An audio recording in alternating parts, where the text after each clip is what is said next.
That's the topography. But the Earth is this ruler. But where's the ruler?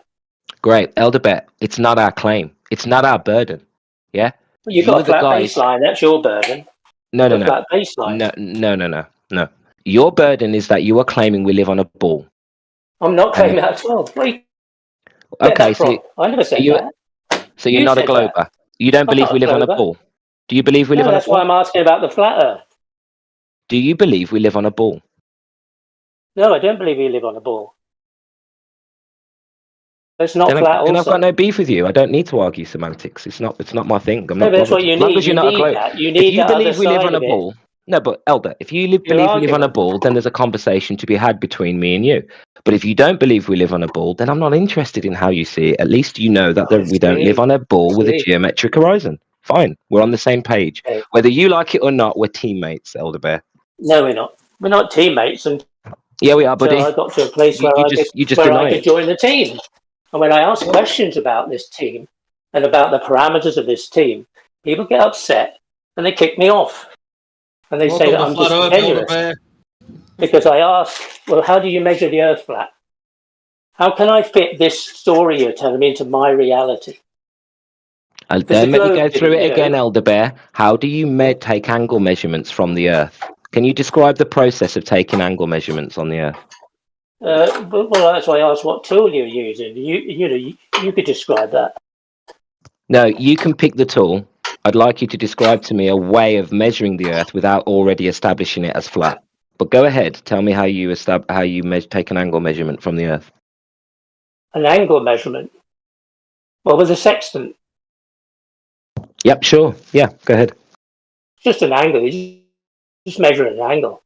In respect to what? In respect to where you stand and whatever you point that at.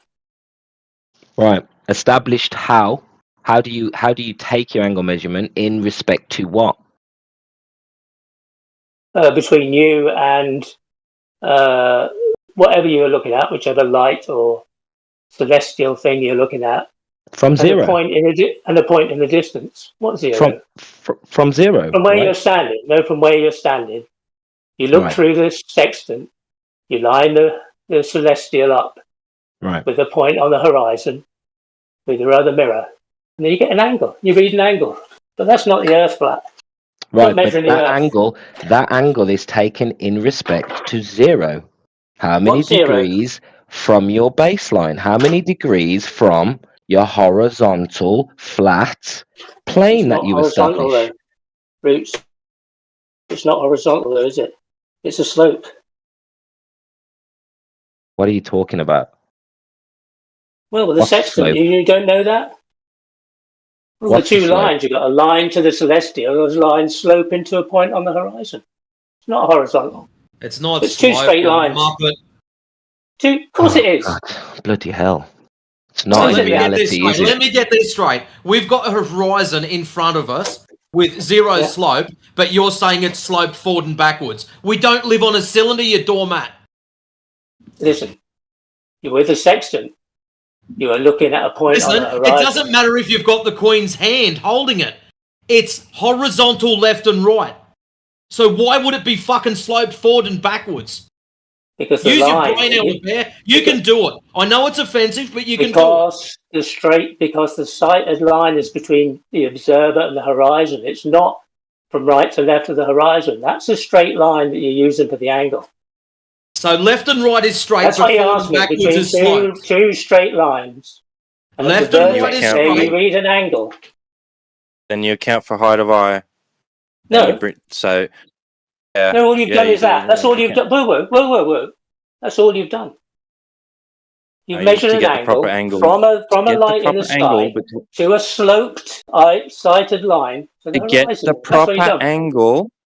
To get the proper angle between the celestial object and the visible horizon, you need to bring your eye down to the same height as the horizon, which would be the surface of the water. Right, that's zero. So because you've got a bit of a height, you're not getting the correct angle. A slope line, isn't it? Slope. So you need to bring that slope line down, right? But it's not. It's already your sloped. feet down. down to the surface of the water underneath you so that it's equal with where you're looking out at. Not what you measured. You measured a slope from a slope line, not a horizontal. So how can you? How does that measure the surface? How does that angle measure the surface? If you were to like have your eyeballs on the water and you were to take the measurement, you wouldn't need to do that, right? It's the You're not. Same you're talking about a sextant. You're not. Yeah. Don't be silly. Don't be silly. It's a sextant. That's what you've done. You've got a sextant. Yeah. You've got an angle. How does that measure the Earth flat? Just that. You said, how do you measure an angle? How do you measure an angle from the Earth? You said, I just told you how. Yes, but you assumed it was sloped. You've got some mental slopes idea. Where did you get that from? Matrix, stop your bubbling. You know what I'm talking about. You know. Yeah, because that point out there that you're using as a reference, that horizontal line, that point on that horizontal place, right? Surface out there, right? And it's the angular distance between that and the thing in the sky, right? Got to have that line be. So the surface underneath you will be equal in elevation to your reference point out in the distance. I'll tell you what is a bastard, Swad, is when they've got to use dip corrections to get back down to sea level, so it's horizontal. That's a bastard. Yeah. The orientation you're talking about? Level? You gotta have your baseline level. Equal with, with the surface. What do you reckon, TH? You're entertained?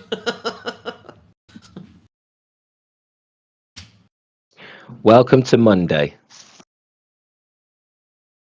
They're off chops, aren't they? Fair income.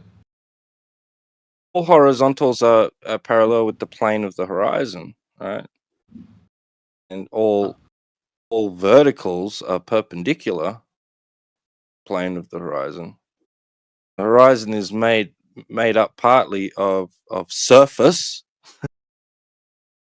I think that speaks for itself. Yeah, you don't have to go past that. That's it. Done and dusted.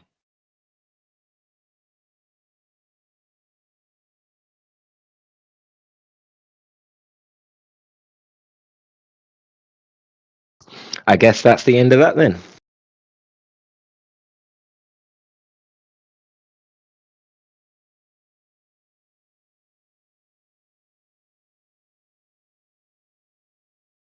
Well, chaps, I need me beauty sleep. I shall catch you all in the future. Nice to talk to you and meet you. Take care. Yes, mate. Have a good night's sleep. Yeah, take it easy, guys. Sweet dreams. Hopefully you don't get any more weirdos in here. Hopefully you don't get any nightmares about Bev. Nasty. Could be worse. There's plenty of other nasty ones I could think about. See you guys. See you, mate. Be like a good torture session, that would be, strapped to a chair, interrogated by Bev on the art of language. Just take my life now.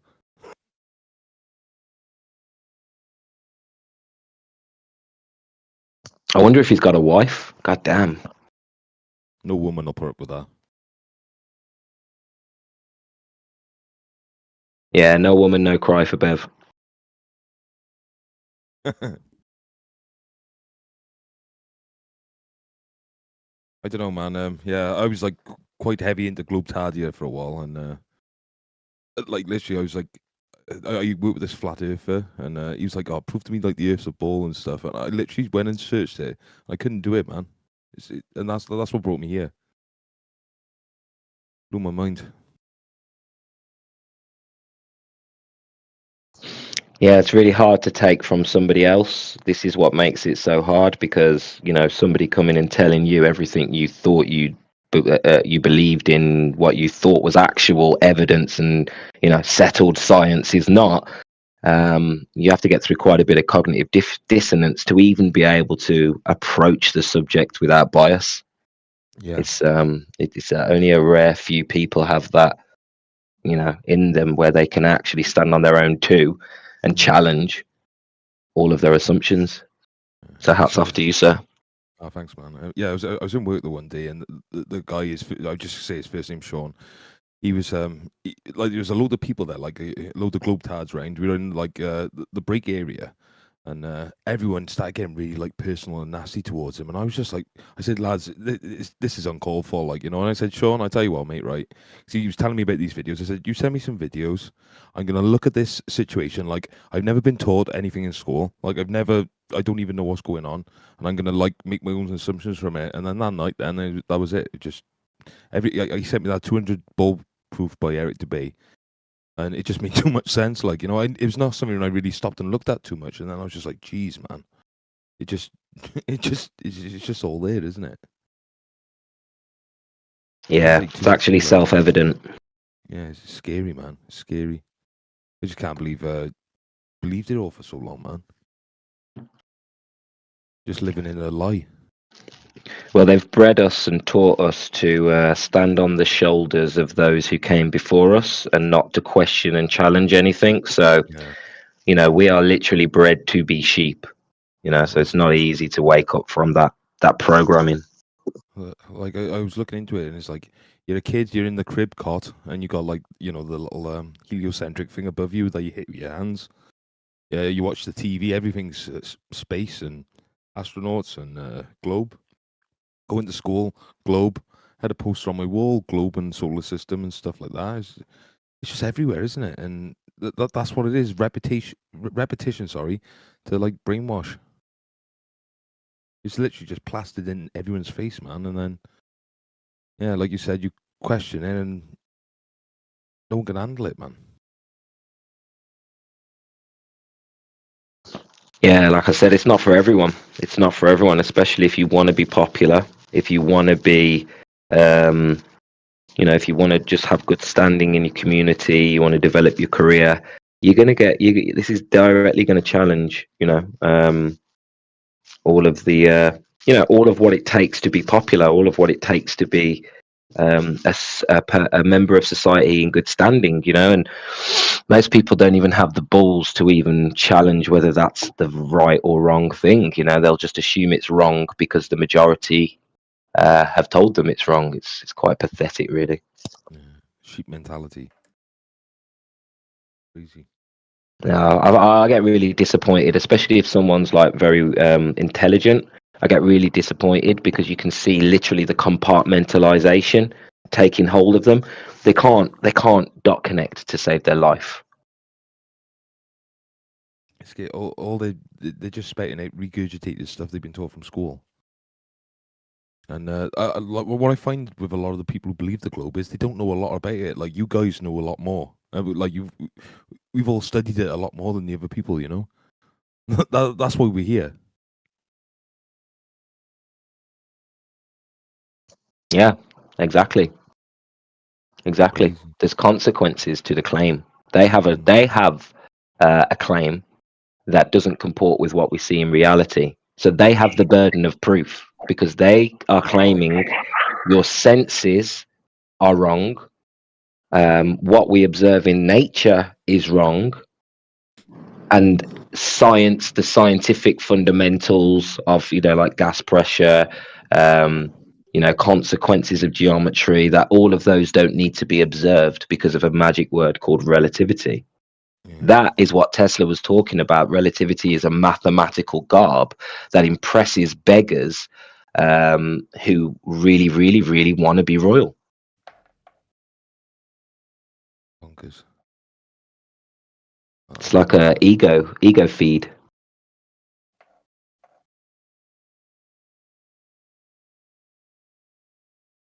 Yo, I got no roots on my home.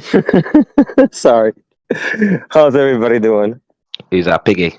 How you doing, mate? Hey, how are you, man? You doing good?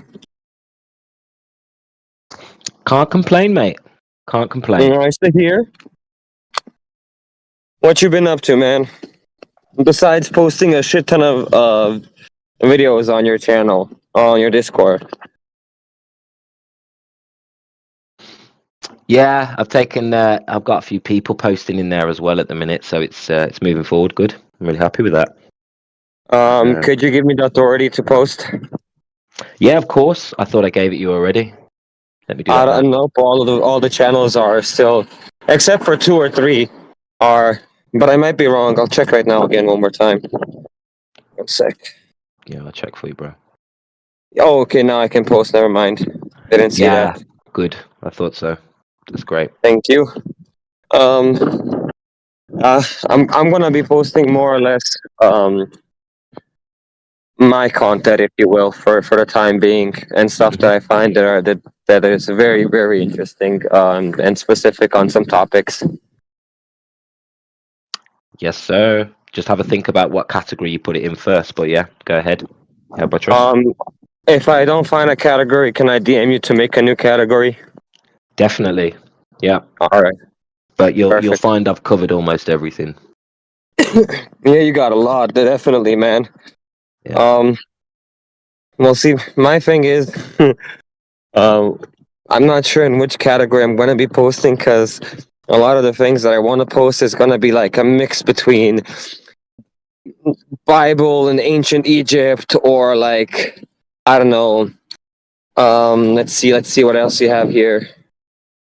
The Romans, Europe, Japan, all of that stuff, right? There'll be a mixture of. Yeah, I'm gonna have to make a new channel for myself. I don't know if it might be just too weird to put it in anywhere else. Could you make?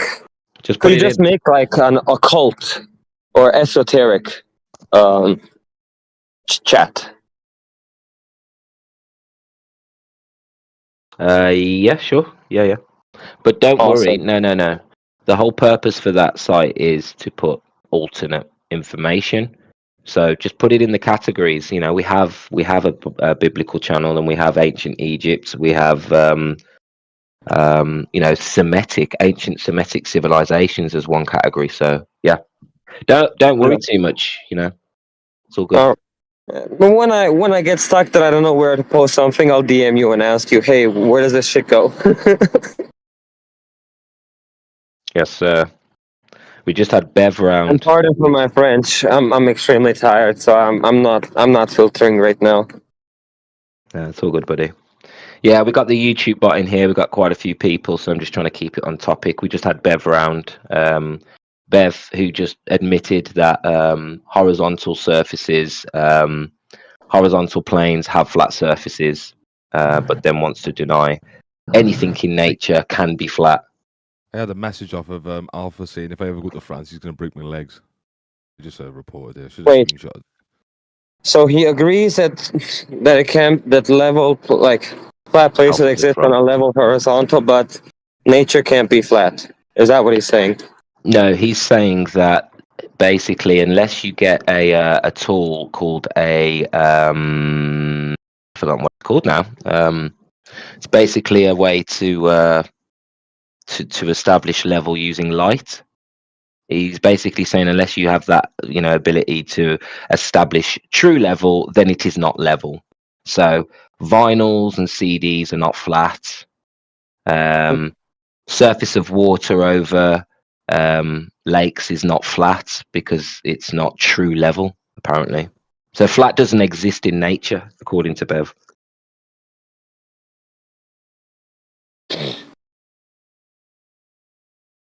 The flatness of nature exists as much as my receding hairline, which is quite a bit. So.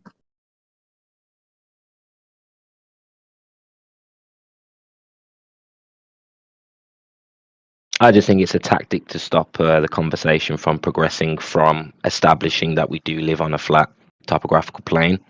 He just doesn't want to take it to the next step. Of course. Definitely, man. Like, I recently, like 2 days ago, was listening to a random debate, Black Globe, on a different Discord server, right? And somebody mentioned the Van Allen belt, right? And as soon as they mentioned that, my mind just clicked.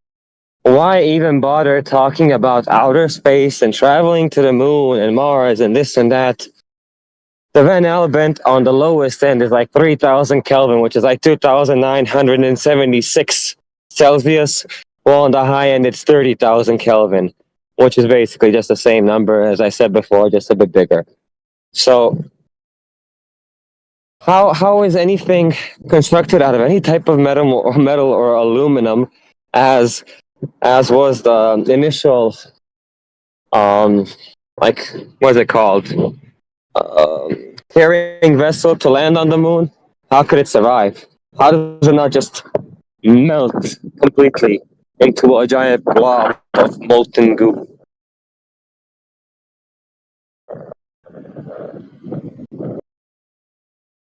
Oh, they'll have some sort of ridiculous explanation for that, why the laws of physics can be suspended for this particular instance. But it's funny that they always find these crazy, outlandish excuses. But at the end of the day, those crazy, outlandish excuses actually go against the laws of physics and the laws of nature and so on and so forth. So, I don't know, man.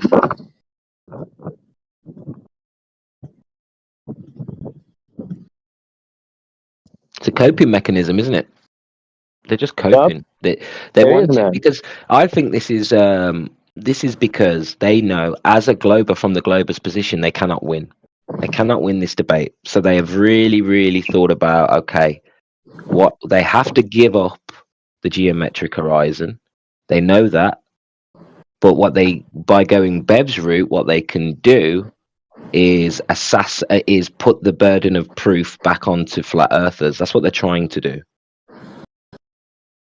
But there never was a burden of proof. Just because you don't understand that flat is used the way flat is used in the world, doesn't mean we all of a sudden have a burden of proof. The You're right about that. claim. Yeah, the Globers have the claim, and nature doesn't show what they're claiming, so they have a burden of proof. We don't have to establish anything. The Not just nature, brother. Clear. No aspect of this reality itself confirms their belief. Not a single one.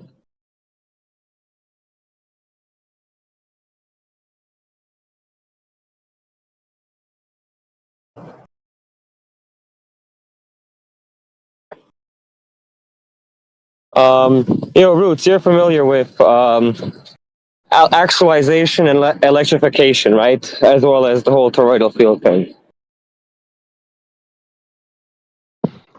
Not really. No? Okay. I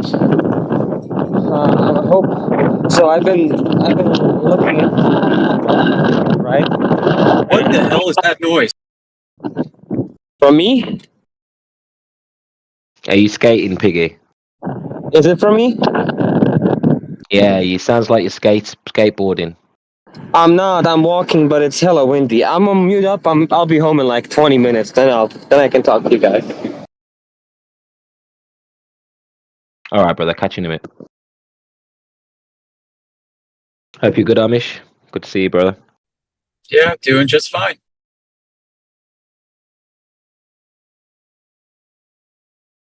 I guess I missed all the fun and excitement of discussing geometric abstractions nonstop. Yeah, we have got to the stage where we've muted Mishu and Elder Bear. Don't know what your thoughts are, whether you want them off mute, but felt like the conversation wasn't going anywhere. No, I get quite bored talking about geometric abstractions.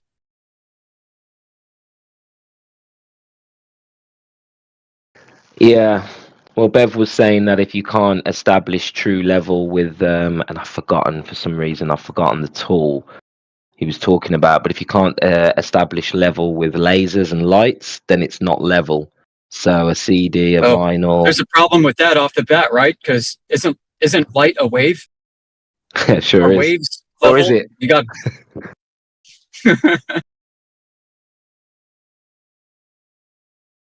It's an interesting point. I mean, how pedantic does it need to get here? Hold on. Yo, guys, by the way, I just been listening in. But someone just said it's like a wave. Is that actually a wave? Like, has it been proven? I recognize this voice. Yeah, I don't know. I asked the question.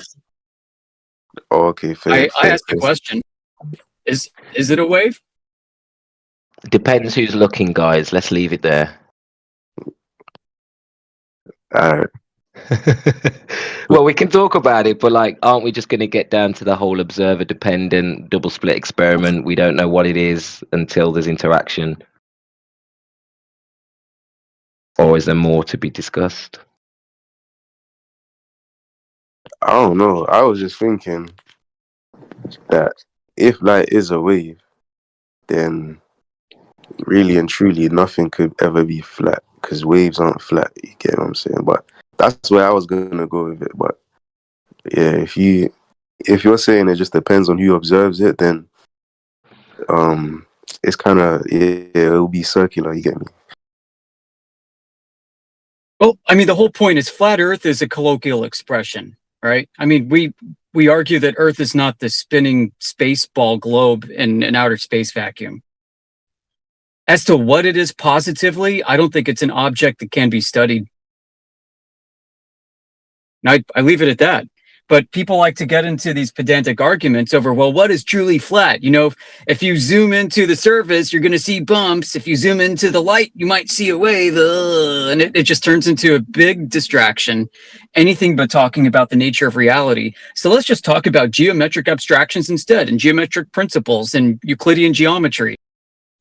And it's a big topic avoidance, if you ask me. Yep. It's a way to keep the conversation from moving forward. What are you saying, though, Roots? How you been, man? Yeah, really, I thought that was you. I'm good, mate. Good to see you. How you been? Been keeping well? Yeah, I've been straight, man. I've been working, you know what I'm saying?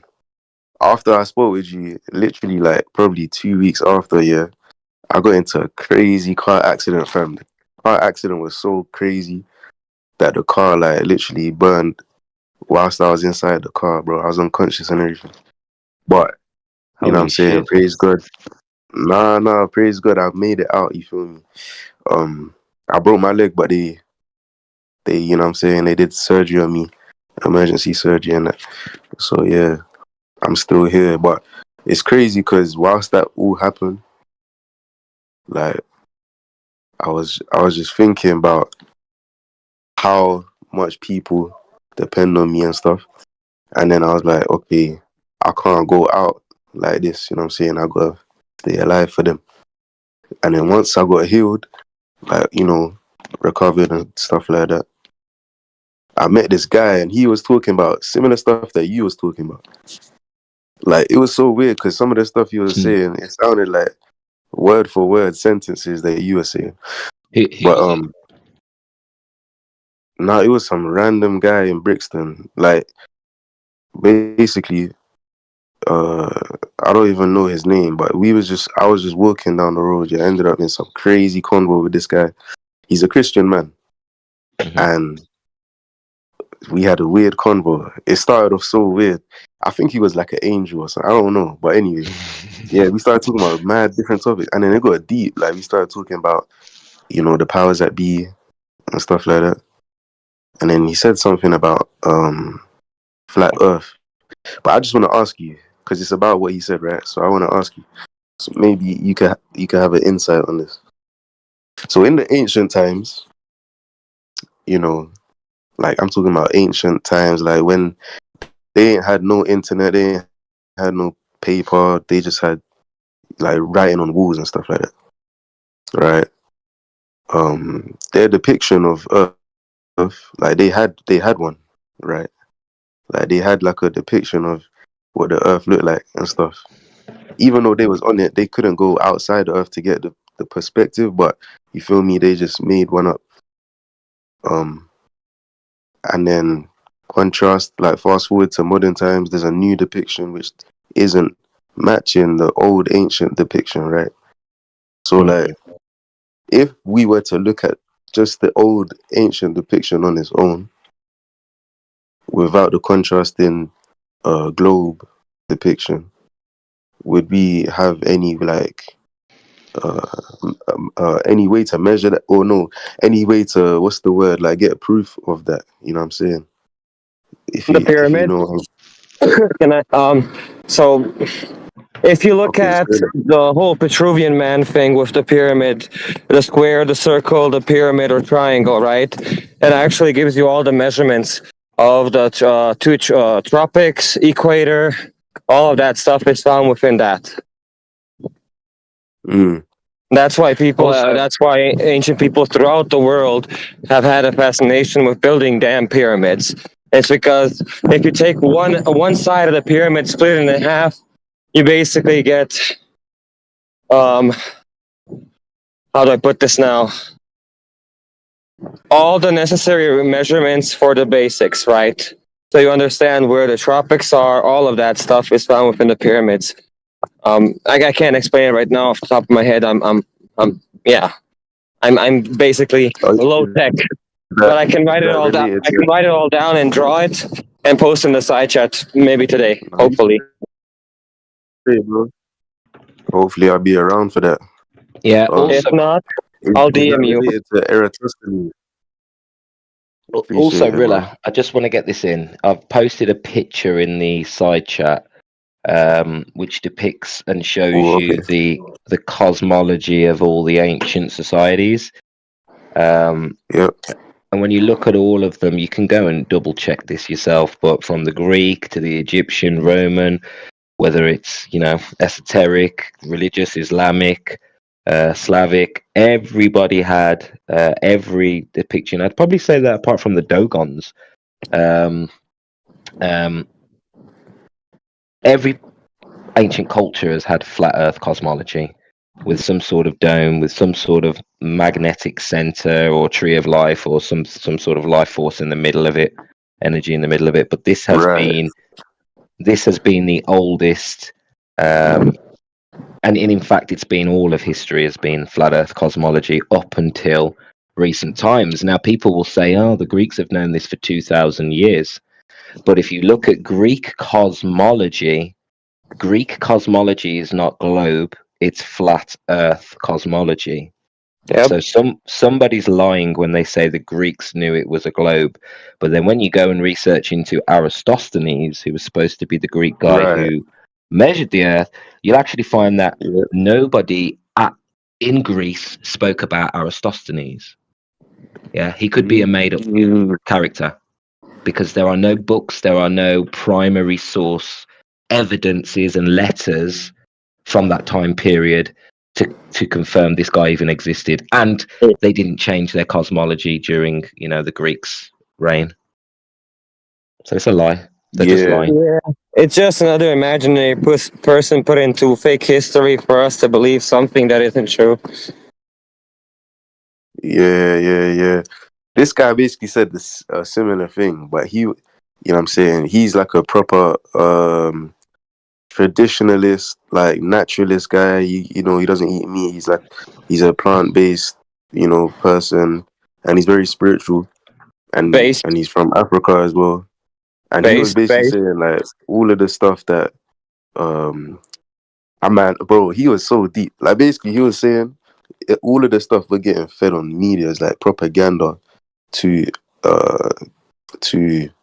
like prevent people knowing the power of, you know, people that come from Africa and like the whole continent Africa. Like he was talking about Africa isn't even called Africa. Like they changed the name and stuff. Yeah, that's right. And then he related that to how things like words get changed in the English language to mean different things to confuse people so that they don't get the knowledge of the truth. And all of this stuff, he was saying it mad fast, like, so I couldn't really digest it. But when I went home, I was like, yo, I started looking up some stuff, and then apparently like African spirituality was stolen by European people or something like that, and then they used ancient depictions from Africa to make their own twist on it in Europe. and then in Europe it spread to all the different countries in Europe and stuff like that. I don't know how true this is, but I just wanted to say, Yeah, to this ask is me, one like, take. do you know Yeah, anything about it? This is one take on history. I've What actually I invited thought was weird about it is my they history tested channel. 105 Who's mummies. talking through me? Who's that? They Can you just wait your turn? I'll finish in a sec. So there are many different takes on history. I've invited you to my history channel. I do have a Okay. page for Africa. You are right. Africa is a modern name. Al-Kabulan, I think is the Alkebulan, yeah. That's what you were saying. that's your oldest known name for that landmass. And you can find by using that term in your searches, you will find history that hasn't been curated through the modern scholars and stuff. You know what I mean? You're going to find some real alternative stuff. But I've got a channel in my history channel called Ancient Al-Quban Africa, and there's lots of information from that perspective. But remember, that's just one spin. That's one spin on history coming from a certain culture who have their perspective. There's lots, this channel here is getting all of those perspectives. Whoever I spoke through or spoke through me, please jump in. I don't want you out of the convo. I just wanted to say my piece before you jumped in. I just thought it was odd that they had supposedly DNA tested like 105 mummies and none of them came back as like African. Like I think the whole Africa spin is just like really weird to me, man. Damn. Well, what you've got to remember is the pyramids weren't. Most archaeologists who know what they're talking about don't believe the pyramids were built as tombs. So when we found mummies, you're talking about from a later time period from when the pyramids were built. A lot of the archaeologists believe that the pyramids predate the floods, the more modern floods and stuff, and that actually the original use for the pyramids wasn't tombs, and that they originally, when they originally found it, never found tombs, but then it was repurposed, and then eventually became a place where they put their kings and stuff.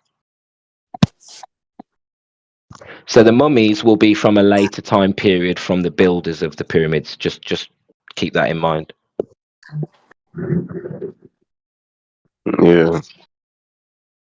Yeah, I don't really know too much about mummies and stuff. I don't know, but what I know is, or like what I heard is about before Egypt was Egypt, it was like this other place called.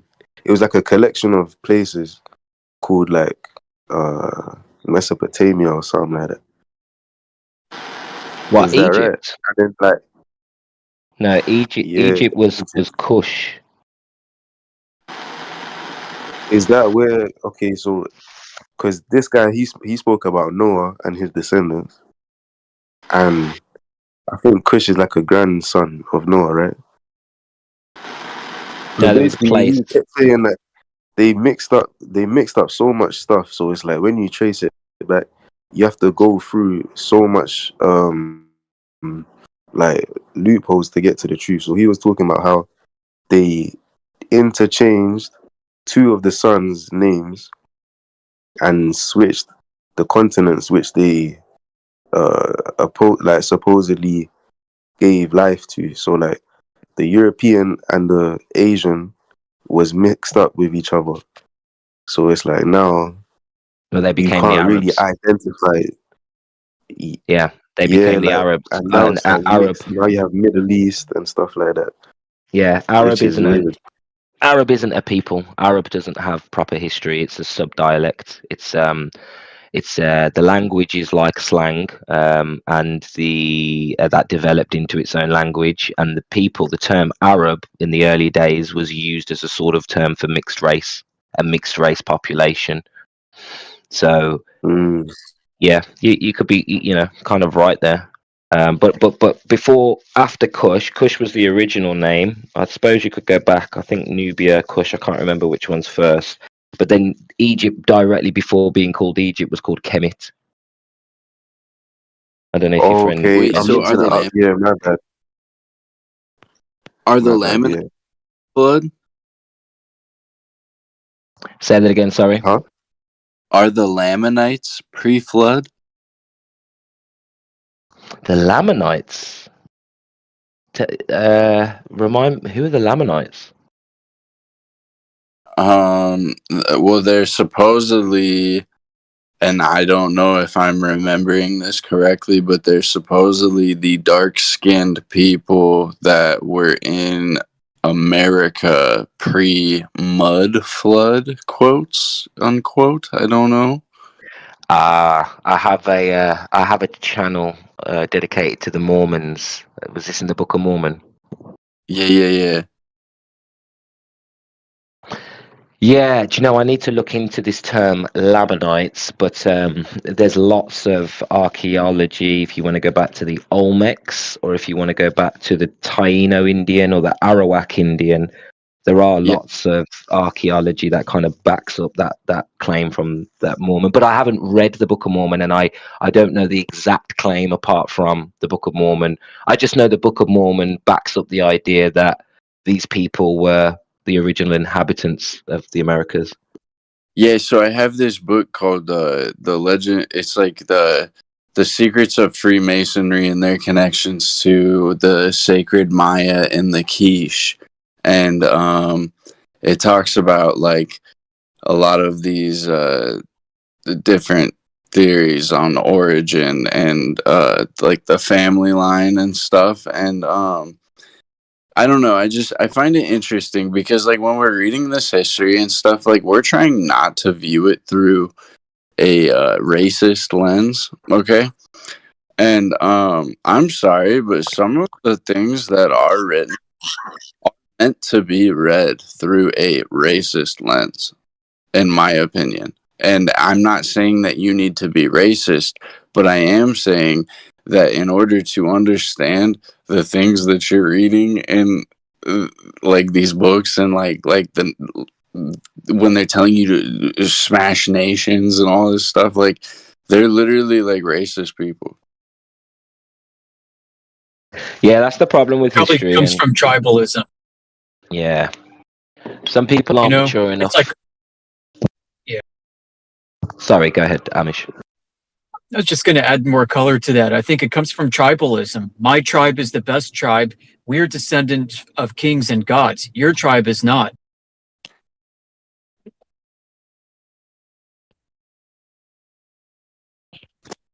Yeah, like at the end of the day, history could change everything we think we know about who we are. So what's the point in trying to hold on to who you think you are while also investigating the origins of what you've been told? It's not possible. It's a paradox, and this is one of those things you have to drop to enjoy it. Otherwise, you're not going to enjoy it. You're going to find information that challenges your worldview, and you'll probably end up in Cogdis. Well, I quit reading Aleister Crowley because I was reading his take Atlantis and the Black Land or whatever. And I'm like reading this and I'm like, dude, like there's no like it, it's so weird to me that as you get into all these different origin stories, they make a certain type of claim that I'm like, I can't go with it. And it's very hard for me to read. But there are some that I'm okay with reading that I'm not like able to really talk about, you know? And it's just interesting. And then we get into like Agartha, right? And the flat earth and all these things. And I mean, I don't know, bro. I think it's weird.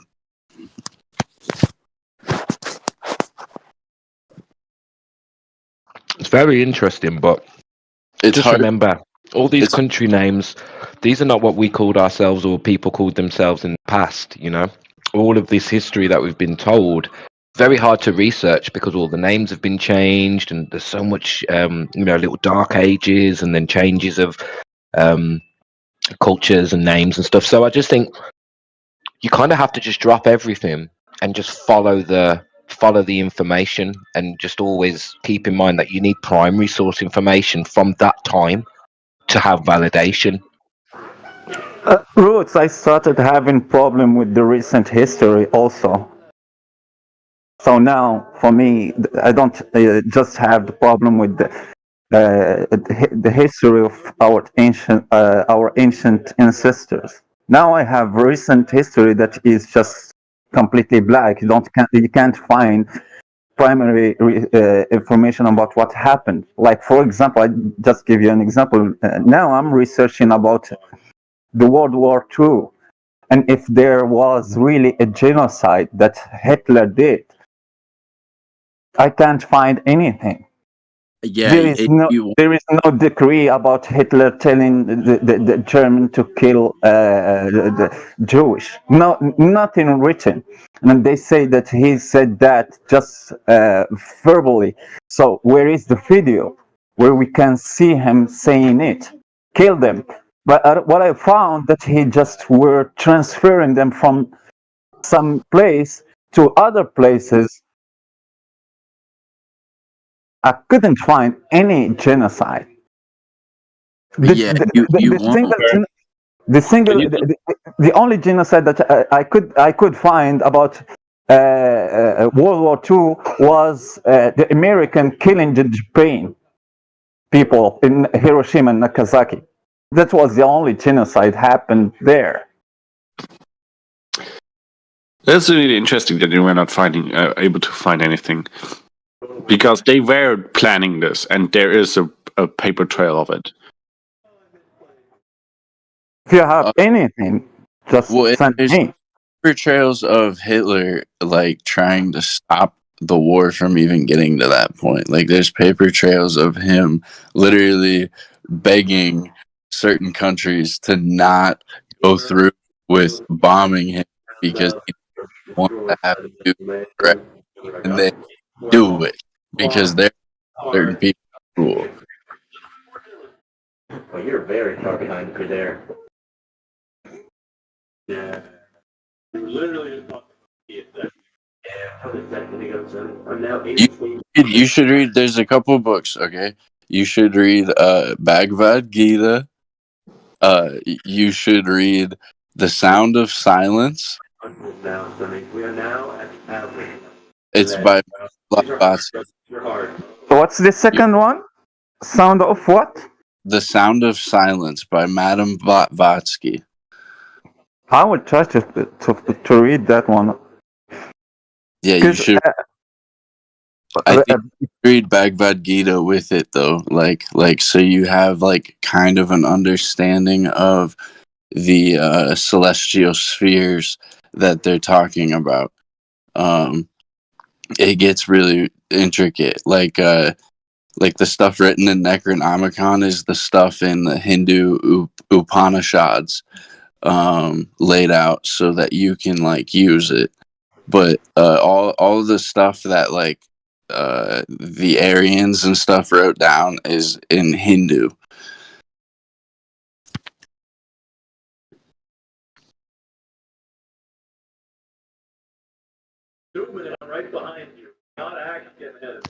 Hey, I think that do you know what makes this all less personal? I think like forget about races and forget about national history.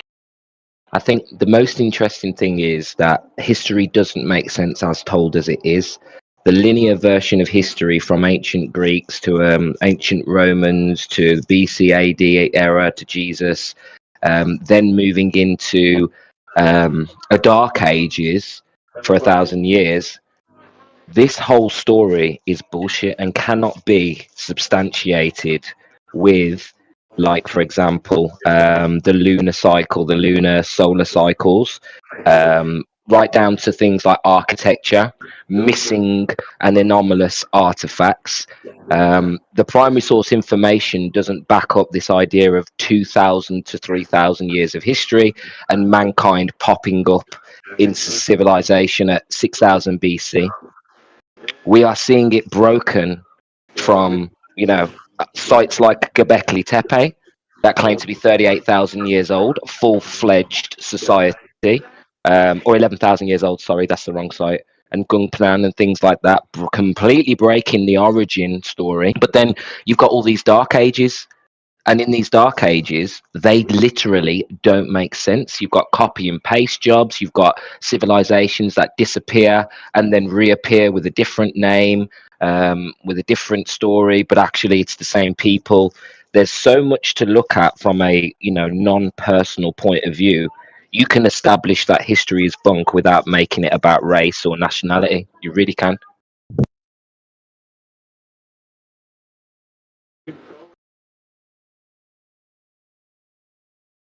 I think that's the foundation to build off. Chronology is wrong. The Scaligian timeline of history they've told us was made up, and there's no primary source evidence for it. It's a bit like flat Earth. It seems unbelievable until you look into it enough, and once you've seen it, you can't go back to believing fairy tales.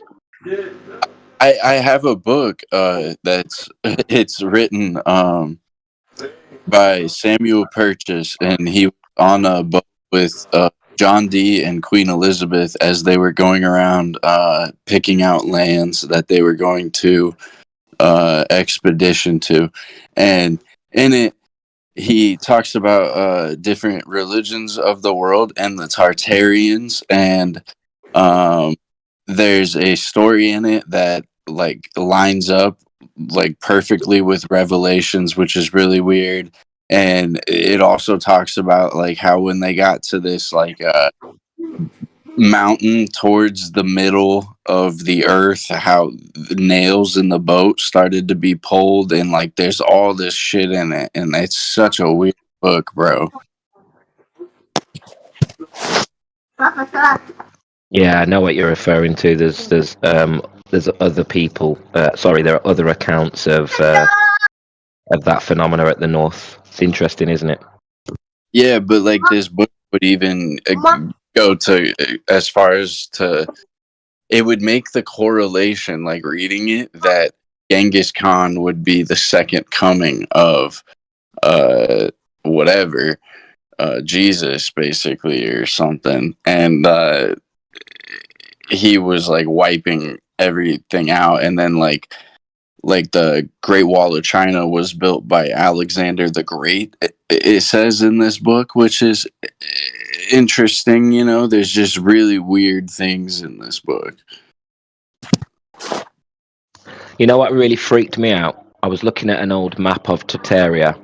I think I was watching a channel called Static in the Attic, and he used to go through old Tartarian maps, and he come up with he was showing a map with Magog, Gog, and Magog were cities in Tartaria. I bet you didn't know that, did you? Yeah. Where the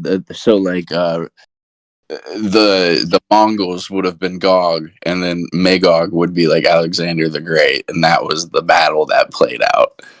Well, these cities, Gog and Magog, are on old Tartarian maps. Yeah, and then in later maps, they're gone. Yeah. So if you want to know, whether the Bible is telling us a history or telling us a portion of history, this story in Revelations of the Battle of Gog and Magog, I mean, who's to say that hasn't already happened? Because we can identify these places in the old world. Well, and then Alexander and wait, a battle between Alexander the Great and Genghis Khan. Yeah. And I know. They're 1,200 years apart. I know. We're talking about chronology and false chronology, Rapscuttle. Yeah. So you think they're at the same time? Well, this book has that could be completely wrong. I don't know. It's just an old book. And what's weird is like when I buy these old books, a lot of times you have to get them from Indian like print companies, like because for some reason, like the United States, like we don't have the old books like that. Well, we do. They're in libraries. And the other question is, why would you trust this book? Like, why not say it's absolutely just fiction? Like, what leads you to believe it's true? I'll answer that question. Because the timeline that we were given, the chronology from Scaliger, doesn't make sense with the primary source information we find in history. And we also have accounts of civilizations and societies who have been completely omitted from the Scaligian history. So we know that the history we've been told is biased and based not in primary source, but based in trust from a few saints that we were given. So there's every reason to question the narrative, my friend. If I give you the name of the book, will you that way you can understand why I trust it. It's called Purchas's Pilgrimage by Samuel Purchas. And so supposedly there's theories that this was John Dee. But either way, this Samuel Purchas fella was accompanying Queen Elizabeth on her voyages around the world and took account of the different religions and the accounts that they gave and blah, blah, blah, and their histories. So we're talking about Samuel Purchas his pilgrimage of relations of the world and the religions observed in all ages, discovered from creation until present. First edition 1613, second edition 1614. That one. Yes, that one. Yep.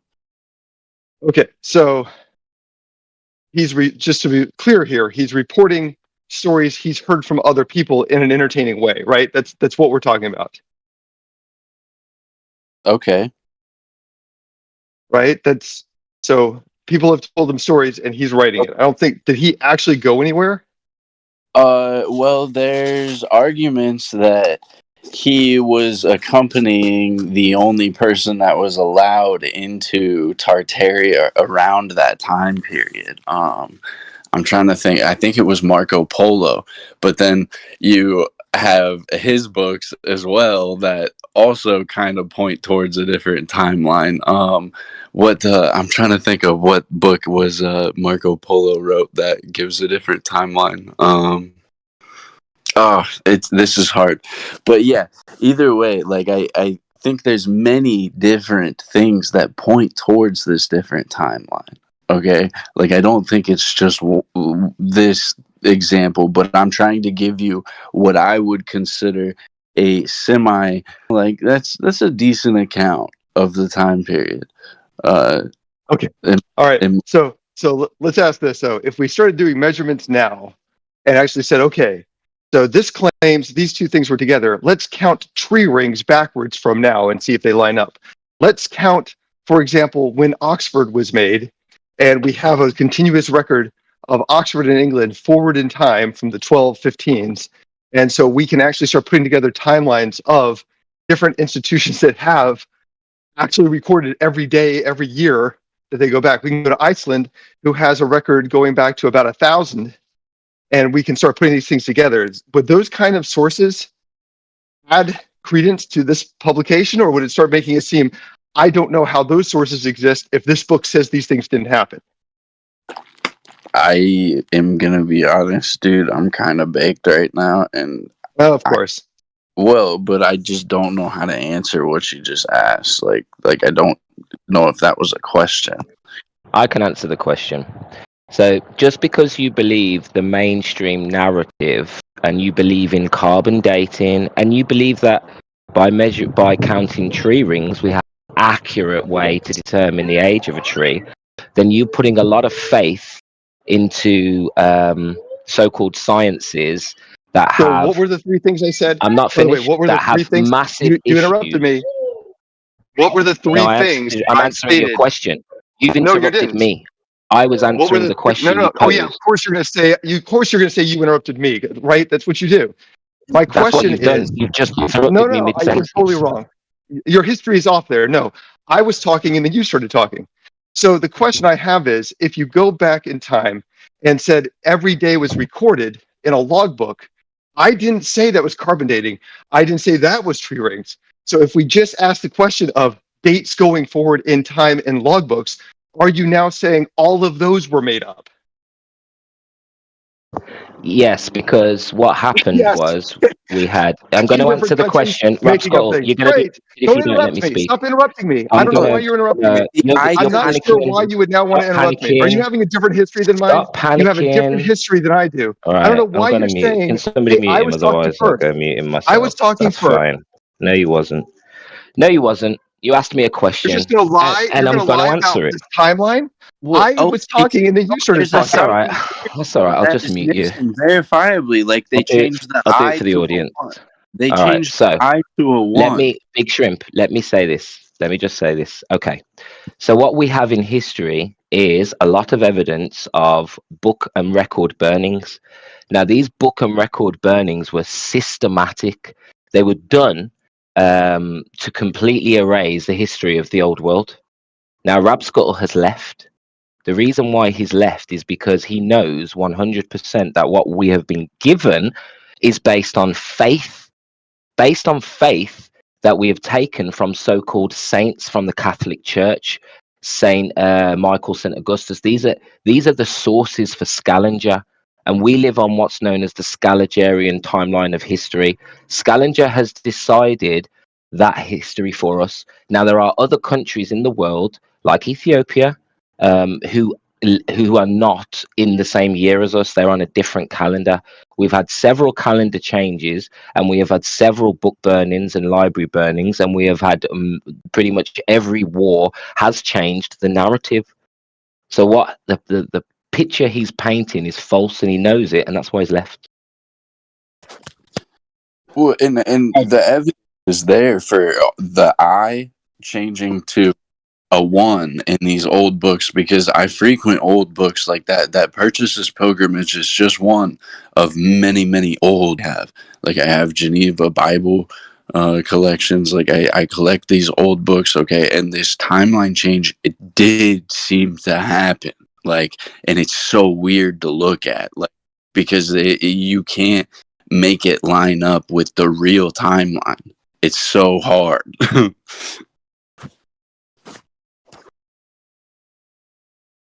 I think he left because he thinks that you were interrupting him. And then he got muted for it. No, that's completely incorrect. He asked questions, and then when I started to answer, I got 5 words in, and then he interrupted me. Yes, correct. That's what happened. But he has made it very clear that he feels like he got interrupted and was talking when you started talking, which is not the case.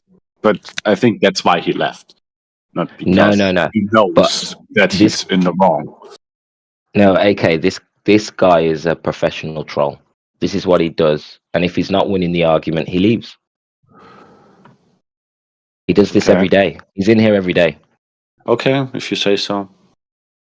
I'm in here pretty often too, and I don't see him every day for one, and for the other, I'm not assuming other people's intentions.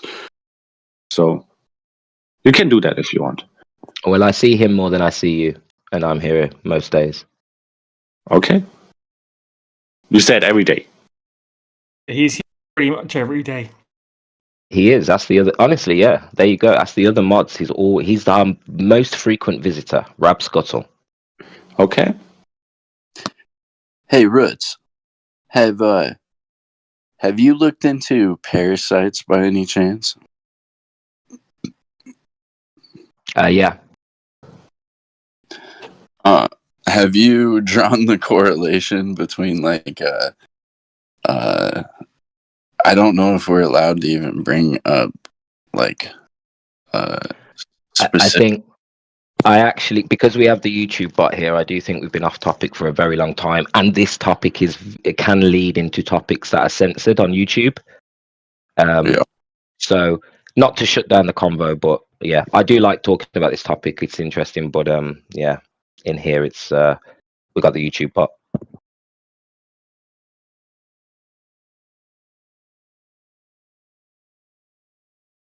But yeah, very interesting conversations today.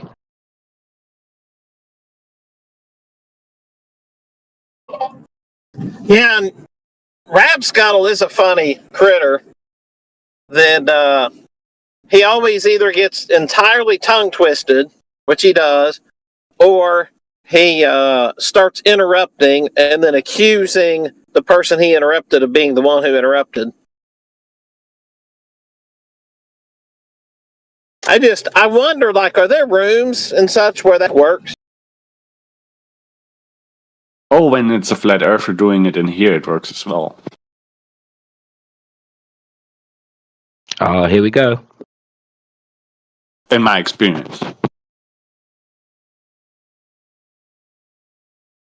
Let me fix that problem for you, AK. That was a very good kindness you did to him, that he was going to get himself in more trouble, and so it was a good kindness of you stopping him from that ability. So, though he can't say it, I'm sure he appreciates it. Sure he does. Yeah, sure. He's probably typing and tagging us in his Panhandlers channel right now. And I will say that really will make it so that way he can still continue to participate. And so it's a very good kindness rather than just kicking somebody. So maybe they don't appreciate it, but they should.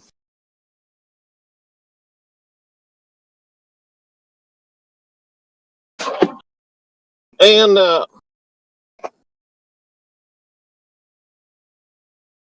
Roots, I've got a quick question for you, and then I got to run in the office here. I got to look back at my recent message here. Bear with me real quick.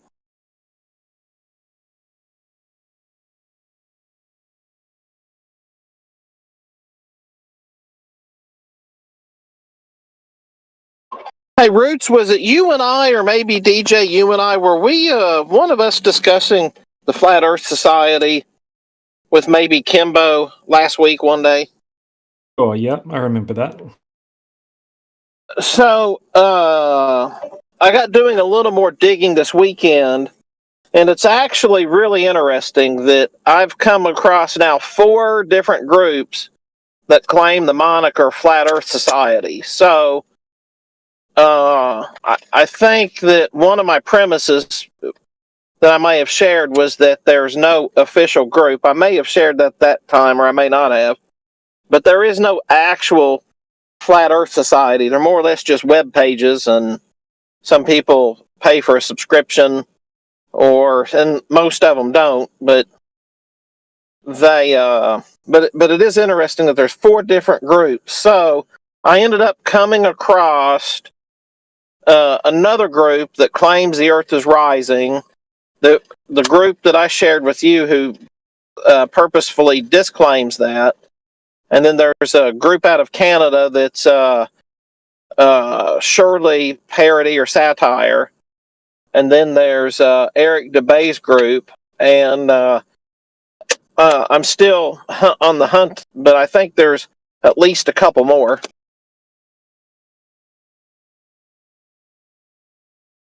So I found that an interesting development anyway. Yeah, what's interesting is that, that first one that you posted, like if you type the Flat Earth Society into Google, that's the one that pops up as the very first result. It's not censored, which is strange. Yeah, it is, because that's the one that comes up, and it's talking a lot more sense than the other group, because that one is the flatearthsociety.org, and the one that says that we're raising up in the air is tfes.org. So those are 2 entirely different groups. But it's fascinating that the one that shows right up is the one that's maybe they've got some stuff to them that's a little not perfect, like they're talking about gravity and such, but a lot of the stuff they talk about is not terribly awful. But I still have there's that they say in there that if you want to join them, to send a postcard, and then there's no address to send the postcard to. So I don't know if that's literally just a website that somebody created, or if there are 3 or 4 people doing it. But I doubt that it's a 500 or 600 member organization like they allege. Unless they have a forum that's got 500 or 600 registered to it or something, I don't know. But most of that stuff that's on there hasn't changed since 2021. They've got Mark Sargent's interview from 2016. And so I don't know if that's just a dead kind of thing or what, but I just thought I'd report that. But I am here at the office this morning, gents, but appreciate y'all keeping me company on the right end. Ego Slave, good to see you in the background there as well. Blood Sticker. Loved the update on the find yesterday. So talk to y'all later. Hey, JE, before you try click on that Flat Earth Society, like it's not even working for me. Working the other day, but it's not working now.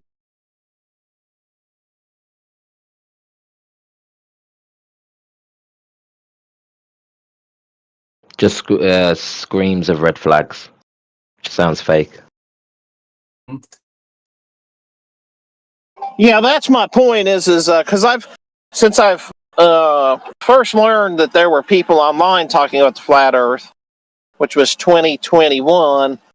I heard right from the very beginning that the Flat Earth Society was some kind of shill, and I don't even know that I'd call them a shill, because I just call them a few different websites that a few different people have put together, but I don't actually see a society. And the link just worked for me. Yeah, it's working for me.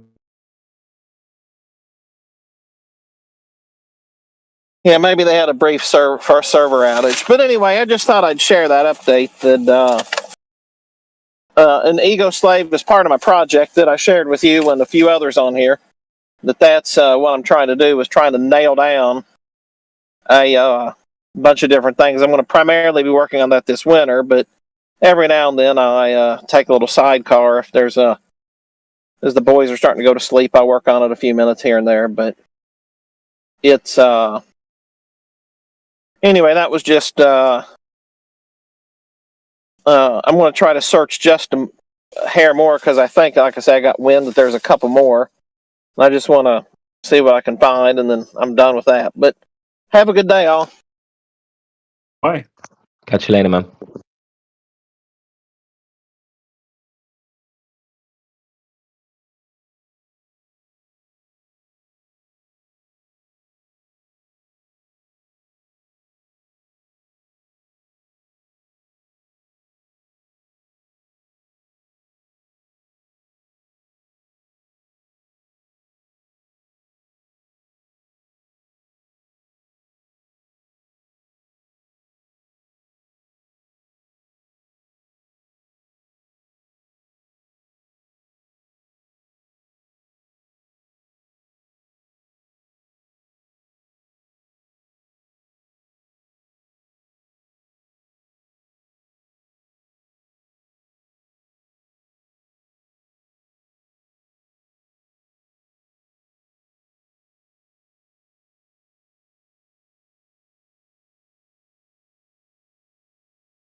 Do we have any globers in the room?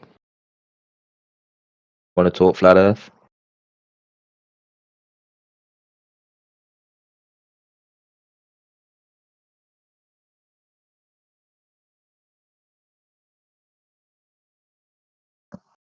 Alright, I think I'll start unmuting people. For now.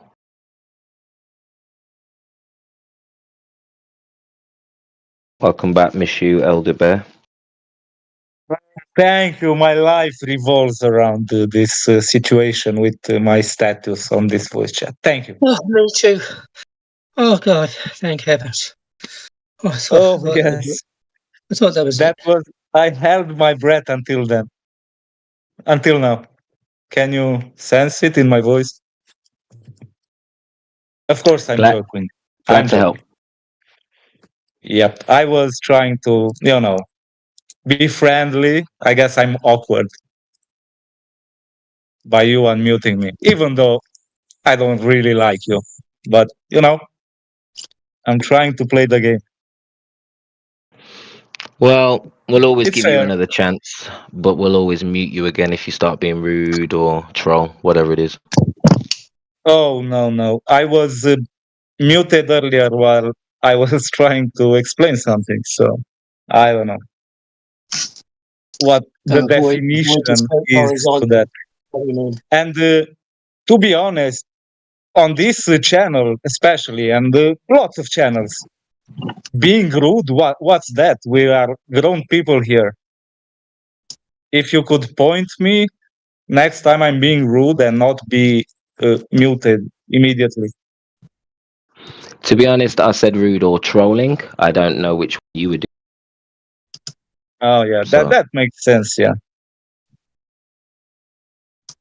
But look, even if you get muted, don't take it personally. The reason why we mute so heavily is because we expect the conversations to move forward. We're recording live, and what we don't want is conversations to turn into some sort of ad hom situation, and we also don't want circle jerking. So if we're just going to keep going in circles, there's going to be no movement forward from a point. If you refuse to drop it, then we will mute you for the sake of the audience. How do you move forward from slope horizontal? Or is that off limits? Say that again. How do you move forward from a sloped horizontal, or is that off limits? Mute that man. Where's the slope? I was talking about that with the sextant. In reality, I'm not talking about how perspective works for the observer. You asked me how you measured an angle to measure the Earth flat from Earth. When I described it from a sextant, having two straight lines, neither of which are horizontal, seemed to cause some issues. The only reason why those straight lines are no longer horizontal is because of the way you perceive things in the distance, depth perception. Things will appear to merge as they get further into the distance, but that doesn't mean that they actually are. So train tracks, which are measured to be parallel, are parallel, and whether that appears like that to you in the distance is not debunking the fact that the train tracks are parallel. But in reality, the horizon is below the observer, ergo a slope.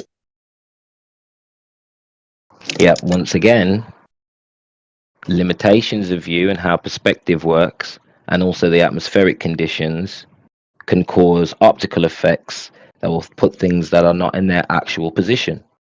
Well done. Doesn't change curvature, though.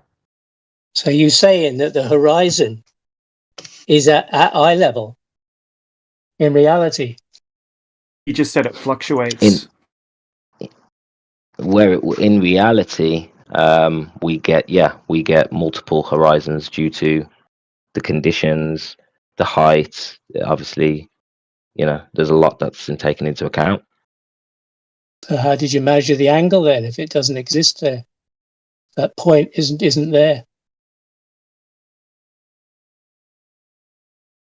That point is a marker. That is a convergence point. That is the furthest point where you'll see the object. Just because two parallel lines merge together in the distance doesn't mean that isn't a marker for where these things, this is the furthest you can see it. Now, it's an imaginary line between the celestial object, the observer, and the horizontal the observer is standing on. I'm talking about the convergence point. You're talking about the horizon, but yeah, please continue. I was talking about the angle that is derived with the sextant,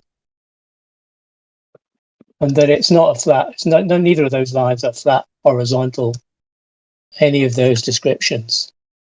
One's an elevation, and one is a slope angle from observer to a point on the horizon. I don't know how you get to flat Earth, measuring flat Earth from that. No, we get to flat Earth by having no experience of curve. There is no drop. I got a question for you. What is the Earth is measured flat then? What's that? That's how you have to take that's how you take an angle. You have to establish a flat plane. All the angle, all the measurements taken from the Earth are in respect to a flat, horizontal plane. I just told you the sextant is not horizontal. It's not on a horizontal plane. It's a slope. It is horizontal when you do the dip correction, because your height is not the same as that horizon in reality.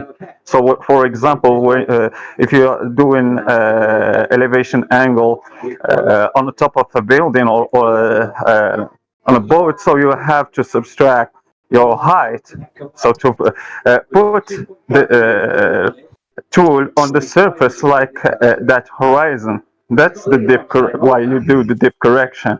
But in the globe, the dip correction for them, they elevate the horizon to the same elevation as the observer, which is not real. That's the imaginary line that you were talking about. But when you subtract your height and you put the observer at the same level as the horizon, so sea level, that's the real line. That's the horizontal baseline that we are talking about. But it's not horizontal. Yeah, it is. It is horizontal from the horizon, which is zero elevation, toward the.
So if the Earth were flat and you traveled from Russia by airplane to California, let's say Moscow to California, and the Earth were flat, you've moved, or any such place, move out to the edge of the Earth on this disk Earth.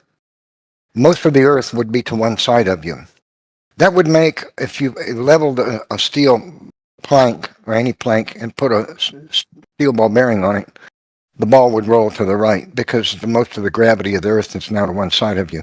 How come that's not true if the Earth is flat? Well, sounds like a big speculation there. I mean, no, it's not speculation. Gravity is what it is, okay? If you have the vast majority of the Earth's gravity to your left or to your right, that's the direction a ball will roll on a flat surface. Okay, because gravity will pull it, right? Just like gravity, you let go of a ball 1 inch from the ground, gravity pulls it to the Earth, just 1 inch away, right? So if the Earth were flat and you were on near one end of it, then on a flat plane, if you set a steel ball bearing on it, it would roll to the right or to the left, depending on which side of you is the majority of the planet. Why doesn't that happen if the Earth is flat? See, it will not happen on a spherical Earth. It won't. The ball will not roll. But on a flat Earth, it would. How come that's not true? Well, that's just theoretical, isn't it? No, it's just a physics fact. What if this was like this? If the table was tilted, if it wasn't tilted, it probably wouldn't. It's kind of that sort of thing, isn't it? Not something that's why I'm talking about the measurements, because I thought the measurements could be done, or it's claimed they are done, but I don't see where they have been done. So you would also weigh more. If you traveled to one edge of the disk, Earth, you'd weigh more. The further you got from the epicenter of it, the more you would weigh, because the more gravity is pulling on you. More of the mass of the Earth is pulling on you in a particular direction instead of evenly. See? So you people really are just crazy. That's all you are. People. Crazy people. Who's you people? Who's that?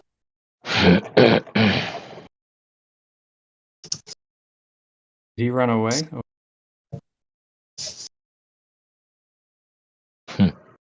Yeah, he won. He said what he had to say, and he said that there is gravity on a flat Earth, and so it's just on a flat disk, and it's the majority is just in the center, so the ball will roll to the center or the edge. So he won, and he went out. Oh well, I guess we have to throw our flat disk in space model away then, guys. What a slam dunk, hey? By the way, I thank you for the unmute, but I still can't text. I don't know about that. I think anyone can text. You know, that's like a level. Since I'm unmuted, like the text is not on such high priority. I thought it's an oversight. Anyway, that might be for the best. Interrupt the text. Nobody but us reads the text, I guess. Or do you put that on the YouTube? Yeah, it's on the YouTube, my friend. Yeah, but they can hear my voice. So. Broadcasting to the issue. What hurts me most is I can't post my stupid GIFs, my humoristic GIFs. Like, I'm unmuted, I know, but I think you need to level up here. Don't say level. Thanks for the feedback. First world problems, am I right, guys?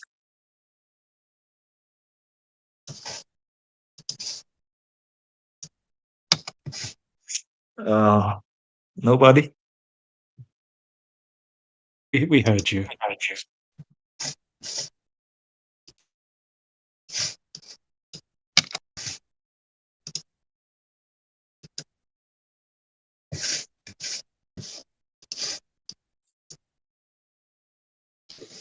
Well, I'm still interested in how the Earth is measured. But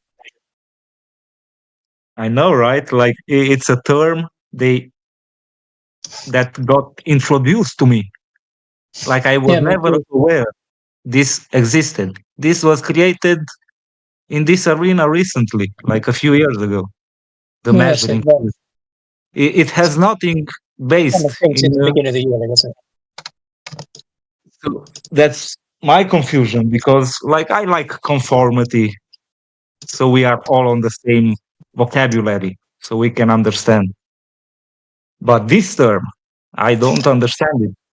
So what I'm trying to say, any large body of water at rest that you're able to physically measure will measure flat across the surface. Okay, so that's what that particular claim is talking about. Actual Earth? No, the Earth has topography, and you would have to use a level if you wanted to flatten out a particular area and then test it to be flat. So water, but not all water under certain conditions. You can say, I guess you can say it's flat, right? I said large bodies of water at rest. Yes. Okay, but you know, it has to be a controlled environment for it to lay at equilibrium, because in nature it's hard to even find a lake where there's no wind. That's complete and utter bullshit, because we've got unlimited examples in nature of very large bodies of water being completely at rest, including the Cielo de Uyuni, the largest mirror known to mankind. It's 4,000 square miles. That shit's flat as fuck, boy. Yeah, but it's not actually flat. And the thing whatever you said. Are saying is flat is the measurement of a line. You are saying that line is flat, but the water, right? If we're being picky about our words. Yeah, you are being topography. Listen, he wants to start a discussion. He's trying to start a discussion of how flat is flat. No, So I and think then we need no. Listen, we're not interested in having the discussion of determining how flat something is before you're comfortable calling it flat. What we're establishing is there is no curvature. Now that's your problem. If you're a glober, you believe that there's curvature, but that's not what we experience. Yeah, but my That's point is, literally the use of the word flat for when you're talking about surfaces.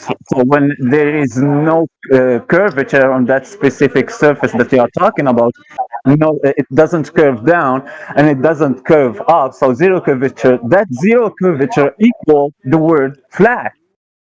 no, Flat I agree with means you. that the surface that you are talking about is not curving up or down. I agree with you. This guy's claiming that like ripples means you can't use the word flat because there might be a tiny ripple on Oh, Jesus. I don't Is he know going why you after speak for really, me because DJ? I cannot speak for myself. Let me Literally, explain. that's where these You No, are you've been saying you've been talking about this for the last couple of hours no, with Bev, I and need we've 10 already seconds. established 10 seconds. Listen, the burden of proof is that the one who claims that there is the Earth is curving. Yeah, so you understand that this is not a debate about how flat is.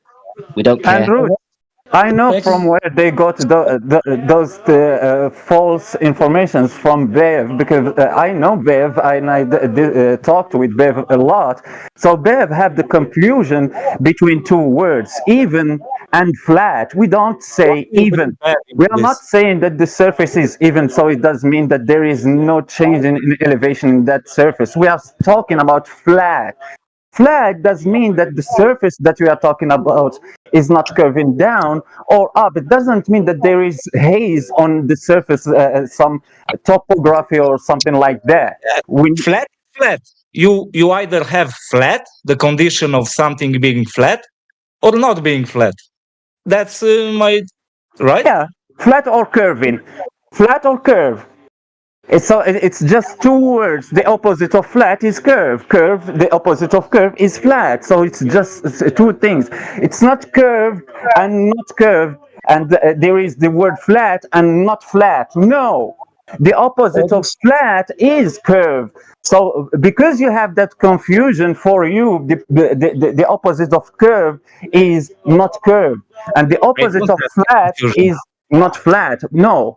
It's just two words. One is the opposite of the other. If you don't have this, you have that. If that surface is not flat, so it means that the surface is curving, and you will have to show that curvature and that arc, and how much that So arc an object.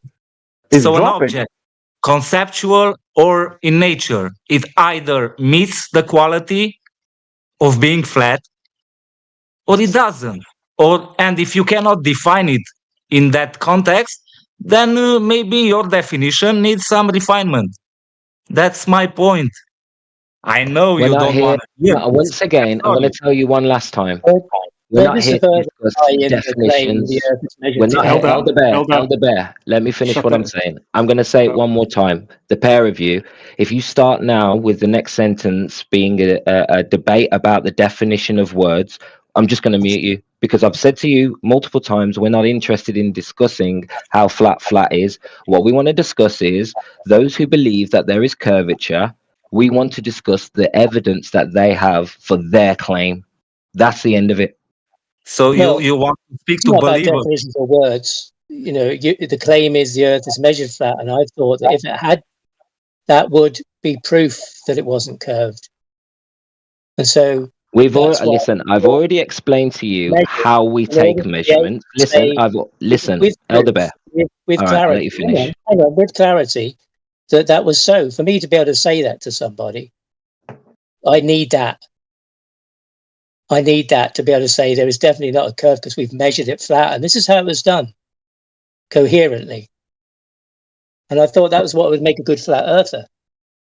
Right. So in celestial navigation, yeah, you can take 3 points and make something called a circle of equal elevation. Yeah, over a plane that you've already established. Okay.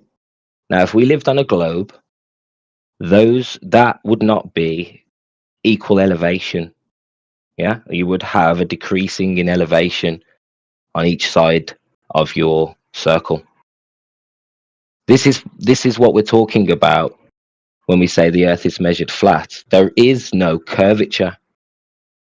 So this is not a positive claim. This is just what we find in nature. And that's exactly what happened to me. I guess I'm different because I'm Arab or something like that, but I'm a flat earther because I couldn't find any curvature. So, like I said earlier, if a surface is not curving, it means that it's flat. Zero curvature on the surface, it means that the surface is flat. So, because I couldn't find any curvature anywhere, as far as I know, this is the same old problem with the black swan, right? You are just disproving the given official diameter. So the cool that's part where about the black swan is that's just an entry point, like Flat Earth 101, because then we go to Felix Baumgartner, where he goes to the Red Bull space jump, and that's at an altitude way higher than commercial flight, where people make that claim they can see curve. No, you can't. That stuff's I flat. understand. I was talking specifically about Necros. My bad. Like maybe I'm just Well, talking. I'm grabbing where you're at, right? Because you start with the black swan, 1 foot above the surface, it's flat. Now I'm going way to hell up, 60 miles up higher. Let's go to 650 with the Chinese space station, or not 250. Sorry, 250. The 250 miles up, it's still flat, according to them anyway. If you believe China. What's the word flat in Chinese? Okay, let's say flat, level, horizontal. It's a line. The curvature never forms. It doesn't bend. I thought. Okay. I don't get stuck on words, bro. No measurements. Yeah, my bad. I'm a stickler for them. To get to those circles of equal elevation, you're going to still have to go back to this lack of a horizontal baseline with the sextant.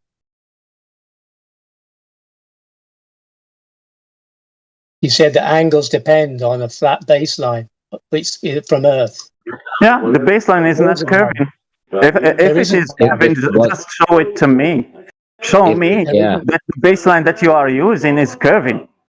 I'm saying that it's flat baseline and it's a horizontal baseline. Prove me wrong. It's not just whine about it. No, I'm not whining. Stop being so stupid. It's sloping.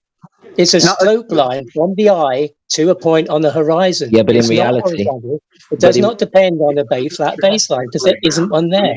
There's two straight lines and an angle. In reality, if it really was sloping, we would have a decrease in elevation. But when we create that equal elevation circle, then what we're getting evidence that there is no slope, and that is a perspective phenomenon. That's what the word means. Circle of equal elevation. It means that the elevation is the same on the entire circle.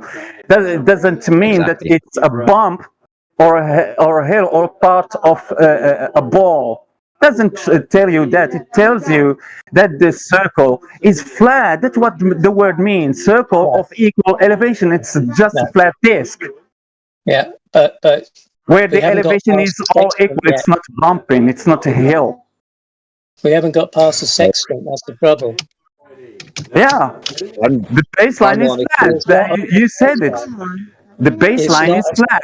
The circle of equal elevation is just a flat disc. With the sextant, the line of sight from the eye to the horizon is a slope. It's not horizontal. So it doesn't depend on from the observer to the horizon. Yeah, I agree with you, but I don't understand why you stopped on the middle of what we do to the elevation angle toward the star or sun. You didn't subtract your height. Yeah, for sure you are higher than the horizon. The horizon is zero elevation. Is level 0. So if you don't subtract your height and you're on a plane, what the fuck are you talking about? You are not the same elevation as the water. So you will have to do the dip correction. You take out your height, and you put yourself on the surface. Or if you are a glober, you will imagine a new flat plane where you will just level up the horizon. You will just make the horizon as the same elevation as you. If you are 100 meters above the surface, you will make that horizon, which is that horizon that you see. You will create what they call as true horizon. They call it the true horizon. It's the new horizon that they create. They put as the same elevation as you, 100 meters above the surface. Now, that's so you agree. So you agree that the baseline is not flat or horizontal. You agree I agree that the baseline is horizontal and flat. I don't understand why you don't need a flat baseline to measure the angle.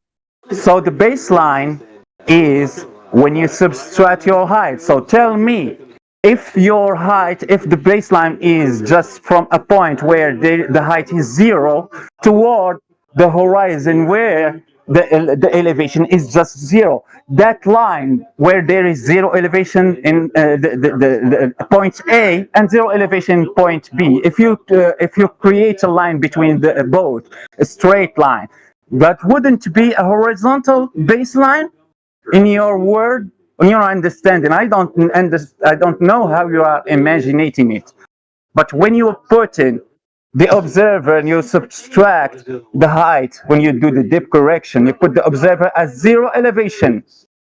You put it on the surface of the water, and the horizon is 0 elevation. Is it a flat horizontal baseline or not? Just tell me. Just yes or no. You've agreed it's a slope from the sextant. So you would agree that it's possible to get an angle to a celestial. You never make the angle. You never make the angle to the celestial from the sextant. You do the fucking dip correction. It's called dip correction. So the baseline that you use, it's not the one from the observer to the horizon. Yeah, if you don't understand what celestial navigation is and how it's done, just take a teacher. I don't have time to teach you everything. So the baseline is not from the observer toward the horizon. That's not the baseline. That's the first step. When you are doing elevation angle, the baseline that you are using is when you are after the dip correction, when you are subtracting the height of the observer. You put the observer at the same elevation as the horizon, so 0 elevation. You put him on the water, or you elevate the horizon toward the same elevation as the observer. So you call it the true horizon. So the elevation angle, the baseline of the elevation angle in reality is, you have two. You can choose for one of them. In the globe, you can use the true horizon, so it will be from the observer to that true horizon.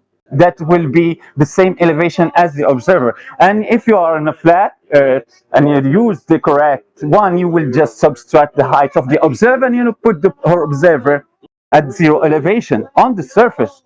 So that's the baseline to do elevation angle. It's not from the observer to from the sextant toward the horizon. No, it's from the baseline after the dip correction.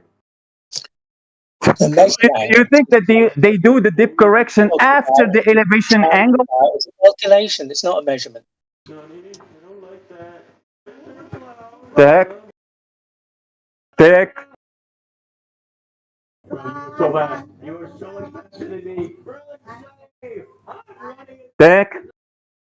Want to do the elevation angle with different elevation from the surface, using a horizon which is 0 elevation from the surface, and you, if you are on the top of a mountain, it will be just 3,000 meters above the surface.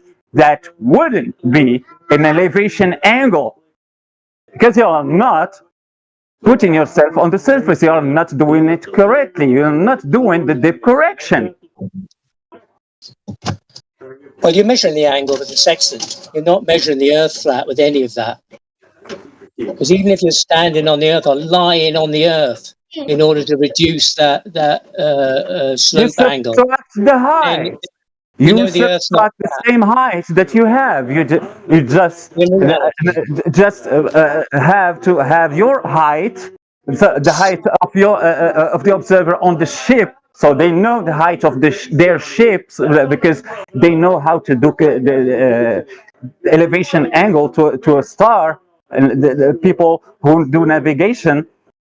So they know the height of the ship. If it is a pilot, he knows what is his height in on the sky. So when we are doing this, the elevation angle to a star or the sun or a celestial body, you will put yourself on the ground. You will just subtract the height. It will be zero elevation from the point of the observer toward the horizon, which is also zero elevation. What do you want? You're doing fine on your own. It's not a, you talk all the time, so you're doing fine on your own. You carry on. It's not an imaginary height that you will subtract. You will subtract the real height that you have. It's not a measurement. It's got nothing to do with the surface of the Earth. Measuring the surface of the Earth. Sure it is. It's nothing to do with measuring the surface of the Earth. Why? Because you put yourself, when you subtract your height, you put yourself on the moon. Do you think that when you subtract your height, if you are on the top of a mountain and you subtract that height, which is, for example, 3,000 meters, you think you put yourself on the surface of the moon or what? Do you think the Earth is flat then, horizontal? You think the Earth is curving? It's not about that. I'm talking about the Earth bit, the flat bit, not the curve. Yeah, I think there is no curvature. Yeah, and if you understand the meaning of the word flat, no curvature, it means equal flat. Yeah, I think that there is no curvature. Translate it whatever you want, however you want. Yeah, well, if you had actually measured the Earth flat, you would have some proof that it wasn't curved. That's you saying that it's not a measurement. You haven't measured it. Well, yeah, the elevation angle you were whining about the baseline. No. You were whining about the baseline not being horizontal. Now, when after I teached you about the baseline that you are using for elevation angle, now you want to whine about something else. Now I want you to say thank you for teaching me about that baseline being that we use for elevation angle. It's just horizontal, and you were completely wrong or stupid because you were arguing from ignorance. That's a fact. You were arguing from ignorance because you couldn't understand that the elevation angle that we do is not from the sextant to the star. It's after the subtraction, after the dip correction, when you subtract the height of the observer. So say sorry. Because it was really work for me. I had to teach you something basic. Don't be silly. Don't be silly. Yeah, I'm not silly. You are silly. You didn't. Hang on. You didn't admit. No. You didn't admit that you were wrong. No, don't jump to something we were talking about the damn baseline that you were thinking it was a tilt baseline, so it was from the observer toward the horizon. No bullshit. It's not that baseline that we use. You will do the dip correction, and the baseline that you use is the one that you get after the dip correction.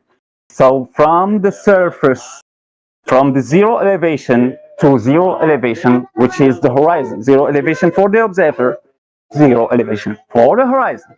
Is it flat, horizontal, or not? How did you measure it horizontal?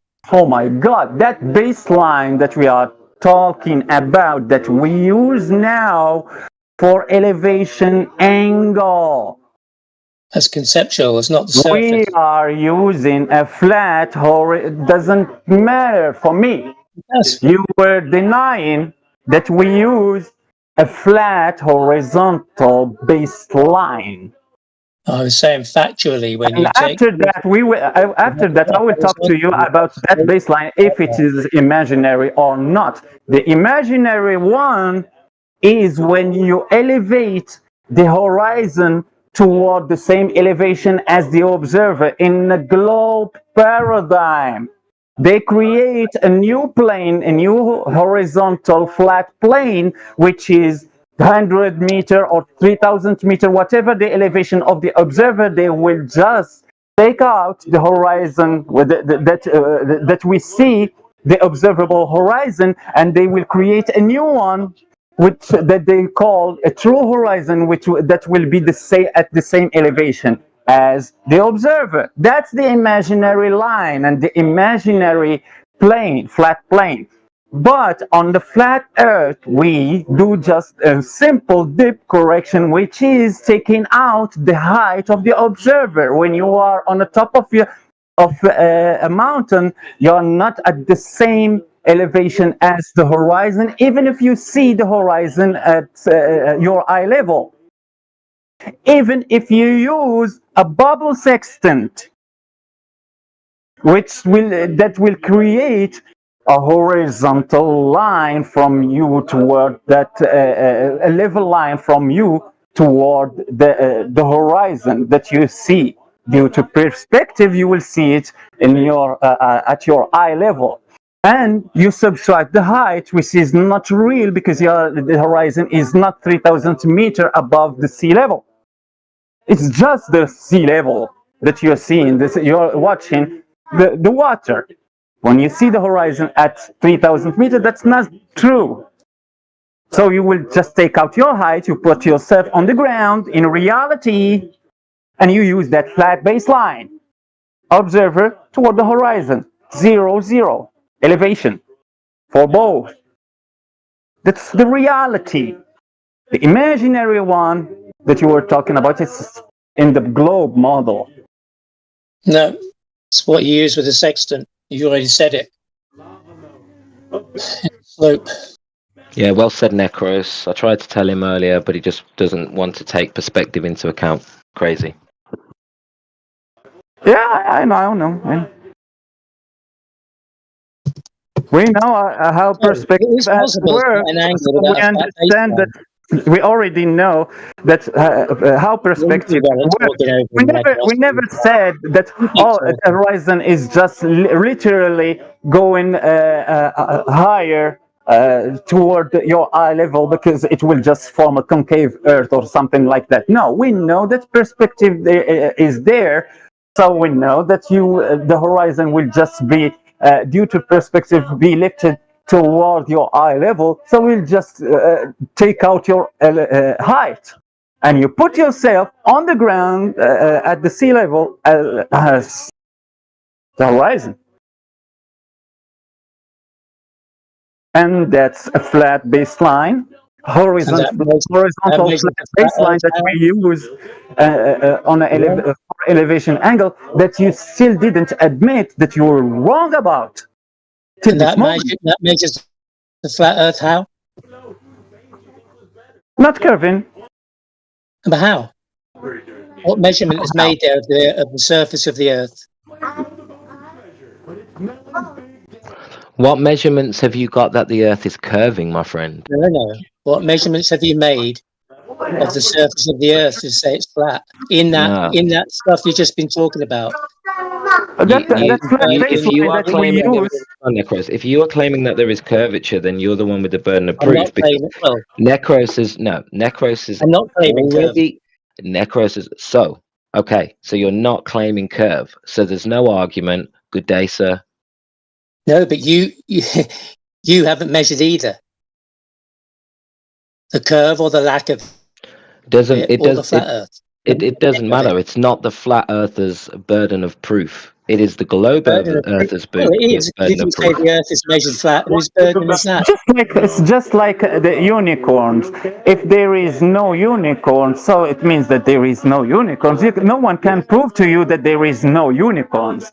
But what you can do, if you think that there is unicorns, you can prove that there is unicorns by showing one unicorn, or two, or three. For example, like for us, the flat earthers, we were told that that this earth is just a ball and it's curving, and there were some measurements, and they give a radius, but we couldn't find that curvature anywhere.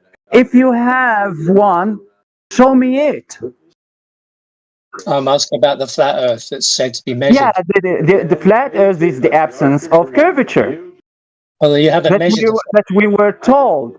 So if there is a curvature, people can show that there is curvature. You are saying, like, I showed you a measurement and you're crying about that there is. You considered yourself, you want to consider it as not being a measurement. Now I will go back with you to the reality. Curvature is like that unicorn. You can't tell me to prove to you that unicorns are fake. That proves anything, just talking and talking. No, I can listen to you if you have anything to show me about the curvature. So for me, curvature. Don't ask me. Don't ask me. No, don't ask me. For me, curvature now, because you just said, I won't consider it as being a measurement. But it doesn't matter for me. Now, I will just tell you the reality. I consider curvature as being that unicorn. If you think that there is a curvature, show me it. You can't ask me to prove to you that unicorns are fake. There is no way to show you that the unicorns are fake. So now we are talking about just the absence of that simplifying curvature that you can't prove. So if there is no curvature, it means that it's flat. Whatever it is. Yeah, I'm done not now. listening to anything you're saying, Necros. He's just waiting to say his Yes, I am. Hang on. I am. I'm listening. But listen, the whole point of this question is, if you've measured the Earth flat, there would then be some proof that there's no curve. Yeah, it is measured flat. Wait. Hang on. In all the things you just described, now I said you measured an angle from the sextant. No. Necros, let him finish. I asked you, how does that measure the Earth flat? So he's lying. I'm sorry. You're lying. I'm sorry for that. I don't know why. Is it because you're cognitive dissonance? But I will remember you what happened. You were thinking that you will win if you just prove that the baseline is not horizontal. Now, when I teached you that you were fucking wrong about that, you tried to say that you will not consider it a measurement. Why you were crying about it if you won't consider it as a measurement if we teach you that you were wrong about it at the first place? So now, because you found that you were fucking wrong, you were thinking that the baseline is just vertical or tilting some degrees of angle. No, it's just flat horizontal baseline that we use in both models. We create a flat horizontal baseline, imaginary one in the globe using a true horizon. Learn about that. And we use the same flat horizontal baseline, but with just taking out the elevation of the observer in the flat Earth reality. So both, they are telling you that you were completely 100% wrong about what you were crying about, because you were taught wrong from Bevi, your priest. Now you are wrong and you want to cry about something else. No, even if I'm wrong, even if I didn't understand any shit about it before you teach me about it, now I will tell you I won't consider it as a measurement. Shut up.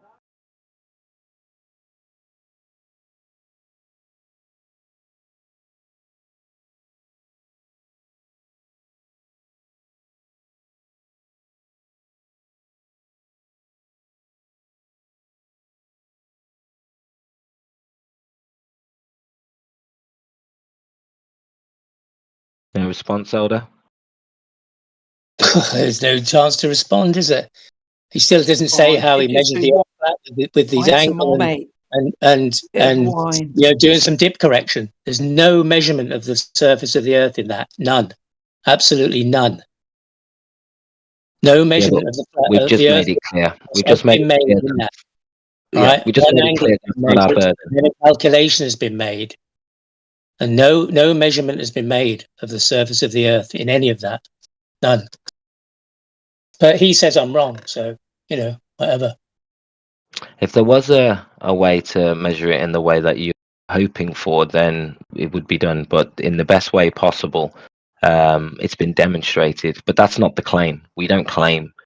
What's being claimed is that we live on a heliocentric ball. No, your claim. Your claim is that the Earth is measured flat. No, our claim is that there is no curvature. I'm asking about the measurement. Okay. Just trying to stop you from going around in circles because we've been clear about this, Elder Bear. I call this circle jerking because we'd like to move forward from... This is what I'm trying to move forward. I really am. Because I figured if the Earth had been measured flat in real terms, that would prove that it wasn't curved, right? No. And no, then, it wouldn't. Why not? No. What we're not establishing... What we are observing in nature is a level surface, okay, over water everywhere. So no, not everywhere. The claim, yes, everywhere, except for the movement of forces on water. Okay, but the behavior of water is the same everywhere. Okay, so we know the claim of the globe. We know there is supposed to be a circumference and a radius of a certain size. So we know we can calculate how big this ball is supposed to be. This is why the burden of proof is on the ball and curvature is the claim. Flat is the response when asked, is there curvature? No. What is the opposite of curved? It's flat. And that's as far as that claim goes. It's just a word and a label that we use because the claim on the table is that we live on a surface that is curving. There should be a decrease in elevation and drop over distance. And there are other consequences to the heliocentric claims that cannot be established. If you're here to debate the definition of words, we don't need that conversation. We're not interested. We're only interested in the claim on the table, which is that we live on a heliocentric ball. So no measurements, just observations of something that you then say is X. So what measurements have you taken, Elder Bear? Well, I haven't measured the Earth flat, nor have I measured a lack of curve or the presence of a curve. And I don't know anybody else who has either. So what have you measured? So that's why I question those claims that the Earth is measured flat. Because, I'm not interested in the globe, bit of it, because they've moved from there. I figured, okay, that doesn't comport with reality.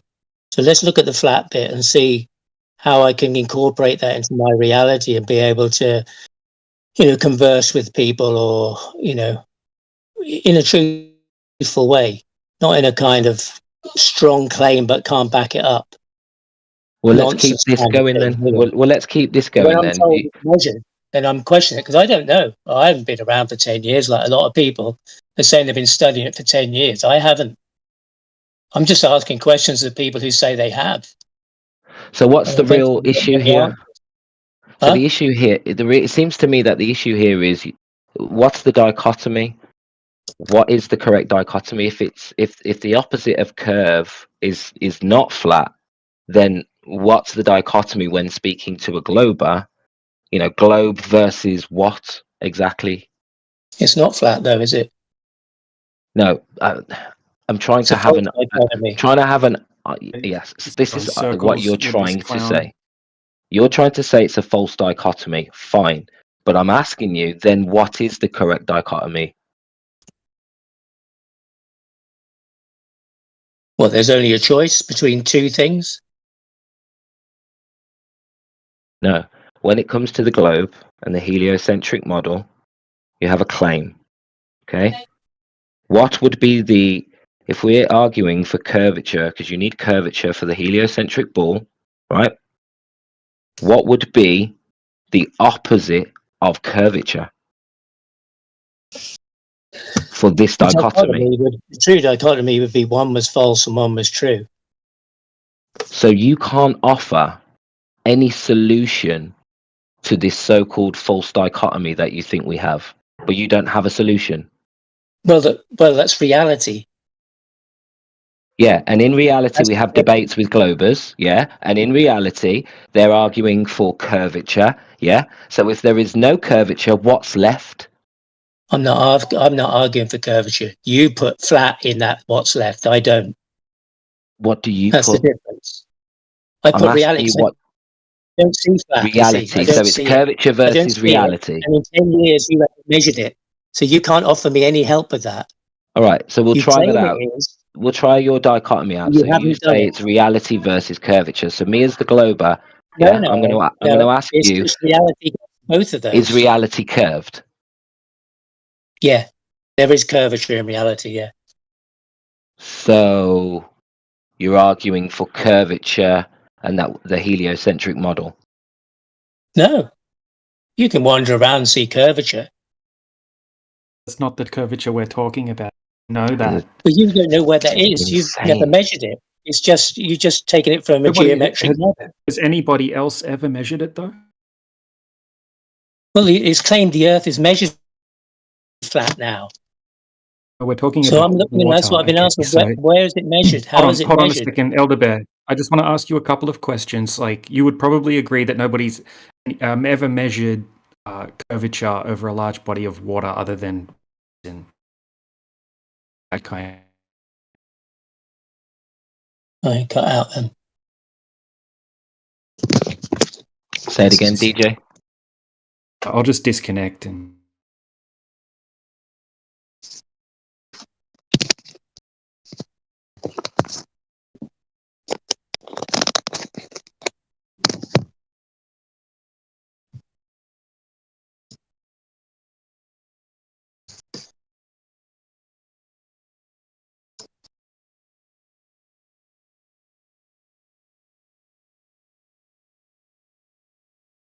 So what I got to is that nobody's actually done any of this stuff.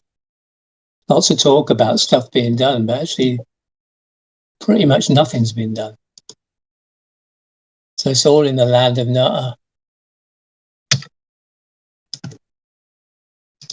So what I was going to ask, can you hear me properly now? Yeah.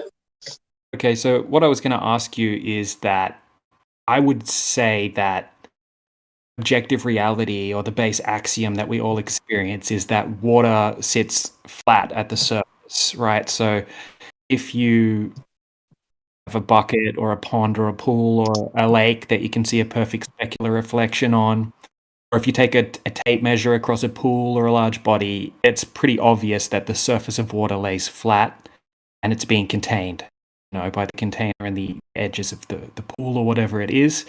So I would argue that that is the base reality that we all experience. Okay, so if nobody's ever measured anything other than what we all experience as our base reality, then the burden of proof would lay on them. Until then, we only experience the surface of water to be flat and to measure flat.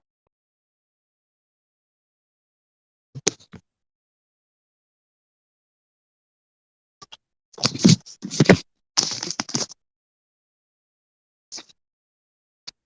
don't know whether he cut out or it's me. He didn't cut out for me.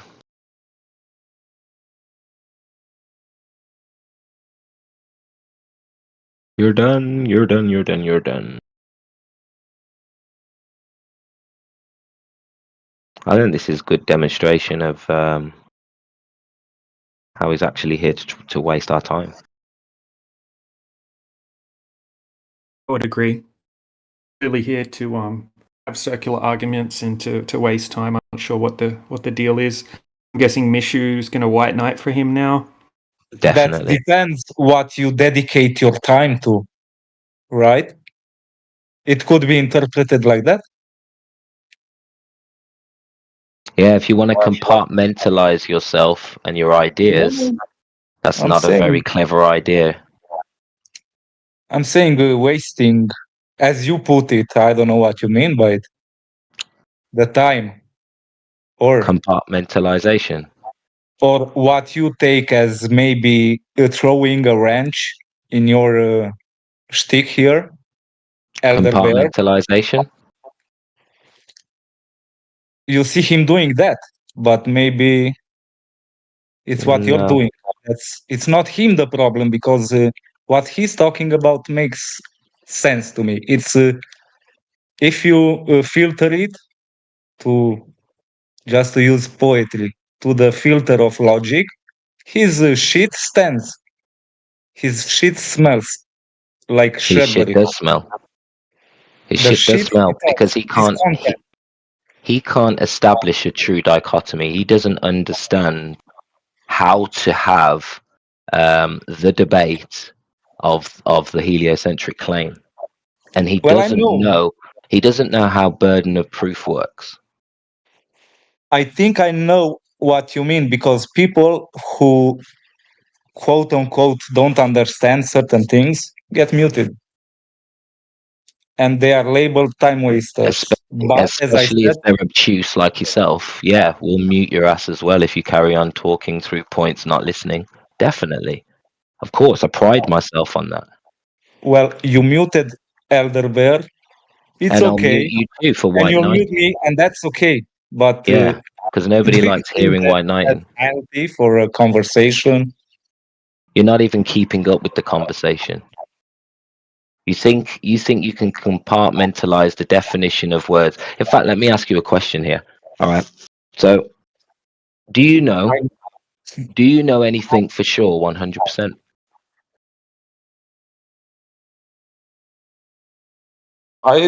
Sure, yeah. 100%? Yeah. So think some things can be 100%. We can have. You changed, like you're confusing me. Like, I don't know, maybe you're gonna call me back later on this, but you changed the question just now. Yeah, well, I want to know whether you. Now, like, I don't know where this is going. I want to know whether responding- you know the difference between a fact. Oh yeah, and belief. Yes, sure. Just Knowledge ask and me belief. that. Just ask me that. I think. I do. Okay. So, do you believe that you can use models to prove the shape of the Earth?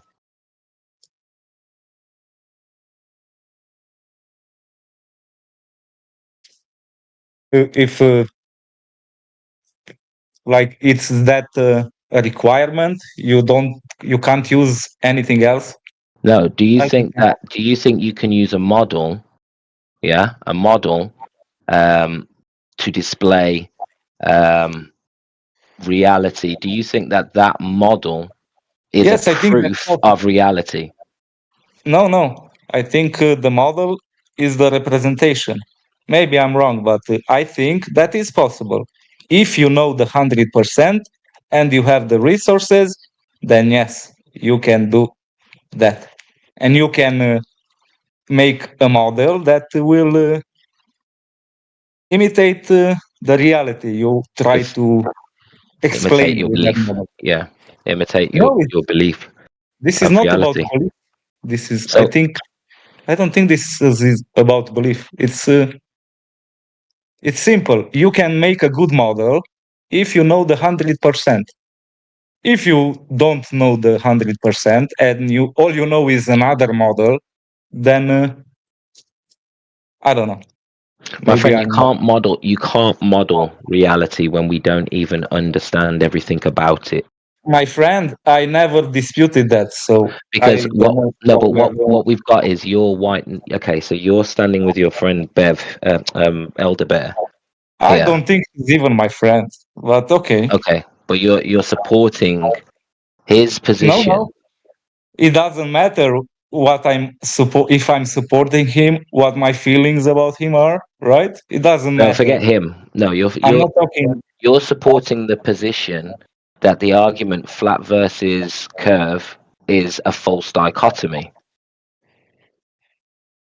Oh my God, how many places are you taking this? Like I'm a slow person. Like now you're saying something like I'm supporting something that I thought you were going to say. I thought you were going to answer a couple of those questions differently. But what I'm trying to do overall is tell you you're aligning with ideas that you cannot. Basically, you're putting us into a circular argument that comes down to perspective. Okay, this is all about how flat is flat, and nobody cares about that. Why is that? I'm not putting you in that. Because the dichotomy, yeah, we're not here to discuss. No, I'm saying topic. you are seeing for yourself in a circle running. It's not me doing that. I know you can ban people and mute them if they're doing that, if you think, but it's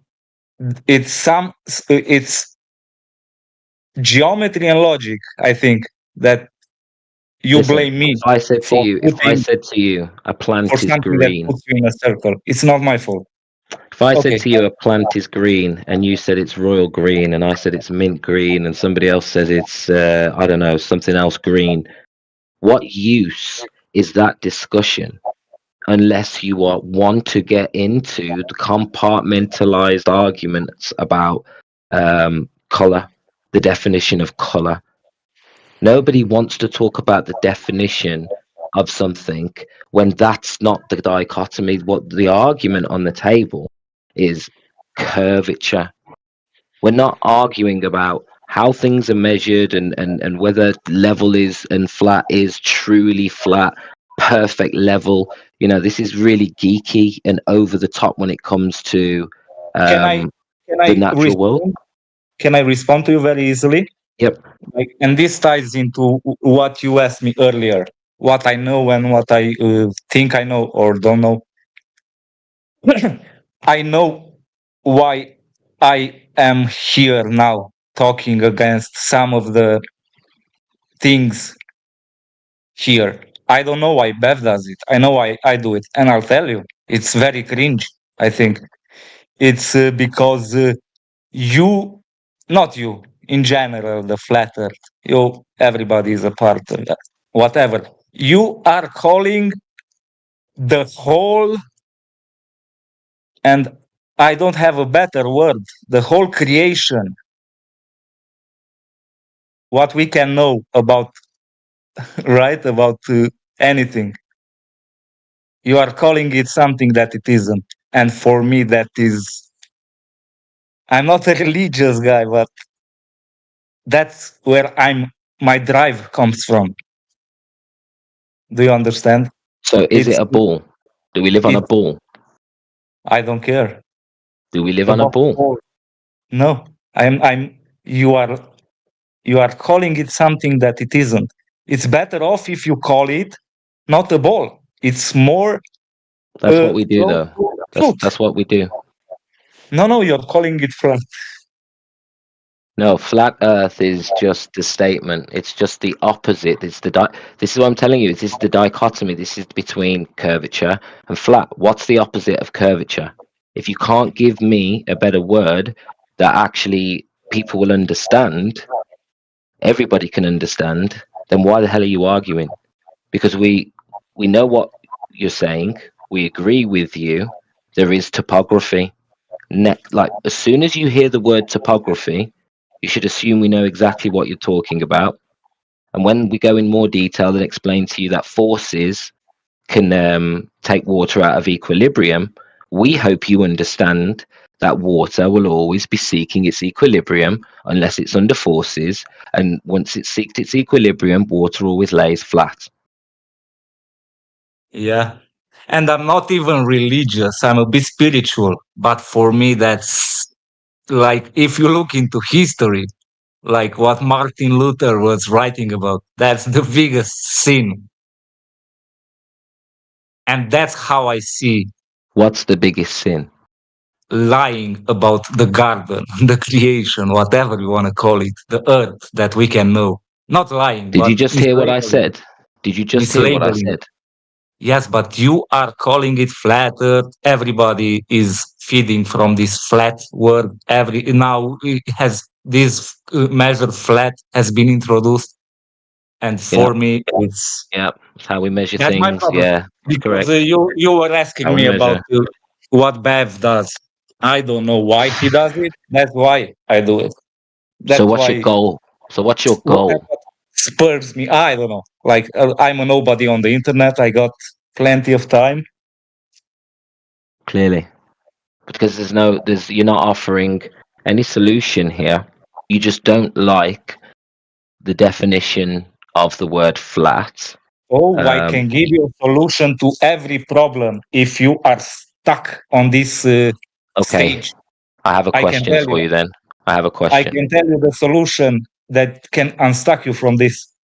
No, let me ask you a question. This is my question. Let's talk about what is. Let's acknowledge reality, and then we can fix the problem. Do it. Right, let's acknowledge reality. Right, what in nature is flat? Give me an example of something that is flat in nature. Well, I don't know. Like I was thinking earlier that I know it's very stupid. Not stupid, but it's wrong. But I'll say it anyway. A straight line that we think about in nature, right? Between 2 points. Straight lines in nature? I thought you're going to violate your own definition of flatness here. No. I'm saying that distance between 2 points exists. It's not a real line. I'm on about in nature. What observation? That's a concept, my friend. That line is a concept. Everything is related to nature. Everything is measured. No, that line is not nature. That line is imaginary. I understand, but I'm asking for something specifically in nature that is flat.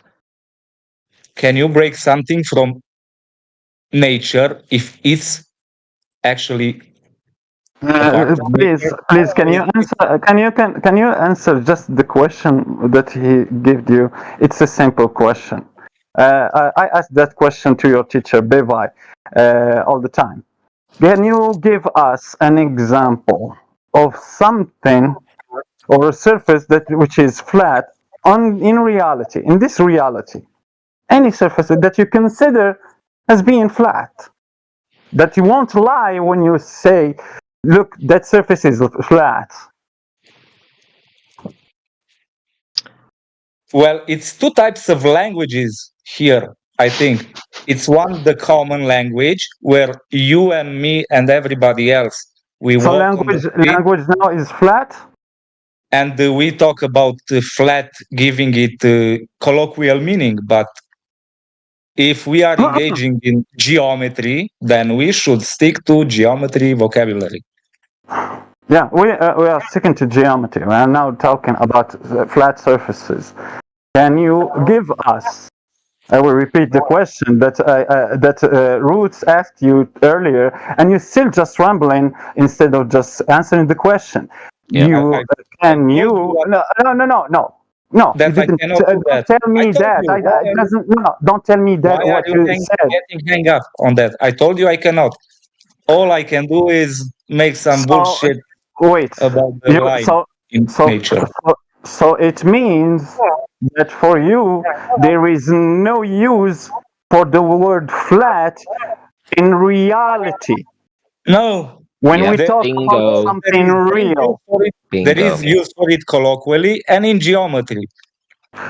I am talking about reality. Use geometry or use whatever you want. I'm talking about reality. So there is no use. So there is no use for the word flat only when you talk about something imaginary. Flat surface in geometry, in your imagination, not even in reality. No, because in your paradigm, there is nothing that can be flat. Nothing can be flat. You talk so much is to go case by case. So is a mirror flat? Visually, a mirror is flat. Yes. And but in reality, colloquially speaking, yeah, but don't lie. Just don't lie because you said because you said visually speaking. I tolerate this language in colloquial speak.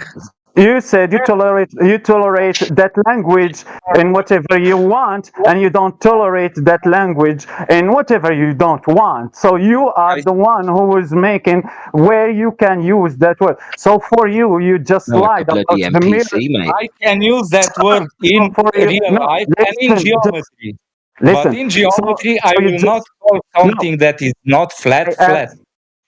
In reality, shut up. Can you understand? Listen. Can you understand? Shut up and listen.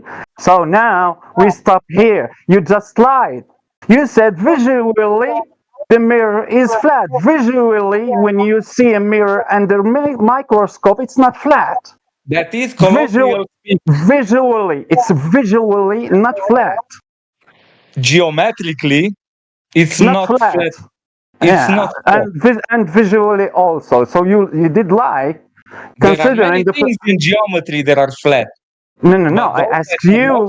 I asked you in specific about a mirror. Is a mirror flat? You said visually.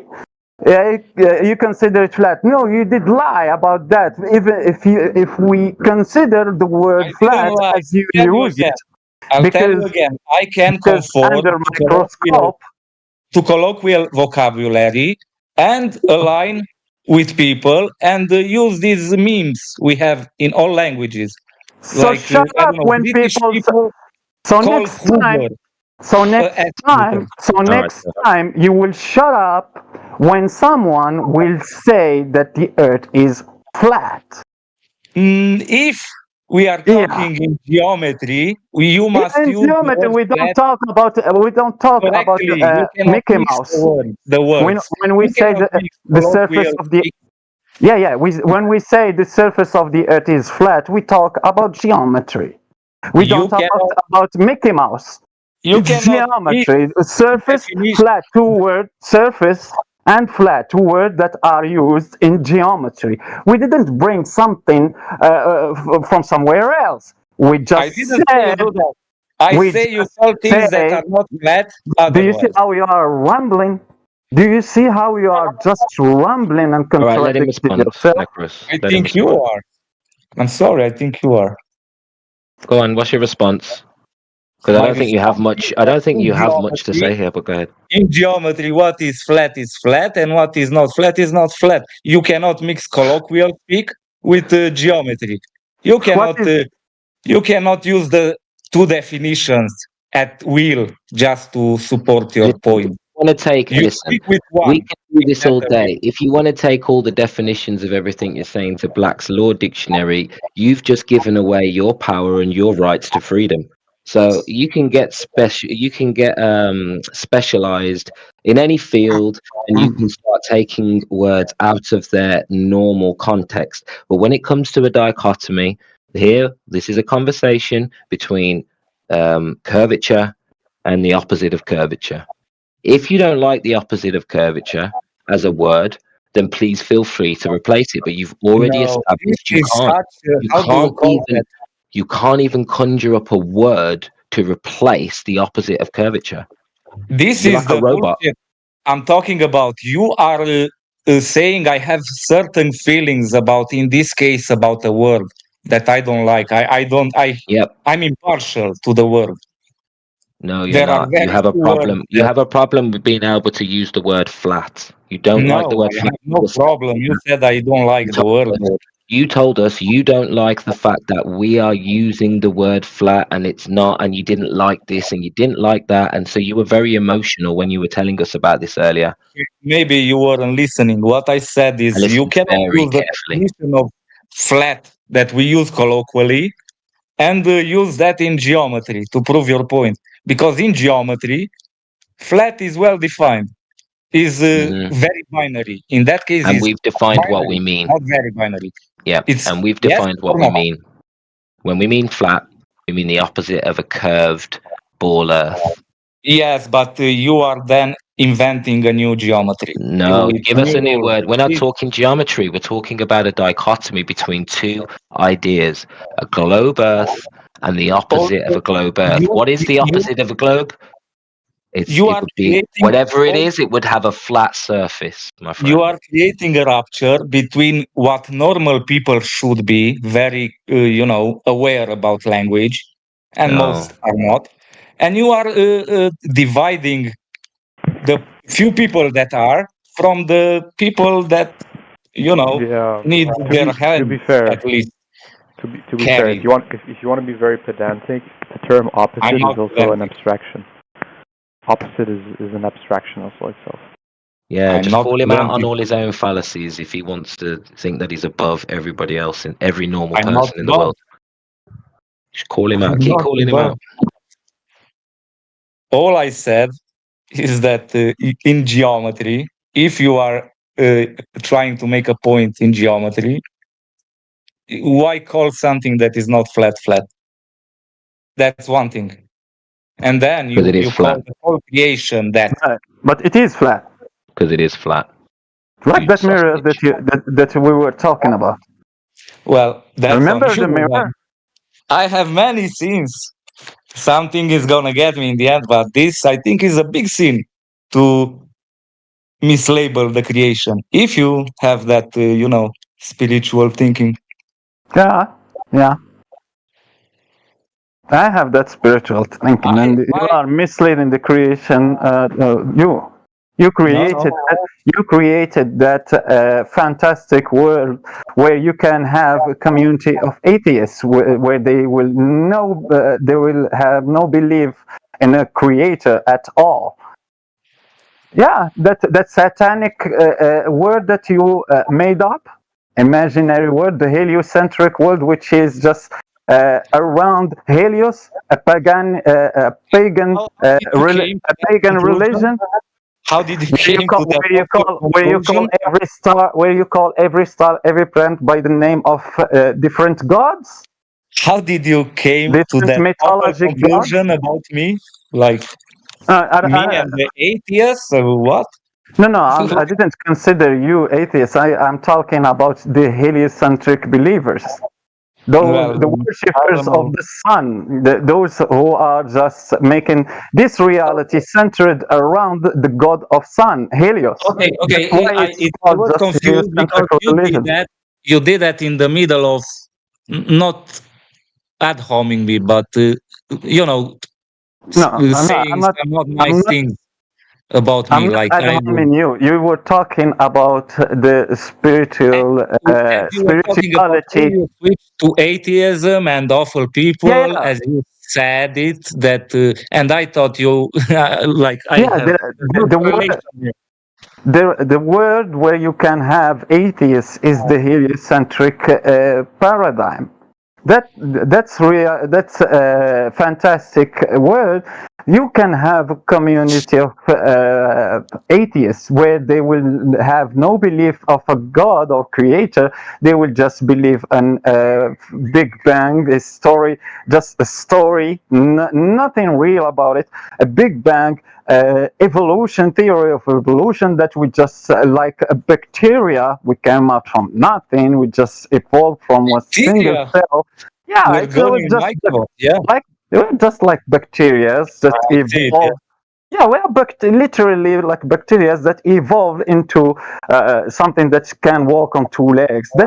That's what gives you the heliocentric paradigm.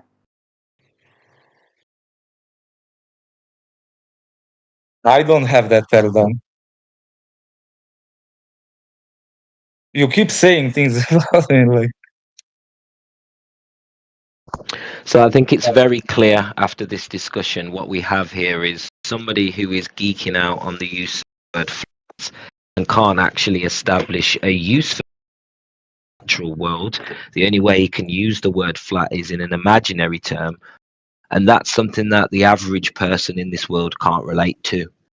Well, I told you, and I say again to that, if you want to use another word, to get close to reality as possible. It's not flat, but you can say it's a topographical plane. It's not a globe. Topographical plane. It's a topographical plane. I would be not a glober all day long because it's a topographical plane. At least not a globe is real. You don't listen? How about topographical plane? The Earth is not a topographical plane. I'm sorry. You keep saying that. I thought you would. Oh my God, this guy's an idiot. So what is it? If topographical plane for you is not the word, what is it? I'm okay with, I guess. Go ahead. I don't have another word, but not a globe would be closer. I wouldn't. Not a globe. I would say an untruth. Not a globe. Okay, so a cube, not a globe. Your what you said is just so vague. So is it a cube? Vague. Not a globe. It means not a globe. It means that it can be a cube. It can be a pyramid. It can be a donut. Necros, if you are stuck in this dichotomy, listen to this.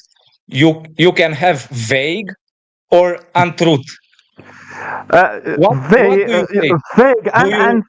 Vague and true is what you said, because you were talking about shapes. For us to not lie, to not be considered as liars, we never used a shape when we talk about Earth, because we don't know what's the shape of this Earth. We are talking about one single thing. It's just the surface underneath our feet. The surface underneath our feet is not curving. That's the shit that we are saying. We repeated that many times with different. I understand. You don't understand. You still don't understand. Fully. Okay. I can summarize it in 10 seconds. Go ahead. Why you consider someone who says that the Earth is flat? You consider him as liar. Is the surface curving? Because something that is not flat, which is not flat, is just a curved surface. You don't have any other choice. You don't have. Listen. Just listen. Yes. Listen. No. Don't say yes like if you understood me. Flat. Something to make sure I understand. Can I ask a complementary question? No. Listen. Something that is not flat. It's something where it's a surface which is curving. You don't have a third choice. There is nothing in between, and there is nothing after before flat or after curve. Nothing. You have two things. So if you consider someone who say that the surface is flat, you consider him a liar. So means that you, the one who just accused that person to be a liar, you have the proof. No, you said that it's a lie. It means that the one who will say flat earthers liars. It would be a lie. It would be a lie. Guy, can I talk for a second? It would be a lie if I would say it, because I know it's not true. So it means that flat is not a lie. Everybody that speaks untruths is a liar. Listen, all right, let me ask you, hold on. Let me ask you a question. What race are you? What race are you? I don't know, races and stuff like. What do you identify yourself as? Are you white? Are you black? What? I'm first and foremost, I'm my nationality, my blood, and then I am considered white, and I consider myself white. Yes. Okay, but you're not actually white because white is a color, yeah, and you don't resemble that color. Wait. Wait. I will mute you if you don't let me. Give me the space to finish what I'm saying. Sorry. Right? White is a color that doesn't resemble your pigmentation. There is no white human being on the earth, but we use that term. And this is the same situation. And you just claimed you do not speak untruths, and you have just done it with the color by calling yourself a color. You got him. I've spoken on truth. Perhaps I'm capable and I'm willing. You're and done. Not willing. You're fronting. You're fronting. You're doing a Bev thing, and that's it. So you are changing. So you are. No. So you are changing the creature of the creator. He never made a white person at all, and you are saying that there is millions, billions of people that are white, and it's just you are just bullshitting with the creature of the creator. If you are spiritual, like you said, you won't do that. You will be really strict about everything that you will say. That doesn't even matter, Necros. He's just committed the exact fallacy he said that he wouldn't do, and he's giving himself a label that isn't factually correct. So he's a hypocrite. Roots just applied the fatality to that guy. Yeah. That was the end. And I know there's no one else here to talk to, but I feel like he's gone now. Fatality. Unless if someone else wants to continue listening to that guy, feel free to unmute. Ladies and gentlemen, we got him.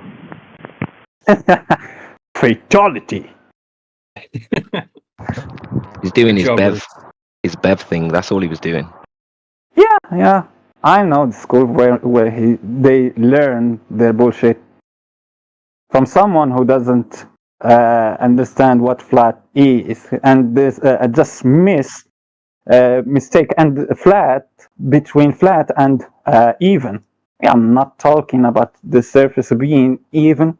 No, we know that there is different in elevation and the surface, dry surface, and even on the surface of water, like waves and those things. Yeah, we understand that shit. But we are talking about flat being opposite to curve. To say that it's not flat, you will just have to show curvature. That's all.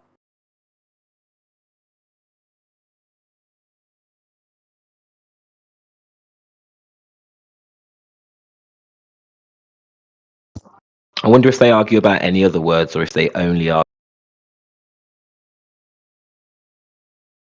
The day where I asked the guys in the Try Thinking servers, Bevi servers, I asked them the same question. Give me an example of something that you consider having a surface which is we can consider as being flat. And they just started trolling, and they all said flat tire.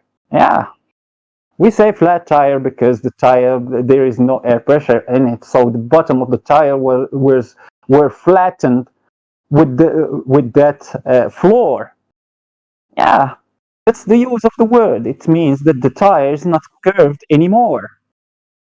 It's not a curved tire. If it is a curved tire, so there will be no problem because we just need a disc to roll on the street. Because it is flat tire, so it's with the contact with the surface, it just started to be flattened, so not curved anymore. That's the real use of the word. And Bevi has many videos where he says that all maps are flat. What the heck? So he consider paper being flat? No, bullshit. Yep, doesn't make sense. Doesn't logically hold consistency when you take it out of this context. And that's the problem. It's a game. It only works in this context. Not even a game. Those Bevi and Bevi students are just like those people. They are born to disagree.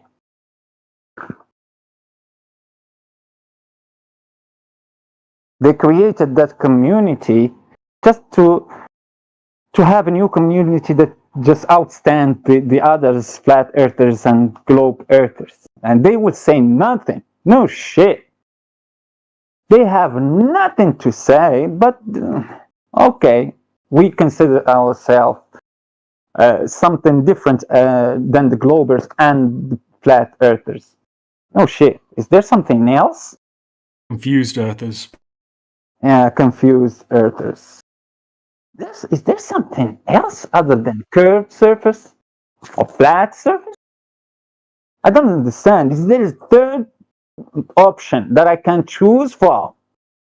Curved surface or flat? Curved, it means it will curve down or up. It doesn't matter. It's just a curved surface. If it curves up, it will make that concave earthers, that community of concave earthers. And if it curves down, it will create that community of globe earthers. It doesn't. It's just flat. You will be standard person believing what is self-evident that you see everywhere. If you are a kid, a newborn kid, and you are just being raised away from this disruption, you will never have that idea of a curving surface. You will always believe on a flat plane. You'll never consider something different than what you see. Flat horizon, flat everywhere, flat lakes, flat ocean.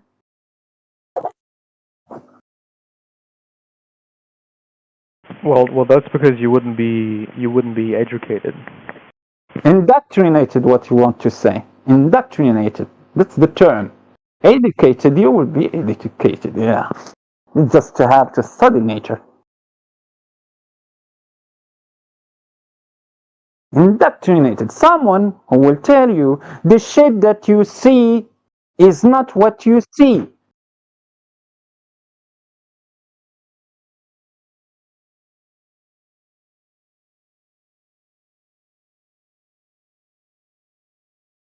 No, but the astronauts saw it. So. No, okay. Okay, that. Kids, must Santa mean that is the real. astral- Santa is real because kids have gifts on the bottom of the tree. Santa give that to them. So take the testimony of a kid. Well, Santa's not science though. Isn't it a metabolism? What do you mean? Isn't it a metabolism that you can study? Saying something being real, that's the start of the study.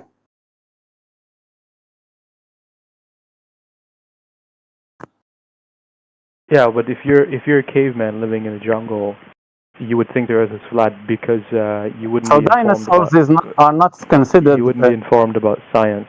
Yeah, dinosaurs are not considered as science. In your understanding, if I understand what you just said, the gifts that they find underground. That's not. They tell you that it's just dinosaurs, like that Santa and the gifts under the tree. That's a red herring, sir. No. Don't say that. If you're stuck, you're stuck. It's not a red herring.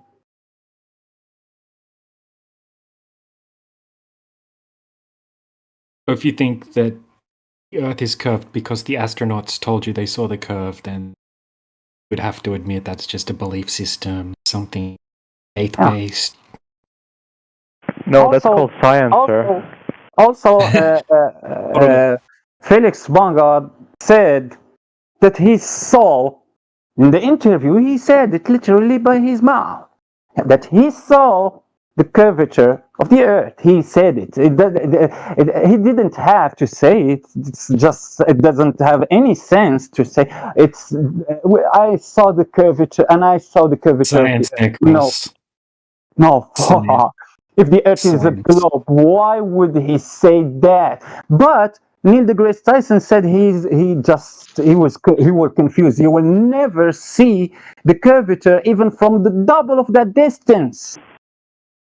Yeah, believe him. Hey DJ, I think DJ picked up on something that I really wanted to press him on. He said that he had science backing his belief of a ball.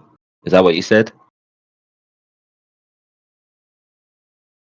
No, I was just addressing Necros there about he's saying that if you didn't know any better, you would think Earth is flat.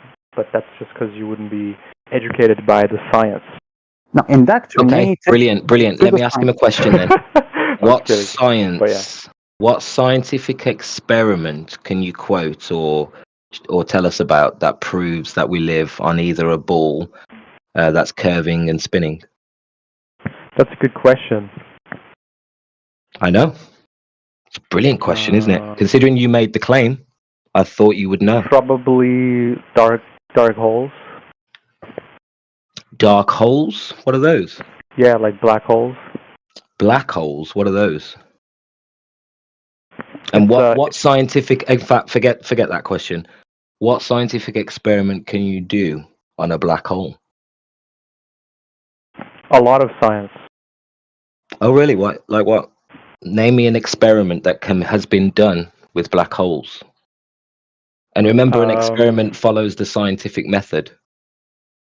I wasn't prepared for this question. You shouldn't have made the claim. Dun, dun, dun. But I can link you something if you want. Link me something. Is it an experiment? It's black holes science from NASA. So what science? If what science do they do on black holes? They they read papers, and they look at some screens. Well, yeah, and that's the science that they have on black holes. I think you already know this, Necros, but that isn't a scientific experiment. Yeah. In order to claim something is science, you're going to have an experiment. I know. I was just trolling. I'm sorry. No. You made a great point. I was being sarcastic. I'm being sarcastic on behalf of our friend here, because to claim that there is science, all the science backs the ball, the spinning ball, you would think you would know of one experiment that followed, a proper experiment. And anything that goes against the globe is anti-science. Right, okay. So what science do you have then? Because you're making all these. You sound like you know what you're talking about almost. I said it in the beginning. They have. Well, I've seen the sun set below the horizon, which proves the Earth is a sphere. That doesn't prove the Earth is a sphere, my friend, and that's not an experiment. That's not science. But if you want to forget that whole science claim that you made, I'm happy to just drop it. But just as an observation, that observation isn't only explained by a spherical spinning Earth. That phenomena could also happen on a flat Earth if you understand how the atmosphere and how perspective works. No. No. Really? Yeah. Yes. Yes. So you don't believe there is any way that things could disappear from bottom up on a flat surface? No, that is absolutely impossible. Say there is many. You can say there is many. Oh yeah, there is. But what you're doing here, my friend, is you're showing your ignorance that you haven't looked into this subject at all, have you? Well, also the toilet flushes the opposite direction in Australia, which proves that the stars rotate in That's called gish galloping from That's ship not to true. That's an old wives' tale, you big sausage. That's not actually Is he being true. sarcastic? Is you joking about the toilet thing? Yeah, I'm sorry. That's ridiculous. Oh my God. Listen, the way that this guy's speaking, that wouldn't surprise me if that was something that you came up with, because you're making all these claims, but you don't actually, you're not even aware that things can disappear from bottom up on a flat surface. Or am I just being trolled right now by a flat earther? Was are you even a globie? Yeah. Look at Eagle Slave's image there in the chat. Yeah, he's just messing with us. That's me right now. I'm sorry. Good. You know what? You're pretty good. Thanks. You did well. No, I was just being a typical globe earther. I was like, he's Very friends with convincing. crypto, and he's in like other servers. These arguments are. You asking for science and black holes? Oh my God. I didn't even suspect you, my friend. I've heard that sort of response before. Me too. I was honest trying to talk to you because I was fooled. It's not different from what the Glober says every time. I don't blame you. I mean, it's pretty much word for word what they say, right?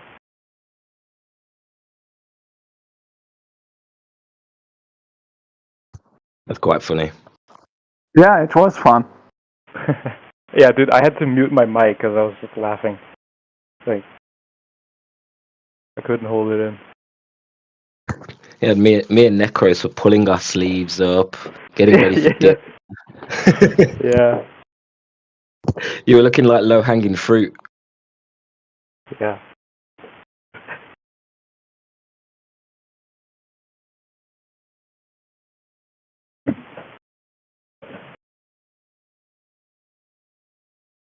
Yeah, Yugoslav, they live on a breeding Earth where the radius is different every time.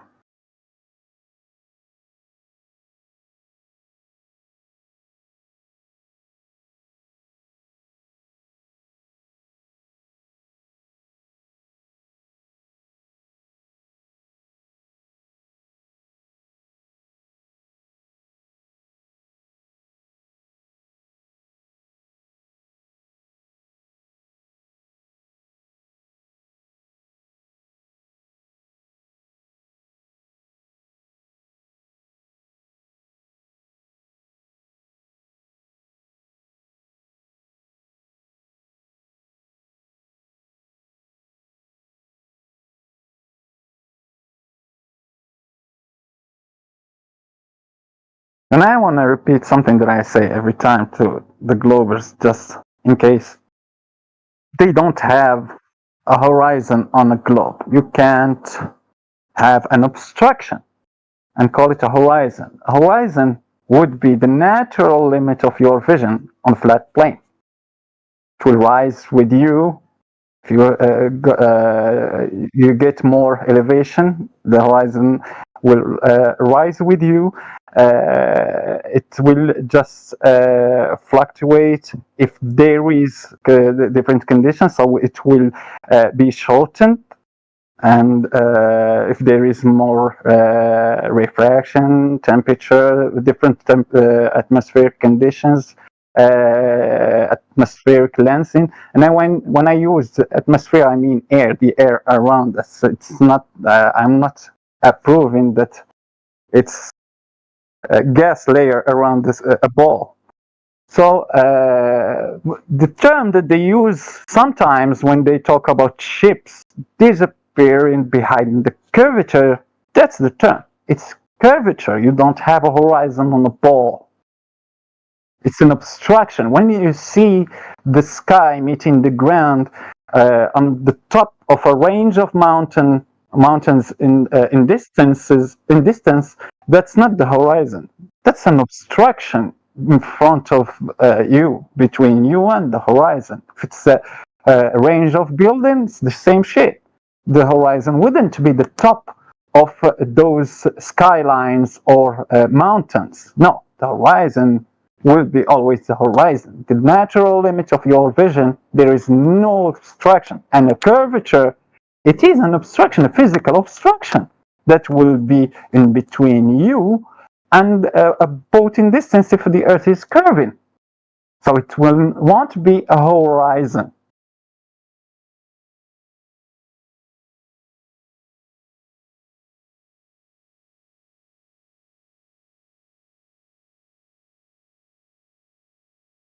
The horizon is a word that I think was created, if it is created or coming from the beginning, when we start talking. So the horizon were meant to explain the same thing. Horizontal line, natural limit between for your vision, where you see the ocean in general, because the horizon is in the ocean in general. Only if it is a flat landscape, you will say that.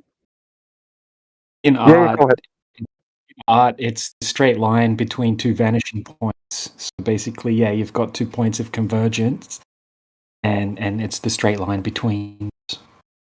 Yeah, and I draw. I used to draw a lot, so I know how to draw an infinite street, an infinitely long street which is straight. Because I'm drawing, I'm able to imagine any shape that I want. So I want to draw a flat plane where there is a range of building going in distance and the street in between them, and it is just parallel sidewalks to each other going in an infinite distance. I can't go beyond that horizon, that horizontal line that I will, or that focal point that I will draw. I can't go beyond that. So I can't draw China, I can't draw Egypt, I can't draw those things. It will be just nonsense. I find it funny when they say that you can't have a horizon on a flat Earth, and then when you ask them to try to draw a picture with no horizon, it would be the funniest looking thing ever. Yeah, it can't happen. You have those, we know for a fact that parallel lines going in distance away from the observer will just converge. So we know that even if the floor is flat, that it will just work the same. It will just rise toward your eye level. Like if you want to draw two parallel lines but going in vertical, like a railroad, but going in vertical, the one below and one above, and those railroads will just converge at the end. Even if you try to draw them straight. Because we know that straight lines will converge at your vanishing point. We say vanishing point if it's just free space. You say vanishing point if it's a free space. If it's a flat plane, it will be horizon. Have a look at the if I just posted in the side chat, Necros. It's a great example of how perspective works in regards to cloud decks. Yep. Yeah. Those, like the railroads, those are two straight lines that are converging in the middle. It's not something bizarre. It's not something bizarre. Everyone should understand those things. They're just something really simple. Imagine one straight line, one partial part of that railroad in bottom and one above you. They will converge in the middle, like the ones in your left and the one in your right. They will converge, and you are in the middle of that railroad. They will converge in the middle. You know that they are parallel.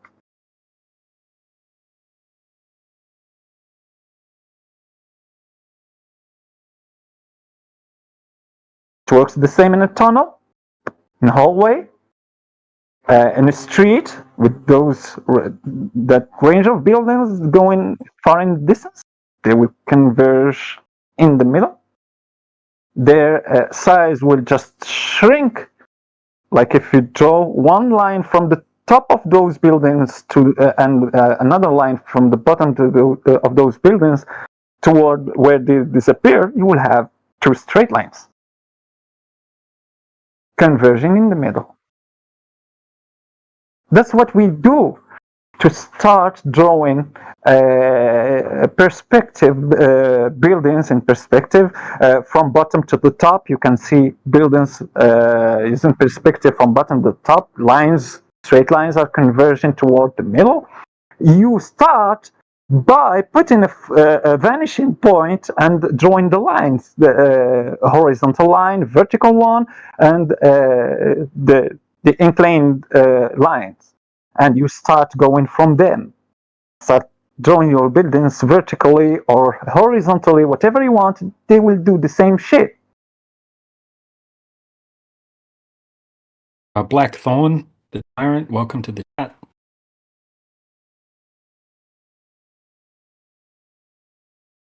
Yeah, what's up? Bro, what brings you into the Flat Earth channel? I'm just curious. I go into all the chats. Oh, cool. Have you looked into this topic before, or? I mean, casually, I guess. Right. The last time I came in here, they told me it was about God, so I was like, "That no." That's what I learned. No. If you looked at casually, did you see all the anti-flat Earth videos on YouTube? All? No. Just the regular ones that pop up. Yeah, it's the same ones that have been popping up for the last 3 or 4. Yeah, I don't really find flat Earth videos that entertaining because, like, I don't know, I'm not a scientist or whatever. Yeah, sorry, DJ, I didn't mean to cut in there. Go ahead. Just wanted to see how much research you'd done. Oh, I'm good, Roots. Go for it, bro. Cover that. No, please. Over. Where's that? Over.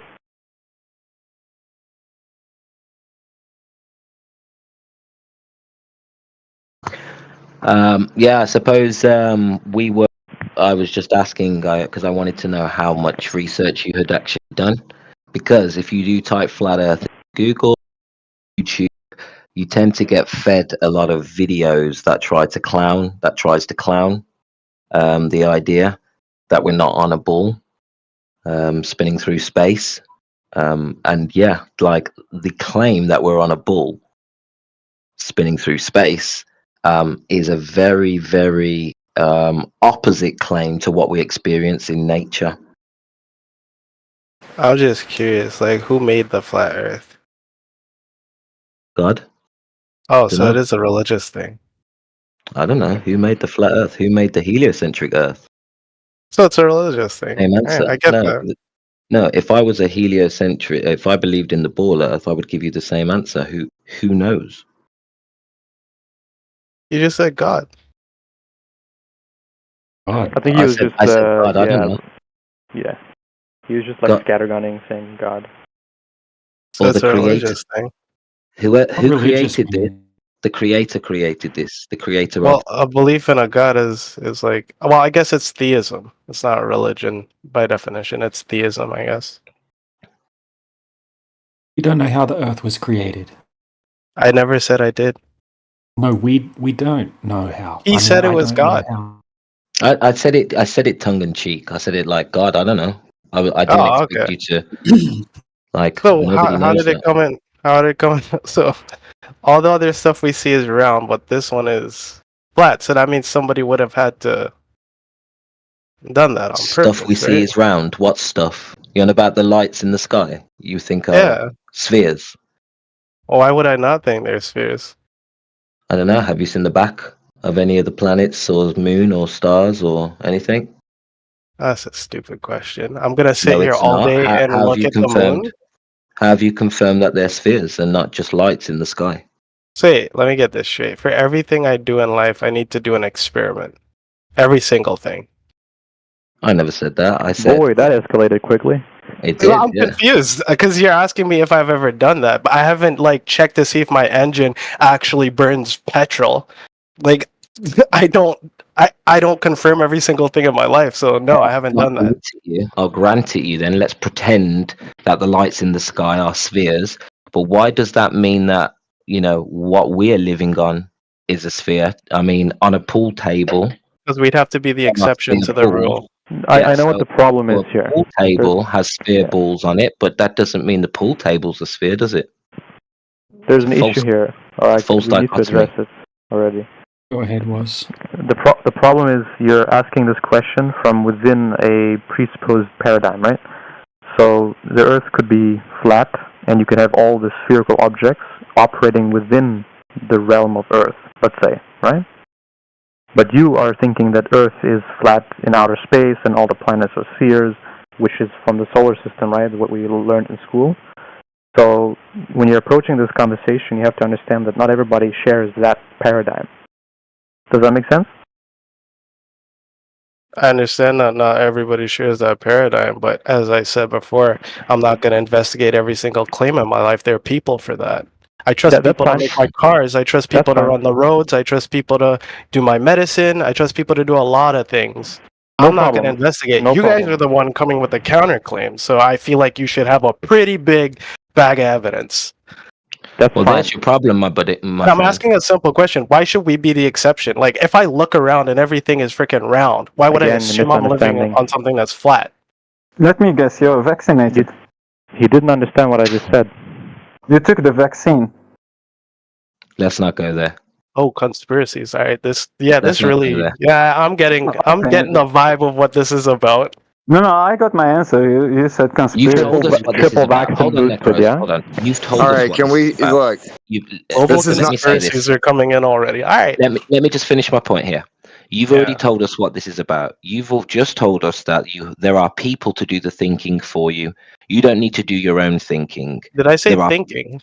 Yeah, you said I don't. No, I need said to know experimentation. about- The same way I don't check my car's engine to make sure it's burning petrol. There's a guy for that. There's a guy Right? He for works that, at yeah. Ford. You said there's a guy so you said there's a guy to determine your worldview. There's a guy No, to I did not say determine that. what science is, what's the definition of Oh, science, what you're the just definition of words gonna- are. you're That's just what gonna you're say whatever insinuating, you my think friend, I'm that you don't do thinking. your own thinking. But sorry, John, go ahead. I just wanted to make sure Wait, that he did you made build he your was own clear. computer? That was what he told us. Did you build your own computer? I have built my own computer in the past, not Wait, this one. you have a machine to make CPUs? I didn't know that. Foreign guy, he's going to do nothing but appeal to authority and jump No, on that he's playing your bandwagon all logic day. back against Because you that's and your clearly what he's all about. Yeah, right because now. he's saying I have to everything that I believe in. I need an experiment for. So your computer, you built that. You did all the alright, fucking. stop. Belief. I'm a non-believer in the words of mankind. If I can't test it, I don't care. So do you use a computer? Because you're talking to me on Discord. Yes, and I can do everything that you're going to try and strawman me and say that I can't. Yes, I How can. do you? Okay, let's talk. Explain to me how you did an experiment to prove how CPUs work.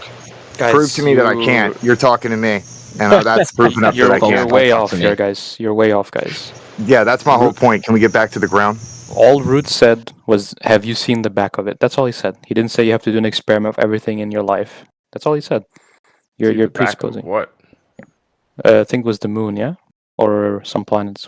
Just Why would you objects need to make the see claim. back of an object that We've you seen know the has a back of lots of things in space, but What is? Wait, that's what besides the value point. You would that guys aren't have gonna see the believe back of it. It something? doesn't matter what I say because you're just gonna say it's Photoshop or whatever.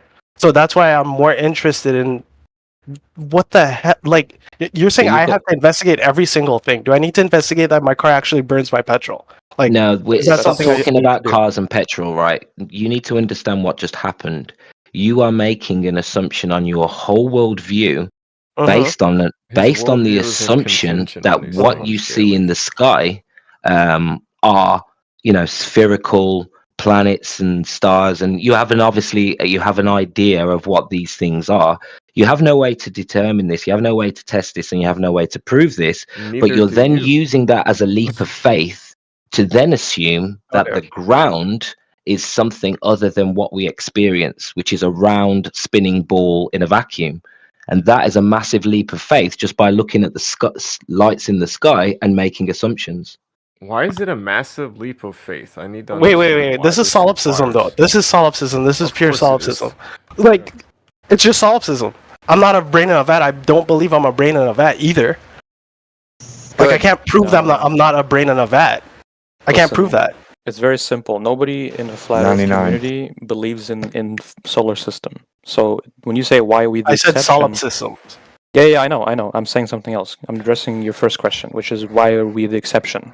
Why are all the planets spheres and we're flat? But most flat earthers, I would say, believe that the Earth is not in some vast universe of solar system. Rather, the Earth itself is the quote-unquote universe, right? So within that paradigm, all the objects could be spheres in the sky. That's no problem. Anything can be anything in any paradigm you make up. Yeah. No, but that's just what we experience. This is the first time I've heard something from a flat earther as a okay, the Earth is the universe. So you think like everything out there is just some like starlights or like we don't have to get that deep into it. The point is just that the Earth, everything around. Scientists have to go way further than what you're holding them to, right? And prove it. You don't have to go anywhere, but not even one sentence to detail what. We can get into that in a second. The point is just that we can see all the things in the sky, and they could just be revolving around the Earth. Yeah, right? But you don't have a model, though. They have a model, and you're trying to bring down their model, but you don't have one. Which model do you have? Could you post a model? I have. Again, we're back to this thing where every person needs to investigate everything themselves. We're back to this again. We don't have a model. No, we're not. The flat Earth community does not have a model. You had a model, and he asked you to post the model. You said we don't have a model. Okay, do you have a model? You can't post a single document detailing from your community what you think is going on. That's crazy to me. Like, what? Hey, let's simplify this. Hold on a second. Everybody allow DJ to speak for a second, please. I just want to simplify it a little bit. Okay, so would you guys agree on the globe side that if the Earth is a globe, it has to have a specific rate of curvature over large bodies of water? So again, we're back to now. You want to get flat very Earth specific, science, but you have nothing to offer for no model. How do I have nothing to offer? But wait, KP, you're saying that we have nothing to offer. We don't have a model. He asked you, do you have? We don't have, but do you have a model before asking for a model? Listen. Before asking for a model, if I were you, I would post my model and tell you, look, people, this is my model. You can see everything on it. There is the explanation of everything on it. You will see water wrapping around the ball. You will see gravity. You will see space-time. You will see those shit. You will see dark matter. You will see galaxy clusters. You will see black holes. You're giving me. It's amazing that you think this is convincing. No, hold on. I want to reply. But I am telling you that you don't have shit. Then in reality, before asking for a model, post your model and stop you're talking. making statements. You're claiming something talking. that isn't true. Stop talking. You're not done. Stop talking. Post the model. Hold on a second, Necros. Just let me calm down, make it from the curvature point. You're talking a lot. Look, I have evidence to back up what I'm saying. But anti-globalist, my problem is a model is not a discussion. A model, you will just post it in 1 second. It doesn't have one to post. I know. Wait. Can I speak for myself? Don't speak. Are you guys Post model. Do you have a model? What game are you playing in here? Do you have a model? Do you have a model? Never mind. Your intentions are clear. It's just one yes or no. It comes back to God creating the flat Earth, man. I'm telling you. So listen. It comes back to God. It's just a simple question. It's just yes or no. If it is yes, I will ask you to show it. Do you have a model? It's a simple question. Yes or no? I do, but I'm not going to post. Show me the model that you have. Show me the model. no. It was your Model. behavior when you were asking us for a model before posting your model. Hold on a sec, I'm speaking about Necros. you. Can I just That say was this me. conversation was going a bit better when Very DJ was interesting speaking to him. So why don't you just let DJ continue? He was making a bit of progress. Yeah, you don't want any of this. They're not gonna get to the ground. They're not gonna get there. But let's try. Model comes from the word modulus, literally meaning to measure. So we're talking about measurements. Can somebody provide some measurements for F's sake? Yeah, talk with him. I don't mind, but just don't let him go without posting his model, because I know that they He don't already have left. one. It doesn't matter now. He left. But he asked for left measurements. without Where are the measurements posting at? any model, so it means that they don't have one. Yep, it's broken. That's my problem with them. If you ask for a model before asking the stupid question, do you have a model? No, we don't. You don't even have one. So post your model to critique the fact that we don't have one, because he started by critiquing the fact that we don't have a model on flat Earth. You don't have shit in yours. My God. People are slot thinkers. Correct, Nick. But Blackthorn, like, we're not taking this from a biblical point or making any claims like I don't that. say anything about the Bible. It's just theism in general to me. Right. But we don't know how the earth was created, blah, blah, blah. Like, there's no way to test that. So what we're talking about is things that we can actually validate and test, and that people can go and repeat to make sure that the tests are correct, right? So if the earth's a globe, it has to have a specific rate of drop or curve over distance, right? So you can test this someone over, asked you for measurements just now, and no one I'm replied. going to give you measurements in a second. I just wanted to just let me explain. It'll just take like That wasn't 30 me. I was just seconds. saying. I'm waiting. Yeah. Okay. All right. I'll post you an observation to begin with. That's impossible on a globe Earth, right? Then I'll It just always go over the seems map. like the theism argument and these arguments have the same thing, where you have to be an expert to not believe in it, but you can just accept it based on faith. No. I can. Okay. You So need to that's why I was stop. trying to. Hold on. I was You just need trying to stop go with over the. I was just trying to go over the absolute basics of what is required to have a globe Earth. Okay. So you have to have a specific rate of curvature over distance. Just say you have a 10-mile lake, right? It has to drop 66 foot over 10 miles according to the globe radius. Is that Basic what you're math. saying, or is that what scientists No, that's are what saying? that's what the math of a globe that has a radius of the claimed Yeah, size. but is there a consensus? I mean, is there a That's consensus the amongst- consensus. That's the consensus, and you can validate it. You can look up any Earth curve calculator. You can punch in the numbers, and you'll see that the math that I'm giving you is the Not consensus. an Earth curve and- calculator, like a paper I can read, my guy. Yeah. Okay, My so would you friend, agree I've that the posted claimed it in the radius? chat. Like, I'm not going to change my entire beliefs based on a calculator someone I'm not posted on the trying to internet. convince you of anything. It's not going to happen. I'm just telling you. I'm not trying to convince you of anything. I'm just trying to tell you that if the globe Earth has a radius of 3,959 miles, okay, that's the claim. If you do the math, Yeah, but if you believe it's true, you should want to convince me. To be clear, these Earth curve calculators are made by globe earthers. So you can go find whichever one you want to use and use that one. Yeah, look, Blackthorn, I'm just trying to present you some evidence, and I just wanted to explain, so you understand what I'm presenting in a second. Okay, so if you have a body of water, it has to curve at a certain rate. You agree with that so far, right? I'm not that bright. I could agree with anything. Yeah, sure. Yeah, okay, a globe Earth has to curve, right? And if the radius is 3,959 miles, you can do the math and you can work out how much it should curve over a specific distance. Right? Yeah. Simple so far, yeah? So I just want to give you a simple example. Just say you have a 10-mile lake, okay, and you set up the camera 1 foot off the surface of the water. According to the globe model, the horizon has to be at 1.22 miles away. You can check the math later. I 100% guarantee you this math is correct. I mean, Okay, so this is going over my head, just like when my car buddies talk about like car shit. It's gibberish to me. Right. If you live on a ball, there must be curvature. Do you understand that?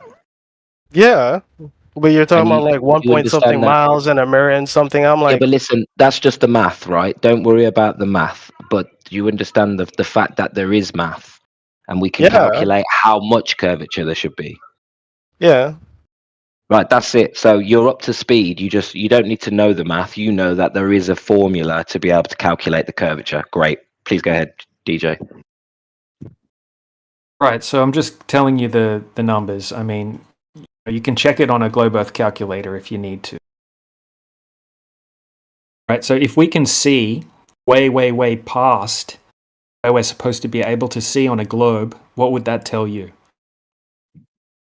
I don't know, man. You tell me, because I don't know. I'm no fucking measuring. I'm not good at this type of shit. I told you. He's But you basically gotta like asking explain you, it like does I'm a 5. curve- Like honestly, I'm not. This isn't very layman speak. This seems like stuff for people who are into like physics or whatever. No, DJ's just very eloquent, right? But honestly, this isn't like a very technical argument. The argument is basically if there is a curve, then the ground itself should be dropping down in the distance. Do you understand? Right. Yeah, that makes There's an sense. actual consequence to saying that we live on a ball. You now have a claim that the ground is dropping down at some point. Oh yeah. Yeah, and they've given It means us like when a math. ship goes over, like that type of shit. Well, that's what they claim. But the problem is we can zoom those ships back in its entirety. Because the reason why things disappear from bottom up is not because they're going behind that curve. It's due to angular size and atmospheric effects. We can zoom things back in once they've started to disappear from bottom up. What do you mean zoom things back in? Like you can see shit that has disappeared behind the horizon? Correct. That's exactly what we can do. Because when things disappear behind the horizon, they're disappearing because of a few technical terms to do with perspective. And when things disappear into the distance, they get smaller and smaller, and then things can disappear and merge into the horizon. So you should be able to see other countries from the top of mountains and shit, right? No, I'm just explaining to you why you can't see forever. Wait, why would you not be able to see forever on a flat Earth? Because of things like angular size, atmospheric refraction, other effects in the atmosphere. As things disappear into the distance, yeah, you get something called oh god, my brain's gone blank. Atmospheric capacity? Are you talking about, or are you talking about? Well, I'm actually talking about angular size and also trying to incorporate refraction and other elements. Go ahead, because I'm a bit distracted, DJ. Yeah. Okay. Yeah. So as things move away from you, they get smaller and smaller, right? Until they get down to a certain size and you can't see them anymore. So that's called angular resolution limits. So everyone has that. So even if you pull out a telescope or something, it still has like these limits. So things still get smaller as they move away. So you got that to deal with. But then over long distances, the atmosphere isn't perfectly clear. Like it might look clear, but then over a really long distance, it becomes opaque, a bit cloudy in a sense. Just the same as if you have like clear water in like a 50-meter swimming pool. And then you jump in the water and you try to look to the other end of the pool, you can't see the other end because over the distance it becomes opaque. So could you use different cameras to get past that? Because like different cameras aren't well, not affected. really. I mean, okay, so the first thing you got to deal with is your angular limit of perspective. Like, you know how everything kind of converges into like a point? Like just say you're standing in a long hallway, and you look down the hallway, everything kind of converges into what's called a vanishing point. Like the ground appears to like kind of ramp up and the sky ramps down and everything converges into a point, and that's like how your perspective works, right? And if you pull out like a zoom lens or something like that, you can see further because it increases that angle of perspective. Does that make sense? Right. Why don't you just use whatever lens you need and the type of camera you need to get past that? Because, like, we can see through smoke and shit. We can see through, like, straight up opaque stuff. Yeah, you can use, like, an infrared camera lens and you can see a bit further. But at the end of the day, vast distances, you're just going to have too much opacity to see through. But you've also got what I mentioned first was that things just get really small as they move away. And once something's below 0.02 degrees, We have giant telescopes, though. Yeah, but man, even with those giant telescopes that they have that are like the size of buildings, they say that telescope isn't even powerful enough to zoom in on the stuff they said they left on the They're moon. bigger than the size of buildings, as far as I recall. Yeah, exactly, man. And that's not even big enough to zoom in on the shit they said they left on the moon, according to them. And they say that's the reason we can't zoom into the stuff left on the moon, is because that telescope would have to be 100 miles wide or something. Their excuse. So what I was saying when you're looking at things in the distance is that you have like a limit where everything converges into a vanishing point and everything gets smaller as it moves away. So that's the reason you can't see forever through the No, that's why the horizon behaves the same on the flat and the globe Earth. Yeah, well, a horizon by definition is just the place where the sky and the ground appear to meet. Yeah, but that's all a horizon. That's an explanation for why it works on your Earth too, but it doesn't really convince me that the current model is wrong, right? It just says, hey, we can do this over here too. Right, that's why I was trying to bring up that first example. Okay, so Yeah, but anybody could do that. This is what I'm saying. It's the same thing with theism. They try to say things like there's science in the Bible. Anybody could come after the point and make something up that sounds like it fits what makes sense, what we see in real life. That's easy for anybody to do. The distinction is whether or not you have data, and you just compare your data to the other people's data. Right, Why is that that's what we have. No, that's spot on, man. So the globe model has data. Okay, so it has like a specific radius. Oh, but there's a value, conspiracy against your data or something because there's no papers. No. and stuff. I'll just explain it real quick. So they claim a certain amount of curve over distance. So I'm just going to give you an example without getting into the numbers that you should be able to understand easily. Just say you got that same 10-mile lake. You're standing on one side of the lake. Your friend's standing on the other side of the lake. So we go back to examples when I was asking you for papers and data. I'm going to give you the data in a second. I'm going to give you a live experiment that anyone can go and A test live themselves. experiment. Again, we're back to the thing where I have to test everything in my own life. Unless you What's just want wrong? to, What's the problem have... with testing? What's the Bro, problem? did you test your phone? Did you test your computer? Hold on a What's the second. problem? Did you Other test people your have phone done and the computer? testing. Other Sorry, people sorry, have that was a bit tested it. aggressive. Go ahead. No, like, did you test your phone and your computer? Like, do you go we into didn't your test those CPU and check the things, but we voltages and tested- everything? We tested Earth, okay? So you don't have to go and do Well, it yourself. then, so I have to do it for this, but you guys don't have to do it for anything? You just have to have a look at the evidence of what other people did. Jesus Christ. Have a look at the evidence of what other if people you did. told me my CPU runs on water and a fucking engineer from Intel is telling me it doesn't run on water, I'm supposed to believe you. Why? I would have to present evidence, right? I'm waiting for it. You're So, giving me let me- experiments I can do. No, I'm not giving you experiments that you can do. I'm showing you an experiment that's been done. Right? So let me just explain it real quickly. It'll just take 10 more seconds. Okay? You're standing on one side of a 10-mile lake, and your friend's standing on the other side of a 10-mile lake. Okay? He should be hidden by over 50 foot of Earth curvature. You shouldn't be able to see him because he's behind the curve of the Earth, right? But if you zoom in across that lake, you'll be able to see your friend perfectly. Right? You'll even be able to see the shoreline of the other side of the lake. Now, that's a big problem for the globe model.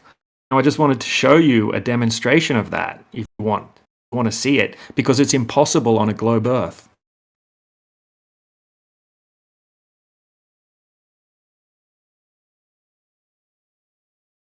You following?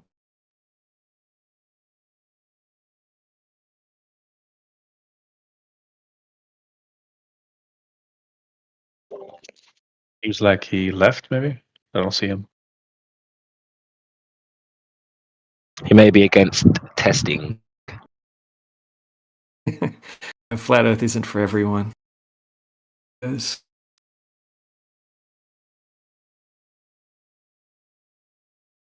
He's confused.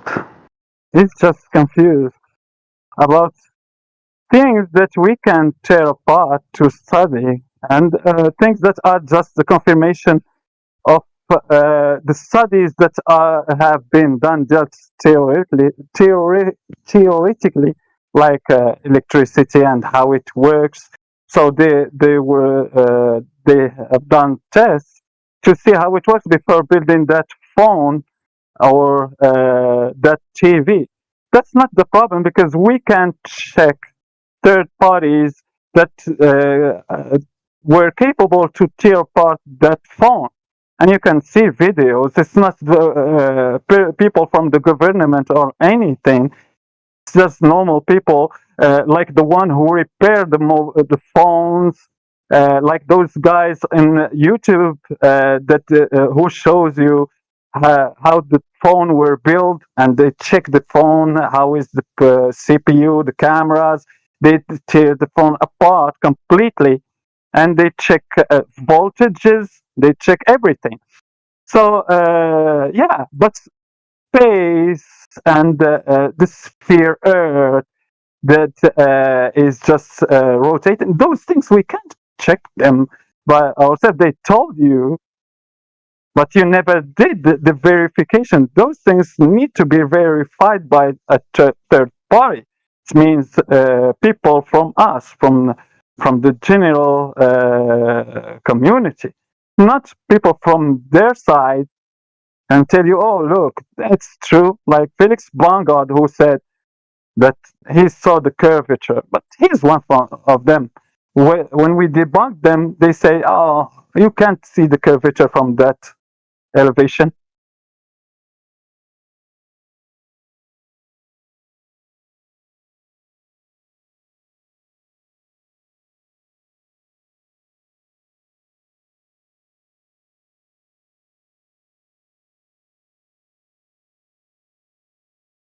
Yep, they have nothing.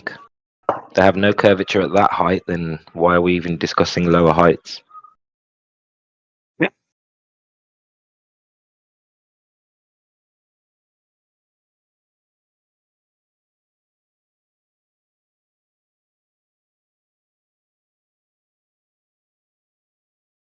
That shows you that they are not critical thinkers. They just repeat the same questions that they found in the internet, they heard from other bloggers, and they are not doing something new. They're just repeating the same thing again and again. But they never ask themselves those questions.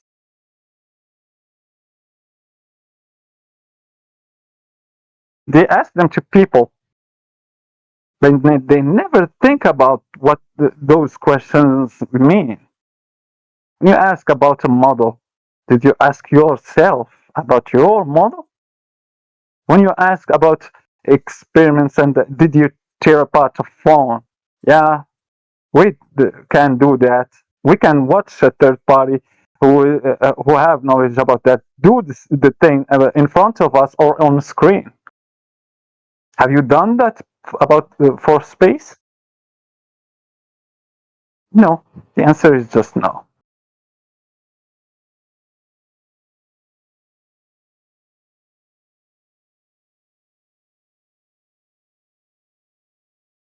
Hey, welcome, third world woman. Hope you're well.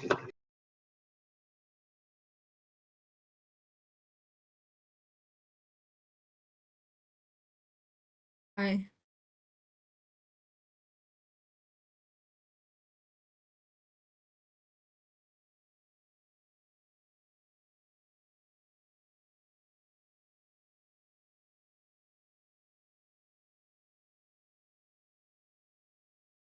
Like I said, shy one. You don't have to argue. We can just have a conversation, ask questions, and such.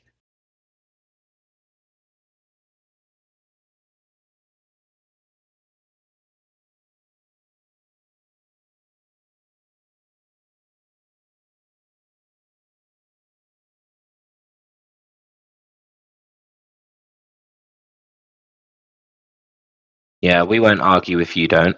Promise. Right, so are all of you guys flat earthers? Are you triple vaxxed? Hey, let's be nice. Yes, ma'am.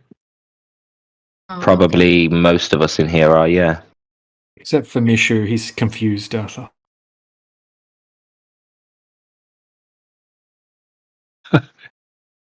Confused. That's a nice word. Are you shocked that there's so many flat earthers? Maybe? Have you ever come across flat earthers before? No. I'm shocked. I bet you have. I've never. There's loads of them everywhere. Right.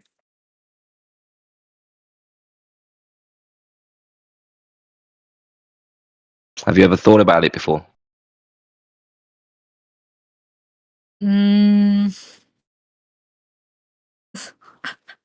I don't know what to say. I just know if I say something, I'm gonna mess up, so I'm just gonna leave now.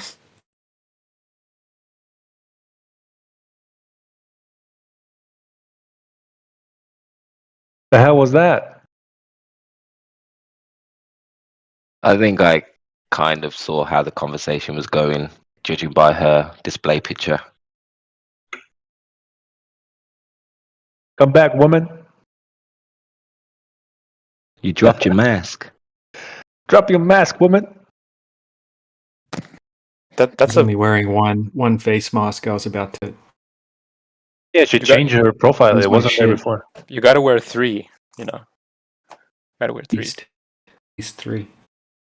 One across the mouth, one across the nose, and then like one on your forehead in case, you know, bad stuff happens. Oh, in case you sweat COVID. Yeah, exactly. Did you guys get your boosters yet, or no? Nice. Yeah, my number 23 at the moment. Yeah. I'm getting my ginger boost. Yeah. Ginger boost. Ginger. Healthy stuff. Yeah, that stuff you drink that makes your face squint. That stuff.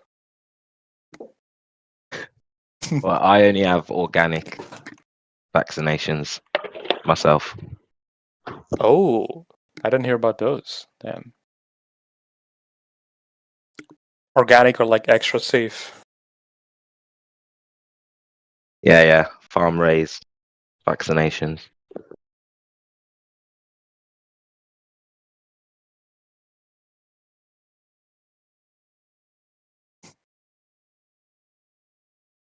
Did you guys actually get vaxxed or no? Like within the last 5 years? No. No, bro. I'd be surprised if any of us did. Usually only people that came to Flat Earth after they got tricked. Yeah. Most of them seem to regret it. I mean, all of them seem to regret it now. Most of them.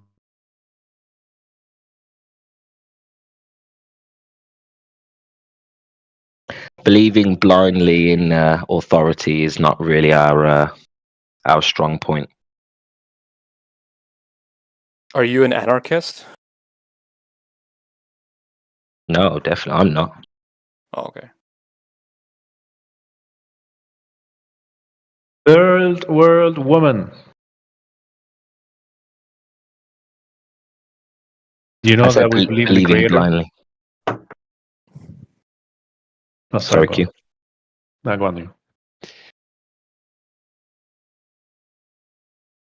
Third world woman, you've got us intrigued now. See, you came back, so we thought it was over. We thought we'd lost you, and now you're back. You're sending mixed messages. I think she's confuzzled. She's confused. Doesn't know what to do. Typical woman.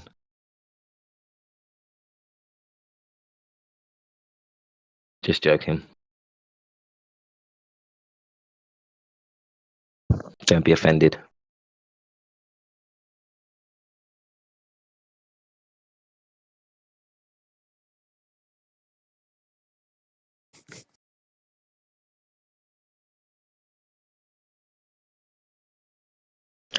to the guy who asked if I was an anarchist, why would I be an anarchist for not believing blindly following authority? Why would you assume that? Typically people who don't do well with authority have anarchistic, if that's a word, views. So No, I don't have a problem with authority. Just the blind belief in authorities, I don't agree with. Mm-hmm. So just under the assumption that whatever the authorities are telling us is correct, I believe that is a problem within society. Yeah, it is. It is. I mean, it has been for a long time, right? Even before our society.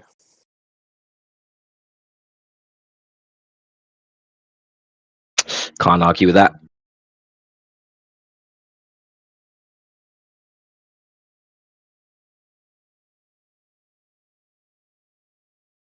Doesn't mean it becomes something that I accept to be a positive or good thing.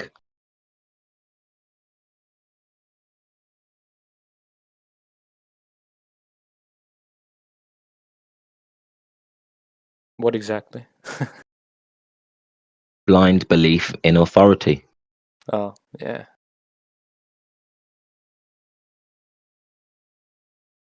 That last guy, his whole premise was, I have guys to do the thinking for that. We have people to do the thinking for that. That's not what he said, but that's what he's, implying. Yeah. Maybe it was the guy before who said it directly. You might be right then. The last guy may not have said that. No, but he is saying that, but just in a different form. Well, this is what I mean. I think it's infectious. Yeah. They're never going to actually say the expert does the thinking for me, but they'll say other things that imply that. Yeah, the guy before actually directly said it, to be fair. Props to him. Okay. Yeah. Well, he said, I've got a guy for that. I've got a guy to look into the car. I've got a guy to, do the experiments. We've got people for this. We've got people for that. But it's very telling if that's your best argument if you're debating a subject. Yeah, that guy, I mean, I already knew as soon as the anti-globalists started talking about curvature, I knew that he's never gonna get through to that, just based on what he started with. Yeah.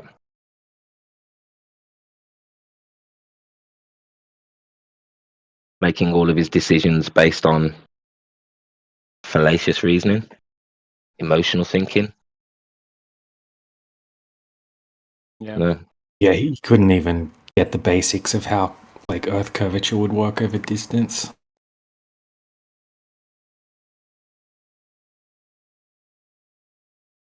Had a lot of spunk though, didn't he?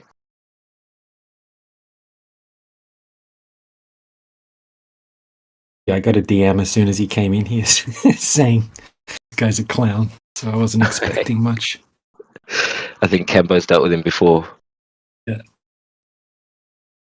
Poor Kembo. Kembo's sick. Yeah. Get well soon, bro. Why don't you unmute Mishu? Again? Oh, again? You're like round 3. Yeah. It's disgusting, was. I'll leave it up to DJ. I mean, I don't know. No, hell no, man. If Was wants him unmuted, then... Oh, yeah, I'll unmute him, but Was, you have to talk to him. Mm-hmm. Yeah, sure. He's yours. Hello, Mishu. Maybe he's not here. Mishu. Maybe he's AFK. But he's here. Seems like he's AFK. No, I'm here, but I don't think there's any discussion. I'm interested right now. Oh, fair enough. Are you from Have you got the home with us now? Are you upset with us? Nah. Maybe a few years back, sure. Yeah, you're just disappointed. Not angry. It's the way of the world. He's grown. How long have you been in this topic? Or whatever, Flat Earth? I don't know, a few years in this arena. Oh, okay. He doesn't think it's flat, mate. It's a sphere in outer space. He doesn't think that either. Oh. No, what He I'm knows it's saying is, if we speak about geometry, we stick to fewer definitions and not bring outside the definitions. Like You're what? not white? You're not a white person, like you said before? I don't know what that was like. That got me a bit triggered because it was like the third time that guy, I think it was Roots, he was going on these analogies or tangents that had nothing to do. He was just accusing me of rambling, but doing it himself. And No, because you were saying that we can't. Because You I were said, saying, fuck the race thing. What's with the race thing? That's not what happened. It had nothing to do with race, because you were saying we can't call it flat Earth because it's not flat technically. So when you called yourself white, technically you're not white. That was the whole point that. But that's his truth. Like No, he but said, you're not. Nobody is white. Who told you that? The color chart. Yeah, the definition of color. Are you a color? Color chart. When did Like you become a color? I only said white because that is the definition. I made it very clear. First of all, I'm my nationality. That defines me, my blood. No, you're not. Like that label is the label people use nowadays, and I tolerate it because. Nationality is a convention. I told Roots 2 minutes before he did that. I said I have to be careful because in this arena, with some guys, they just look for gotcha moments, and that's what you're doing with us with the whole flat thing. Yeah, but it wasn't even a gotcha. It was me getting because you muted said you were and white. that guy saying I said You said something. you were white, but that's wrong So because what? you're not white. Who told you I'm not white? You said you were white, but the color Who chart. told you I'm Nobody's not white? No, Who what? told you? Because if I put you next to white, we will see that you are definitely not white at all. Friend, we are not here in the a hall dedicated to speeches about I don't know what That was you crying about flat. Yeah, yes, same thing, because bro. in that case geometry is involved. But now we are not doing I don't know what is not sociology, but the other word, whatever. So when I speak colloquially, I don't feel the need because nobody does, and it would be possible to speak, to be a stickler with words. But you said hold on a second. We are You said it's a sin because we're describing the Earth technically wrong, but you're Yes. describing yourself technically wrong at the same time by calling Yeah, yourself but white. it's scale. It's me, and then you have the whole creation. So I think there's some levels of severity. And I don't know. You keep saying I was lying that I'm white. I wasn't lying. Why did you say you were white? Because that's the way people you like white me or not? are described. I told you, white? I Or am you're my not white? nationality. So fuck off with the race. I don't. Hypocritical, bro. It's got nothing to do with race. I'm talking about color charts. Hypocrisy. Yes, Why does but it we matter are, as I anyway? said, I we don't are get not in a studio talking about colors per se. All right. We are Back talking over to you, Woz. white is a meme that describes certain bloods of people, certain Wait, blood. No. We're not talking about that. We're talking about So skin you color. calling me a liar about my opinion? I color. think you were a bit wrong.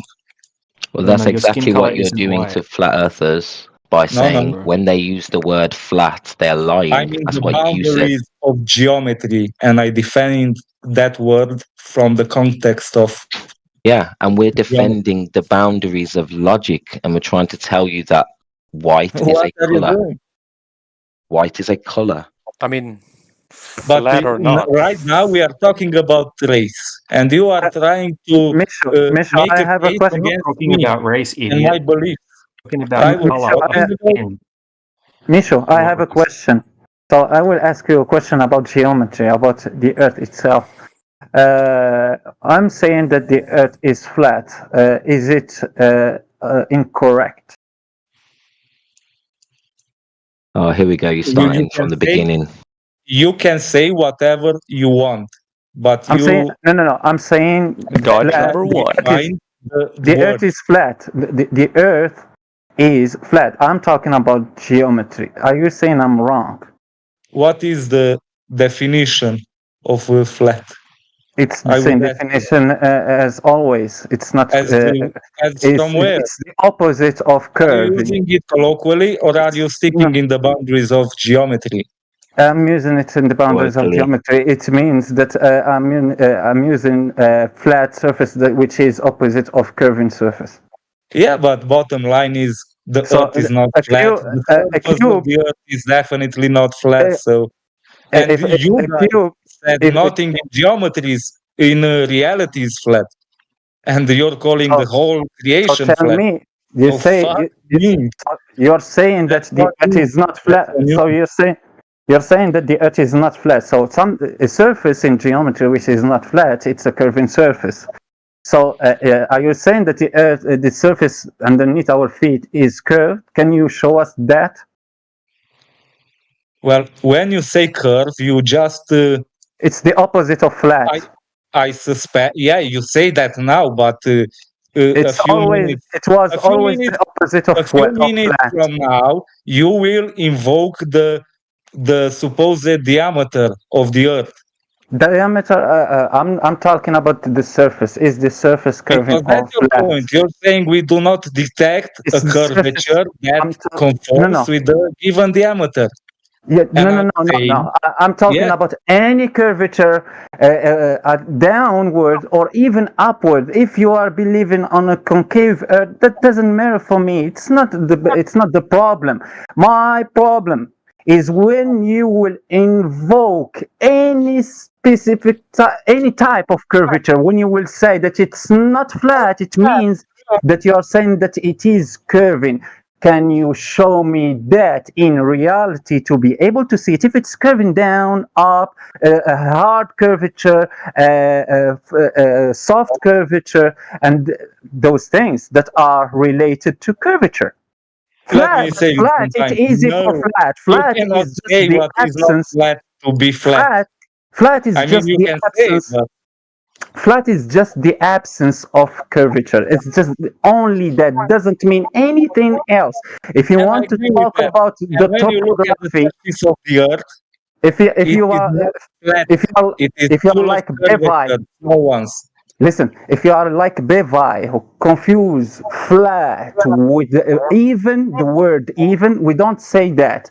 Flat is the absence of curvature. I'm the only one right now that uses the word flat and fights for the word flat to be used correctly in the context. Yeah, I'm always. I'm the one here. Don't talk about what you're doing or have or. I swear, my problem is always with language, even with the Arabs. I'm not English, but I found that there is problem with the use of language in any community, Arab, French, that's why English. That's why we have logic and geometry. They are like they say about music. They are universal languages. And if you do not stick in those boundaries, you will be caught in contradiction, like calling something that is obviously not flat. And okay. What is the thing that is obvious? What's the thing that you are talking about, which is obviously that you say that it is obviously not flat, and I'm calling it flat. Are you talking about the Earth? In your title, flat Earth. So if you are saying that it's not flat, prove that there is any type of curvature. I'm saying you can say it's flat, but then you use to the normies and everybody else, you try to tell them that, look, we use Euclidean geometry. Okay, just not use geometry.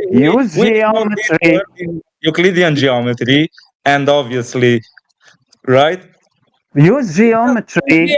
Tell people we Listen. are doing non-Euclidean geometry. That's close to truth. Mishu, use any type of geometry and show me that the Earth is curving, so the surface of the Earth is curving and not flat, because you said that I am wrong. It's not flat. I'm just saying that it is flat. So it means that you are saying that there is a detectable curvature up or down. I don't know what you mean by saying it's not flat. So it means that it's curving. Are you talking about downward curvature or upward curvature? So you have to show me what you are talking about. Flat is just the absence of curvature. It's not something difficult to understand. Yes, but curving there is many type of curvatures. There is no types of flatness. Just one flat. It's not curving, it's flat. But curved, when you say it's not flat, you will have to show where it is curving up or down and by how much.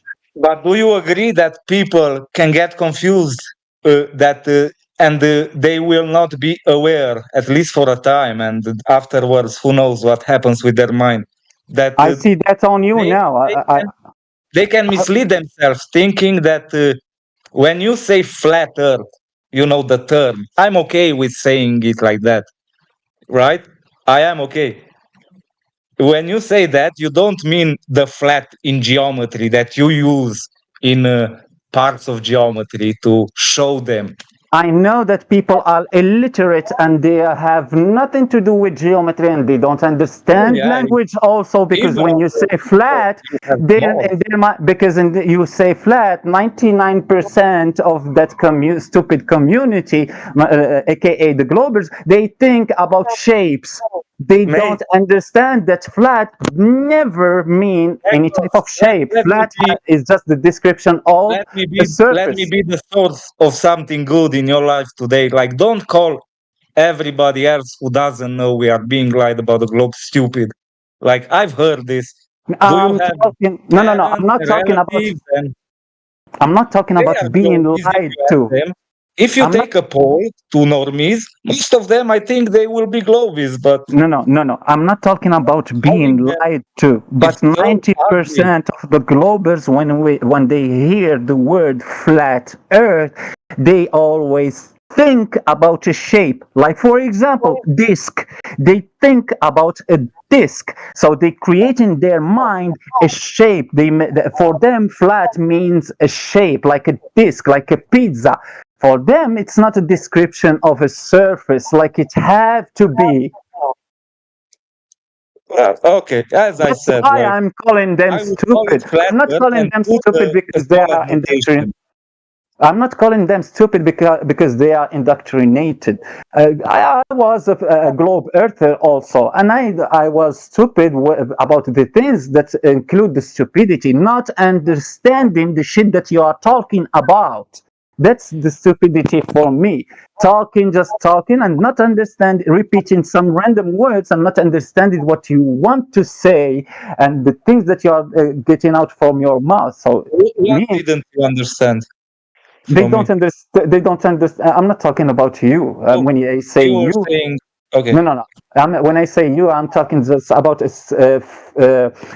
fictional person, just a fictional Glober in front of me. Like I'm just giving you an example of just a typical Glober. So typical Glober they don't understand the word that they are getting out from their mouth. Flat, when you are arguing about flat, you have to understand that you are not arguing about a shape. Flat. Yeah, but do you agree that a guy could be, and a lot of people are in this situation? Like, I don't have the data or the quotations, but I'm very certain because I know a bit about human nature, especially the stupid bad parts. But there are a lot of people that they know it's not a globe, right? Because they're into that. I know them. That mind. They call what do they call that mind? That it's inclined to conspiracies, right? There are people like that, a lot of them, and they have no clue about anything. So that reality is not just on one side. Just because someone says he's a flat earther or thinks the Earth is not a globe, it means nothing. That's People just know a we're not- statement. It has Mishu- no gravity of People it's empty know word. when we say flat Earth, everybody knows we're not claiming a 2D plane. So I don't know what your problem is. Like if you have a flat tire, people aren't going to say, "What, you think the tire is completely 2D and flat?" People know what you're talking about when you say flat Earth. People don't think that you're claiming a 2D plane. Sure, they might get it wrong and think, a disc in space or something silly like that, but they're not thinking we're claiming a 2D plane. Nothing wrong with the term. It's just you're just taking it to a real End of nitpicky story. level. Right there. The only people that we argue with about the topography and they include it in the word flat is Bevi. Bevi thinking is the one who came with this misunderstanding and who spread this misunderstanding. No, first thing, we are not talking about the land. We are talking about Earth. It means that it's the whole Earth flat. No, I'm not. No, Are you not? Are you not? No. This reduction to absurdity bullshit isn't going to work. What reduction? So you might want to get a new Name. script Flat because Earth. that's what you've been doing. You've been point. doing the reduction to absurdity for hours now, and I come back and it's the same script. It's getting boring. Well, turn off your station. I don't know. I This think is I was pointless, enjoying guys. talking to. It's not productive to talk about these semantics. Like, let's just talk. Hey, we gotta hand him over to Woz because it was Woz's idea for the unmute. Yeah. Nate, No, it's just- all we all know really is that it's not a globe. That's it. We cannot describe more than that. I think on a flat the is whole just like scale. a general description. It doesn't matter what the entire Earth is. How would you know? Because What? No, what? maybe this area we are on, it's something that corresponds with your definition of flat. What if there's some parts undiscovered, right, where the Earth does some things, it goes down. Talk about How does that make sense? Listen, we talk about the known Earth.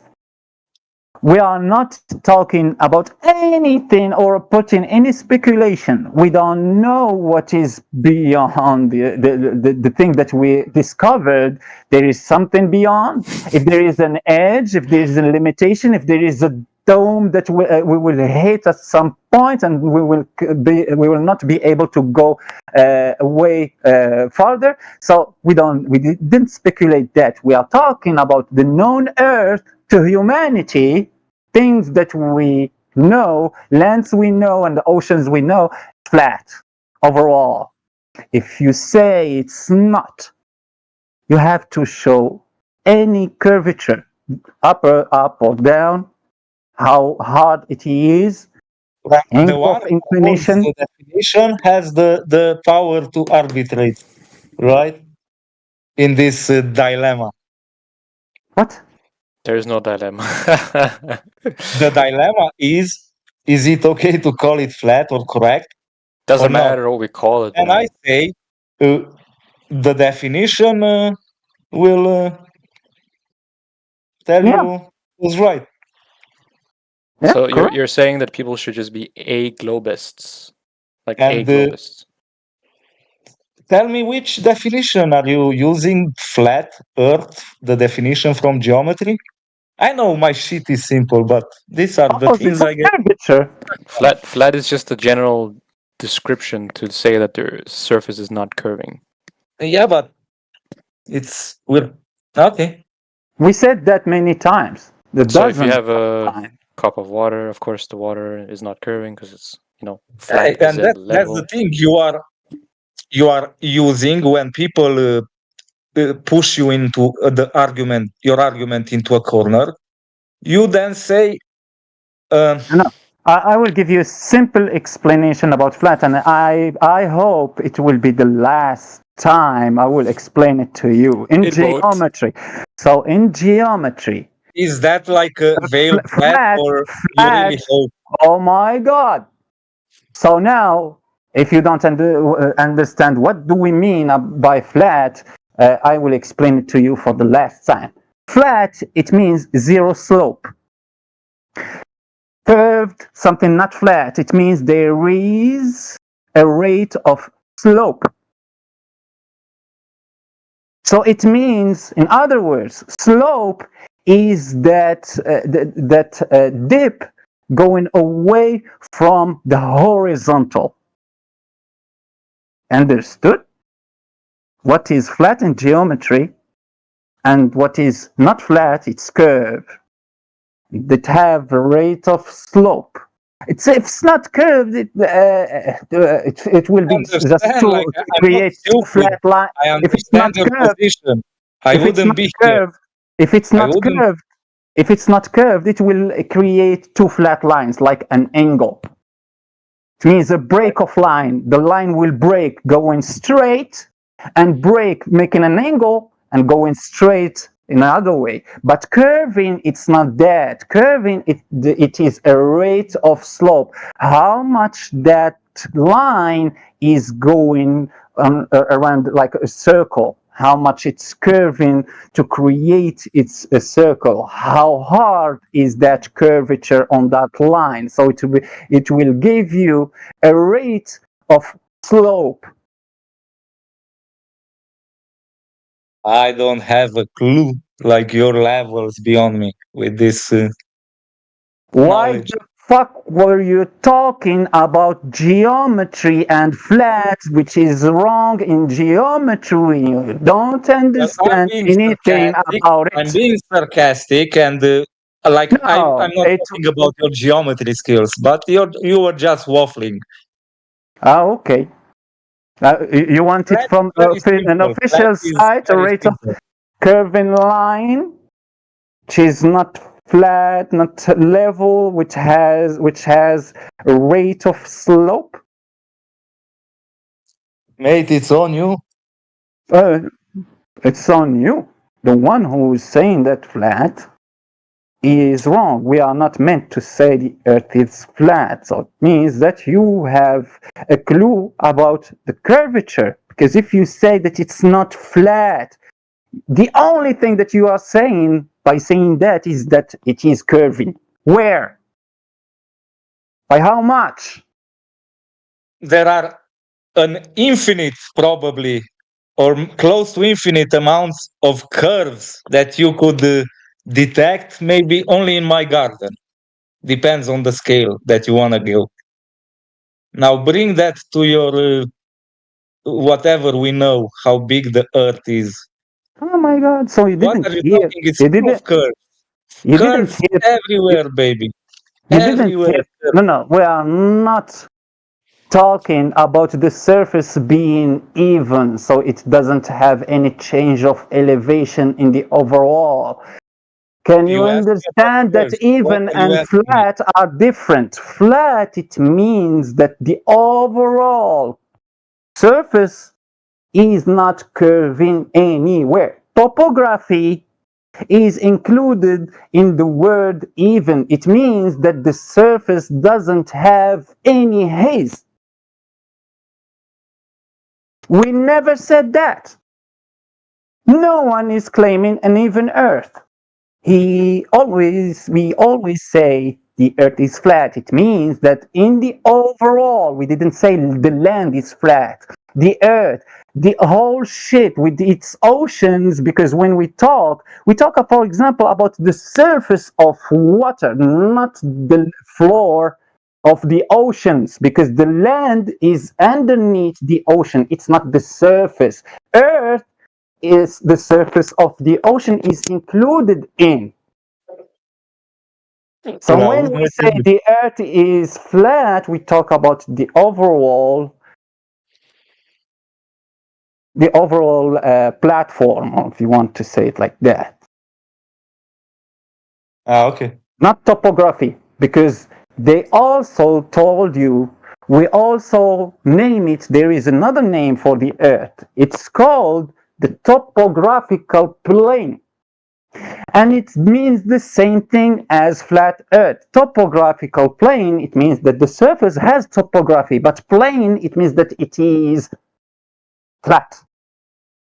So it's not a plane, it's something else. That's simply put. Plane. It's not curving. It is not in the same category as other planes. It is the same. It is in the same categories as the other planes, because the other planes just because it has indentations. The other planes has to be named something else. The other planes has also indentations, rocks on the floor, bushes, shit. No. Those are, and they have fractures. Please, we were on the talking ground. about what planes are in geometry. That's what you were talking about. I was thinking about I was thinking that you were talking about planes in reality. A plane, a surface of ground. You were talking earlier about these geometrical planes and saying topographical. Well, guess what? If you put a plane after it, it has the same qualities and attributes of a plane from geometry. But if the plane is flat, not the same, because the plane, if the plane is flat, it means lacking of any curvature, indenture, or in I don't know that word. Yeah, it lacks of curvature. It's not a curve. It's not a curving surface. It is a plane. It is a flat horizontal surface.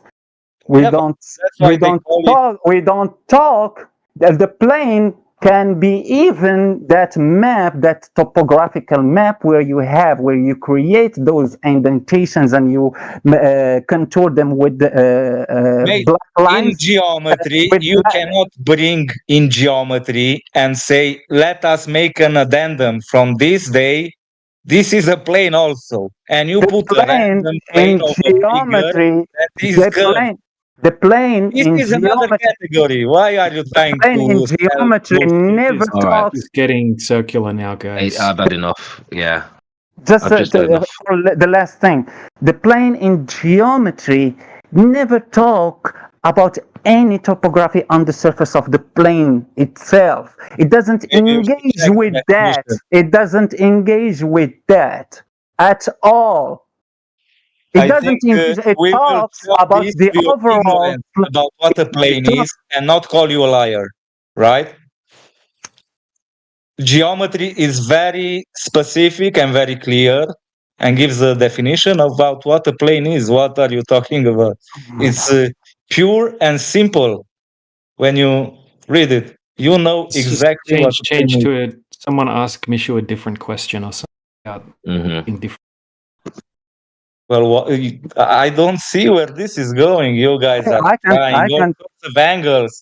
This guy moved above. I don't have any problem for teaching you the semantics, because when we talk about the earth, don't cut the words in halves or the names of the things in halves just to make sure that you will be able to win something. No, we explicitly, because we know that there is some stupid people who don't understand English very well. They just learned it recently. It's not for everyone. I also learned English recently, but I understand your English is not sounding that stellar. I understand the words very well. So when we talk about the earth and the word that I said, I didn't say that it's a plane. No. It will be stupid to say that it is a plane. I said that it is a. I didn't say you said that. I said. I didn't even said you said that. I said it's a topographical plane. Can you repeat the word 10 times just to make sure that you will just put it in your brain? I said that we call it flat Earth, and the other name, I didn't say plane, just a plane. It will be wrong, but I said topographical plane.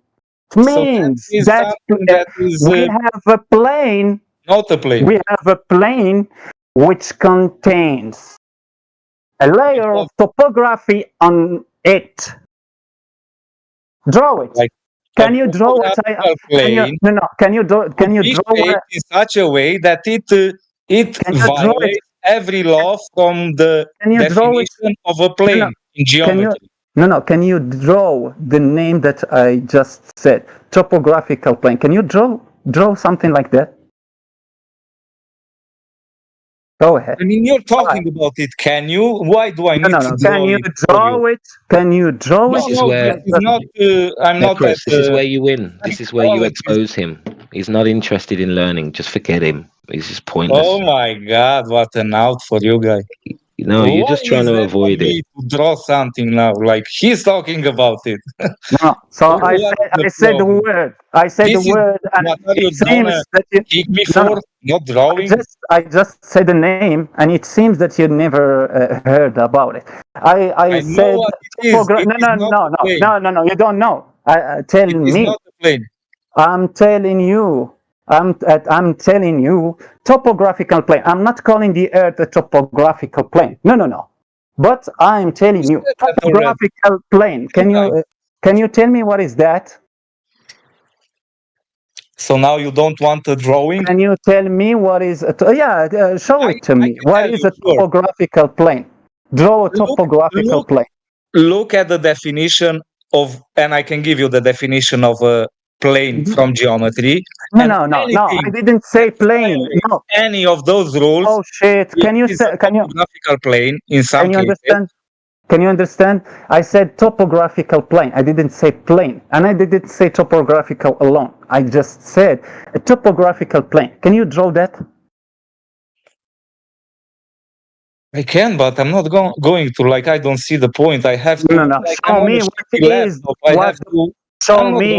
Show me what the heck is a topographical plane. I know you don't know. Because you keep talking about I know. The burden is on you, It's not guys. about talking. Can you show me what is a topographical plane? If you hear the word, general description. I know you don't know it. You don't let me Because you speak, were, right?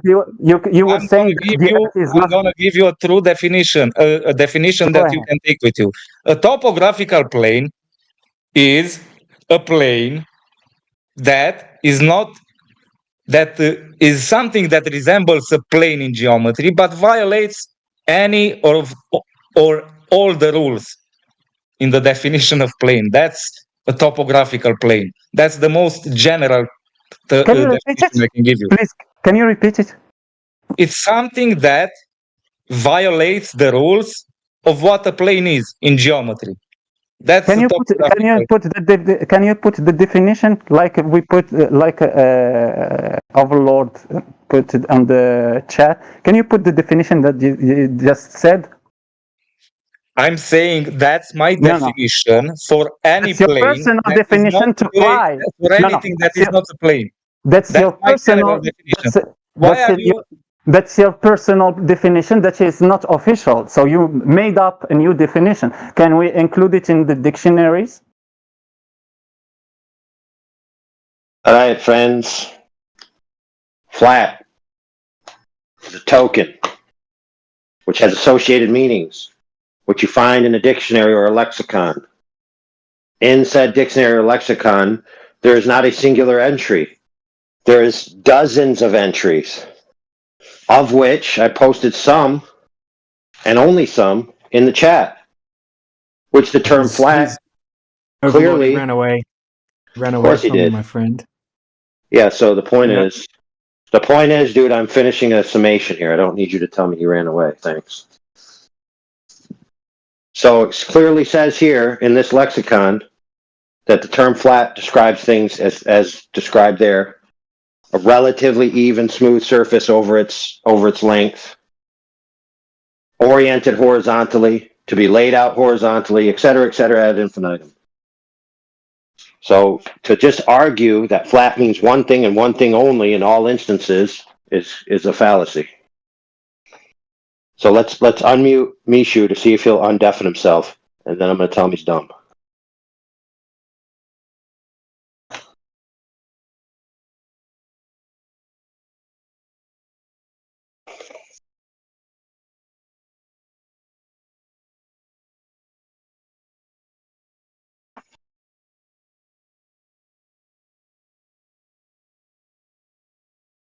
Hello?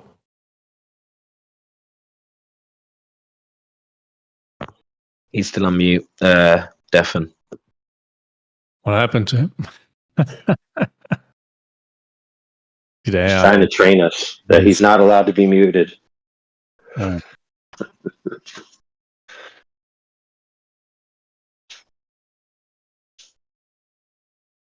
Like, don't even, if someone argues with you a singular definition of a term that's an ideal, and there exist 10 other definitions of the same term that are used in different contexts, then they have to prove that the way in which you mean is isolated to their definition only, right? Otherwise, they have no point. The sooner you recognize that you're being caught in that fallacy, the sooner you get out of it. Right? It takes less than a lot of bullshit today, and it's okay. Yeah, hey, Mishu, shut your mouth. Shut up. Shut your mouth. Shut up. This guy. Shut up. Thanks. Now you're going to deafen yourself like a bitch? See? He's basically saying I'm allowed to speak through anyone I want, and if I'm muted to get any sense of clarity, I'm going to deafen myself to punish you guys. Like, what kind of psychological problems we got here?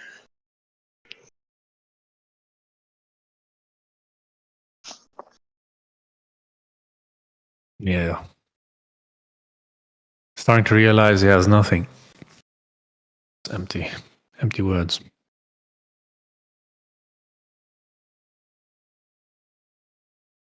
I told Mishu, do you need a job? I got a job. It pays $1,000 an hour.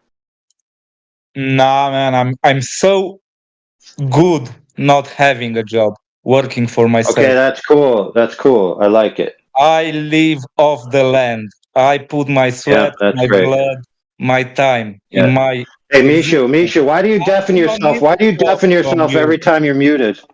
Why do you deafen yourself every time you're muted? Please do not give me more why do you deafen yourself every time you're muted?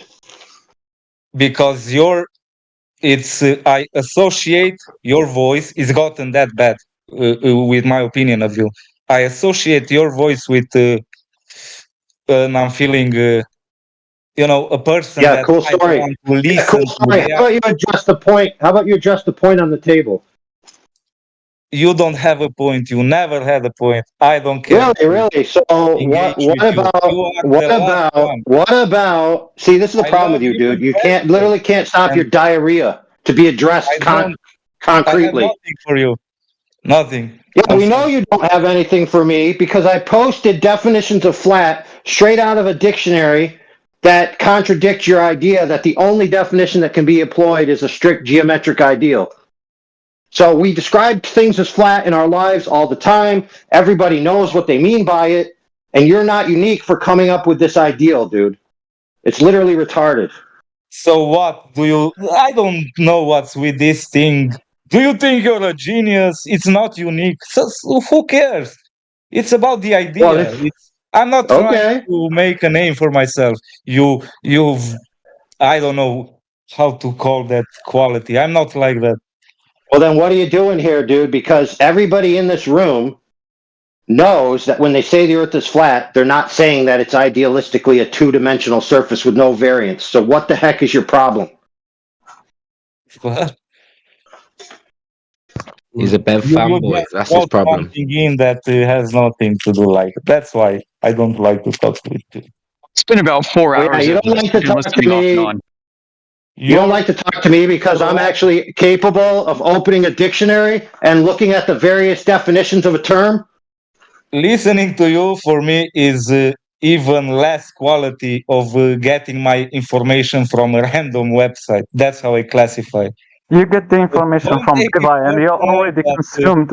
You get the information from Bevai, like they said, and you already consumed everything he told you. That's why you were rambling all the time. All Bev did was put form, give word to some ideas I had for a long time.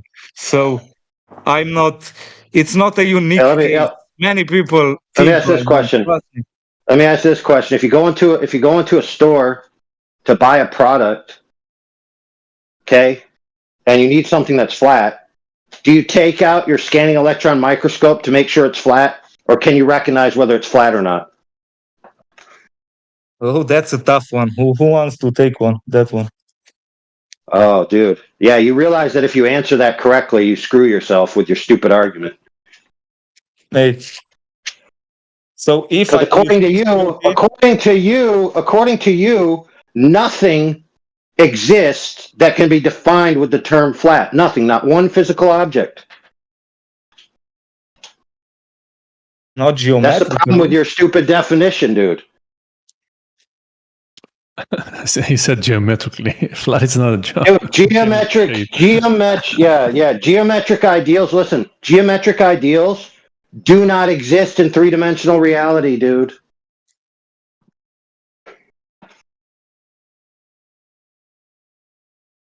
No, your brain is. Euclidean geometry is beyond. Is like. Your brain is toasted, man. Reality. That's your point. You spend less time with the Bev Very good code. Let me ask this question, Bishu. Do indefinite rays exist in reality? I have no clue what that is. Yeah, we know you don't.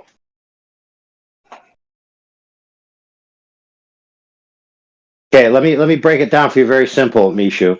No. Ideal forms, ideal shapes, ideal lines cannot exist in reality.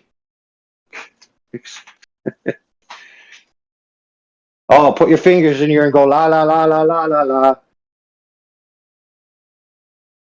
Yeah, let me tell you how stupid your Bevtard leader is, Mishu.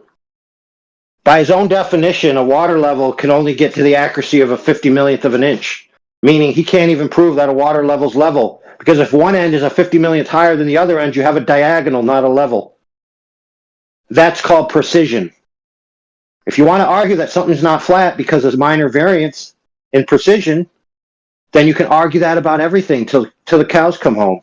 Oh, Overlord, he already said the mirror is flat, and I just teached him that if we consider flat as you consider it to be not having haze, the mirror under microscope, it have topography on its surface, so it means that it's not flat, but you call it flat. And Bivai have many videos where he says that all maps are flat. No shit. And why you are saying that it is not if they have haze on their surfaces?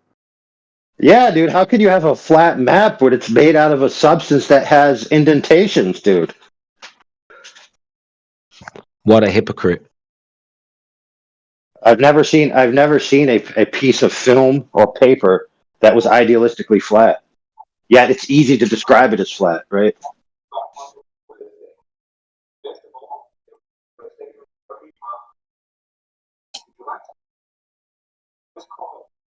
I don't know if you heard earlier, AI, but he called himself white earlier. I think that's pretty hypocritical.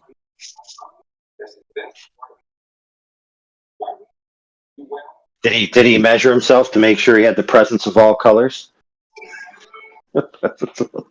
He reserved himself to a color. Yeah, he's no longer human. He's white. Oh. Listen, they aren't wrong that in that definition, under the term flat, that it means without bumps, indentations, all of those things, smooth, even, no variance across the y-axis. Like, yes, that is true. If you use that term, then Earth is not flat in that sense. But to then claim that everyone else who uses the term flat is referring to that sense, that's a logical fallacy.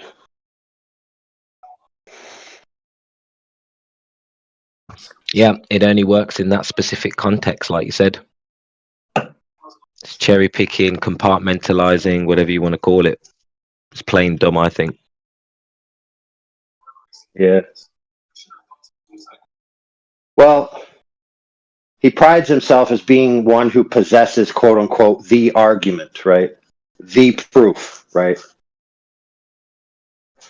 So in that sense, it's a niche, it's unique, it's special.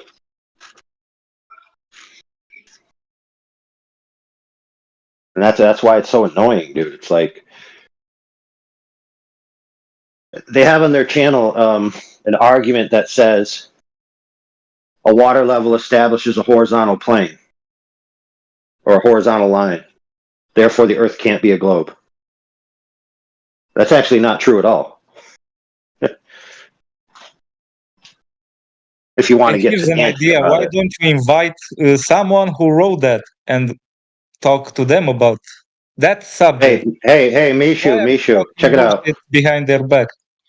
Hey, check it out, Mishu. Mishu, I know it's hard for you to understand, but there's been an open debate invitation for any of the Bev crew. Okay? Any. Not one of them has taken it up. To make it worse, this guy was here earlier when Bev was here, and he's acting like. I was about to say that Bev won't come here to debate with us because he knows that we will show that he is wrong live on the stream. But we did it many times. But he will send his people. He will talk in the chat. He will talk in the Necros, hold on, Necros. Bev was here earlier, and this guy was here when Bev was here. They muted him from voice and text. Why are you lying right now? That's not what happened. Bev was here earlier. He got muted from voice, from chat, and he got kicked or he left because he couldn't engage anymore. So don't come here telling me about this open platform where Bev won't come. I witnessed it myself today. No, we spoke to This isn't. Spoke to Bev for a long time. Calm down. This isn't the platform he was specifically invited to, Mishu. So cry me a river. Yeah, get over it. Well, I'm getting over it. I got over it, but he's telling me some fantasy where Come on, let's be honest. Dude, he has a specific invitation to a specific debate forum, which is not this channel and not this server, for goodness sake. Because he's banned. I know that for a fact from the main politics channel. Yeah. Check this out, dude. This is how dumb you guys are. This is how dumb you guys are, dude. This is how dumb you are. Check this out. If you're invited to a debate, he's not banned. If you're invited to a debate that's going to be an event at a server you're banned in, obviously for the event you'll be unbanned. What's so hard to understand, dummy? That's not an excuse. Okay, so what's the problem then? Because he must have gave you a reason. Maybe the problem was you were trying, I'm just guessing, to impose some parameters for that debate, and he didn't agree. Absolutely. Let me tell you the parameters. Hey, let me tell you what they are. Let me tell you what the parameters are, and you can tell me if it's unreasonable. How about that? Okay, just let me tell you the parameters. Okay, here's the parameters. 5-minute opening statement, uninterrupted, then completely free form with the ability to call an objection, which automatically... Oh my goodness, dude. He's a little bitch, man. Like a little bitch. Acting like a little bitch, man. He keeps interrupting you. It gets muffled. No one hears whatever you're saying. The stream, no one's going to hear what you're saying. He just does that every fucking time. There needs to be some moderation there. He can't understand that. And refuses to listen. That's what they do, bro. Yeah. Well, to be fair, Bev doesn't do that. Bev just kind of like leaves, which is way more honorable, by the way. Yeah. It's like, hey, I don't want to be here. I don't like it. I'm leaving. Bye. That's at least a man, to some degree. Yeah. Yeah, so the rules are for Mishu's dumbass, who's got himself muted, because he doesn't want to know what the terms are, because he's too stupid to recognize that maybe Bev is the one being unreasonable. Right? So you have a short opening statement where you basically just tell your position. Then you have completely unstopped. Then you have free form, which is a completely just put it to the other person.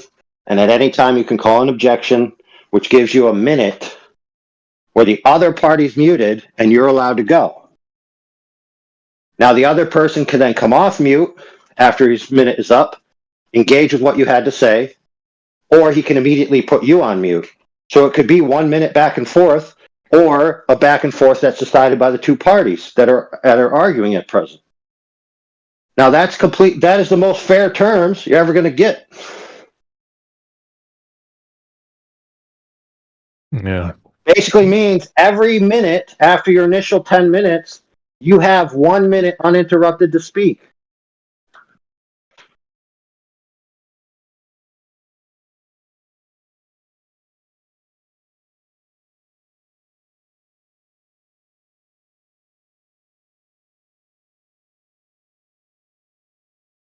Now, why are those terms unacceptable? The reason is because if you're allowed to have reign and control, then you can't be a martyr, right? And if part of your shtick requires you to be a martyr, then those terms wouldn't be acceptable for your purposes, would they?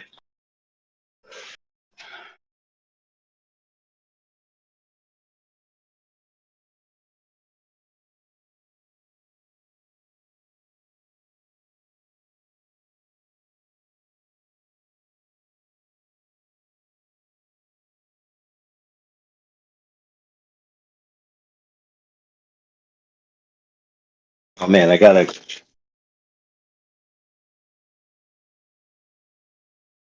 Misha, what's up? Did you hear the terms? Are they unreasonable or what? What's your opinion on the terms, Misha? And I have this for myself. I don't want to engage with you. I'm telling you what it is. I don't want to listen to you because I base my opinion on my. Okay, so do you know the terms that were offered for the debate or not? Do you know the terms that were offered or not? I told you. I'm putting myself on deafen because. Man, why are you still here then? Just leave. Just leave. Just leave. Why are you still here? If you're not going to engage with anyone, why are you here? Just leave. I was talking to like 4 people at the same time, and no, you were talking with AI for a good quite while, and you interrupted him every time. No one could hear what he said, and you start deafening yourself when we moderate you, since you don't comprehend what that is. Well, yeah, I don't like that. Yeah, I see that you don't like it when someone controls your mic. Like this guy, why would I listen to him if I have nothing? He was telling you the terms of the debate, so you can forward that message to your leader, Dev. What leader? Guy. Yeah, he's your leader. I'm not even on their server, you nincompoop. What are you talking about leaders and me being? Yeah, you always bring them here when you're here. I'm not even on their server. What you are you talking about? You brought them here. Yeah, today.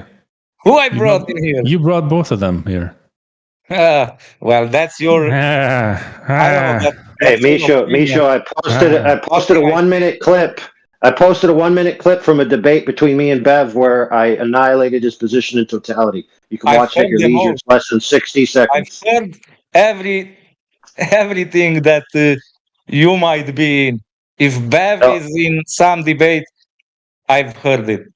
Sure you did, dude. Posted on the internet. Sure you did. Yep, sure you did. Yep. That clip is less than 60 seconds long. Guy, I've heard the whole context. Every time sure you did. The whole not sure a snippet of 1 minute where you take things out of context. You can, right? Dude. There's no, dude. The context is entirely there, dude. My thing. That's how I do You listen to it. You listen to it, and you'll understand. And if you don't want to hear just that snippet, the way clips work on YouTube,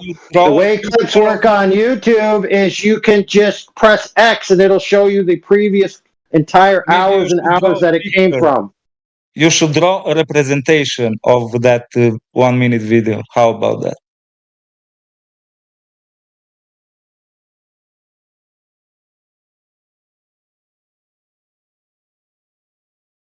I'm telling you, I'm taking my information from a standpoint where I can make my.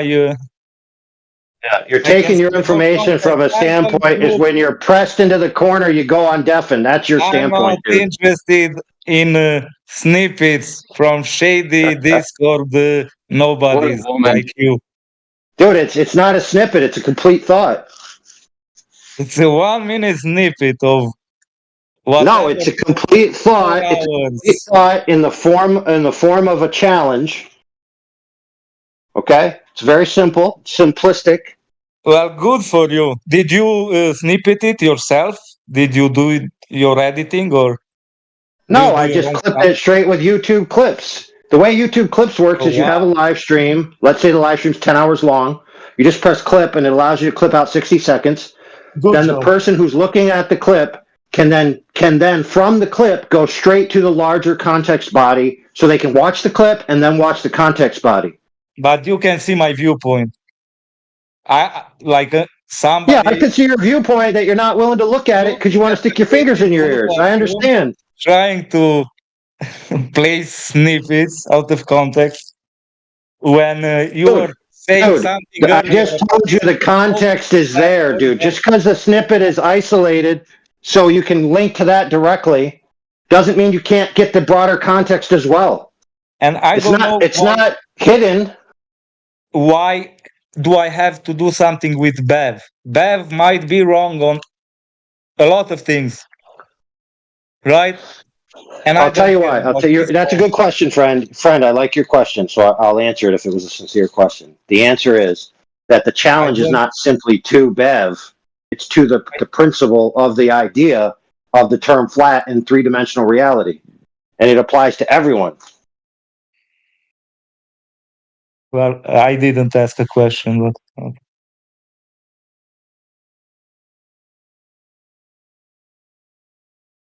you did ask a question, dude. You said, "Why should I care something that's just about Bev when I have my own ideas?" Essentially, that's what you asked. And that's a question. Yeah. Why should I? And I told you why.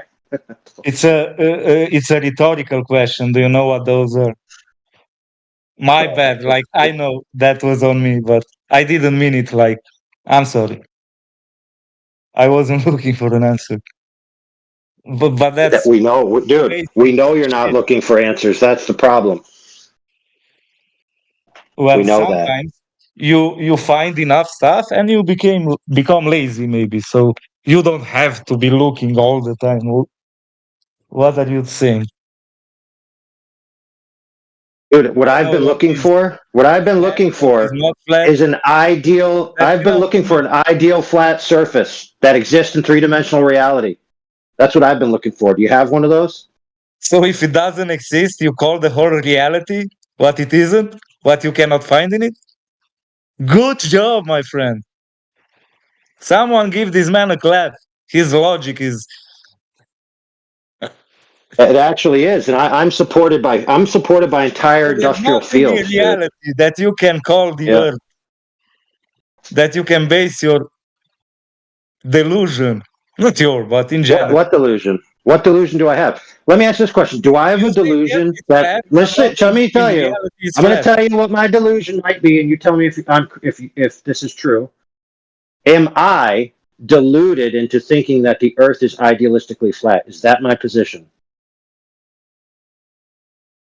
No, I said you're deluded because you don't see the irony of the position you're in. That's what I meant. I'm sorry. No, dude. See, the problem is that every normal person understands it's not an irony. Well, every normal person picks up an orange. Every normal person picks up an orange and describes it as roughly a ball. It's a ball shape. I don't think you're a good judge. That's the shape of an orange.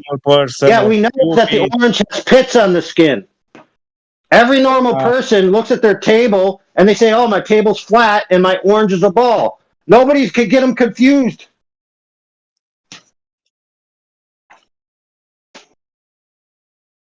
Okay? There's not one normal person that operates the way you think, dude. Come on, that's some next level gaslighting, isolating me, making me think like I'm someone. Dude, you deserve to be isolated because if you go about the way you're acting into normal life, into any field whatsoever, and you start saying things aren't flat because they're not idealistically flat, you're going to get laughed out, bro. You're dangerous. Like you rightly should be. People who are not aware. Oh my God. How are you? Oh my God. Hey, bro, is my floor flat? Is my floor flat? Is my table flat?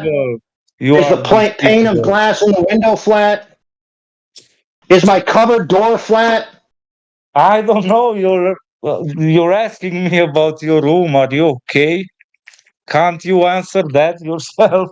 What's your fucking... See, the problem is I can, you can't, because you don't have a coherent meaning of the term flat that exists in reality. That's the difference.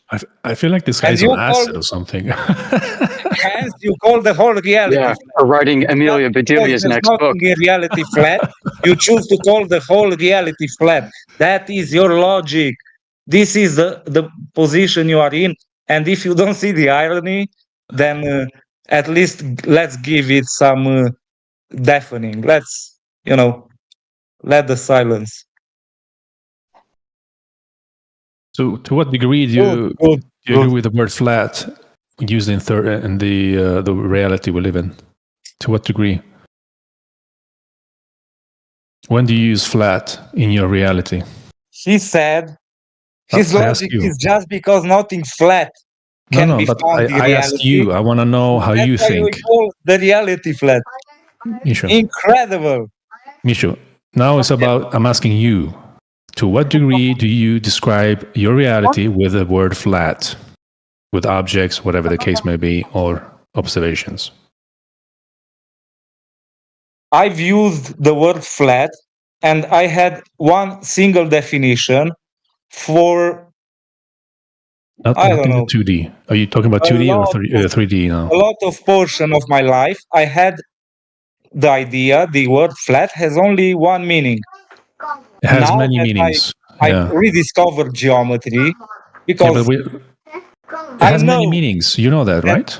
I use this word appropriately depending on the situation, on the context. That is it. Sure. So it So has far, you many haven't meanings. demonstrated that ability, Mishu. So in geometry, I would not say a topographical plane is something. You're bereft of context. Something that is not flat is flat, or vice versa. So that's where I'm coming from, and it's easy.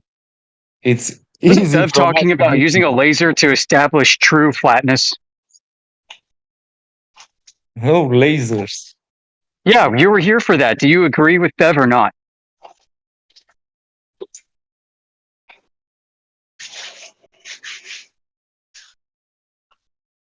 I'm trying to distance myself I want from to ask him a Bev. question. Like you're trying to frame me, and someone else was on time with Before that. you go on, guys, I told you. he's already asked a question. He was asked a question about Quetzalcoatl.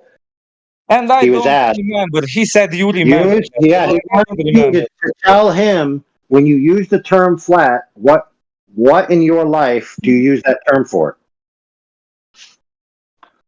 An example. I use it like you to describe things. Okay, perfect. So I'll go first. My table's flat. There you go. There's an example. All right, your turn. Where is that table? Is it located in a university, perhaps in the classroom of maybe a geometry class, or is it a table, a sad table, wherever? I mean, it's a table that's used in everyday life, dude. Everybody knows what tables are. Well, who are you trying to engage with? Someone that talks about words. This is the problem. This is the problem with guys like you. You can't understand basic terms. Watch this, bro. My table's flat. Every person in the world knows what I'm talking about except you. Sad table in your sad kitchen, or go talk to the geometry guy and ask him why. What's the problem? What's so hard to understand? I'm telling you, I have now. Okay, so you just said Mishu, my friend. What you just admitted is that isolated contexts matter.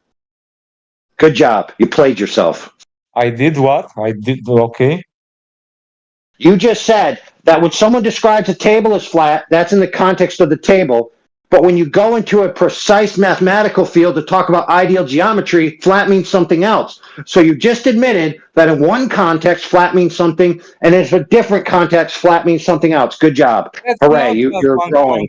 You're growing as a person. It's a whole, like, universe geometry. It's not just a context. When you are in geometry, you stick to geometry rules as vocabulary, axioms, and whatnot. So, if you want to describe your table from your kitchen, well, you can put a microphone on it and explain to people in your kitchen you are saying your table is flat, and tell them you don't want to touch geometry because in geometry your table is not flat. How do you incorporate your Oh, it's very simple. It's very simple. Normal people who aren't pedantic retards know the difference. That's why. I don't think it's fair to call geometry literate people retards. I think that's no, dude. Not, everybody knows that when you describe a table as flat, you're not saying that it's instantially flat on a two-dimensional plane with no variance in the third dimension. You retard. You keep saying everyone knows. I have a question for Mishu very fast. So Bev is always saying when you ask him, so what do you know about the Earth? So he says that he knows a thing for sure that level is horizontal. Is it true? I refuse to do this. To engage with you. Why don't you, Necros? Why don't you ask Bev? Why? It's a simple question. It's a simple question. Don't be emotional. Why don't you ask him? I don't know. You are presenting me something. I'm talking about the conversation. No, I'm not talking about him. So, Mishu, I'm not talking about Bevi. I'm talking about the thing that he said. Is this thing correct or not? Level is horizontal. Is that thing correct? Level is horizontal. To me, it is correct. And you know that horizontal is parallel to the horizontal line of the horizon. Come again? You know that horizontal is always parallel to the horizontal line of the horizon. And it's derived from the word horizon. So if level is not curving, and if level is horizontal, and if horizontal is always parallel to the horizontal line of the horizon in geometry, why the heck are you arguing about the Earth being flat? What? Yeah, in other words, friend, the orientation of horizontal is a direct reference to the Earth. I think the Earth is the reference. Best because he was there about that discussion, I guess, and I wasn't. So yeah, well, I'll help you out. Maybe so Bev's claim is that a water level is horizontal. He then said that the water level is accurate to within a 50 millionth of an inch. So that means that with a 50 millionth of an inch discrepancy, you could have a diagonal and not a horizontal. By his own pedantic standard of precision, he screws himself. I can deduce one truth from this information, so you understand. What is that? Go ahead. How picky I am about what I believe. I know for a fact that Bev said those things before he was banned or muted. So that's one truth that experience reveals. What are you talking about, dude? Without even whatever Bev told you, he was muted and kicked and banned. No. And this is the truth. He told me those things maybe 2 years or 3 ago in his own server. I have always his own server. He banned me from his server 2 or 3 times. He stopped me from chatting in the text chat and going in the voice many times, and I still managed to go there by force. No, he told me that in his own server. That level is horizontal, and you were agreeing with that. You made a sock after you got banned. You made a sock and went in back. Yeah, I always go in. Nice. I got a question for you guys. You're a man, right? I'm an alpha. I'm an alpha. You can read that in my profile. Oh my god! I got a question for you guys that I want you to help me with. I'm Work afraid together. to even read that. Like, I'm gonna pass. Yeah, we got you, Misha. We got you. You want to participate or not? But if you're not going to participate, then just keep quiet. So here's the challenge. If the claim is that water level, used with water, creates a horizontal line, okay, the Earth cannot be a globe. Is that a true statement? If a water level creates a horizontal line, can the Earth be a globe? Yes or no?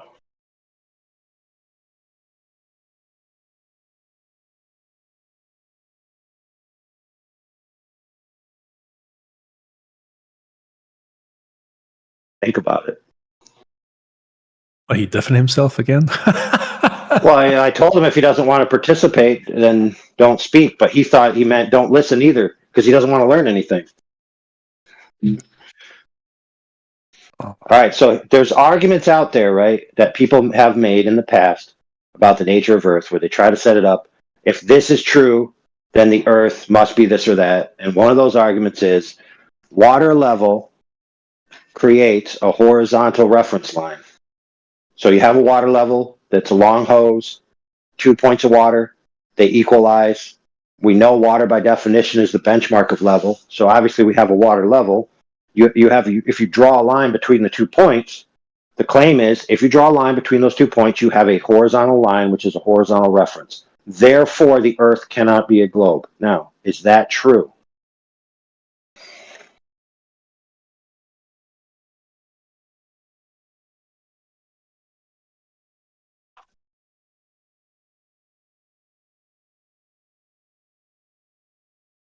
Was that an open question or you asked? Yeah.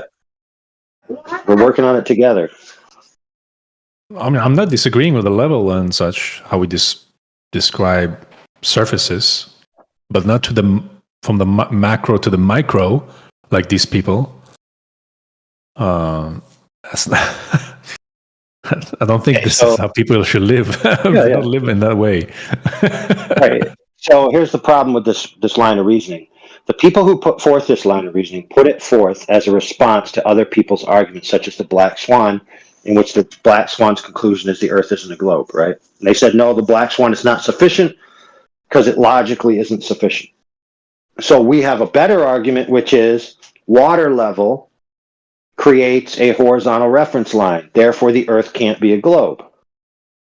Now, why do they say that? Well, because they assume that you're talking about water as either wrapping around a globe or laying according to a level line, which would be horizontal. So in other words, you have a horizontal line, which extends in free space indefinitely, or you have a curving line, which comes back in and around of itself. Now, that would be true if all of the water on the surface was the only available surface we had. However, there's a huge logical problem with this, saying therefore the Earth can't be a globe. They're assuming the entirety of the system and applying that rules and that shape and those intrinsic links to the entirety of the system. For example, you can have a giant globe, okay, a spherical structure. You can then have on top of it a structure that is constructed which contains the water, and the water won't fall off the sides, and the water on the top will lay horizontal. Now, if you went to the side of that globe that I just described, if down is a singular down vector, you would fall off the side of the globe, right? So it actually isn't true that the totality of the structure of the Earth in general is negated as being a giant globe simply because you use the water level.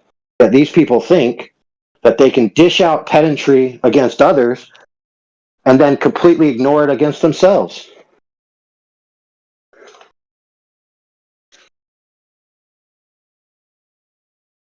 So, for example, you heard all the time people make this demonstration. If I have a ball in my hands and I pour water over it, the water will fall off the sides.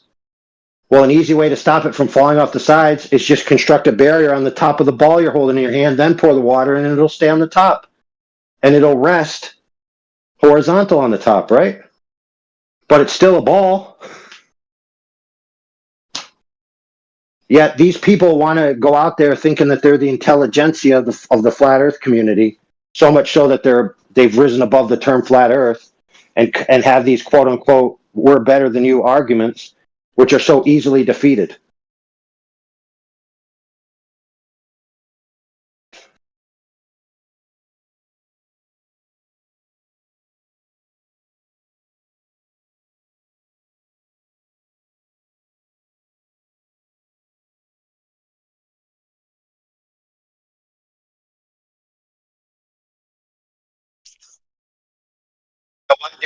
This is about as dumb as saying the Earth is not a sphere.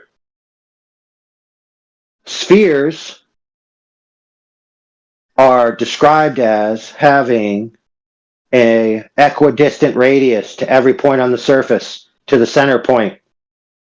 And since there's mountains, which are not equidistant, therefore the Earth isn't a sphere. I rest my case. Yay, I'm a super smart. Super smart.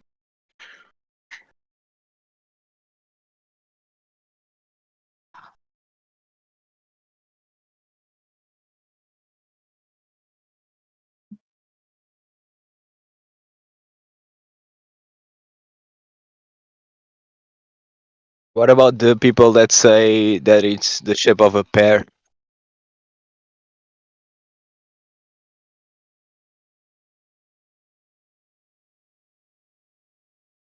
Oh, you mean, well, the same thing would apply, wouldn't it? A pear isn't a sphere, therefore it's not a sphere. A pear isn't an apple, therefore it's not an apple.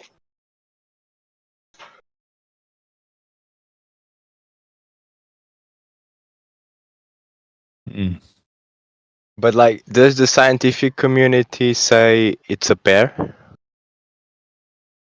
Oblate spheroid. Pear-shaped.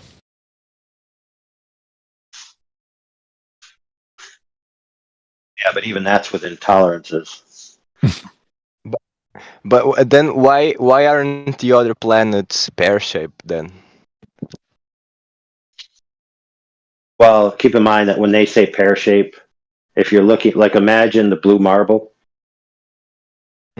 right? The amount of differentiation of the pear is actually smaller than the pixels that they use to render the image. So if you put it in that resolution, it would render as if it was a perfect sphere, pixel for pixel.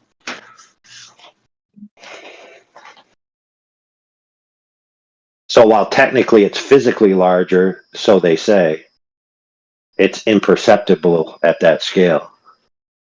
So to you, looking at it from far away, you would just say, oh, that's a perfect circle. Can't tell any different. But how did they figure it out if it's imperceptible through the pixels?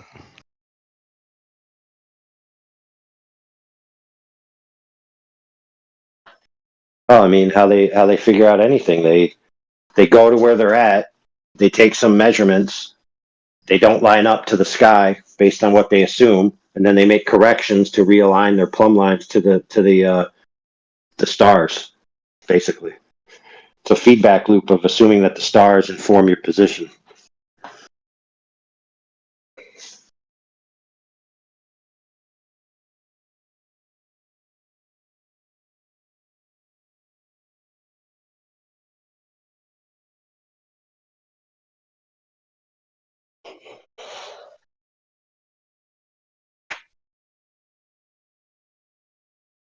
I don't think it's a pear.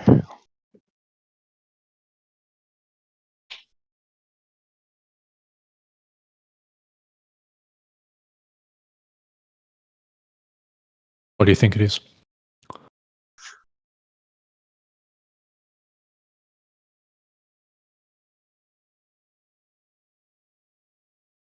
No, I don't know.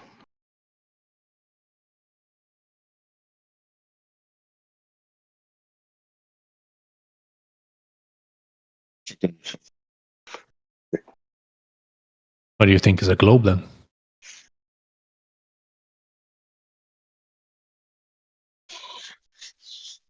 I would never think it's a globe if like people did not say, like, if it wasn't the majority of people saying that, I would never come to that conclusion. But they show you the globe on TV and on the internet. I Why never wouldn't you seen the believe it? globe. I never seen that. Nobody ever show any globe to me ever. You never seen the globe on TV screen or on the internet or at school? Like a real footage of globe. I never saw that. Only the blue marble. So you haven't been taught the globe at all in school? In school, I never studied the sciences because I was in humanities, like philosophy. I was then go to law school. Well, I mean, like before that, high school or like, I don't really remember much university. Before high school. But in high school, I did not have any science. But I remember, like when I was a kid, there was people that thought it was flat, like older people where I'm from, and some thought it was a globe. It was like in your, I wouldn't say 50. Community or school, like in my I wouldn't say community, like in my area, I guess. Okay. Like some old fishermen say it's flat, for example, but some say it's a globe. But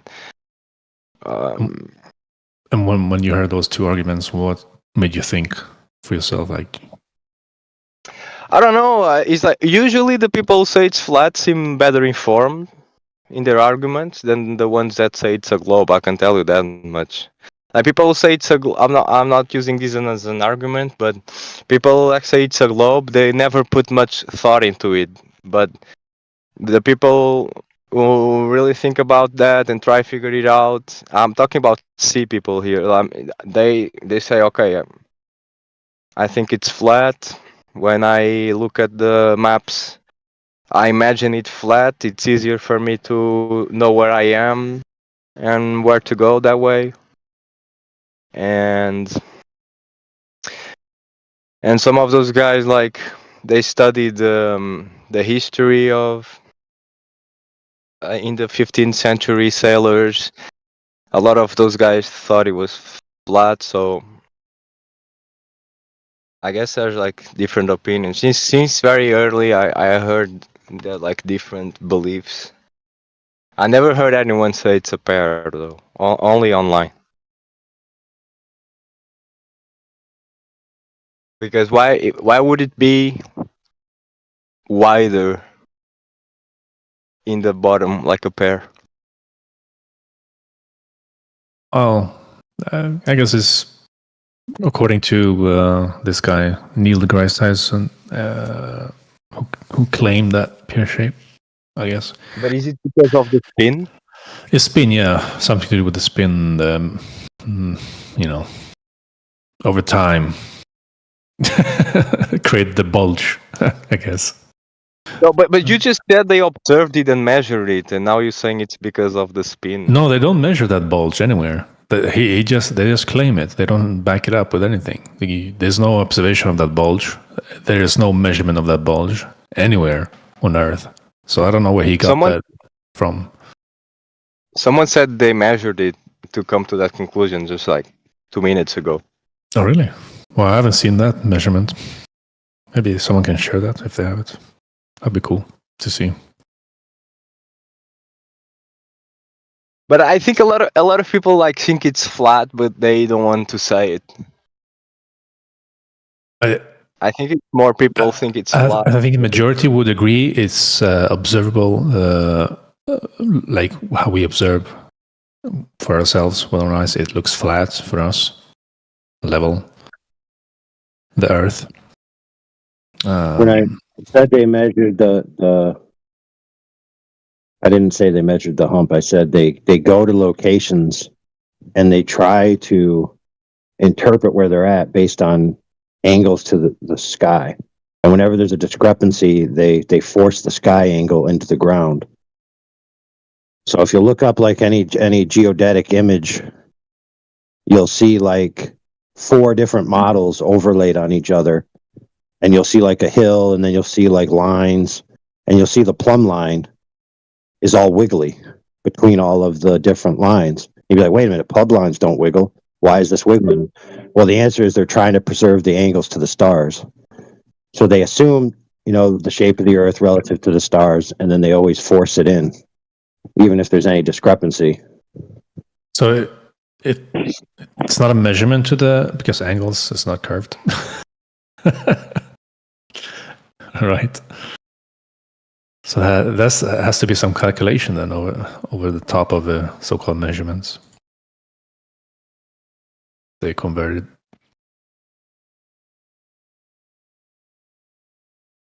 Angles are straight lines measuring to the stars. But yeah, the sailor part, they used, like you said, in the 1500s, the sailors, they used sextants. And they're measuring elevation angles to Polaris and such to know where they are out there in the ocean. And those are straight lines with a flat baseline.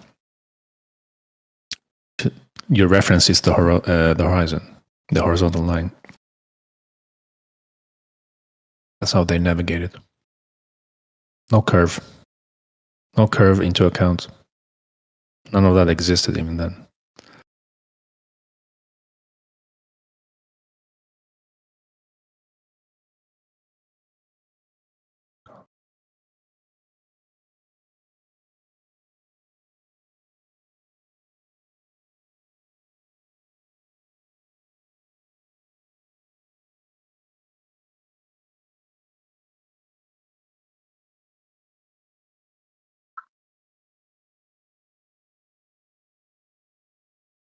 No pair.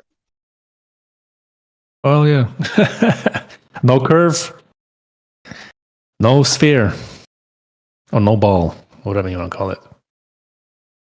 We don't find any curvature. According to the globe model.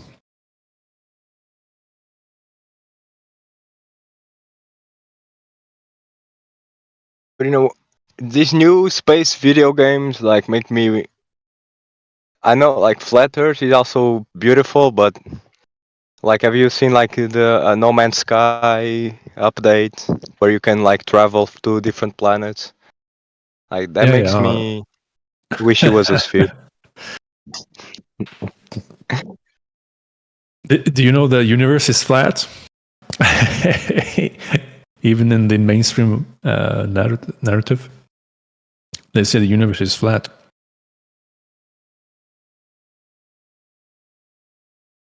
So yeah, there you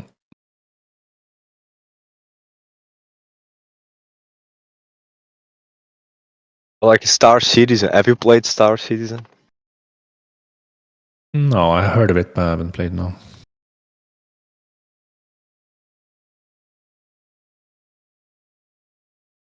But yeah, man. I mean, there will be game. The games will be games. That's all. I mean, whatever. How should think you wish for a reality like that? It's wishful thinking, of course. But yeah, some games are cool when they have those type of things in the environment. It's like Star Wars. Star Wars would not be possible.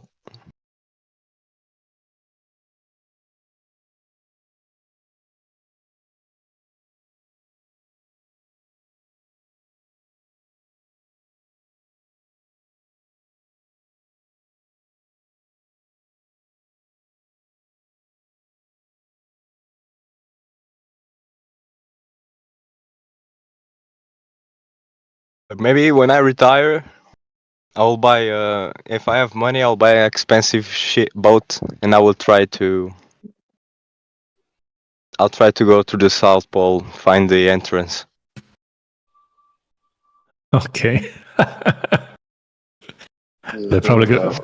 The thing about Star Wars is they want to impose your experience level onto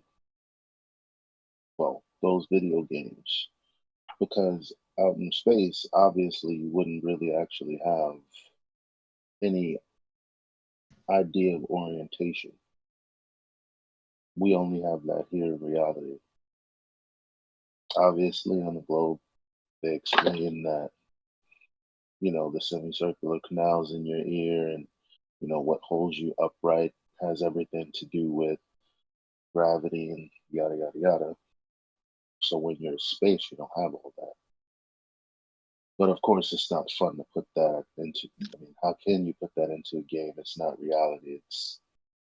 Can't even make sense of it.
Seems like the whole thing. DJ. Oh, okay. So if someone trolls a bunch of stuff and you use that command, it deletes all of their messages. Delete multiple. Yeah, it's probably the whole thing. It should delete multiple.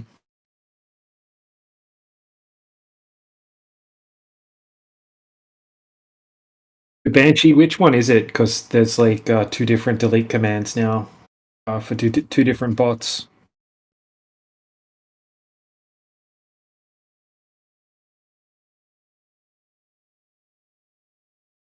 Banshee's probably not like see.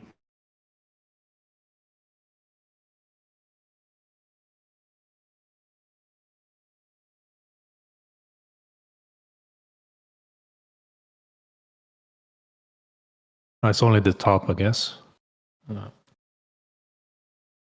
Generated rooms. Okay. Yeah, it's at the top one only. Water? Yep. I don't have any water, but you have water there in your bottle. I'll go get some water in a minute. Yeah. We can clear trash comments in the chat.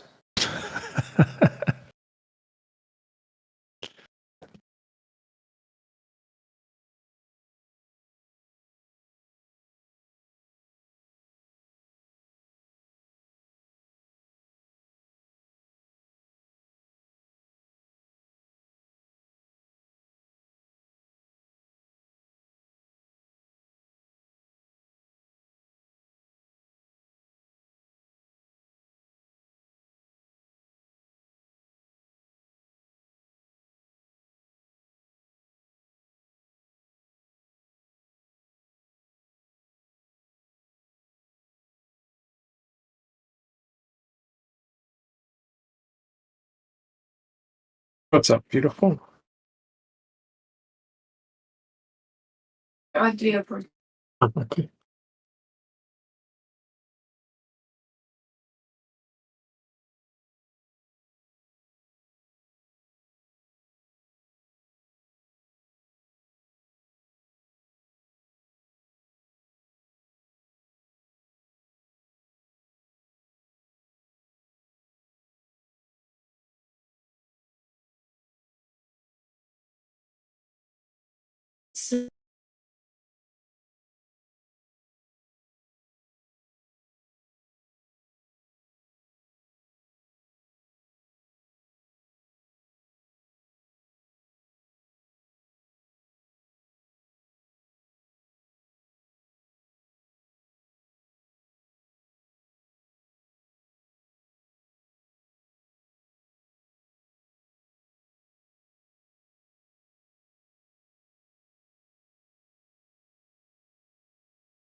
Room mods.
Did you restart your Discord, DJ?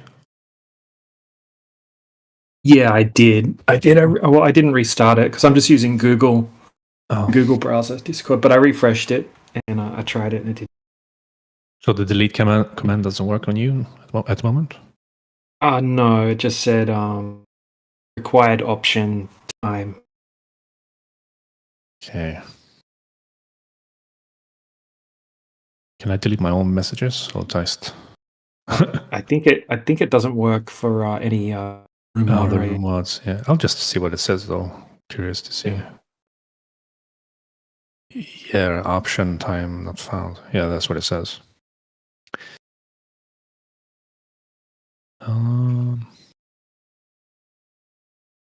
The second one is for generated rooms. Is that where you can make your own?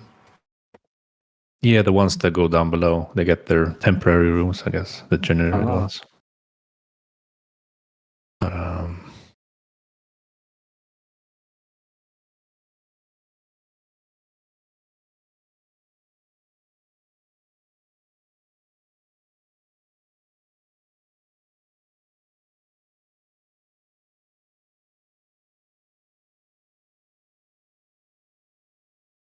Application did not respond.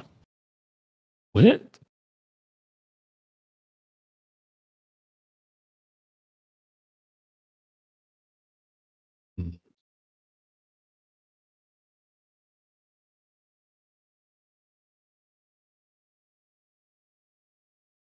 Okay.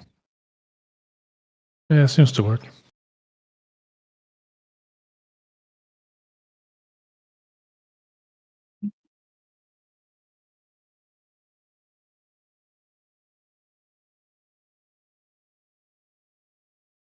Did Mishu figure out what flat and curved is yet, or no? Oh man, we're not having this again. It's been 4 or 5 hours for this shit. It's crazy, huh? It's like hitting yourself on a brick wall, man. Talking to yourself. Oh, is it really flat? Let me hit the brick wall with my head. That's a human, by the way. Yeah. Yeah. Crazy. Sadly, yeah. I'm not sure how ones operate the world, I guess.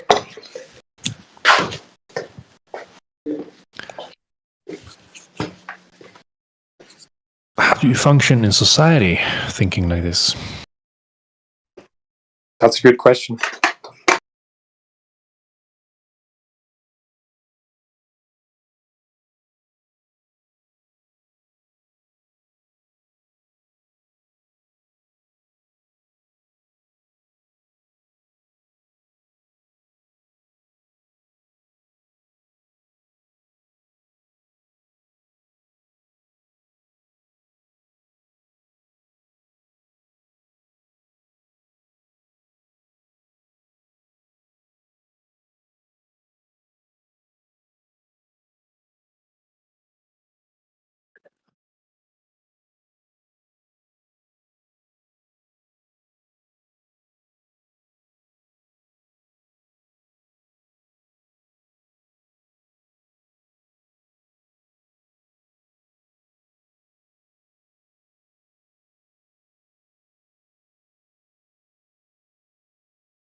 What I miss?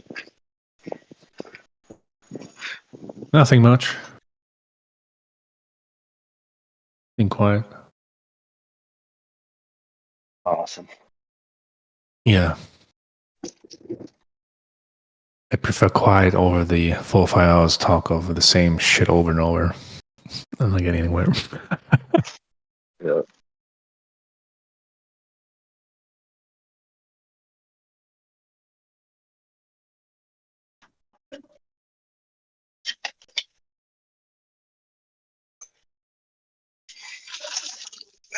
Makes sense. Yeah.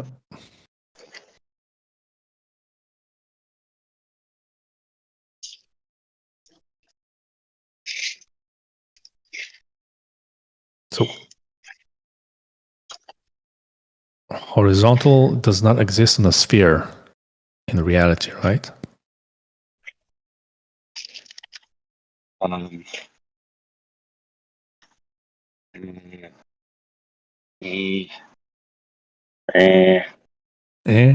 What?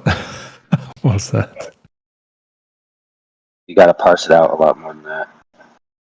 Okay. In reality, we talk about the Euclidean stuff that we measure, practically use out there in reality.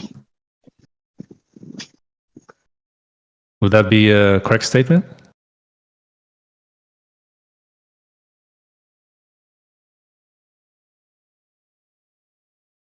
Well, if you define horizontal as parallel to the plane of the horizon, then from one place you could have a horizontal line, but only that place.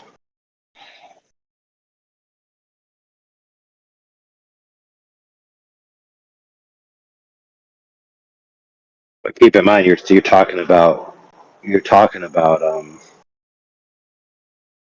reference lines to a horizon, right? So if you're on a sphere on the top of it, the horizon would be in front of you and behind you, right?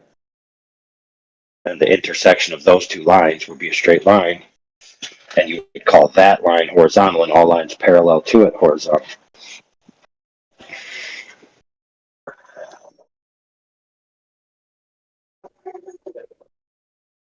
All right.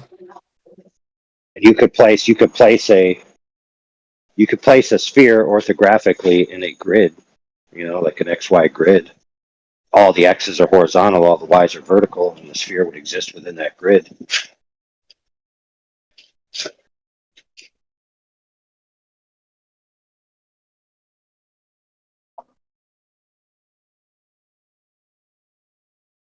So you might be better to say an arc segment of the surface of a sphere isn't horizontal because it's not parallel to the line created by the two horizon points.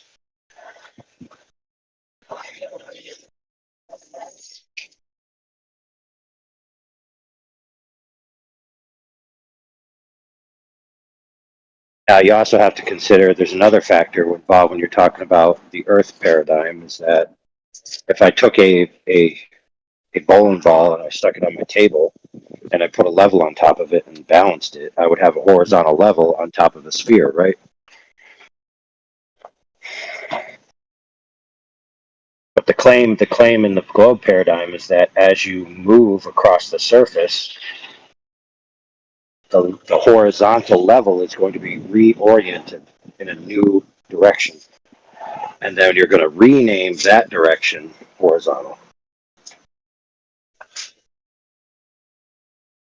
Now, you can't do that with the ball sitting on your table, because if you move your level, right, clearly the level still is horizontal.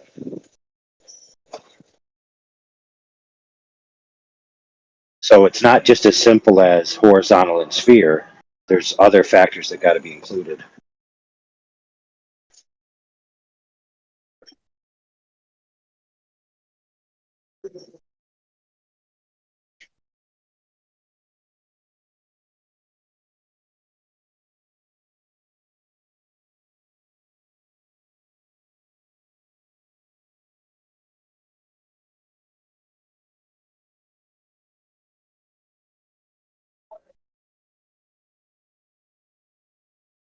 A lot of times you use words like horizontal. Another person uses the word horizontal, and you're actually both using the same token, horizontal, but your associated meaning is completely different. So you're actually using two different terms.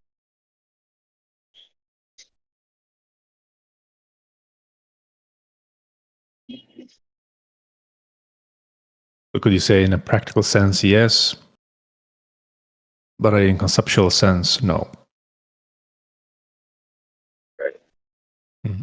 Well, for example, even a horizontal line, like a horizontal line is kind of weird if you imagine a globe where the horizontal is constantly changing, right? You can never have a horizontal line. You can never travel along a horizontal line truly, because the reference is always changing. So in other words, when you imagine horizontal, generally speaking, you imagine a straight line with the same altitude extending in free space. Like that's the way you imagine it when you're leveling things, building buildings, all that stuff. But in actuality, if the Earth was a globe in the manner in which they say, extending out on a horizontal line would actually be an increase in elevation. you'd be rising in elevation. And it going in the other direction, you'd be rising in elevation. So the center point of your horizontal line is actually the lowest point of a reciprocal slope. And that doesn't seem to make any sense. Nobody thinks about a reciprocal slope when they say, I leveled something. Do they? Of course not.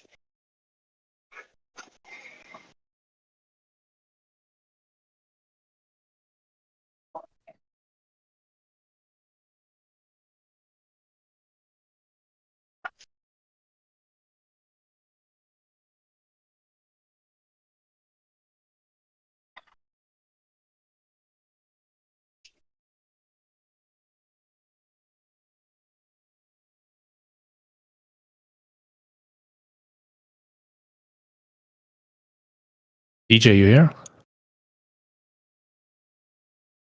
Hey, yep.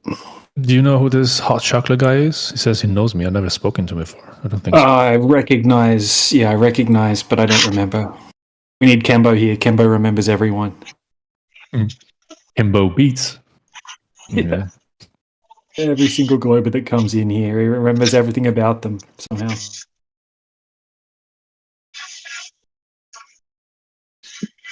He doesn't even want to say who he is, even asked. That's kind of weird.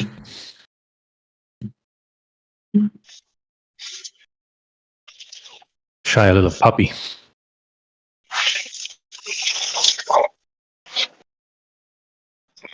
He was like, I know you. And then you're like, who are you? And he's like, none of your business.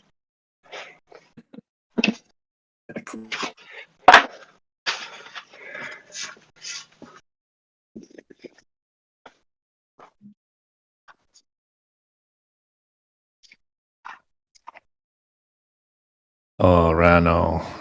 Finally.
Yeah, man. Makes it feel like big, strong man.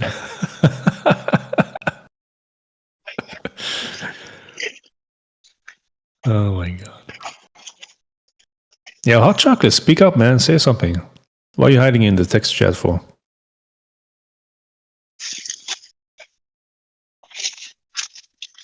You seem kind of trollish when you do that.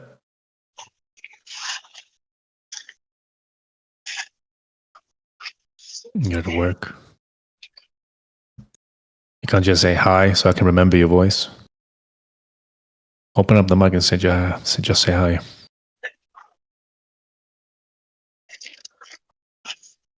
I don't remember people in chat.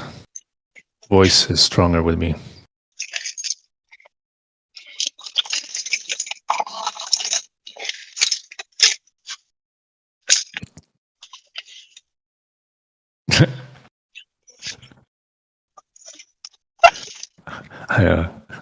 Funny guy, man. I don't even recall this guy. I need to hear his voice first.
Someone told me.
Hey, what's up, Smitty? You can speak up on the VC. It's quiet here.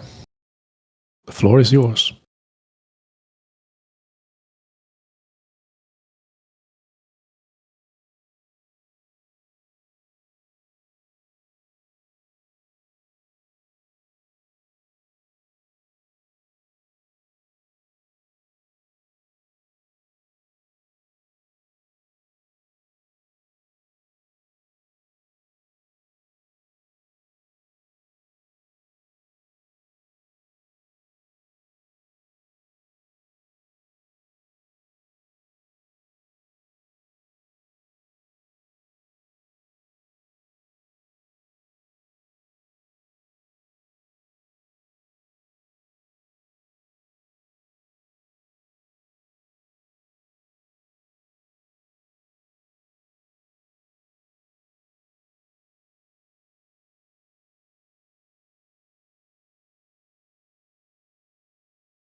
Flat Earth. The world is flat.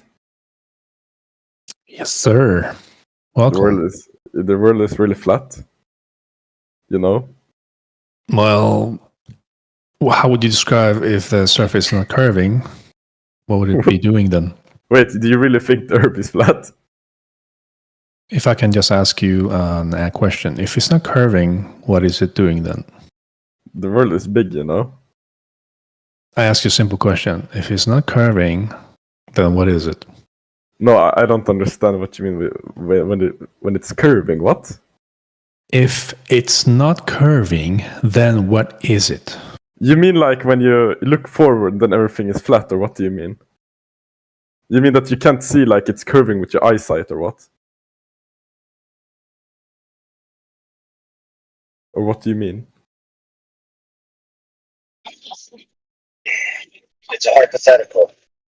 It's not talking specifically about the Earth. It's just saying if something isn't curving, what would it be?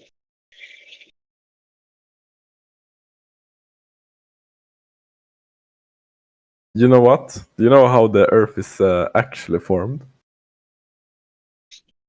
All right, You know? so fair The enough. world but is he did ask formed you a like fair Sweden. question. Yep. If you go out in Yep. space and you look Yep. down on the Earth, it's Yep. formed as Sweden. It's true. Yeah, that's cool. So when he asked you his question, was he being an asshole or was he just asking a nice question? Like, why'd you completely ignore his question? Like I said, it's formed like Sweden, all of Earth. It's Swedish. Okay, cool story. So basically, you're not like a cool person to talk to. You know, if someone asks you a legit question, you just dismiss them and talk about something else. Yes. Okay, so basically, you're the asshole in the room. Is what you're trying to say. Yes. All right. Well, just so we're clear, now we know who we're dealing with. So I guess anybody who wants to talk to the asshole, feel free. Okay. All right. Okay. Denna tobaksvara skadar hälsan och är beroendeframkallande. Ingredienser: tobak, vatten, smakförstärkare, koksalt, surhetsreglerande medel, E500, Nobody speaks Swedish, dude. Nobody cares. aromer, salmiak, lakrits. Konsumentkontant, Lowercase Jävlar consonant, och content with ice Lundgren cream. AB. Nummer är 077 188 400. Yellows. Banana cream pie. Lundgren Skåne stark, vit portion skånska skogsbär. I'm translating for you because I speak Swedish, so I'm telling everybody else what you're saying. Denna tobaksvara skadar hälsan och är beroendeframkallande, bara så ni vet. I'm balding, but I also have a small member.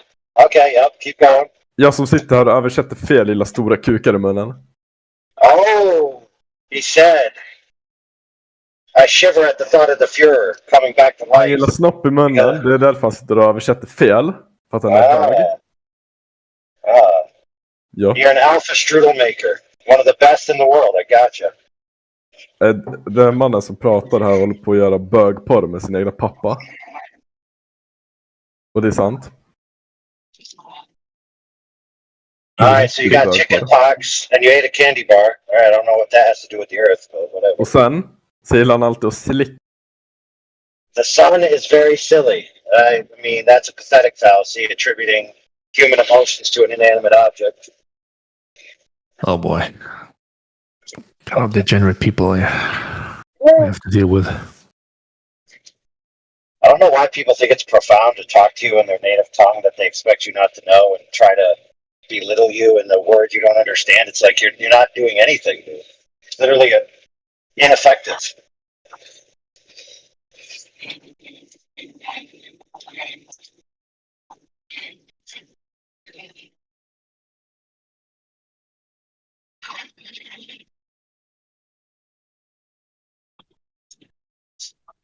Just for the curiosity, what is Sweden shaped like?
Happened to my mic. Holy crap.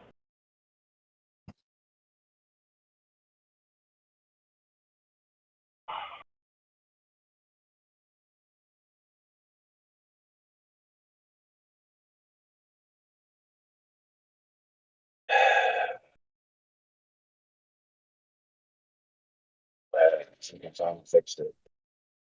How about now?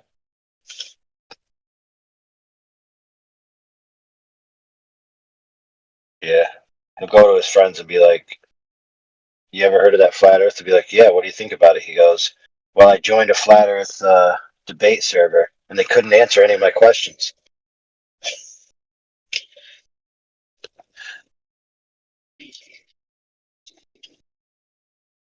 Okay. That's What kind of server was that? Swedish. No, it's because all his questions were in Swedish. Okay, yeah. It's like, well, no matter what I said, they had no answer, bro. No answer.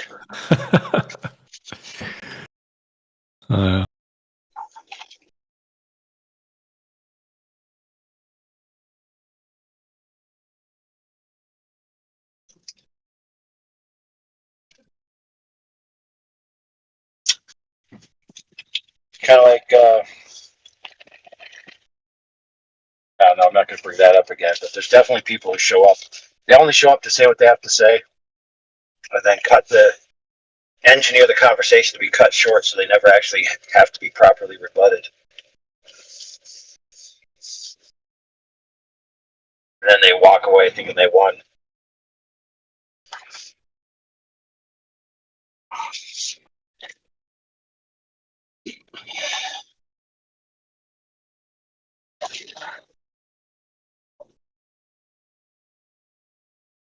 Bro.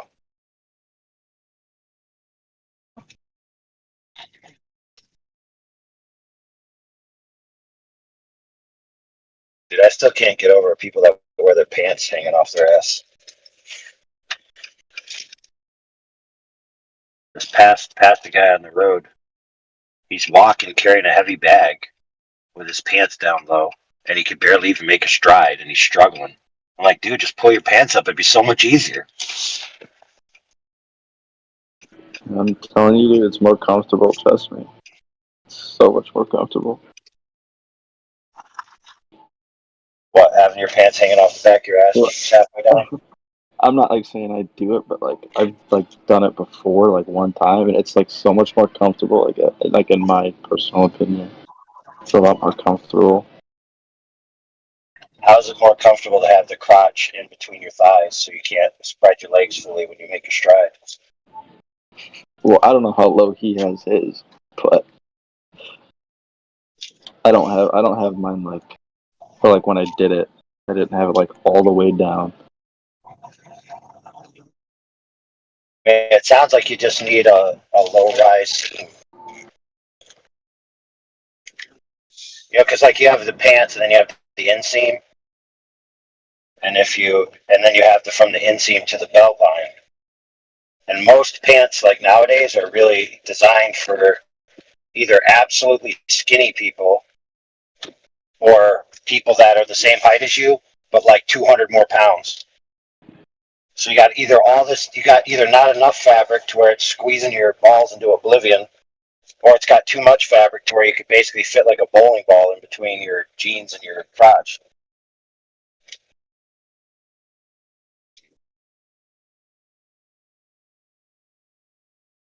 Which brings up another question, which is, why don't people get their clothes tailored anymore?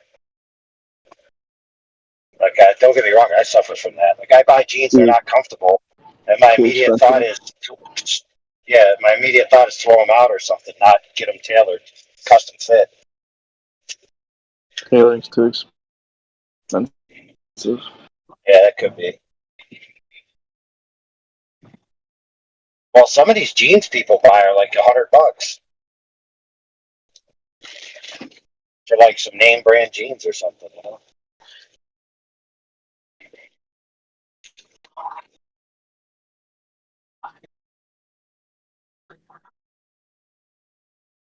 The most expensive pair of jeans I ever bought was $80, and that was no better than anything in the 40 or less range.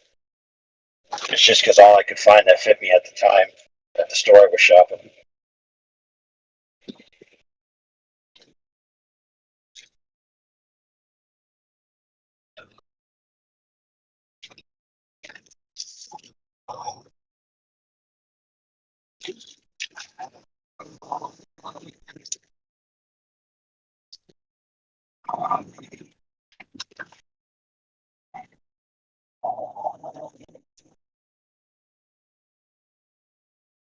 Oh yeah.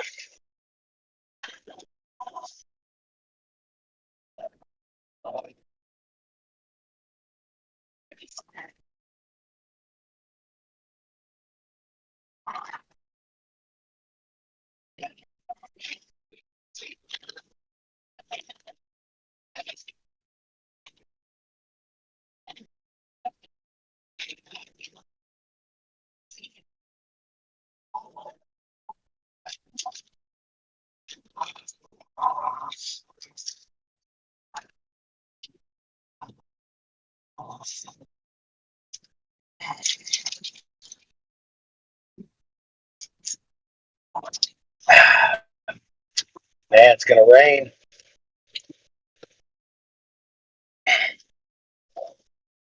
Yeah, so on a globe, a horizontally level piece of Earth would collect rain in the center. That's how dumb the concept of horizontal is on a globe.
All right, brothers, I'm out.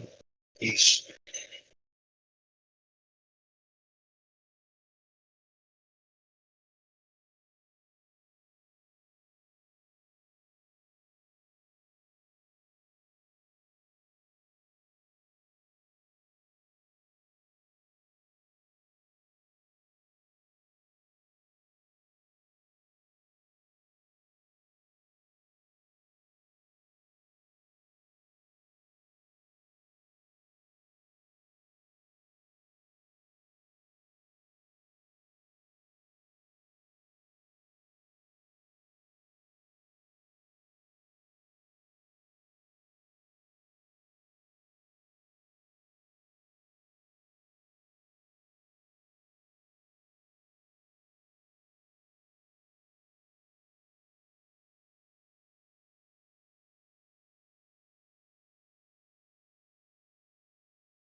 Nope, done. Thank you. Say it again. New York City is nothing without pizza. He's using a soundboard. No. So you're gonna speak or just use soundboard here? No.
What's up, Kimbo?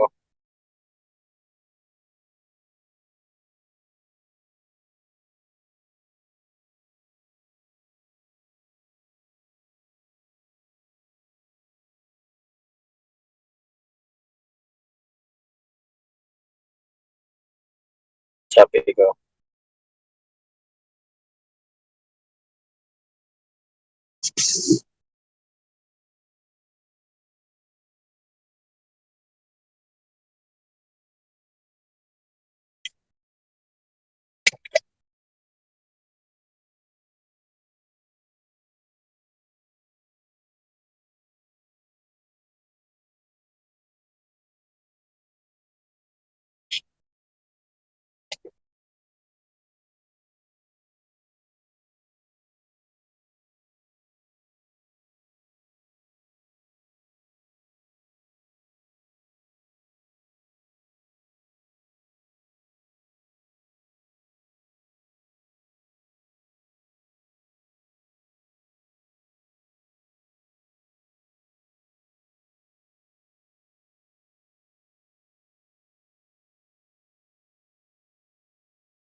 Yo, why so many red mics?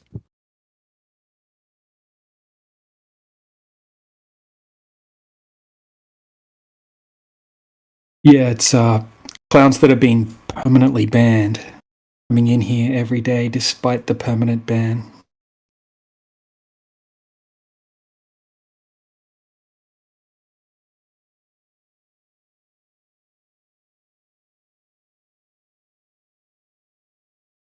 I don't know about Mishu. I think the Gators usually puts up good arguments.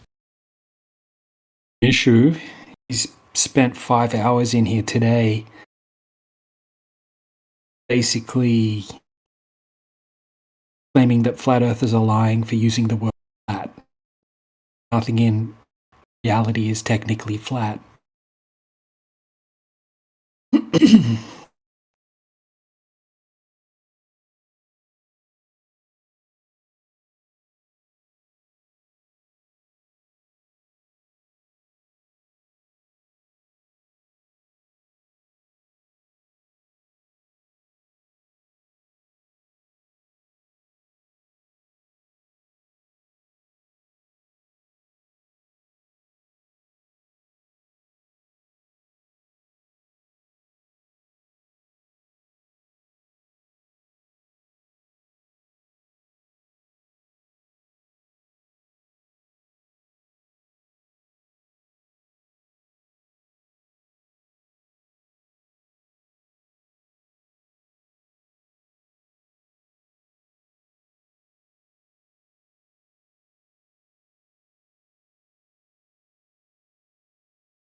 Yo.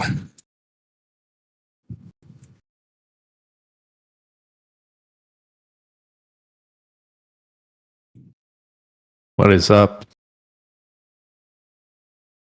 What's going on? What's Gucci? Nothing much, just chilling.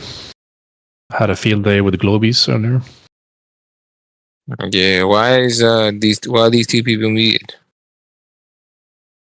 Oh, they are permanently banned, but since the server doesn't, permanently remove them like that, they can just still join, but they're muted. Server muted, basically. Yeah, makes sense. Yeah. So, What's up with you then? Yeah. Nothing really. I don't really come on much. I just scroll through.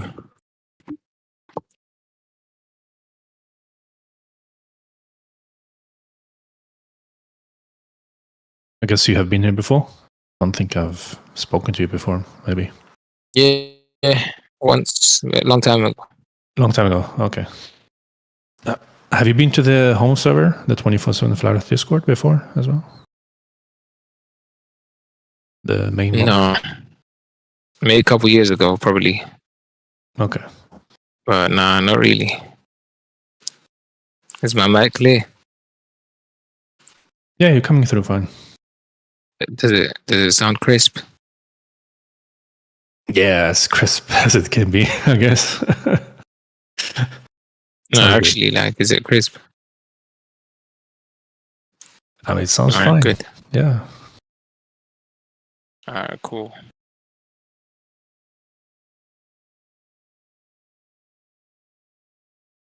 So you believe in flat Earth?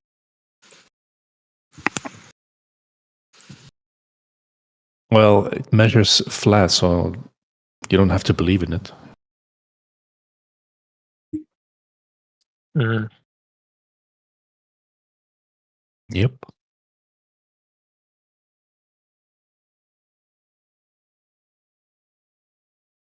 Same goes with other things as well. Practically used as flat as well. What they measure. Yeah. Elevation angles to Polaris. You need a horizontal baseline, which is straight, in order to get those angles. So there you go.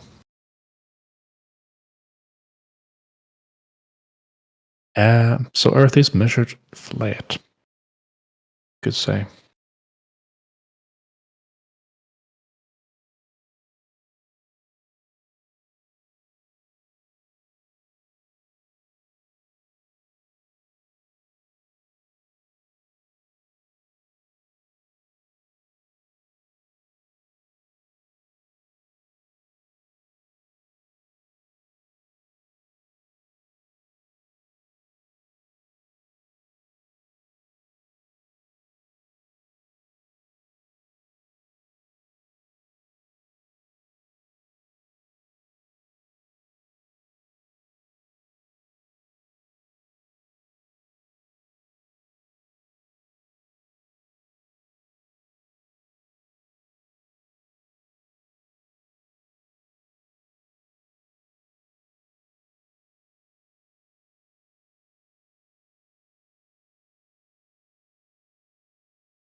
would even say we can't ever know this. So where's the Exactly. So it's not science. Sorry, go. Okay, Pat, so Patsy. right. So when you say this, though, I would say that this old definition of science doesn't really hold up anymore. I don't think. Old? Well, who changed it? anymore?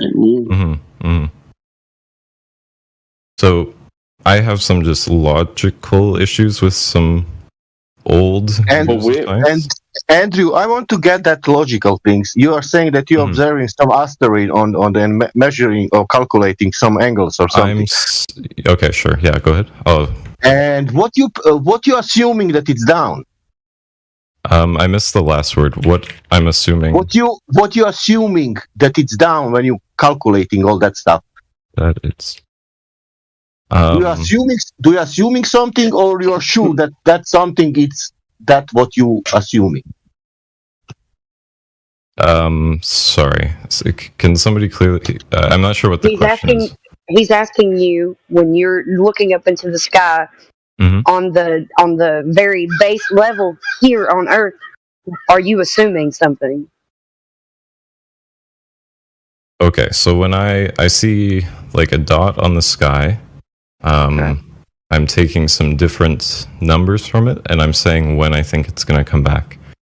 So And, now the dot is moved. and come back where, Andrew? Come back where? Okay, so it keeps moving. Eventually, we don't see it on the sky anymore, and then I'm saying when we're going to see it again on the sky. And what that has to do with the surface of the Earth? Okay, so I think at this point I thought we were just talking more about scientific method and such.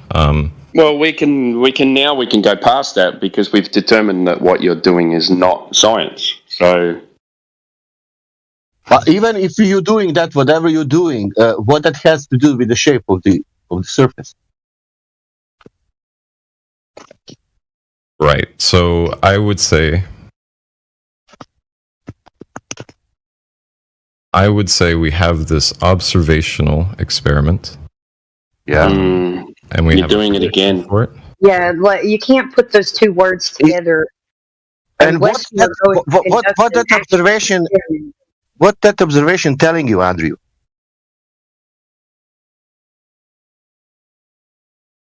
What is the observation? What is the result of that observation? So there's the observation, and then the theory of gravity and orbits fits that observation. What? Yeah, and what is conclusion of that result? It provides a bit more strength to the argument of gravity and orbits. If we have the gravity in orbits, what is the conclusion of that?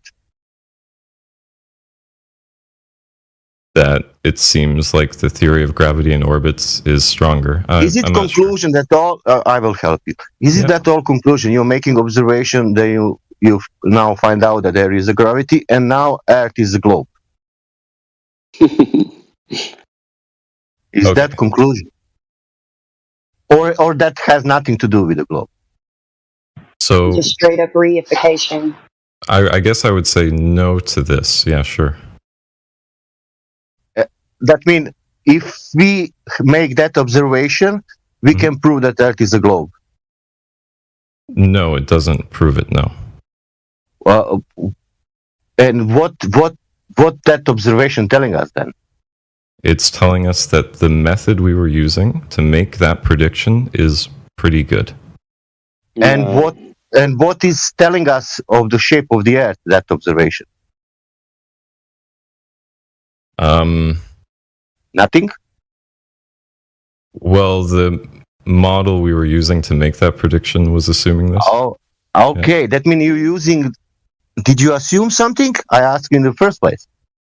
Yeah.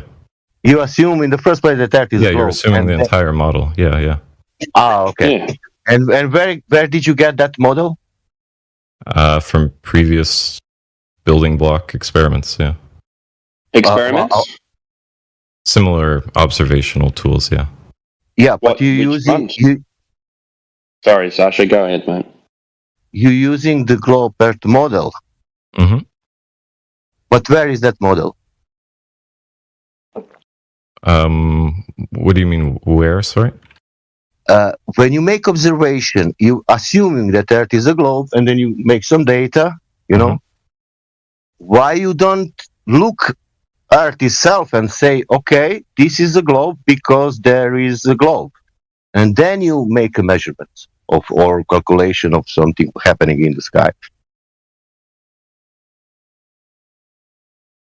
Or we have that immediately. We have the globe, and now we are observing.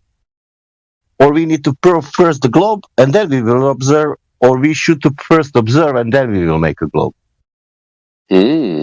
So I just look at it as a variety of observational things and just trying to find something that can describe all of these things.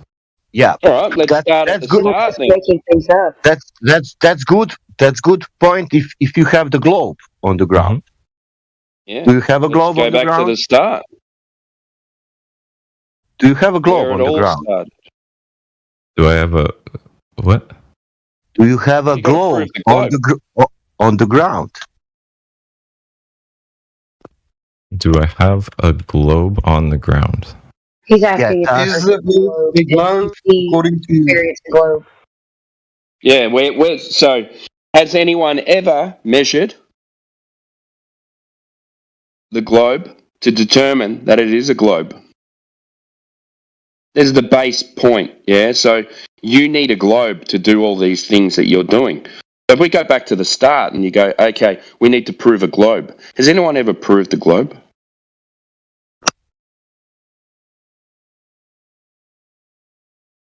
Who measured it? How did they do it? And then maybe a citation and an experiment. A Do we have these things? A demonstration, yeah.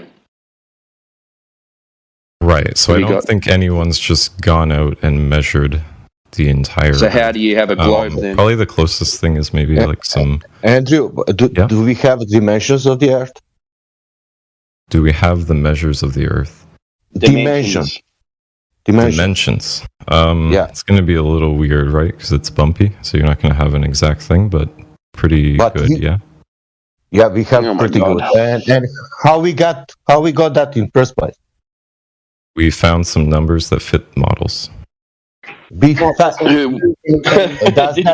great. Does that numbers fitting with the reality? Yes. Did you check that?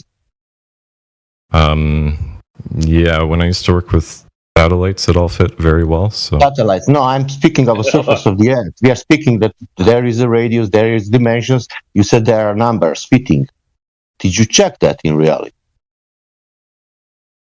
So, what do you want here? I'm not sure. Okay. Well, what is the radius of the Earth? What is the radius of the Earth? I think it's like 6,500 kilometers. Okay, and what that math is telling you how much you can see on the globe with your height? Can I pull out a pen and paper, or is this? You can Google it if you want. Exam? I will help you. 180. If you're 2 meters, something like 5-6 kilometers, not more. Can someone else say that? Maybe I couldn't write it down. With 2 meter height, you can see 6 kilometers, not more. 2 meter height can see. 2 Are you writing a article or something? Are you? No, I just write down things when I'm talking with people because I find a lot of things get said and it's hard to remember everything. So you said 2 meter height can see 6 kilometers? Yeah. Is this, I'm assuming this is at the same elevation? I'm telling you what is the globe math. That is what you said, 6,000 kilometers. That's telling you He's talking. your height. He's talking about over water. So, okay, so same elevation over water. Okay, and is this with refraction or anything, or is this? Don't worry about refraction, mate. Because you need R for that. So wait, don't worry about it. Hold on. Don't worry about it yet. Don't worry about it yet. Okay. All right. Okay. So just listen to Sasha. Don't worry about And go Yeah, we off will on invoke refraction later. Don't worry. yet. You need to add in yet. If you're writing an article, I'm not which writing I an think article. you're doing, I didn't No. say you don't need to worry about refraction. I said don't worry about refraction yet. All right, we're determining the size of the ball that they claim it is and how far you should see to the horizon on your ball. So that's what we're determining at the moment. We'll talk about the other factors later. Okay. So this is the globe prediction at its best. It's supposed to predict where the horizon is. Without refraction. Andrew, question. Andrew, question. In globe Earth model, is it a horizon geometrical or optical? Optical. Oh, you are wrong. Okay. Expand. Can I How say something how I'm assuming you're physical? using How this, or- something physical can be optical? We only observe things through our eyes, or through pictures, or through rays of light reaching sensors. Is it so it's optical, okay? right? Okay, that's optical. Yeah. Is it Earth optical? Is Earth optical? The way we see it and interact with it is optical. Yeah. Is it optical? Is Yes. the physical thing that we're standing on optical or physical? It's a physical thing, but we can only interact with it through. Just answer the question senses. simply.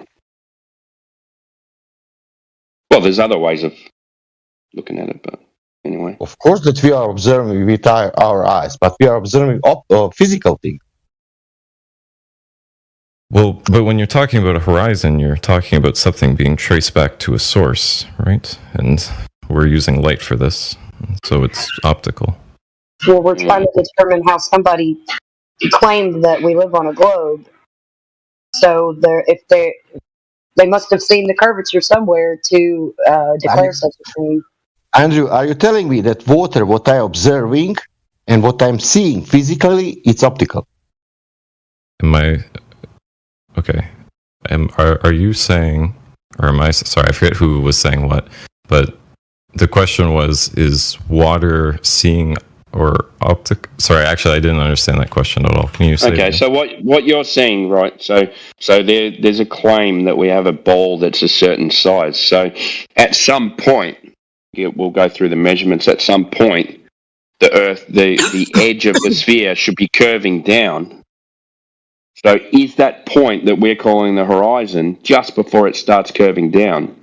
Is that optical or physical?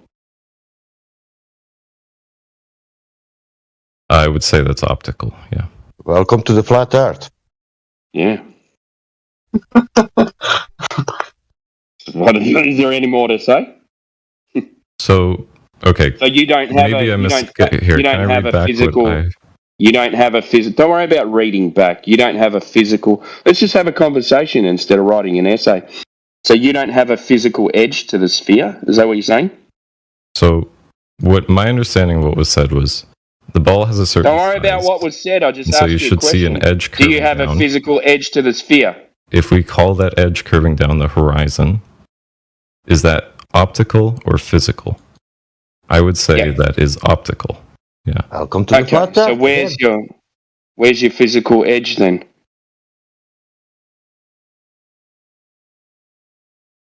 Where is your physical edge to the sphere?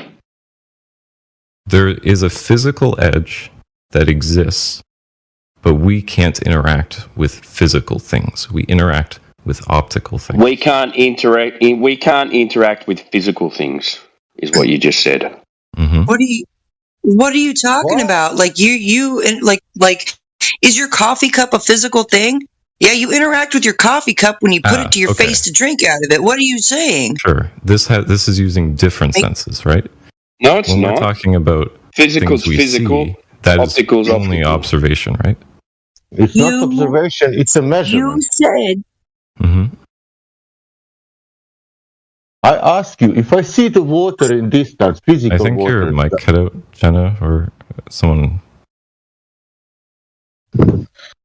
Is the horizon apparent or is it geometrical? No, what he's doing is he's trying to avoid the question. optically, That's what he's doing. So, Andrew, What we want to do is we want to have a conversation and just get Yeah, I'm some trying, simple yeah. answers. But you're answering with another. You're answering a question with a question, and then repeating back what you've written down. I gave you an answer. I don't know. And it's really distracting. So there's supposed to be they've given us a size, right? Mm-hmm. So he said you that it's have. geometric. He said it's geometric, but we see it optically, which is a useless caveat. So why don't you just get to the measurements for the geometric horizon that you see optically? Because Andrew, we are saying that it's optical. Okay. Well, where's its measurements?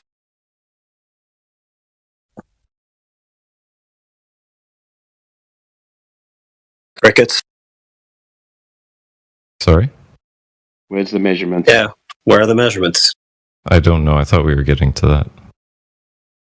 So we just got always, to it. it seems like we're always just getting to it when Globers are talking to us. Like, when do we actually get to it?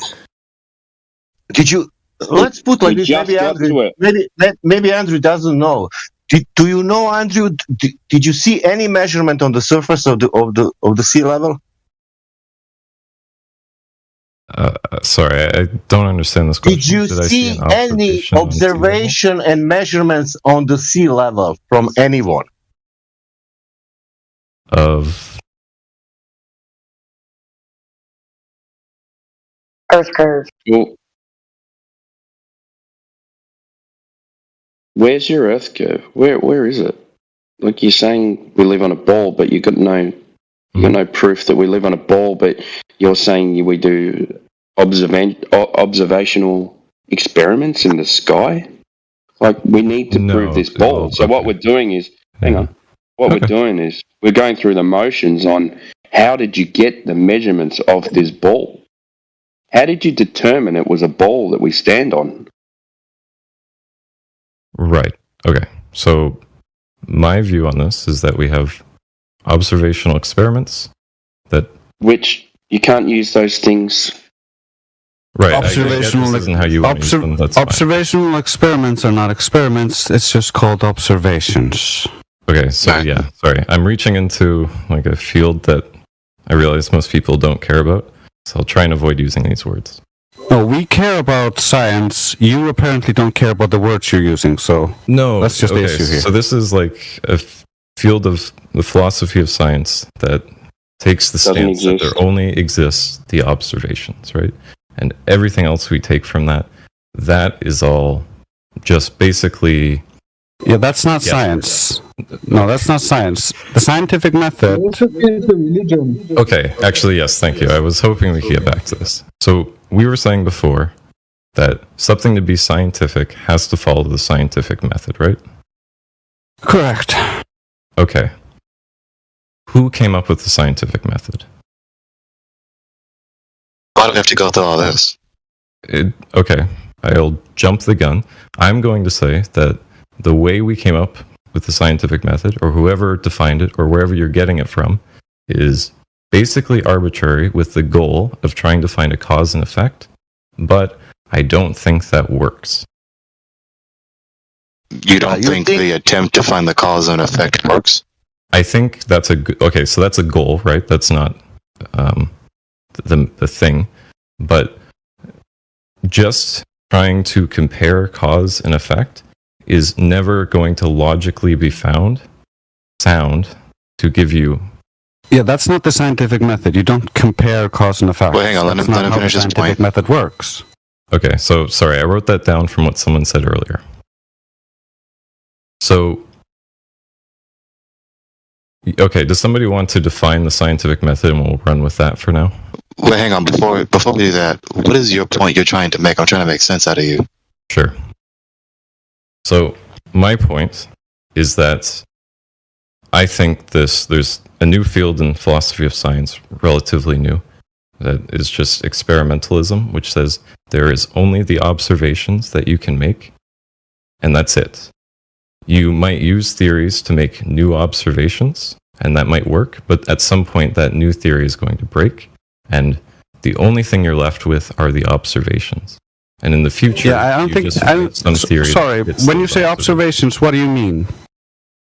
It means almost anything you can imagine. So the example I gave earlier is that a metal turns hot when it gets red.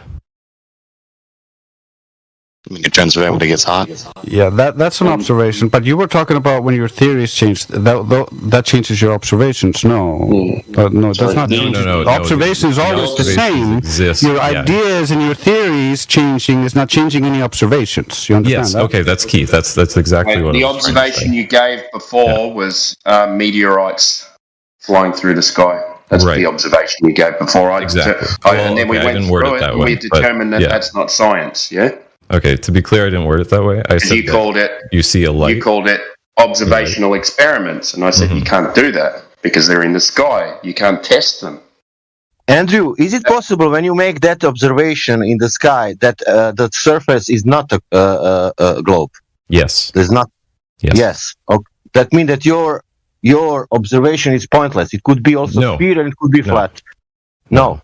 So okay. You just have the observation. All you have is the observation, and you're trying to find something that fits all of the observations. That's it. Okay. And but what you're talking about is just a conflation of categories. There's no point in using the word experiment in any other sense. There's already established a sense in which the word experiment is used. So what you're talking about is just an observation. It's not an observational experiment. It's just an observation.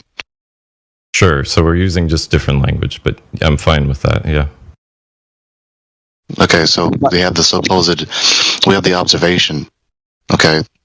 Now the last thing that we're just talking about with you as it concerns the subject that this VC is dedicated to is the convexity or non-convexity of the surface of the Earth. And they already got you to the point where you acknowledge that the horizon is optical. It's not a concrete edge to a sphere. Right, yeah. Well, the thing we see, there could be a physical thing, but we can only interact with it optically, right? But you have to substantiate that. You can't just reaffirm the consequent.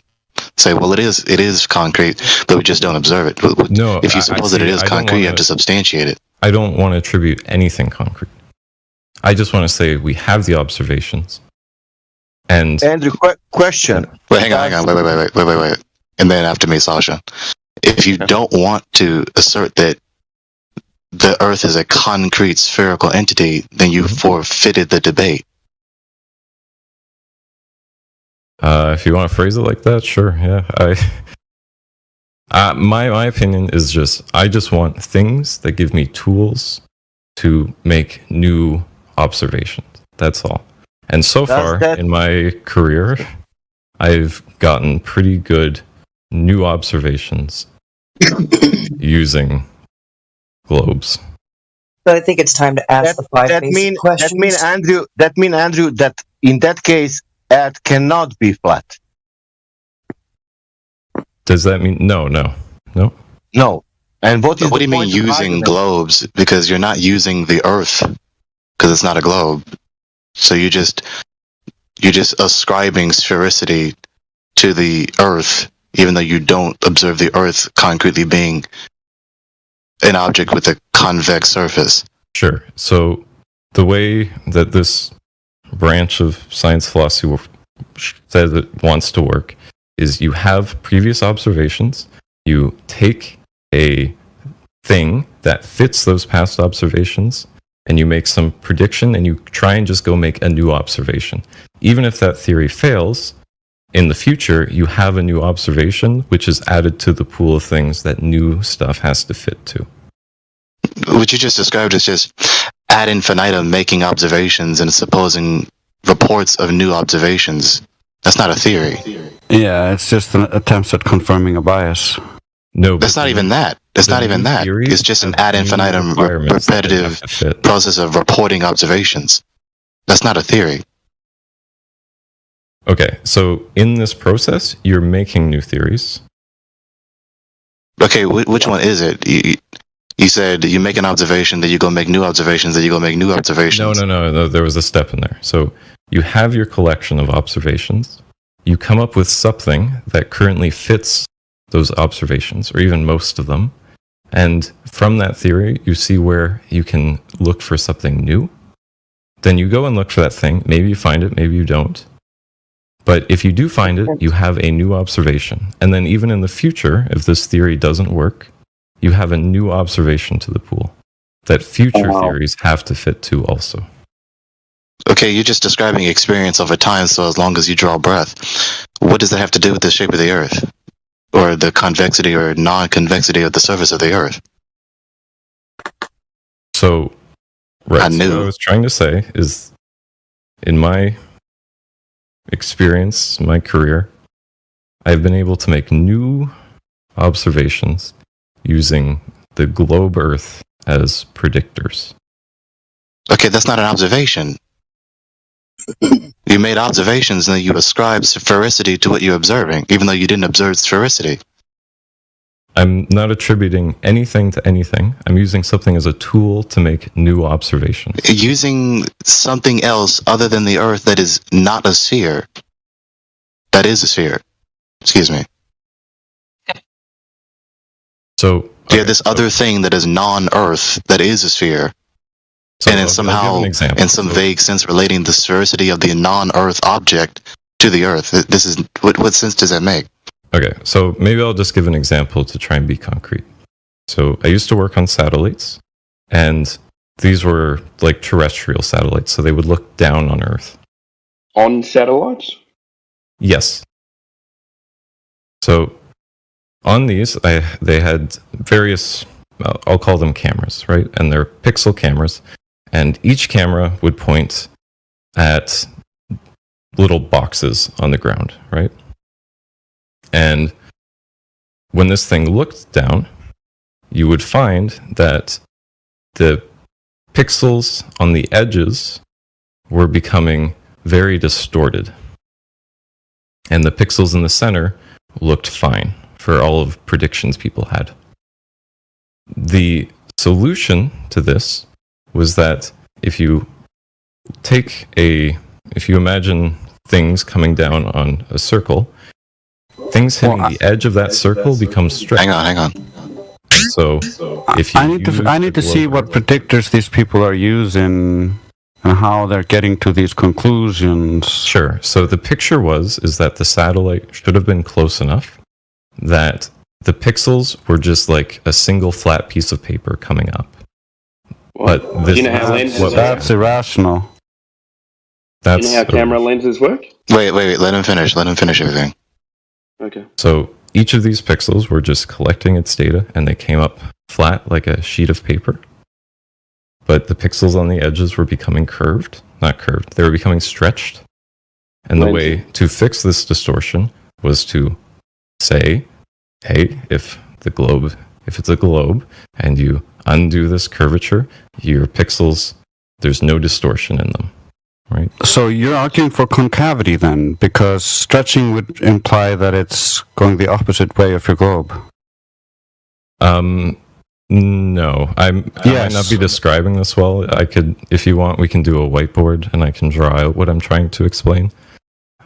It's hard to do geometry verbally, but yeah, you're also trying to use geometry now optically, and you're looking through gas at an angle at the ground, and you're not factoring in anything like perspective or anything like that. So I can also through a curved lens to effect, but yeah.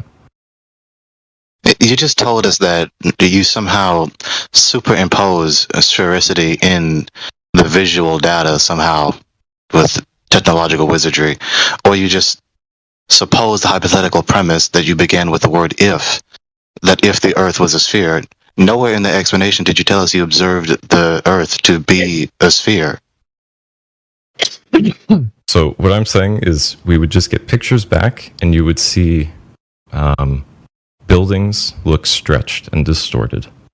Yeah, that's to be expected. Okay, so what I just said, what is the point of you repeating what you just said? I'll be honest, I don't remember what you said, so sorry.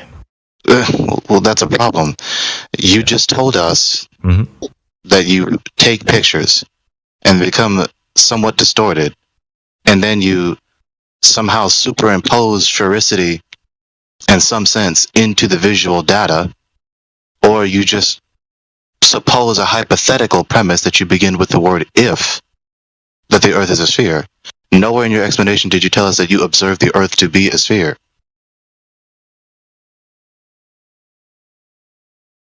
So when we were collecting this data, you basically assume that the Earth is flat over what you want.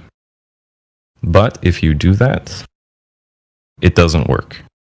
No, that's a straw man again. Like, this is irrational. I don't know what to tell you. This is physically the data we were getting, okay? Yeah, the physical data you're getting, you're interpolating through your faulty ideas. So, a needle pulling when thread. you're saying interpreting, I'm saying we're just seeing things. You created a flat Earth model with parameters that none of us have agreed to or even looked at, and then you say that that model debunks the flat Earth, even though none of us agreed to your straw man model.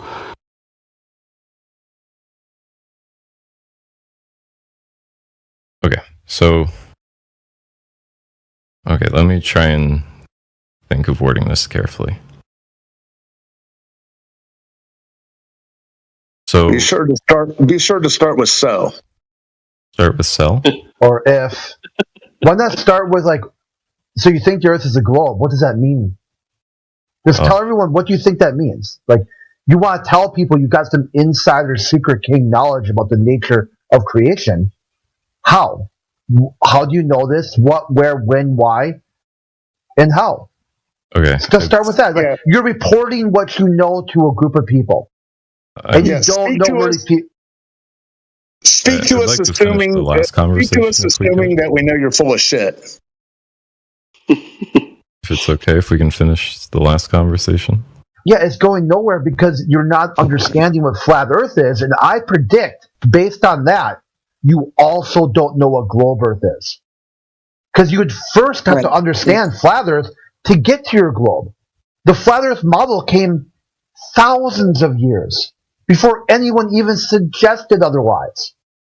So if you are brain farting flat Earth, I don't see how you got to globe Earth unless you grease the skids and you just started your understanding of human knowledge in the 1600s and then, or just say, oh, a photograph from space is all you need. So let's hear where you're coming from. What do you think and why? That should be the more telling part, because then we'll be able to troubleshoot you and see what happened and why you're so broken. Yeah, because it really seems like you feel stuck, you feel cornered, and you're just kind of spitballing and making stuff up on the fly to validate this belief that you have that you yourself don't quite understand. So I'm definitely low on my heels. I wasn't expecting to do what is science here. But okay, well, to answer your question from earlier, sorry to cut you off, but to answer your question from earlier, all of you guys with who came up with the scientific method, it was Sir Francis Bacon. The unfortunate thing is the whole entire Western world gives the credit to Galileo. Okay, so that answers that question. Now, we're circling back to an early, okay. Yeah, okay. So you just said, what is science, right? Crit asked you, what is the globe? Is that your answer? It's science? No, sorry. Okay, so maybe we'll finish this dialogue then from like way earlier. So, maybe we'll just skip past what just was said. Circling back isn't going to help you. Start right now, okay? Yeah. So, okay. Continue from where you were before I interrupted. I can't finish any points, right?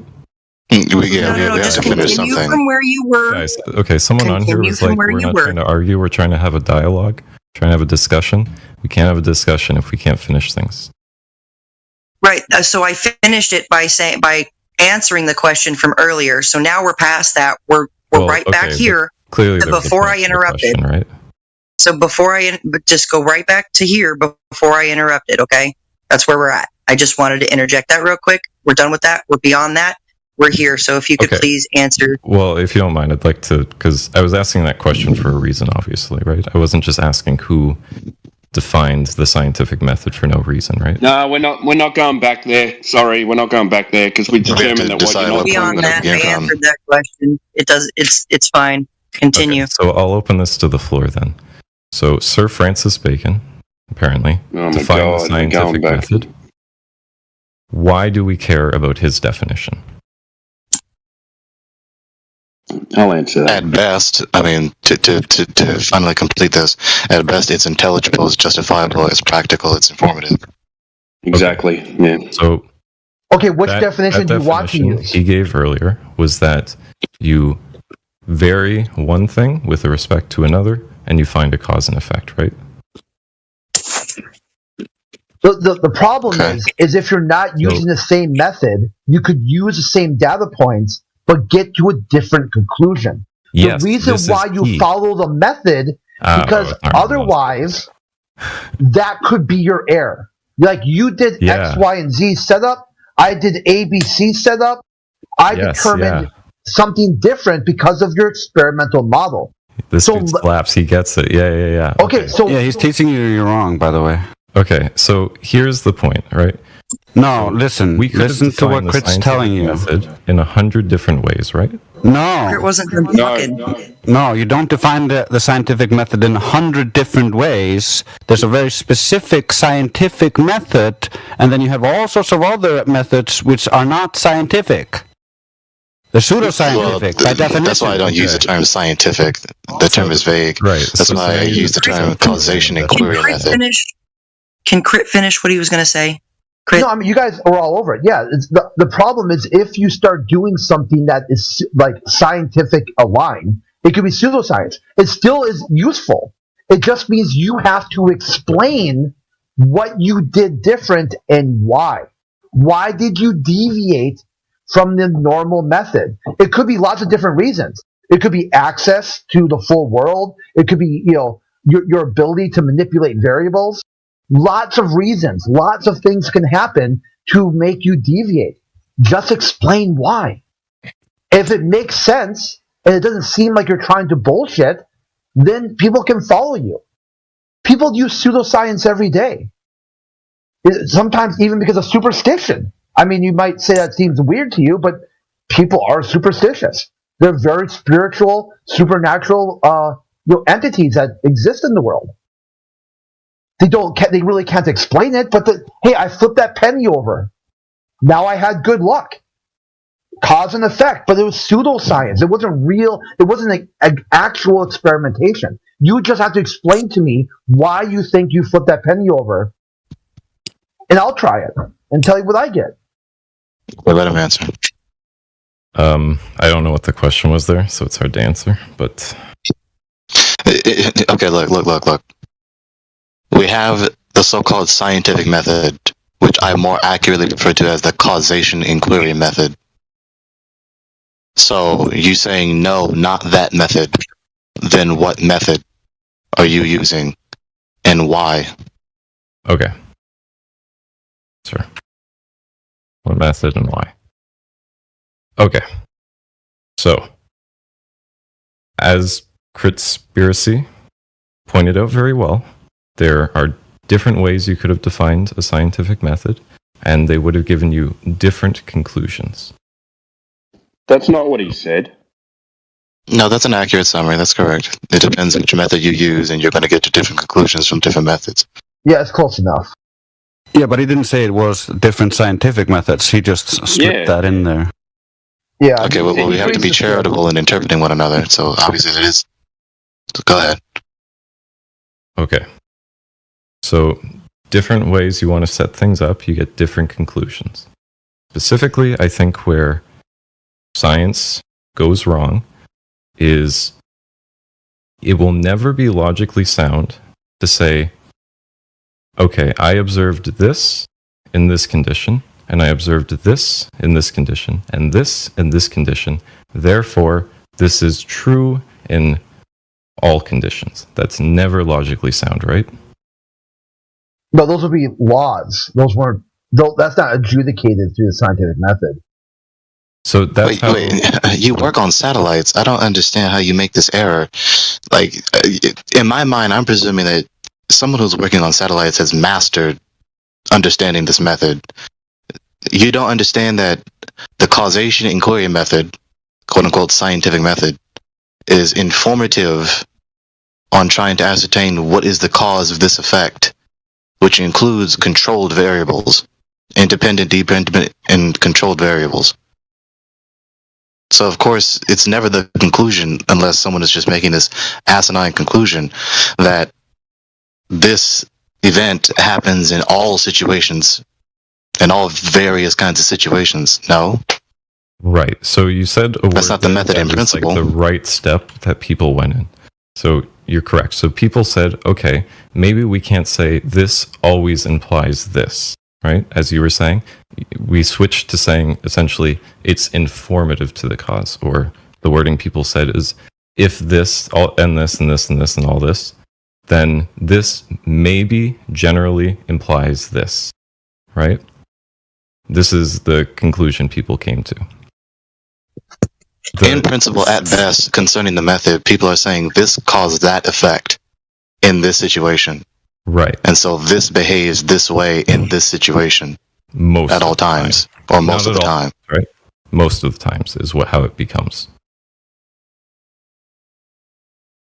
Okay, so then here's the issue. At all times, provided the conditions are the same.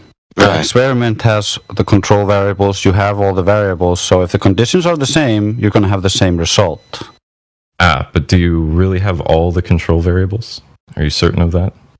Well, this is just hyper-skepticism of how comprehensive the interpretation is. Okay, so I'll finish this point then, and maybe we can move on.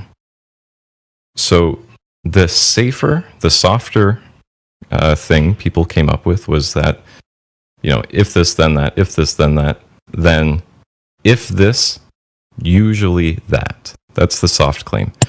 But why then are we okay with using the soft claim?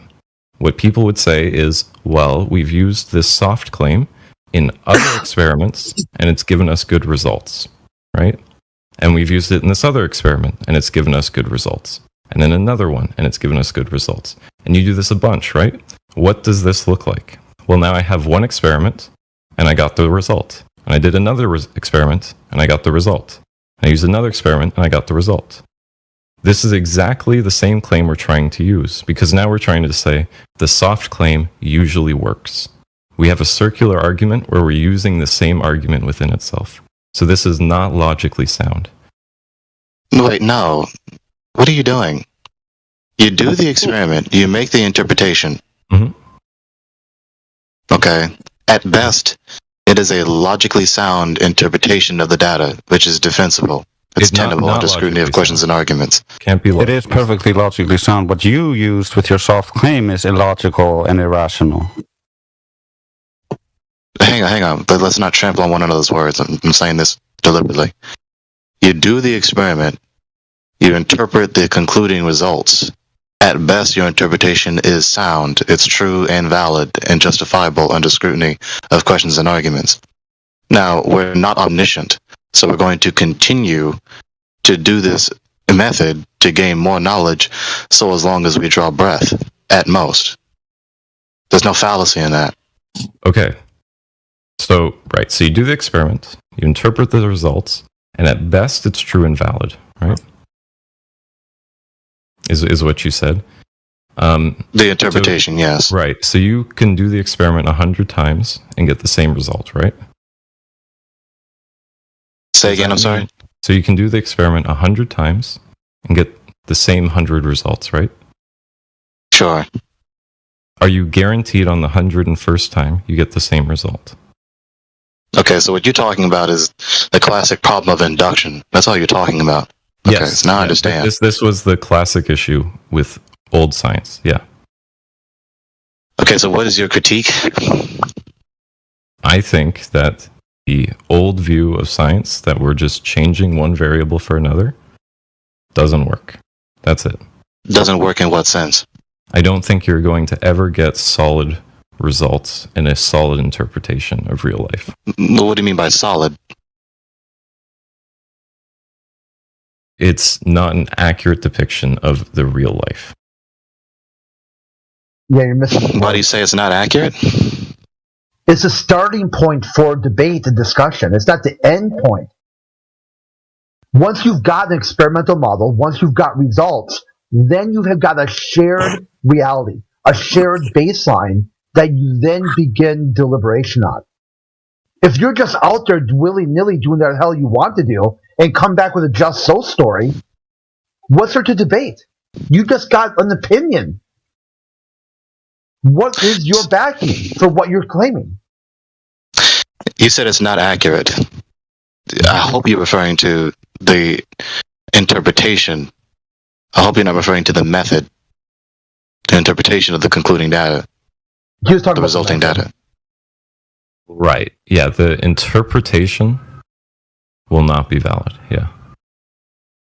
Well, are you saying will not be valid as in the sense of it cannot be valid?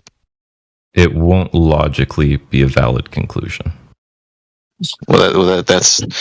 It's funny you say will not be valid, because to talk about the future presupposes the uniformity of nature. So, but you don't think you can have any knowledge about the future in general, that the future would generally be like the past. So that's the irony of your position right now. So it could be the true nature of reality, but that logical steps that you are doing are not logical. They're invalid. But where's the fallacy? We just went through this, so where's the fallacy? We talked about it. Yeah, keep telling yourself that, Andrew. Maybe even you'll believe it. Andrew, you are like 1 hour here. Now, my question will be, Is it actually, oh my god, fuck. Shit. Well, me, Gregory. Is that actually Sasha who is speaking third language I cannot understand? You mean that? No, sorry, I meant an hour. Well, I'm saying, what do you think were these flat earthers making wrong things about? Hang on, wait. I mean, that's a valid question, but let's not dart to another question. So, I'm trying to make sense out of you. Okay, so you're trying to critique. You keep hopping back and forth between the two. Either you're critiquing the method as being fallacious, or you're critiquing the interpretation of the resulting data. If I could jump in very quickly, Gregory, which it sounds to me like what Andrew's trying to do is he's trying to validate or intellectualize the argument that the scientific method is not fit for figuring out truth about this world, because he's been here long enough to realize that adhering to the scientific method and science generally doesn't support the globe view.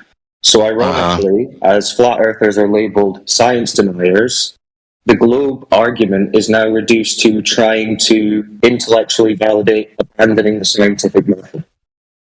Yeah, destroying the game after you make the game, and now you're being beat by your own game. The globies are now science deniers. So, Andrew, you don't like the scientific method. Okay, well, we do, because there's nothing better.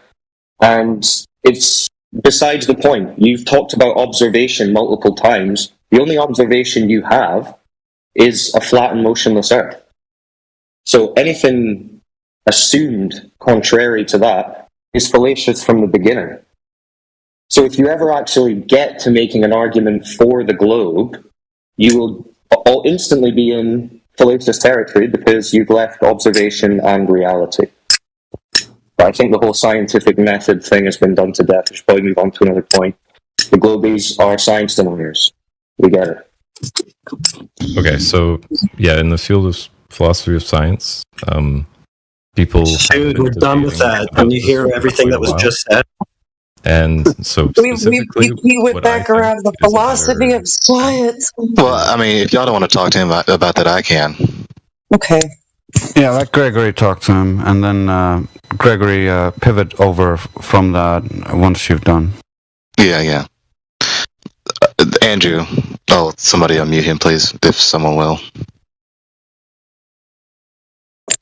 So, Andrew, the philosophy of science, in other words, you're mentioning the issue of the validity of inductive reasoning.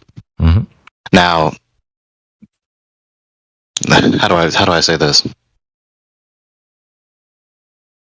This is concerning, right? How do I phrase this? You're talking about the problem of induction. So what is your solution to the problem of induction? Okay, so I'm a little torn on a couple stances. I think the best view is to go purely to experimentalism, which is just there are things that you can observe, and any statement beyond that is bound to be false, but you can use those probably false ideas to help find new observations that you can make. That presupposes that induction is valid. No. It does. You're talking about doing observations to give you more information about the general operations of the universe. That presupposes that the future will generally be like the past. No, they're just observations of things that have happened. Okay, so how does that inform you that induction is valid? It doesn't. You don't use induction. So then you don't have a solution to the problem of induction. You just have a list of observations. That's it. So then you don't have a solution to the problem of induction, correct? We're not using induction here. That isn't. What? I just began this dialogue, this second half of the dialogue, asking you what is your solution to the problem of induction? Yeah. And then you talked about observation and experiment, which presupposes the uniformity of nature and that inductive reasoning is valid. So, and then you said no. Okay, so these are different. I'm making an assumption here that I think everyone will make, which is that the universe is uniform. There is some underlying thing that is defining how everything works. Okay, so how do you know the future would generally be like the past so as to justify inductive reasoning? Where am I using inductive reasoning? I think I'm missing this. I don't understand how you're missing this. You're talking. You mentioned the philosophy of science. Yeah. And your skepticism about inductive reasoning being valid. Yeah. Are you not familiar with the subject? I would say I'm an amateur in it, but if you want to say what I'm missing here, that would be awesome. I mean, relatively, I'm an amateur, but you say that inductive reasoning is not valid. You're skeptical about its validity. Yeah. Do you believe the future will generally be like the past? I think as a basis of rationality, as like my own ethics almost, in a way that I can't rationalize, yeah, I am assuming that there's a general underlying... Sorry, actually, okay, I guess I would say no to that statement. I don't think the universe is always going to be like the past, but I think there is an underlying structure that it's following. I mean, you kind of gave me yes and no. It can't be both. Yeah, sorry. I was answering the question I thought you asked, and then I started answering the question that you did. Sorry. So, no? So, I don't think that at any given point, the laws necessarily are always going to be the same, or the structure, whatever you want to call it. You don't have to say laws. And so, yeah, because if they're not the same, then they're not law-like. So, well, they could be, because they could be a law that changes with time, per se. Well, I mean, you talk about could be, that you're supposing that it's logically possible, either that it could or it couldn't. But I'm asking you, what do you believe? This is what do I believe about... I'll try again. Do you believe the future will generally be like the past? No. Okay. So, you must live in a whole lot of hopelessness and fear and torment. Yeah. Because if the future is not generally like the past, then copulation could feel like torture. Or the cold cup of ice could really be a hot cup of lava at any given moment. Yeah, yep. The Earth could just disappear and stop existing at any given moment, as far as you know. Yep. Sorry, could I just, Andrew? Where the hell is this taking us? How are we getting to a globe for this inane rambling? Well, let me see. Because if you don't believe the future will generally be like the past, then you've undermined all empirical knowledge. And if you undermine all empirical knowledge, it also undermines our observations of the Earth being a stationary flat level plane. So Right. So it's a degeneration into the knowing I of hope nothing. that the universe will follow the same set of laws, but logically, I don't think it has to. Yeah. So how does any of this get you to a globe, Andrew? So what I was saying earlier is that my view of experimentalism is that you have observations, you make probably wrong theories at times to make new observations. And in my jobs, in my careers, using a globe Earth has... You don't have observations of a globe, though. You don't have any observations of a globe. You only have observations of a flat Earth. How does this get us to a globe?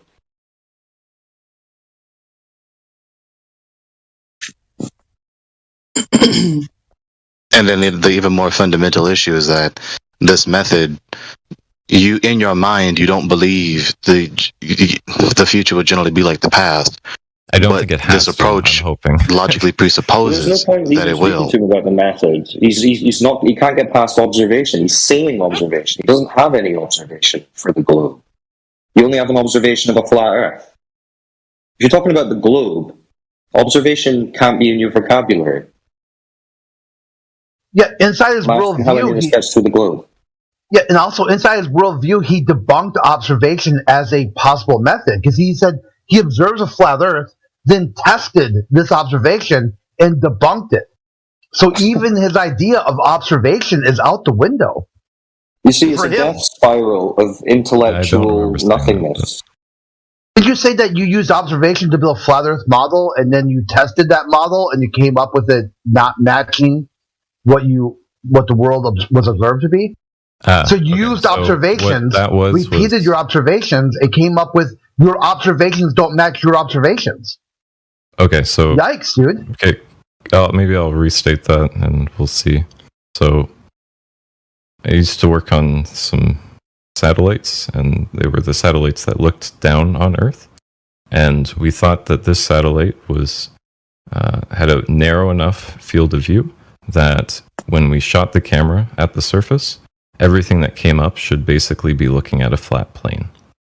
When it came back and we looked at the data, the pixels near the edge would become very smeared. Like you would see buildings would become skewed, which they Okay, yeah, I heard this as well, Andrew. But again, this doesn't tell you anything about the nature of the surface of the Earth. I mean, we're talking about something that can be verified or validated by the public. A story about you working on a satellite, getting flat data back, but it didn't work unless you turned that flat data into a curve, therefore ball, is just fallacious bullshit nonsense. We need actual, credible, discussable evidence. I mean, this story is literally just a story. It's a story. If that were true, you would have endless measurements and observations in reality of a globe Earth, a horizon that conforms to the geometry of the globe Earth. All of that would be the case if your story were remotely true. So instead of getting a vague anecdotal story about satellites, could you give us some real credible reason why anyone here should believe that the Earth is a spinning ball? So now you've kind of painted me into... Before you continue, Andrew, in principle, before you say that... My observation that I have experienced, and that will never be anything more than a story to you, right? As anything you do will never be more than a story to me. No, your observation, Andrew, is a flat Earth. That's your observation. You talking about you sent a satellite up and have data on a flat Earth, which you then wrap around a ball for no reason, is not your base observation. Your base observation is a flat, motionless Earth. No. Is it not? That's not what I was trying to describe, no. No, I know it's not what you're trying to describe, but I'm getting to reality here because you're determined not to speak about reality, but that's what we talk about here. So, in reality, yeah, when you're living your life, you only experience a flat, motionless Earth, correct? So I would say in my job is living my life, and... Yeah, so when you go to the beach, you see a flat horizon, yeah? I see a horizon. Just answer the question. Is it a curved horizon? I can't tell. What do you mean? Okay, you can't tell if it's curved, meaning you observe it to be flat. I see. But you think maybe there's a very slight curve that you can't perceive. So you observe it to be flat. How are you perceiving horizon? A horizontal? I don't know what to tell you. It's a horizon. Is the horizon horizontal? I mean, let's just go with that. Hang on. Let's just go with that. He can't tell. So you don't know whether or not the Earth is convex in its surface or not. He can't tell what the horizon is, but he works on machines that go into space, and he can tell the Earth is a globe because of those data interpolations of wrapping flat maps around a ball. He can tell that's a globe, but he doesn't know what a horizon is. Andrew, stop bullshitting us. We're not idiots. Andrew, when you see the horizon, Sasha, chill. I'm asking a question. The horizon, listen, if you can't comprehend or agree what the horizon is, how can we possibly hope to have any kind of honest conversation with you? Because this point is not in dispute, even on the globe side. It's a flat horizon. It's horizontal. Are you saying that's not the case? I see a horizon. And what is the horizon? What is a horizon? Or a horizontal line? It's a vanishing point. And Andrew, is horizon not horizontal? That's why it's called horizon, right? See, I'm having a trouble with this point because, as a matter of perspective, it isn't horizontal, right? Andrew, a vanishing point is not a line. It's a set of vanishing points. I'm sorry. Yeah. Okay, but you're not looking at mathematical constructs, are you? I just have one question. So the horizon is not the edge of a ball, right? The horizon is not the edge of a ball. I'm asking you. It's a question. Is the horizon the edge of a ball? Is the horizon the edge of a ball? Are you confused about my words? Am I speaking? Is this wacky? Sorry. Am I I'm just speaking trying the to wrong be language? careful. It's all good. No, you're speaking fine, mate. I think he's using Chat GPT. Yeah. So, can you answer the question? You said the horizon's the vanishing point, but we've been told it's the edge of a ball that ships go under, and that the sun sets behind. Mm-hmm. Yeah. So, is it a vanishing point or the edge of a ball? Because if it's a vanishing point, then the Earth is flat. I see. I'm using a vanishing point, I think, different than... I guess they're kind of the same. Like, the vanishing point is in art. It's really not that difficult to interpret these phrases. Yeah, so guys, in art, you have the law of perspective, right? And there's a vanishing point. But in the globe Earth model, the Earth curves way before that vanishing point. So, what I was trying to just say is that there is some clearly observable thing, a phenomenon of a horizon. That alone doesn't convince me one way or the other. Okay, proof doesn't equal persuasion. The horizon is called the horizon because it is horizontal, is it not? I don't know. Yeah, and that wasn't the point of the question, Andrew. The point of the question was to determine if you are even capable of having an honest conversation about reality. Because if you struggle this hard just to agree upon what everyone already experiences and the globe side doesn't even debate, if you can't even acknowledge that, then you're far too emotionally invested in the globe to actually have an honest argument, discussion, to make any kind of progress at all. If you can't simply agree, well, yeah, we see it as flat and motionless, but I don't believe it is because blah, blah, blah, how can we have the conversation? You can't even agree to what everyone experiences. In addition with that, you are skeptical about inductive reasoning and the uniformity of nature, which undermines the law-like behavior of your mind to make intelligible any empirical data, and for your concepts in your mind to correlate to the empirical data. So you can't know anything at all. Sorry, I think I lost you at the end there. So, if you don't believe nature is uniform, and which includes that the inductive method is invalid, then you can't gain any empirical knowledge, and the concepts, the abstract entities, the concepts in your mind, which you correlate to the empirical data, are also not going to be maintained. So you can't make sense of any empirical data at any point.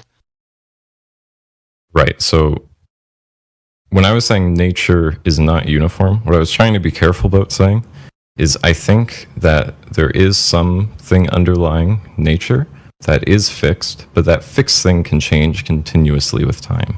It might be time dependent. That's analytically self-contradictory. Either it's fixed and does not change, it's immutable, and it forevermore consistent, or it's not. So no. So when I'm saying it's constant, I mean it is predetermined in how it's going to change with time. Okay, again, that's analytically false. It's self-contradictory. Either the entity is immutable, it is A, and will forevermore be A, or not, and will become non-A in some sense somehow. No, this is different, because if something changes continuously with time, you could come up with predictions for how it's going to change with time. Whereas what you're describing is something where there might be like a discontinuity in how it changes with time, which is then something that you couldn't predict. Well, then what is constantly making it change from non-A to non-this to non-that? Why are any of the laws what they are? It's entirely something. Exactly. So you can't maintain your position with this. Follow the premises to the logical conclusion. No, I'm sorry. If you say A is maintaining the uniformity of nature, if you say A is maintaining the uniformity of nature, but then say A is mutable and can change later on, and it does this predetermined in a very strict pattern, then what is regulating that pattern?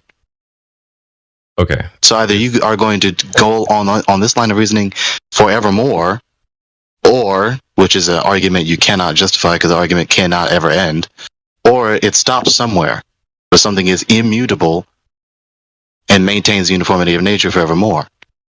Okay, I think we agree then, because I'm saying something is uniform if it is changing constantly in nature in a fixed What is maintaining the regularity of that change? Okay. Whatever is maintaining the regularity is itself not changing. If I said nothing... To be fair, he's just going to go on this for hours and hours if we let him. This is nonsense again. We get back to the horizon. This is very cerebral and abstract. Most people don't ever think on this level. Andrew, when they say boats go over the horizon, what do you think that means? So that's a statement. It's not a fact. So you don't believe that boats go over a physical horizon? If I'm trying to work on facts, I wouldn't use somebody's statement of that. So do you believe that boats physically moves away and it disappears? Do you believe that a boat physically descends over a physical horizon? No, I don't believe a statement like that. No. Welcome to Flat Earth. There you go. Either way, either you go the high cerebral route with me, or you go with the more basic level with him, and either way, you've undermined your position. So Andrew, why do you think loads of the media and stuff and the education system and all that constantly repeats this trope that you can tell Earth's a ball because the boat is going over the horizon? Why are they telling people that? Because there's a collection of observations that are pretty easily justified by one. But nature is not uniform. We're talking about boats going over the horizon. You just said you don't believe that's true. So why are they teaching kids and parents everywhere, on TV, at school, that they can know they live on a spinning, tilting, wobbling ball of water in a vacuum because the boat goes over the horizon? So why are they doing that? Okay, so what I was trying to say was the observation that is actually made is that a boat going for a while disappears, right? No, but they say, Andrew, the proof of the globe, you can tell the water is bending even though it looks flat, is that the boats are disappearing bottom up because they're disappearing down a physical globe horizon. Don't pretend you don't know that. That's what they say. Why are they saying it if you know it's not true? Okay. I don't just answer. Don't give me a... Oh, if I say... Just answer. Is evidence. What? I don't believe that in itself is evidence. Yeah, I'm asking why. But I asked you, why are they teaching that? Because given enough evidence, you're going to tend towards a conclusion. No, but why are they saying... No, why are they teaching that premise? If it's not true, Andrew. Because school would be really boring if people just listed a bunch of facts to you. Okay, so then they're not trying to educate the children about truth. So they're not trying to educate the children to know the truth. They're trying to just entertain the children. Yeah. Otherwise, they have to lie to children. Otherwise, it's boring. Anything from a list of observations in class. So, Andrew, you agree that the so-called education system, the so-called public school system, is really just a state indoctrination system that is not trying to tell children the truth. You agree with that? Not agree with that, no. But you just told us they're not trying to tell the truth about the ships over the horizon. They're just saying that premise because it's fun, because it's entertaining. I think we're giving them the best working model we have. But you just said that's not necessarily evidence. Andrew, you just said it's not true. How's that the best working model if they're just lying to them? Falsehood is the best that you got?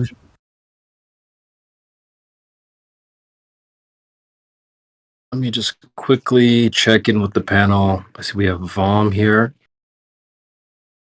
And we also have Water Pickle. Hey, guys. Hey, what's going on? This was live. Well, the previous recording was not, but yeah, we are currently live at the moment. How are you? Oh, I thought it was the bot playing. I'm like, what the hell? Hey, CB man, what's up, guys? What's happening, Quits? Oh, good man. I was just listening to the radio, enjoying it. It was good. Good chat with that lad, but he was quite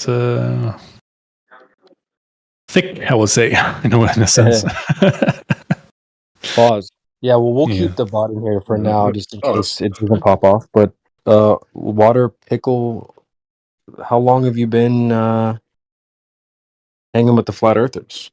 How long have we been hanging with the Flat Earthers? Probably 6 months by now, probably somewhere around there. I've been in and out, just drop in every so often. Good stuff. I'm a big conspiracy guy, so obviously I don't think the Earth is flat because I haven't really seen enough evidence to disprove certain things like satellites and there's many other things than just satellites, but it would have to be such an overarching conspiracy. I've actually delved into flat Earth to a degree and tried to find a way to make it real because I really want it to be, because that'd be really cool. But yeah, I'm kind of I'm a flat Earth poser, I guess you could say. That's cool, man. Could you just say if you were to go to knock on your neighbor's door and you were gonna pitch flat Earth to them, what are some things you would tell them about flat Earth, even though you may not be a flat earther? Yeah, well, shit. What I would tell them is that I tell them about vanishing points in perspective and how like seasons, night and day can still work on a flat Earth model, and I'd explain to them how that works, and I'd say that space isn't real, and we're the center of the universe, and that we live in a created environment, created by a higher power, and then I'd have to prove that by saying that, well, we don't live in like a heliocentric space, you know. On a flat Earth, we wouldn't live in a heliocentric space. We would live in a Earth-centered space, you know. Yeah. Okay. That seems like a pretty good breakdown. Certain so things far. like the 24-hour sun could be explained by light reflecting off of a dome, so that's evidence for it to a degree. Interesting. So what would you say is like the things like that. biggest? You said satellites was kind of a hang up. Are there some other hang ups or issues you want to talk about? I mean, every space program, like China has a space program, and America has a space program. Are they both lying about space? I would say are that. Are they colluding? Well, I would say it's a lot. China's a really serious nation, and they wouldn't put up with that sort of shit. Like, it would have to be such a, like, I mean, I understand Russia going along with it, but I can't see China going along with it. You know? Okay. Because of like the UN and like League of Nations, I understand how Russia could be in on it, but with China, I mean, North Korea, dude. North Korea definitely wouldn't be in on it. I mean, they have satellites and they broadcast with their satellite, and you can pick up their satellite signal. So, I mean, Yeah. North Korea wouldn't be in on it. Well, when it came to the, sorry, let me just. When it comes to the cocoa narrative that took place a couple of years ago, 2020, weren't all these countries moving lockstep together? It's not like anyone was bucking the system or anything like that, from what I understand. Maybe besides the rinky-dink country, Africa or whatever. Yeah. Well, I think North Korea did have lockdowns, but their country's already locked down. So, I mean, that is a good point. That is a good point. That in unison, all these countries had lockdowns, but it also could just be like it could just be a product of fear, as opposed to collusion. So, like all these countries, like there's a new virus, whether it's a cold virus or not. I mean, there's a new virus going around, and from what all these heads of these countries have heard, it's dangerous and deadly, and they want to protect their populace, so they're going to lock down their country because it's what all the other countries are doing. So, as opposed to being like collusion, it's actually just like mass hysteria. You know what I mean? Yeah. Well, let's just say that there was mass funding. Folks are willing and love outer space. I think people just generally love that setting. And I think people are willing to give up tax dollars, fund it, even pay for space-related things, space pens and shit like that. I think people love space, and I think they don't have a problem with money going that direction. And so, if you're a country, I don't like the money argument. Sorry to interrupt, but it's really important. I don't like the money argument because NASA doesn't get a lot of funding. They get like 2% of the discretionary budget. The military gets like way more. Like the military, like NASA, I think gets like 23 billion. It goes between like 20 and 30 billion a year. Chump change. That's a lot of money. And the military gets like 900 billion. So if you want to talk about a money black hole and black budgets, you look at the military, not NASA. Bro, just hold on a second, okay? Because I hadn't finished my point really. But regardless of whether it's 1 billion, $500 million, 20 billion, of course, there's going to be some variation, especially in these other countries. But if you as a government can receive funding for something like outer space ventures, well, why would you not? Why would you not attempt to collect that money? But again, I mean, I don't necessarily make the argument that, well, there's money being spent, therefore, but I would say, you're saying like, well, how could these countries not come out and, call cap on outer space? Well, they're getting money to go along with the narrative. In America, it's like $100 per person per year. It's not about the amount of dollars. It's the fact that they're willing to go along with the narrative because they're getting paid. Just like with the cocoa narrative, right? However many people went into the hospitals, they got paid for that. So if they were like, "Well, this is bullshit," well, they're not getting money, right? Yeah. And so the business first over, right? So I'm sure a lot of people operate like that. But again, I mean, even though maybe 2%, that's still a lot of change, man. 20 billion? Come on, man. That's not nothing to just mock at. So that's true. But in terms of like satellites and stuff like that, we can still have technology in the sky. That's not a problem.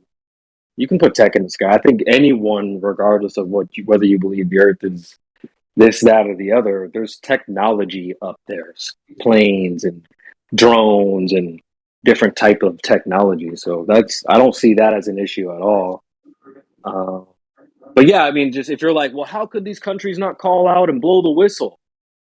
I think you really, when you get introduced to the flat earth subject, you gotta treat yourself like the newest hire at the precinct. You're an investigator, so you need to go out and investigate the evidence instead of sitting around and waiting for a whistleblower to give you information or you And know I what I'm saying? totally Like, have, you I need to totally have get looked in for there. the evidence. I just can't find any evidence.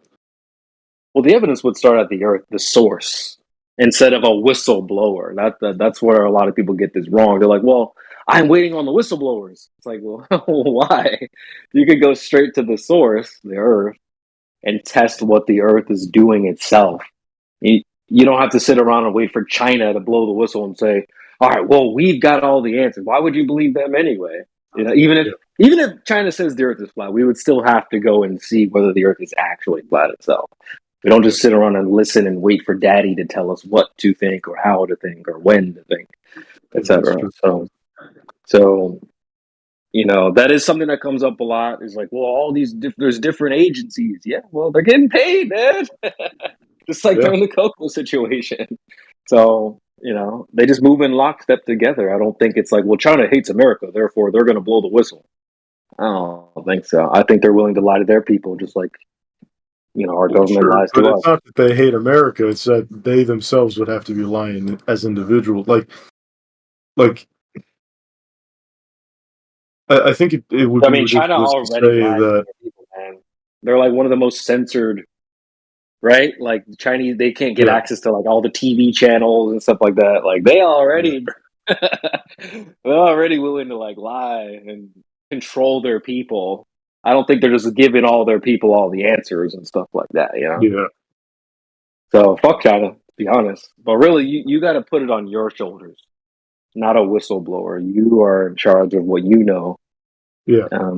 So I would say, yeah, man. I mean, it sounds like you do know some things. You're not completely new to this subject. The fact that you said that flat earthers understand that space is not part of their cosmology, that's a good start. I think a lot of people Yeah, are confused like about that. a lot of people think, oh, like what would be gravity? And then it's like, oh, it's the Earth accelerating upwards, and it's like, no, that's flat Earth society garbage. That's not real. That's not what flat earthers think. You know. There you go. I can respect that. It does sound like you're not a complete noob to the subject. That's good. Yeah, I've done my research. That's good, man. Well, really, I'd say like, do you think that it's possible to go outside and test the Earth, like kind of directly on your own? Yeah. Yeah, I mean, All it right. should be. You shouldn't be able to see mountains 500 miles away. You know, with near You say that infrared. again? I said you shouldn't be able to see mountains that are 500 miles away with near infrared. You know. Yeah. Okay. That's one thing. That's one good thing that I've seen. That's like kind of like what the fuck? How can you how can you see mountains that are that far? You know. Yeah. Okay. I mean, I'm a simple guy. I try to, my presentation typically involves the layman's, very layman terms and speaking to the people and all this. I don't really go into technical.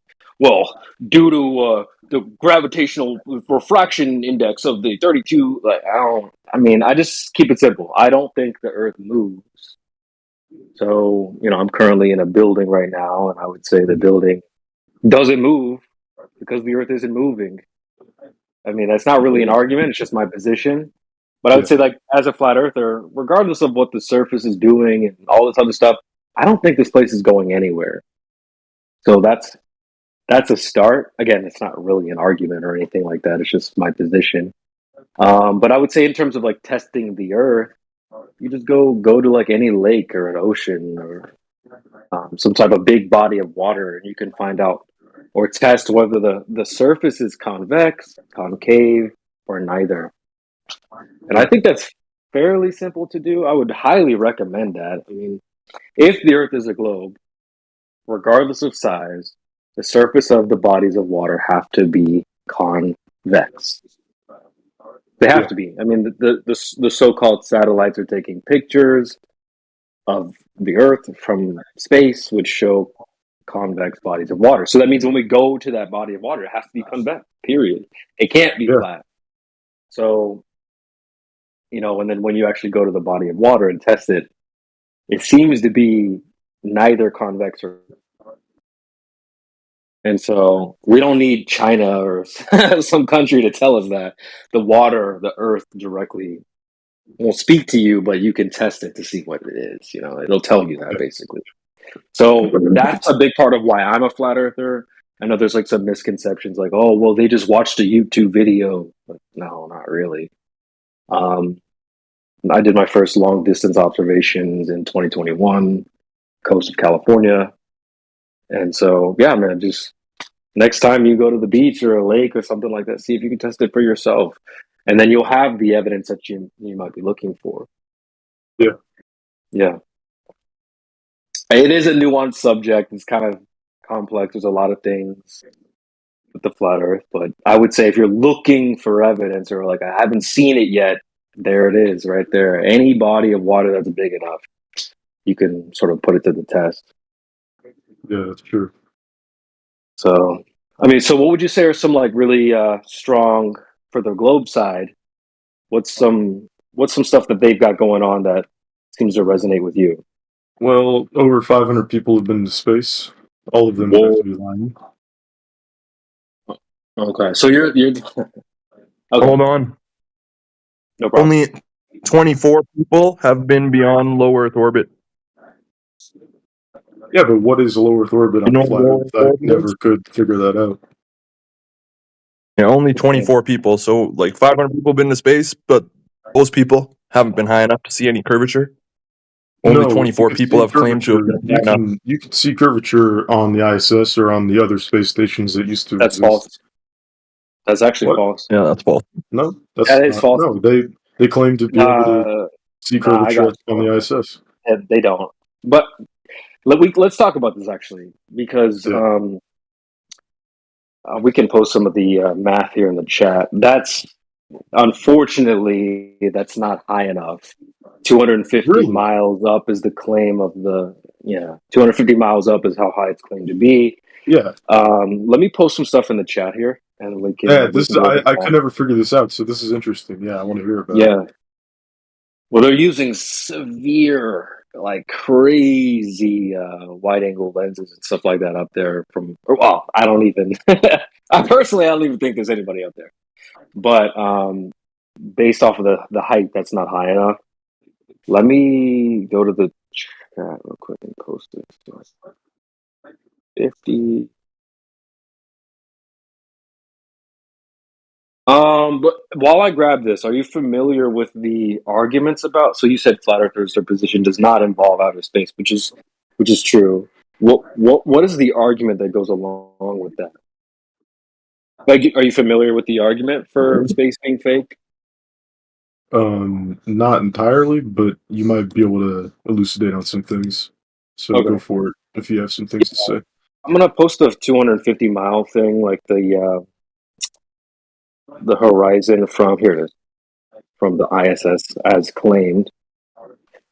But like you were saying that, people have been to space. That's a strong argument. So if we could, let's say we pull the rug out of underneath that, so we take outer space away, and no one's been to outer space. Yeah. Then what are we left with, right? So. Oh well, then the Earth definitely is flat if no one's been to space. Well, it doesn't. I would say it doesn't have to. It's not automatically flat because. Well, for sure it there's a is. I lot mean, of things.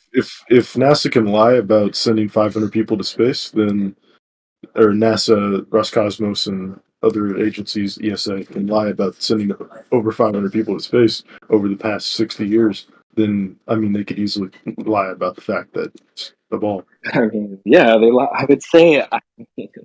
I think they're lying about all kinds of stuff, man. Like any government. What incentive do they have to tell you the truth, really? I mean, I always none make at all. this.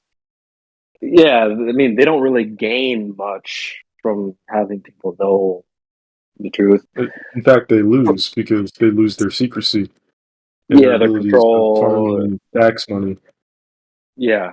I mean, I have for example, I talk about this anecdote all the time. I have a little brother who is 10 years younger than me. And so when I was young, like when PlayStation 2 and, Xbox 360, like these games, like Call of Duty had just came out and they were like not multiplayer yet. you couldn't play two people on Call of Duty multiplayer. It was one person. Anyway, so my little brother, he'd be like, "Yo, dude, I want to play." You know, I'd be sitting there playing Call of Duty. He'd be like, "I want to play." I'm like, "All right, man, cool, yeah, I got you." I would sit him down in front of me, fake like I plugged in a controller. I'd hand it to him, and I'd sit behind him in game, and then he would sit in front of me, thinking that he was the one controlling what's on the screen. He was too little to realize what was happening. Yeah, exactly. Right?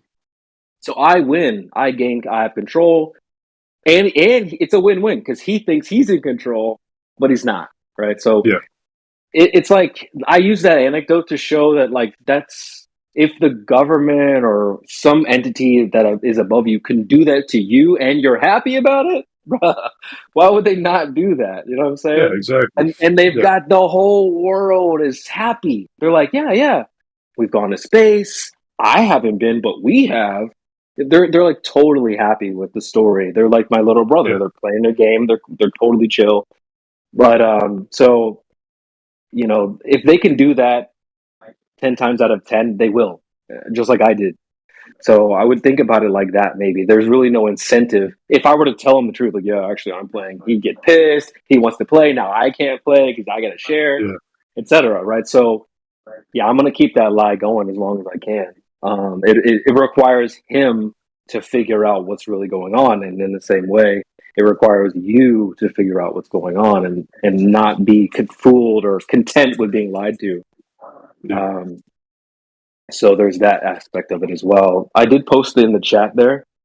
Some of the this guy's Paul Larson is a planetarium director. So he says if we're at the elevation of the ISS, they're about 250 miles above the Earth.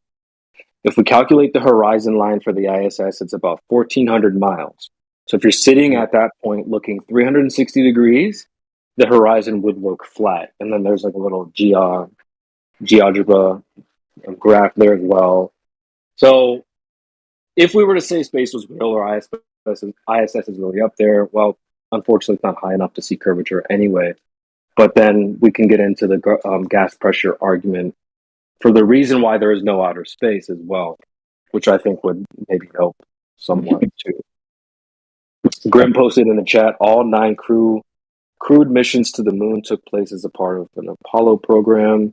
So it says 24 people have flown to the moon are the only people who have traveled beyond the low Earth orbit. So they're really only claiming about 24 people. And honestly, out of all the claimed billions of people that are on Earth, 24, I don't think. Wait, did you say claimed billions? What do you think? There's not billions of people on there? I don't know. I don't. I'm just. I'm not going to. No. I'm just curious. Is there something behind that? I'd like to know. I don't know. Well, they're claiming there's 8 billion people. Whether that's true, I don't have a problem with it if it is true. And I'm not saying it's actually lower or higher. I have no clue. But you know, what do you think? I don't know, dude. I don't know. It's probably. I mean, how do they keep track of that? Really? How do we? You know, is it accurate? Well, maybe not. Every baby born in a hospital has a birth certificate. Nigga, not everybody's born in a hospital, my guy. That's true, and they're not counted on that census. So there could be more. There could be more or less. We really don't know. Well, no, there could be more. But there definitely is there's at least the number of people that are born in hospitals every year. That's fine. Yeah, that's totally fine. But there's also like death, and are they tracking all the deaths and all that? I don't know, bro. Yeah, that's a good point. So let's just it's the claimed number. I'm not going to sit here and say it's actually 4 billion. Like, I don't fucking know, bro. If it is 8 billion, that's fine. But my point really is that, like, okay, if there's this many people on Earth, can they control 24 people to do what they want? I think so. I sure think so. I don't think it's that hard. I mean, I think they do that with shit. This is getting really deep here, but like politicians, right? You're familiar with, like, they're like blackmail people and they get control of people and stuff like that. So I'm pretty sure you can control 24 people, dude. Yeah, that wouldn't be an issue. But yeah, so there's that. But yeah, so the argument about gas pressure is.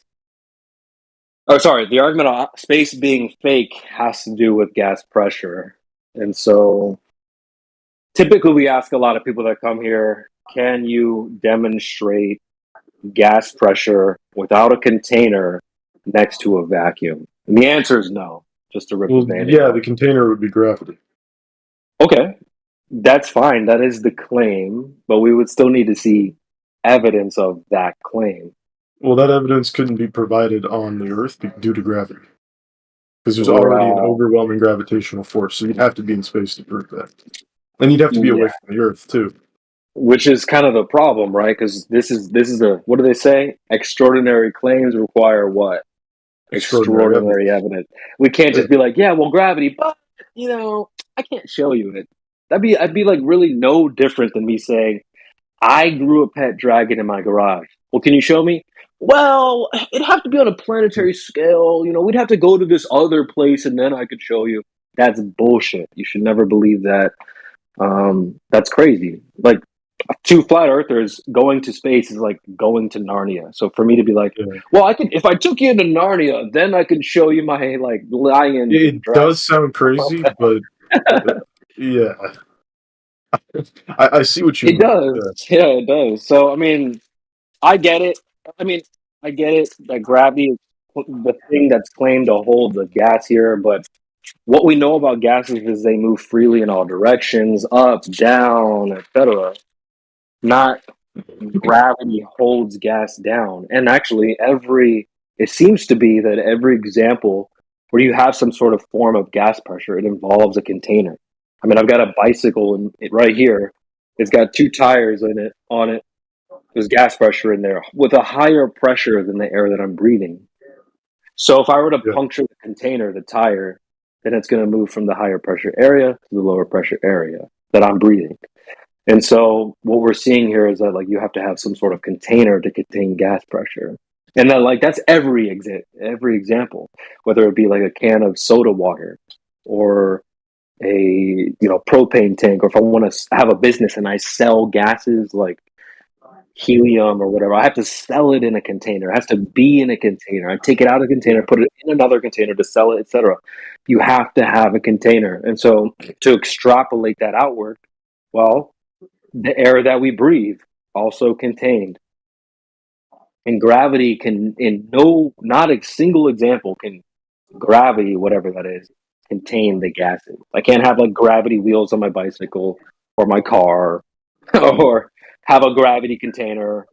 When you go to buy propane, well, you got to buy the container first. Well, sorry, sir, I don't want to purchase a container. Let me just lump up some gravity. Like, it doesn't work. You have to have a container. Yeah. So, right? So, to me, that's just based off of like demonstration alone. That seems pretty reasonable to side with that you would need a container. The gravity, like, oh, no. You can do it with gravity. That's fine. I do understand that that's the claim, but we definitely don't have any evidence of that. And there's really no reason for me to go and believe that, especially when the argument is like, well, you'd have to like poof another planet into existence, and then I can show you if I like it. It does. I don't think that's very strong of an argument from those that will say gravity contains the air. So, and also if we were to go deeper into it too, like gravity. So where would gravity be the strongest? Well, where would gravity be strongest on Earth? Yeah, like would it be like as you go up away from the surface or closer to the surface? The gravity is the strongest. Fuck, I'd have to think about that. Well, the further you go up, it doesn't. Yeah, it gets less than like weaker, right? Yeah, but it's strongest on the surface, I guess, because the further you go from the Earth up into space, the further away you are from gravity, and it drops off, and then eventually you won't have gravity anymore. And then if you go closer to the Earth, you're closer to the center of mass, so it'll actually be less gravity. So the strongest gravity is on the surface because. You got it. So let me ask my follow-up question. Where is gas produced? Where are the gases produced? Well, they were produced in the formation of the Earth, but there are some gases that are still produced out of volcanoes and certain like processes of like certain forms of light hitting certain other gases in the atmosphere, like the ozone layer is an example of that. So gases are produced at the surface. Right. They can be, but some are produced high in the atmosphere. Trees and the ground and stuff like that is coming from the surface. From what I've learned, some gases are produced high in the atmosphere. Well, how? Through what? Like, what's producing it? Well, it's through water vapor being struck by light from the sun, and that produces the ozone layer. Interesting. Okay, we can get into that. But from what I've learned in some of the research is that the gases are produced in the ground. They're like coming up from the ground. Does someone else want to chime in here? No? Okay. So if gravity is the strongest at the ground and the gases are yeah, Grim, go ahead. Water vapor is created at water. It's the process of water turning into a gas, right? So there's no water up high in the sky, right? There's no bodies of water, there's no lakes above clouds or anything. Water's all on the ground. Facts. The sun hits it, it heats up, it turns into gas, it rises up, it forms clouds, and it rains back down. Cycle. Got him. Facts. Yeah, so if gravity's the strongest down here and the gases are produced down here and the water evaporates from down here, I mean, do we see the problem yet? Because if gravity's the strongest down here, the gases should be like pooling down here. They should be held down here. But gases are moving freely all the way up. And then somehow where gravity's the weakest, that's where the gravity holds the gas. Well, no, because you're misunderstanding it. Because it's colder the further you go up. Because there's less atmosphere to trap in heat, so it gets colder, and then things condense and then fall back down. Well, so like rain, the atmosphere is the very thing that is in question here. The atmosphere is the air or the gases that we're talking about require containment. Yeah, and the thicker it is, the more it can retain heat. And the thicker the gases is 4,500 degrees. Well, it's thinnest up there, right? So it's the thickest down here. So Yeah, it should exactly. be the gravity should be like holding the gases down here, not up there. Well, no, because some gases can escape because they're so light that they can go up, but then they freeze. Gravity's the strongest down here. And fall back down. But you realize gravity's supposed to be the strongest here. Yes, but what you're misunderstanding is that little particles of like water vapor. What you're misunderstanding is all these processes happen far below the temperature I just mentioned. So everything you're saying, you're acting as though that's what keeps it in, but that happens way below this higher temperature that occurs after your colder temperature.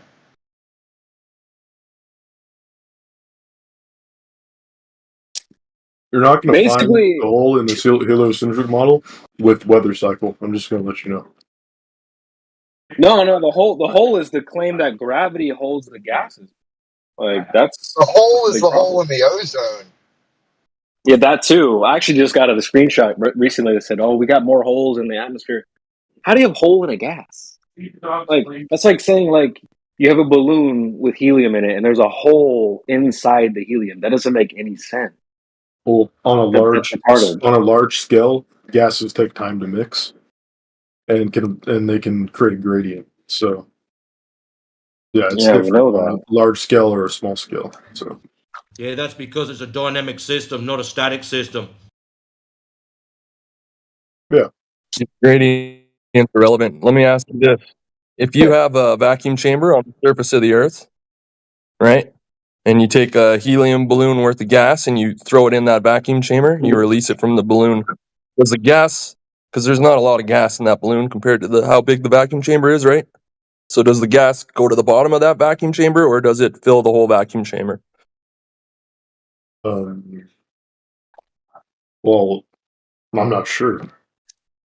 Wouldn't it fill the whole vacuum chamber? But yeah. So where's gravity? Oh shit! Where's gravity? Where's gravity? If it's filling the chamber, gravity should be pulling it to the bottom. No. No, it shouldn't. It shouldn't. So then, why is that your excuse for Earth? Oh, what are you saying exactly? You're saying gravity holds the gas on the Earth, right? Yeah. Okay, so when we're in a vacuum chamber and we put some gas in there, it fills the vacuum. It doesn't get pulled to the bottom. Yeah, but we're on Earth. It's the opposite of the Earth. So when we do a test on Earth, it doesn't do what your claim states it does. Gotcha, bitch.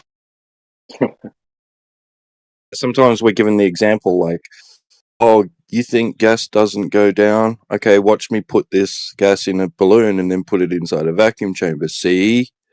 But pop the balloon and the gas doesn't stay there.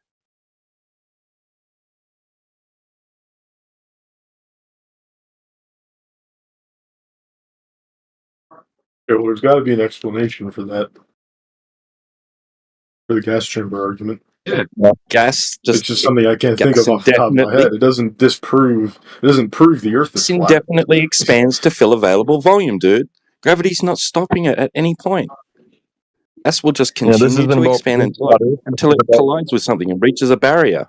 Well, I have a question. If gravity is just buoyancy and density, in a vacuum chamber, shouldn't a brick float around? Because there's nothing causing it to Gravity.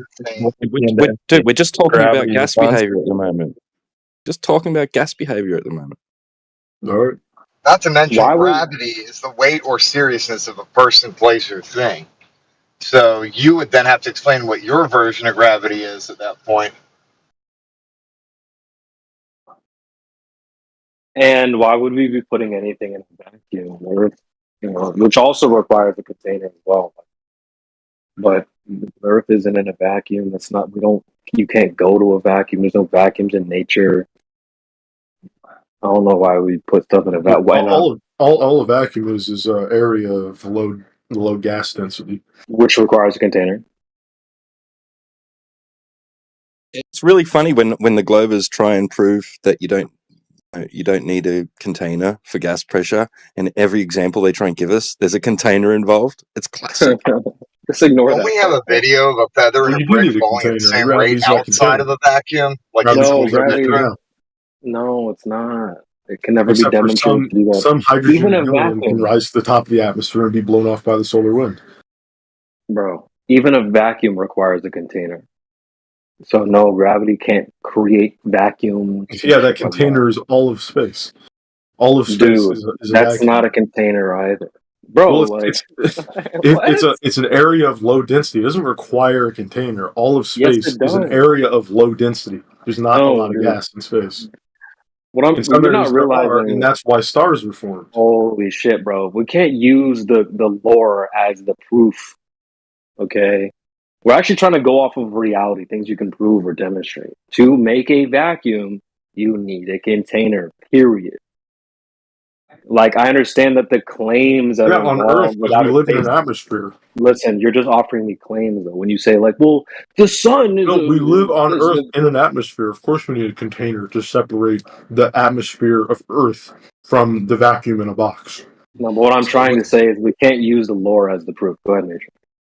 So what's your container then, Water Pickle? You've just claimed that we need a container, so what is it?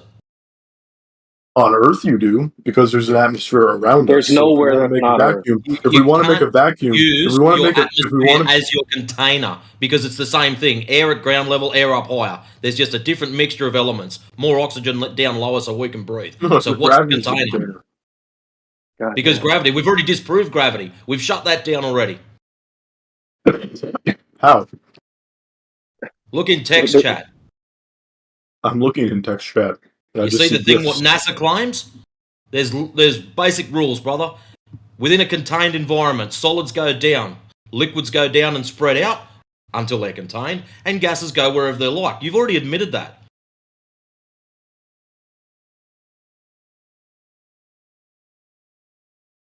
Yeah, if there's a container, though.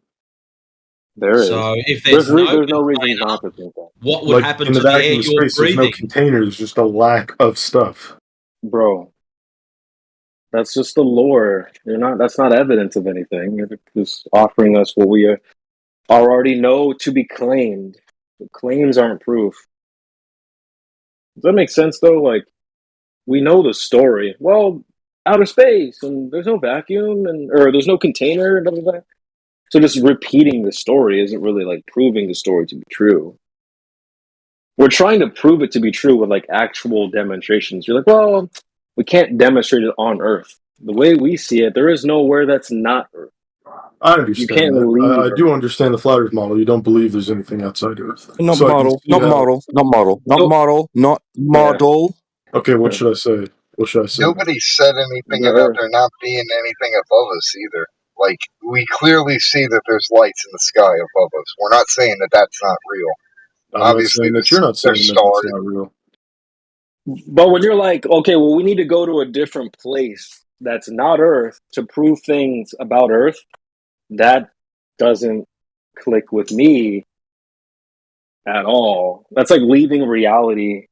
Well, I'll Yeah, prove I know things it's about difficult reality to by leaving understand. reality.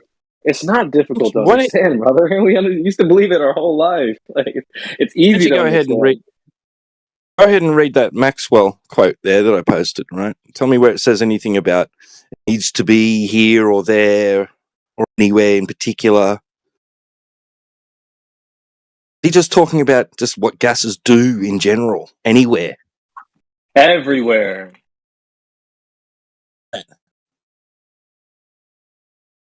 Like, I know it works like that on Earth, but in this place, it's like there is no, like, you have to prove that that place is real. You know what I'm saying? Crazy.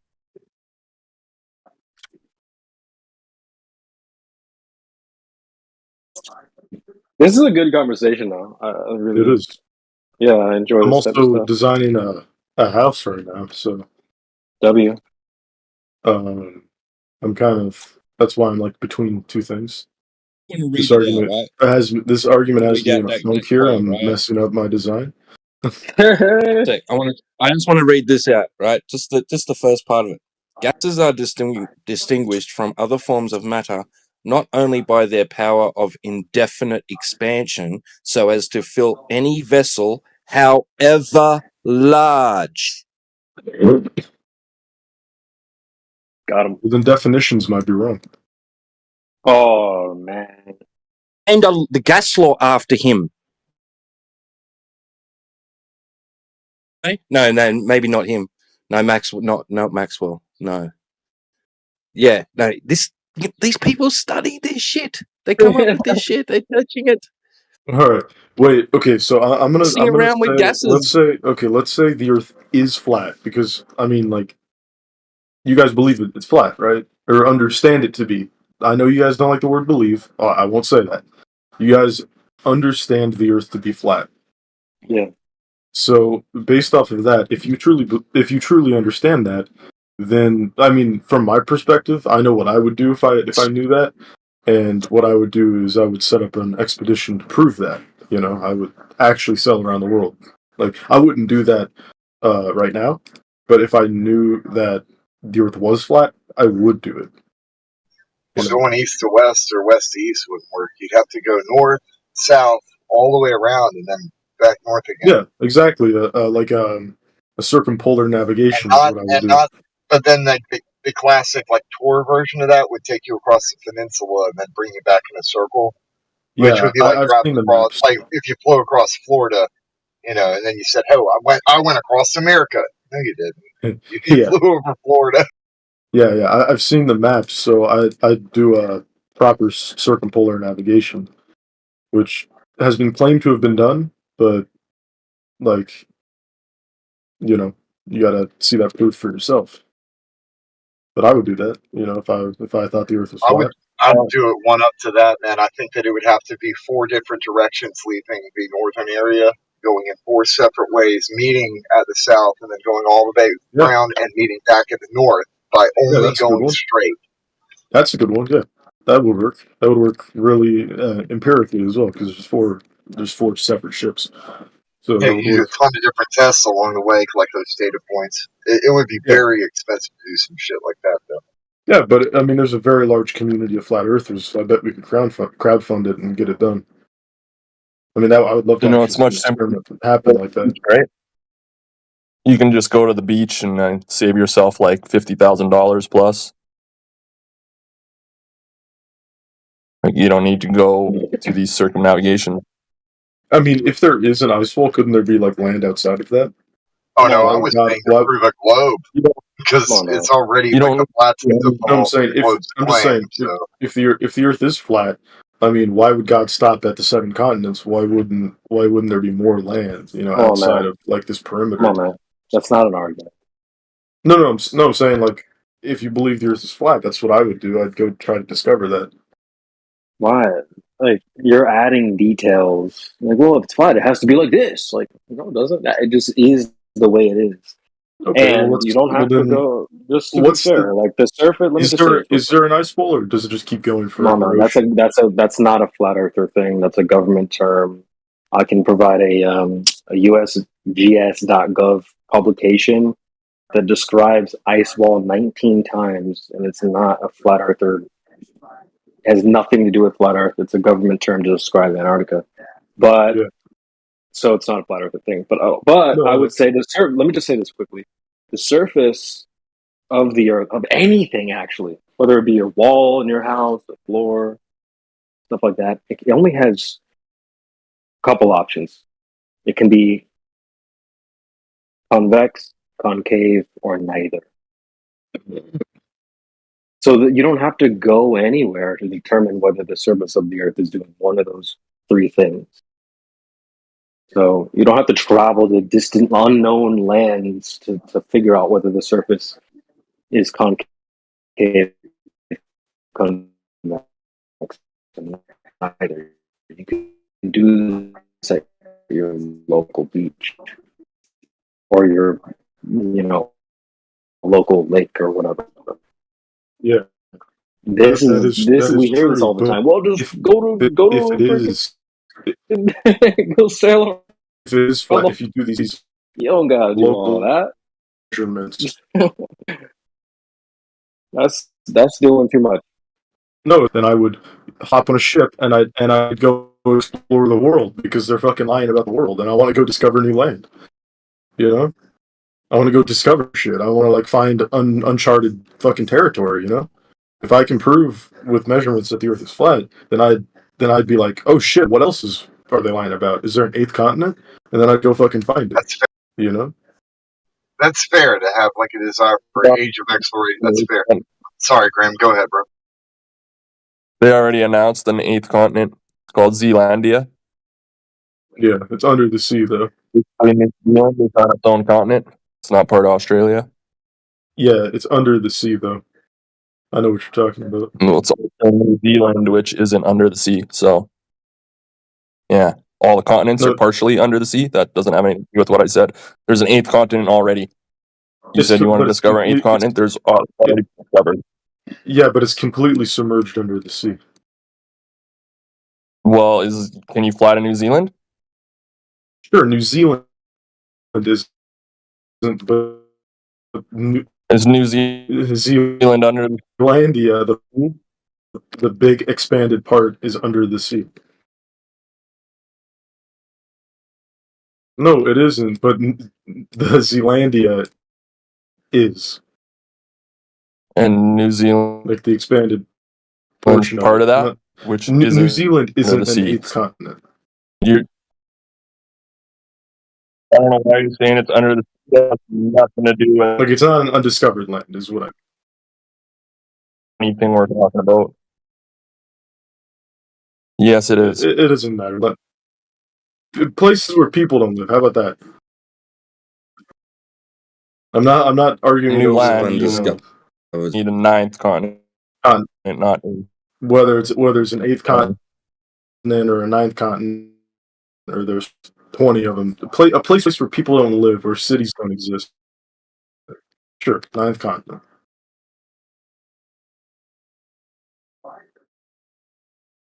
Yeah, I mean that's interesting. If I could prove that the Earth was flat with local measurements, I'd hop on a boat and. I don't know. Like you're just wanting bitch land from the they land might have studied all the land there. No, you guys are lagging in a bit. I couldn't hear you there.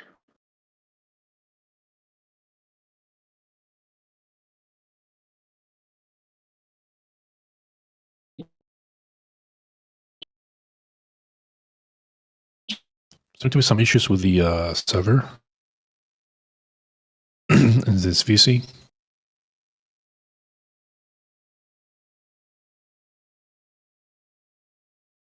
I think so. Because my connection speed's up to 5,000 and I've never seen it do that before.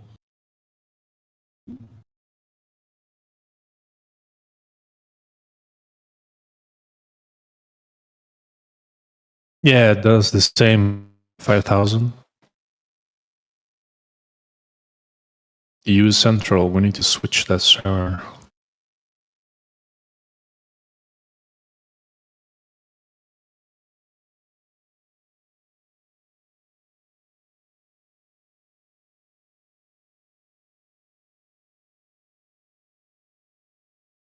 What's it going to do?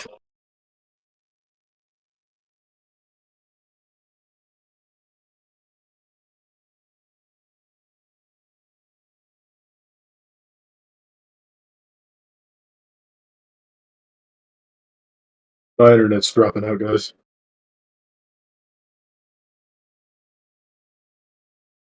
Yeah. It's cutting in and out. We think it's the server. Yeah. It's a server for this VC. Are we My experiencing internet technical keeps dropping out. difficulties? Yes, sir.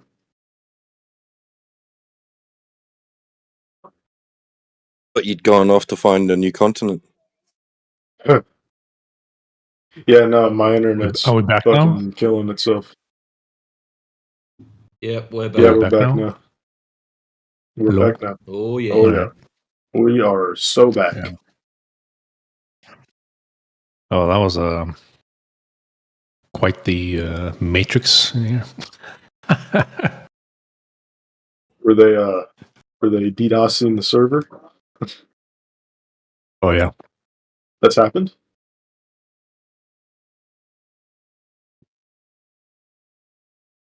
You not that understand, I'm aware Water of. that, like, understand, well, that we're not claiming to know, like, the extent of, of reality. We're not claiming to know an overall surface area or anything like that. Claiming to know all the land and all the waters and everything like that. We're just talking about the general nature of matter and how it distributes itself, how it presents itself to us, how we experience it, how we measure it. It's just about that, right? Yeah. So going off and exploring and finding new lands on it is irrelevant. It's inconsequential. Well, it's Still super gonna be flat. consequential. It's super consequential and relevant to me because if I believe the Earth to be flat, then I would totally want to prove it empirically by going to a place that no one has ever been to that doesn't exist on a globe, and then taking a video of it and being like, "Ah, motherfucker, the Earth is flat." Empirically, you can't even deny it, because with a measurement, you can find some way to grease out of it. So people could still think it's a globe. What's stopping you from doing the same thing? If you think it's a globe, what's stopping you from going out and empirically measuring it? You've just accepted what you were taught at school. You went, "Hey, little Johnny, it's a ball." You did your test, so you'd pass. Happy days. So you can copy paste. Congratulations. Now go and empirically test it. Yeah, well, the ocean's really scary, so I don't want to do that. Go to a lake then. So how does your picture, get someone else? How does your picture prove that because you went to, you said because you claimed you went someplace, how does your picture prove the Earth is flat? Well, because there's claimed to only be X amount of land, and if I can go to a place where there's no people, no Tomorrow I'm land. going to go investigate. Tomorrow I'm going to go travel the world, and I'm going to come back and post some pictures. It'll look like grass and trees, but I'm going to tell you that it's from Bala, and that place is never been discovered before. Yeah, that's a good point. How would you prove that where you went to was where you went to? And Well, then hold on. with a 24/7 live stream of your Well, travel there. see, you still couldn't validate that where you went GPS. to was actually the place you went to. And then even if you did, let's say you did find someplace, how does that prove anything about the surface condition, which we know is all the oceans are horizontal? Well, because on a globe, there's a finite area of land, and it's been all mapped by satellite. So if okay, they found new islands off the coast of Japan a few years ago. I guess yeah, but they're volcanic. They're volcanic No, islands. no. It was unknown land, dude. It was unknown. They found some. They found new land that nobody knew. Don't play games. I'm it has, literally right. It studying has this to be a thing. whole continent, right? I see. Okay. Not a black rock volcanic island that just showed up out of nowhere, from a volcano. That's not what I'm talking about. But I'm talking the whole about thing, an ancient land of trees and animals and all that. But the whole thing is, even if you were allowed to go to these other places that you think you could go to, and once you got there, like Radwin was saying, you take a 24-hour video, how that still doesn't prove like anything about the surface condition. Sure, but it proves that they're lying about like what's on the Earth at the very least. How does that prove that you went somewhere and took a picture? How do you prove that that's where you went? You got to take. Because if you start in San Francisco Bay and you sell the entire Earth and you sell all around, you sell to the edge of the Earth and you find new land, right? And it's land that is uncharted and isn't on any globe Earth map or Google Earth. It's not on Google Earth. Then you prove that they're lying about land. Okay, but listen, how would you prove that just because you left from San Francisco along the whole entire route, how are you gonna manage to record all the aspects of ocean travel, and that once you got to this location, how would you use mount cameras on your ship and you record the entire thing? How would you record the whole entire thing? Yeah. Well, you'd have hard drives. You'd have everything hardwired in. Your boat would be solar powered. How does that prove anything about where you're going? Well, you can have a GPS tracking you. That's what people that sell use. They use GPS, and then if you go off the GPS or you go really far away, and it's like, what the fuck? This isn't real. This isn't normal. What if GPS doesn't work there? What if GPS doesn't work there because it's not charted yet? Then that proves it. That proves it even more because you can't. Then how do you get to a place and you just drop off the GPS? Then what? Well, then you keep going and you record what you find. You record. How are you going to biology? How are you going to record off of GPS where you've been to? No, you record with the camera. I'm saying you record everything you do. Like what? And then you study the biology and the animals that are on that territory, and then if that's a non sequitur. There's biology everywhere you go on Earth. That doesn't explain anything unless you come up with some other species. There's unique species. Listen, you're talking about ocean travel. There's currents, winds, waves. All of those things affect your course. So how are you going to record every aspect of your course to know exactly where you are? Well, you might not have to, but the same way you navigate the ocean, GPS, using the stars, maps, sextants, compasses. So celestial navigation. So we use elevation angles off the horizontal. That proves the Earth is flat. So we've already done this with celestial navigation. No. Yeah. We got to contest that. He actually just told you he uses GPS to navigate, which positions him clearly on a ball. Unless you find a place where the GPS cannot find you. So big deal if you do. What happens then? You play the tape forward. What happens then? You drop off a GPS, then what? No. You need to understand. What I'm saying and not to break me in the middle of the sentence. Are you able to? Or you want to cry, I don't understand how things work?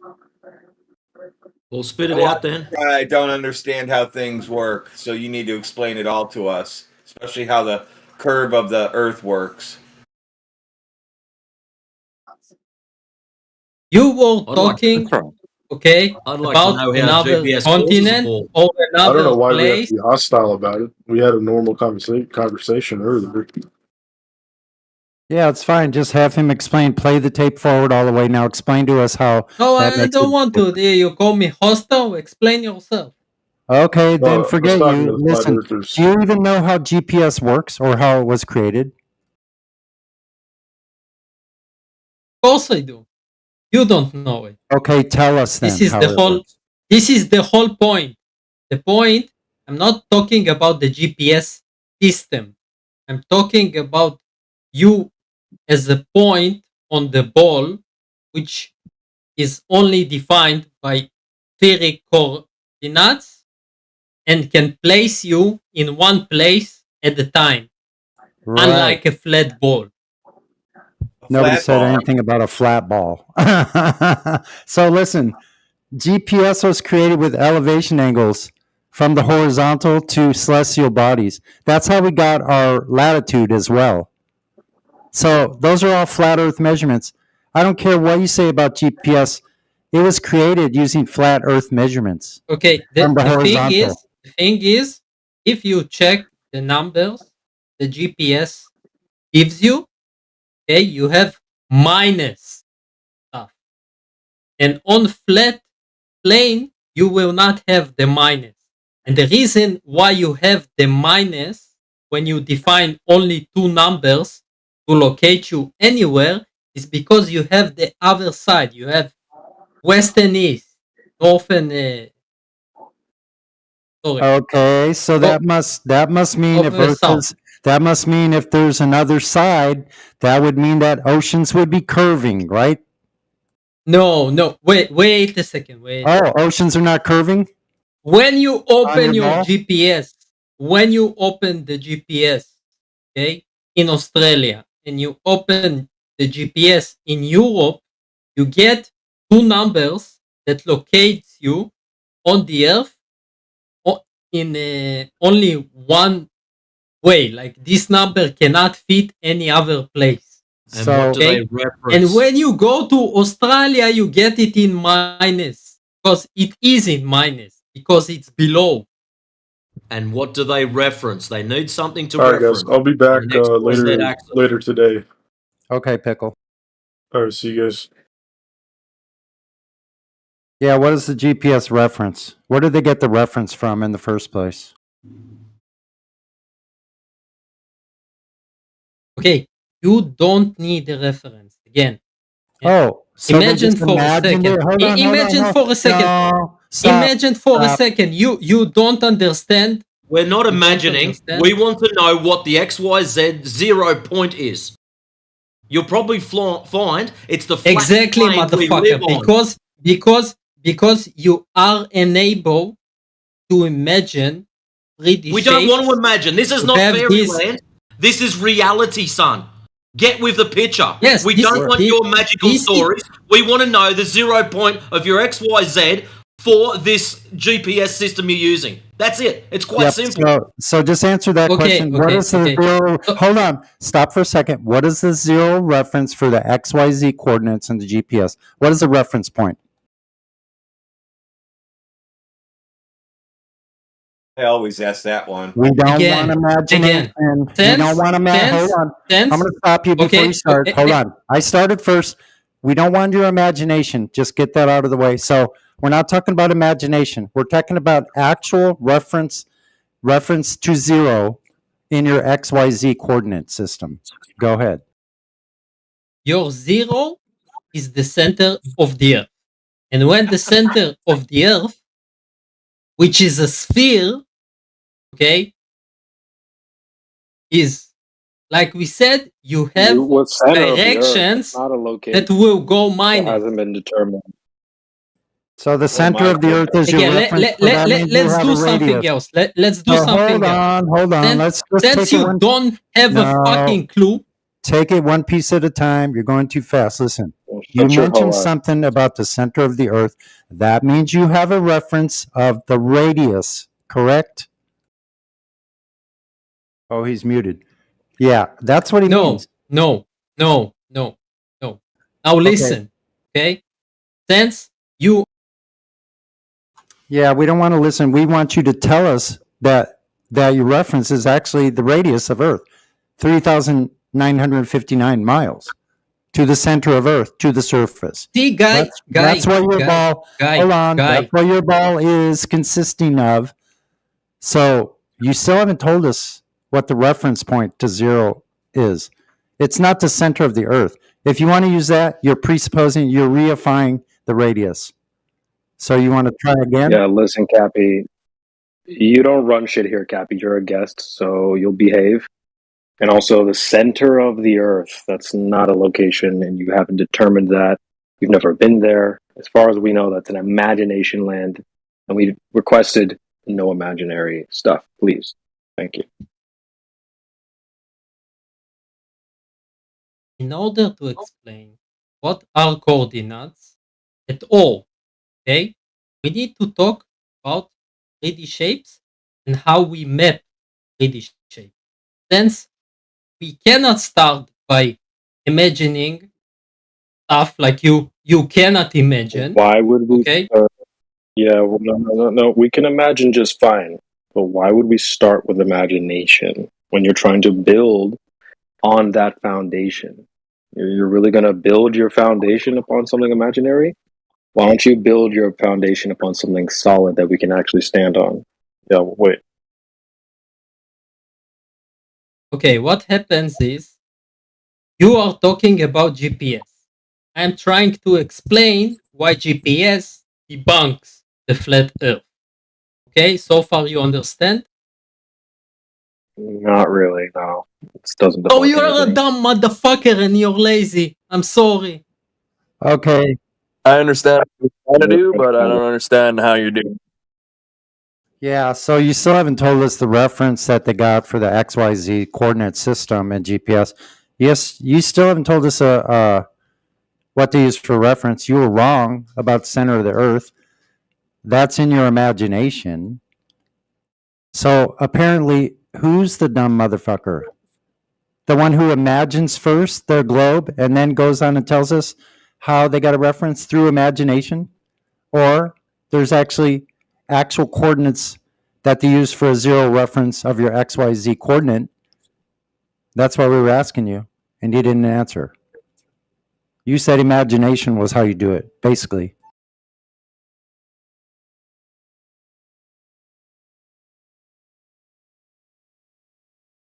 Poor guy. He's all fucked up. Yeah, I know. Out of the password to make his story right. Kind of feel bad. I have empathy for them. I kind of feel bad they're so mixed up about life.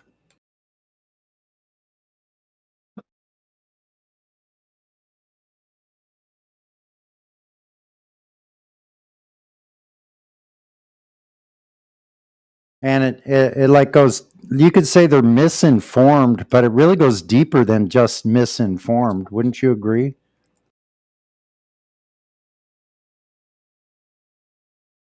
Absolutely. It's way beyond misinformed. It's acceptance of the misinformation. And that's why they always resort to the cussing and the everything else, that because they know by now that their position is untenable, but yet they keep it, even knowing, and then he'll be back tomorrow or a few days later, as if we. Yeah, with globemnesia.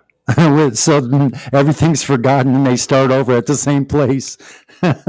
It's hilarious. It's really weird. It's like a recording. Maybe it's a language barrier thing or something. You know, I don't know. Maybe. They'll do the same thing the same day in different servers. Yeah, I find it difficult trying to follow along with what Capformation says because of his accent, and I guess English isn't his second language. I'm sure he could articulate what he means in his native language, probably.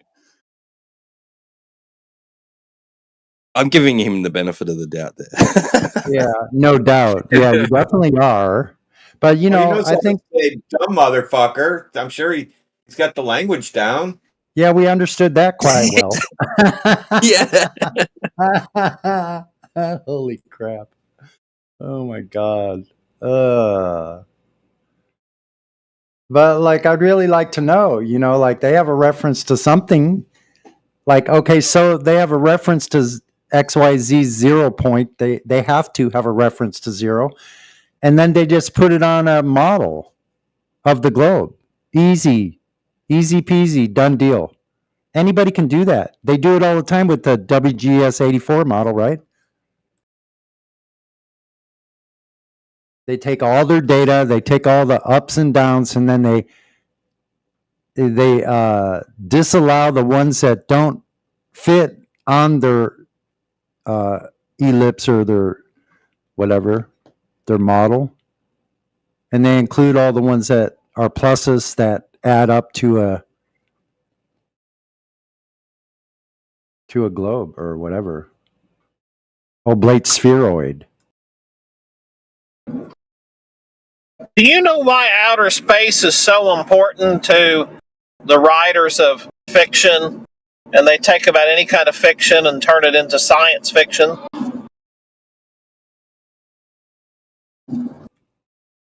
Well, I don't know. I would just throw this out there. I'm not sure I'm along the same lines or if this is exactly what you're thinking, but I think it's because those presuppositions have this really in-depth, detailed layer cake of suppositions, fallacies, basically. Well, and they're so what the fiction writer is able to do that is a bad fiction writer can become a decent when they can have some sort of magical floating experience or all this they can make up that have no bound to any kind of reality, and then just kind of gravity generator, or we got this or that, and then you get to some. Yeah, you started roboting beyond recognition. Come on back in, though. But I think I kind of got the gist of what you're talking about. That a really good fiction writer can become a really good sci-fi writer because they take all this fiction and pretty much like I said, they have this fantasy world that they can build upon, so they can pretty much do anything they want to in that fantasy world. Yeah, and in fact, the original name for Star Trek was Wagon Train to the Stars. And the only reason and the point of it is so you could have an anthology series that would be absolutely, where every episode would be absolutely unrelated to any other episode other than your kind of main characters. And so each week they'd get to be planet or some sort of battle. So it was just the way they could take, mediocre writing and make it decent, because now it was kind of like unlimited in that, because you weren't bound by the reality that you know.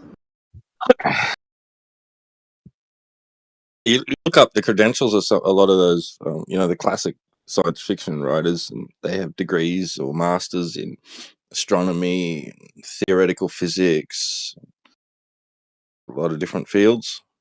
So they get out, they naval intelligence. They earn their degrees. They get out into the world, probably find that there's they're lacking employment, and so they have to apply their what they consider to be knowledge to something, make some money.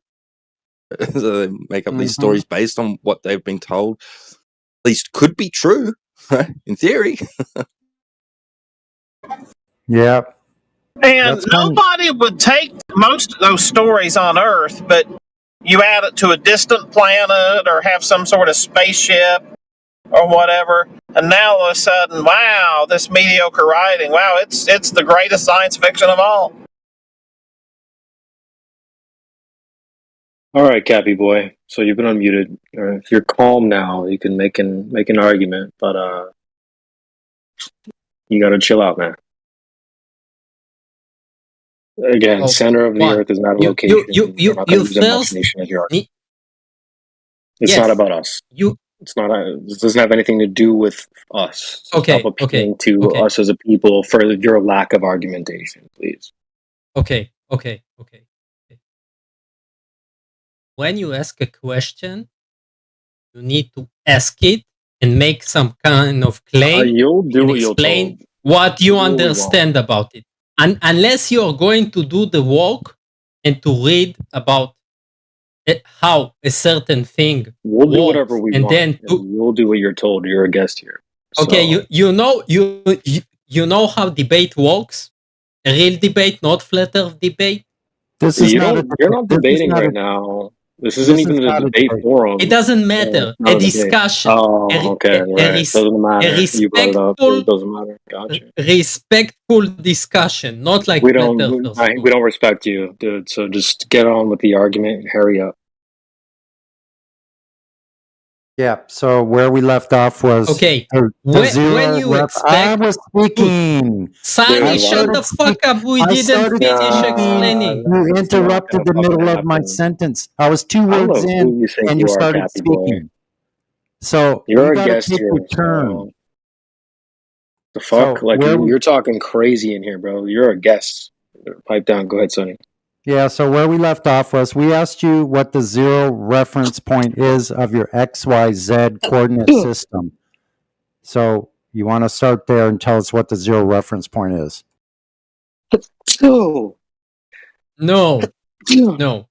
What we are going to do is No, going we're to not gonna do explain. that. No, we're not going to do that. You'll do what you're told, seeing that you're a guest here, and you don't run this forum. So we're not going to do what you say. You'll do what we say.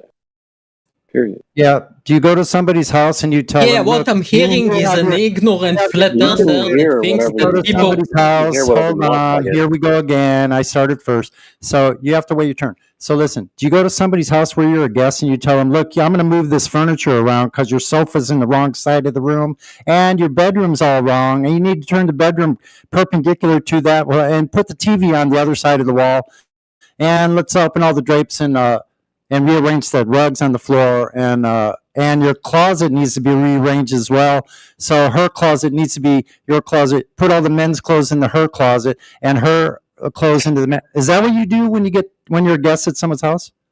Just want to quickly welcome Thomas, Negus, I don't know, mate, Ion Radionov, and Acid Techie. We got a bunch of people who just joined in. You guys, welcome. How are you? We got this French faggot. He just needs to try and calm down a little bit. We'll come back to him in just a second. But Thomas, Negus, Jorge, what's going on, folks? Well, no, just going. I just came and listened. I seen the title. We also have Gardov that just came in as well. Gardov, yep. I'm on the phone. I'm on the phone. So who was that just chimed in? Thomas? I did not catch that. Thomas? Yeah. All right. Let me give you VC verified. Hello, everybody. Is this a debate? I mean, the debate ended a long time ago. Really, debate's over. But sure, I guess you can think of it like that. Missed it. I just This got is more of an notified of evidentiary hearing. No, what it Okay. is this is a place where you provide a claim and then you provide evidence of that claim. That's what this is. Oh, I'm sorry. Okay, I gotcha. So do you have a claim for the globe Earth either way or flat Earth? Whichever way you think of things. I don't really. I'm kind of new to this discussion. I'm definitely interested in the flat Earth position as of late, but Okay. I don't really know that much yet. That's fair. Are you under the impression that Earth is actually a sphere and spinning in a vacuum? I believe that I'm answering the question I said recently. I don't know for sure yet. I'm kind of trying to figure that out. Okay. So you're open to new information. Sounds like you might be maybe on the fence until you get further Yes. information. Yeah. Okay. That's fair. That's an Was honest this, answer. was it, sorry, Mind is a sorry, beautiful mind. quickly, was this something that like you was a natural process for you, like just coming to that realization? I'm not sure, or was it something that was kind of inspired by something you read or saw or heard from somebody else, or how did you come about this topic? You're asking me, yeah, Thomas, yeah. Honestly, I just heard somebody talk about it on a podcast, and I was like, "Wait." Oh, I just heard somebody talk about it on a podcast, and then ever since then, I've just been doing tons of research, and it's just like, whoa, how did I never know about any of this before? That's great. That's great. And so if you're new to this server, this is really our home server 24/7. We have tons of information down below the live streams, and there's topics from A to Z. So this is a really great place to get further information, and feel free to ask us any questions you wish.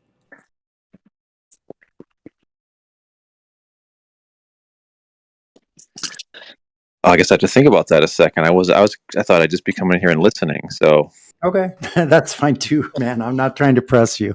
Yeah, but if you have any questions, you can feel free to ask any question. You know. Wait, I'm trying to press him.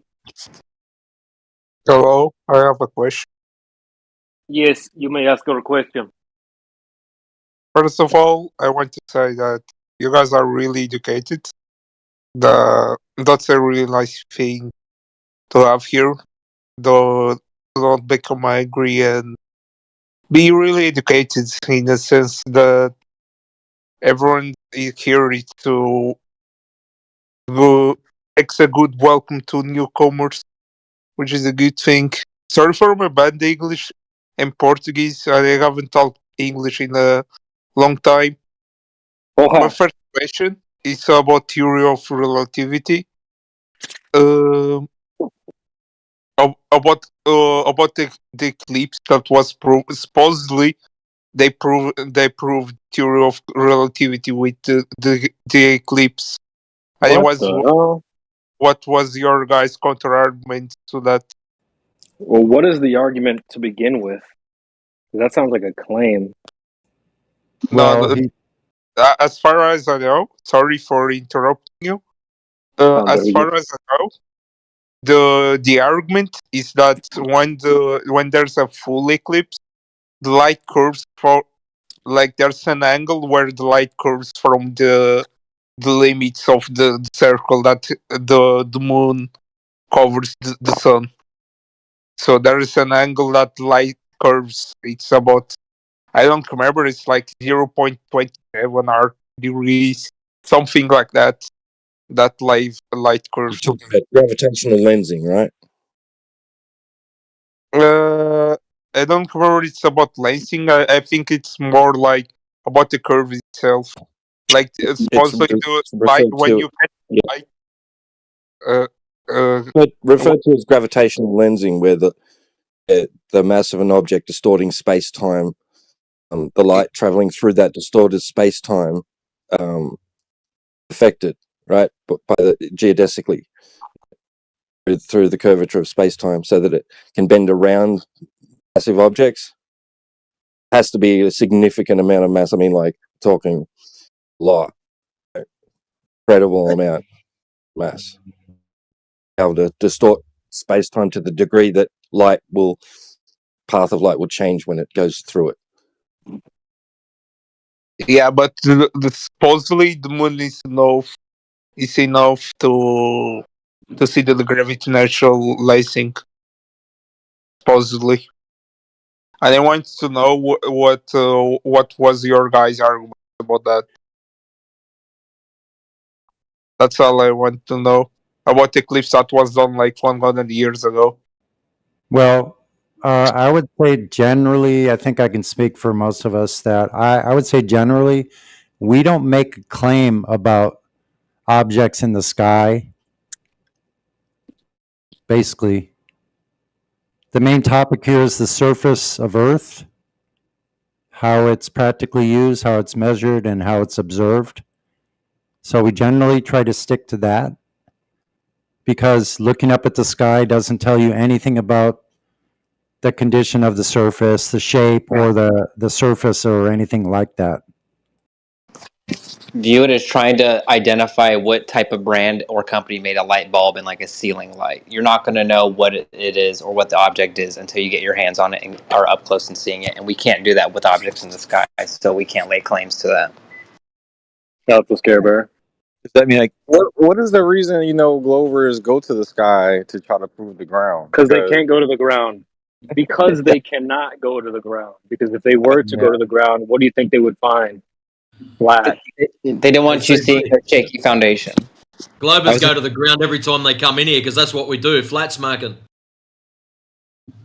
Yeah, I was going to ask where do all the rockets go that they shoot off? Not out of reality. But generally, you're correct when they most always go to stargazing to try to prove their claim of the surface condition, and it's really just it's a non sequitur. It doesn't apply. With there's this thing with women. It's called selling them a dream. Yeah, baby, I love you. I'll marry you. That's basically all they're doing. When they point to the sky, they're selling you a dream. Here, see all those globes up there? We're a globe. See all those couples? We're a couple. No, we ain't. Yo, they're selling you a dream. Yeah, he'd have to detail exactly, right? He would have to actually put that in the form of an argument where, even if he could, like, demonstrably, show that curves, due to the distortion of space time, right? That can't happen over a planar surface of some kind. I mean, he can't just say, "What's your explanation for gravitational lensing?" And just leave it at that. Knowing that this topic, right, we're addressing a specific topic, right, the geometry of the surface that we live on. So he's going to have to link those two together for us in order to justify why he's even bothering to ask. Is he just curious about it, and then we'd want to ask, how was it demonstrably shown to be true, right? So what was the process by which, a cause and effect relationship that observed in nature was validated? A hypothesis that was tested to demonstrate what he's talking about is true in the first instance. Yeah, T-Dub is absolutely right. Now, kind of to dovetail upon what T-Dub just said, because basically everything that could possibly happen or does happen or that we can observe in the skies above us with the celestial objects, basically the lights in the sky up there, all of those things that are happening up there can also happen above a flat plane. So that pretty much kills their dream. What about the precision of the stars, though? There are certain place in the planet you can see certain stars. If you go, every place has a different star constellation. That's what I'm trying to say. It really depends on where you are. But for example, if you stay on Antarctica, or if you stay on Europe, you see a different constellation, different stars. What do you think about that? Okay, so the question I would ask you is pretty much just like I said. Can this happen above a flat plane? That's a good question. Well, I don't know. I really don't think so, because the corrections that we do to see the stars that we do, normally it's about the angle the Earth is tilted. It's about the angle and the position you are relative to the stars. Okay, so let me emphasize my point. Let's say you have a warehouse that is half a mile long. So that's about 2,500 feet long. and you're at one end. Let's say you're at the east end of this warehouse, and it goes east to west. So you're at the east end, and you're looking up at a light in the ceiling, right? And then you go all the way to the west end, 2,500 feet away, and you look up to the ceiling. Do you see the same light? No, I think that's the correct answer. Yeah, that's the answer, because you don't, and we don't see forever. So unlike a lot of the Globers try to say that we see forever and we should be able to see everything from all locations on Earth if it were flat, is not true, because everything goes down into the vanishing point when you move further away. It's called declination angle. So the stars in the heavens, any of those celestial bodies, the further away you get, let's say Polaris, the further away you get from Polaris, it lowers down into the horizon until you get to the point where it's no longer visible because you're too far away. It's just like the warehouse analogy. How do you describe the vanishing point? Does it have something to do with light itself, or is it something that you guys define other than being the light? For example, us Globers, we define light as a particle or a wave, and it always goes in a straight line, right? If it always goes in straight line, this means in a flat Earth you should see everything around you in a flat Earth. That doesn't happen. That's the argument. Okay, listen. So you've heard of extinction of light? Have you heard of that? No, extinction of light. Extinction of light means the further away you get from a light source, however bright it is, that as you move away, exponentially it gets dimmer and dimmer the further away you get until you can't see it anymore at all because it's just not bright enough. So you also have like that couples with the inverse square law. So basically it's a relationship of ratio between the amount of lumens of the light and the distance away. So some things, a light bulb in your neighborhood, when you move 5 miles away, even if it's above the elevation, like it's at a certain elevation above the surface, you just can't see it because it's not bright enough. So there's that aspect of light also. So bottom line is you can't see light forever. It's not possible. You are talking. There's a thing.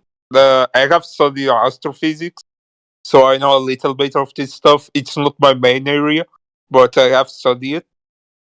What you are talking about is luminosity, and luminosity is described normally by the temperature of star or so of the radiated body, the radiation body.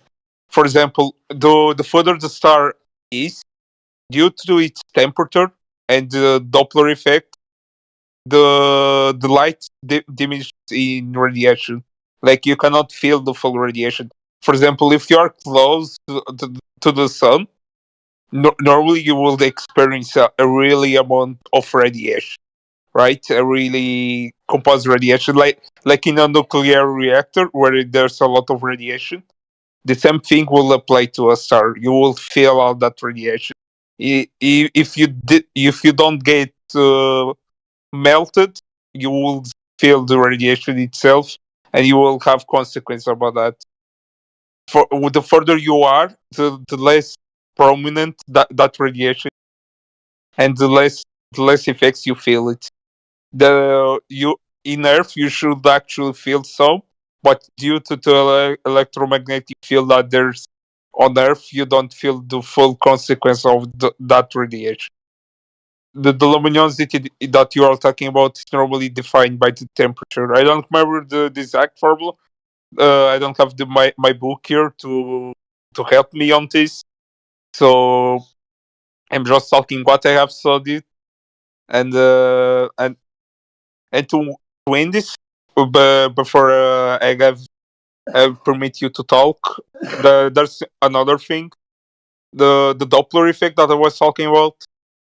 Doppler effect happens to, if I remember right, like when the further you are moving, like if you are moving the light, if a light source is moving towards you, the wavelength length is shorter, right?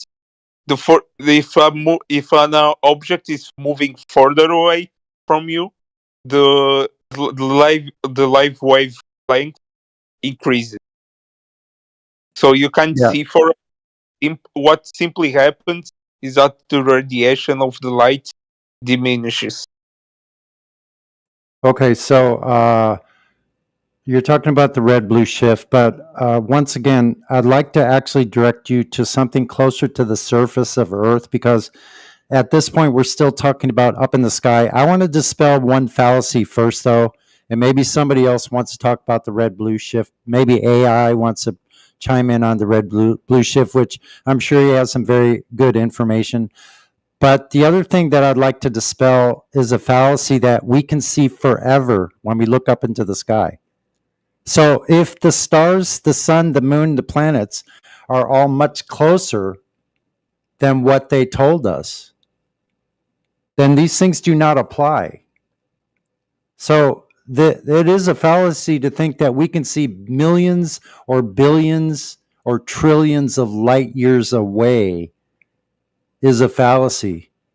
So that's why a lot of people that believe in the globe say these things about Earth. They say if Earth was flat, we should be able to see from New York to Paris, that we could see forever. And I think those ideas are based in this thought pattern that because we can look up into the sky and because the official story is that we can see millions and trillions of light years away, they think that the same thing applies on the surface of Earth, and it doesn't. That's a really helpful point. That's interesting. You like You'd have to have something out in space and see it forever. They can't, can they? You can't see ISS if it went far away forever in space. You wouldn't still keep seeing it because in space. So the thing they're saying is ignorant.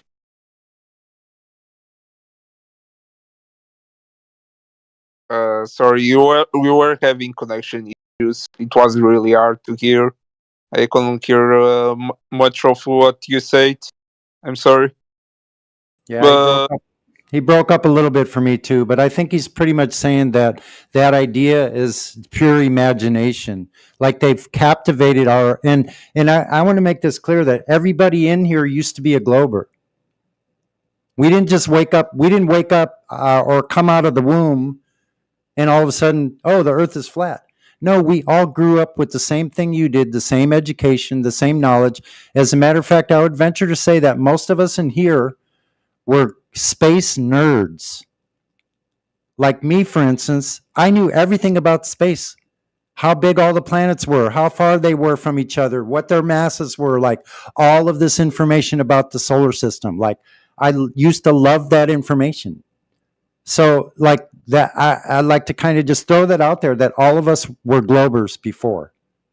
We got new information and we decided to compare the information we've gotten from the authority and compare it to what we actually see out there, outside in reality, in nature. And we found it doesn't match. So that's how we got here.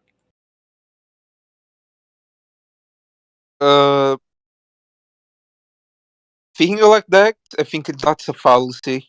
Because if you went deeper on this stuff, you will see that it will make a lot more sense. Like a lot of things that you learn in basic school, primary school, a lot of the things that you learn are not fundamental. Like what I'm trying to say, that there's a lot of stuff behind it that really explains it to detail. It goes from astrophysics to particle physics. A lot of it it's explained a lot better in college.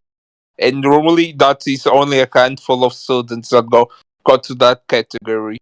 So that's I do think that the real problem here is like the basic school and the primary school, secondary school doesn't really go deep enough to explain things right. And I think that's not a problem of indoctrination. That's a problem of school teaching. Okay, well, once again, let's kind of stay on the surface of Earth. So do you know what the dimensions of Earth is? Do you know like the radius, circumference, diameter? Do you know that information? I don't memorize type of numbers. No, Okay. normally the exact those numbers are given, so I don't simply memorize them. It's not necessary. Okay, so here's the thing. Why can't you see? Go ahead, Denmark.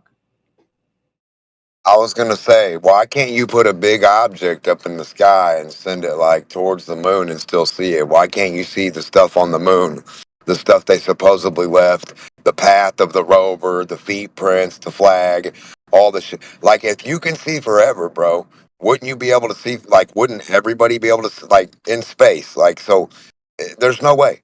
Anything that goes up out of your view, a jet, an airplane, a hot air balloon, a fucking what? You know how big those weather balloons are? They disappear. Everything disappears when it goes up out of your view. And the globers, or if you believe you live on a globe and you can see light years a fucking way, how come an ISS ain't fucking, how come you can't see the people dancing around on it? Forever, guy. In space, it's up, isn't it? Up above you? What's stopping you from seeing them? You know, it's the same thing. Yeah, that's a good point. So especially on the surface, if we're looking horizontal to the surface, we have all the gases are being created at the surface. So that creates it obscures our view. So especially when we're looking lateral to the surface, you're going to have an obstructed view because of the atmo, the gases that are swirling in constant motion and being created at the surface. So the reason I brought up the radius is this, though, because, see, they told us the size of Earth. So this is what this server is about. Is about Earth itself. If Earth is a sphere, then it requires to have curvature on the surface. So with a radius of 3,959 miles, that means at the surface that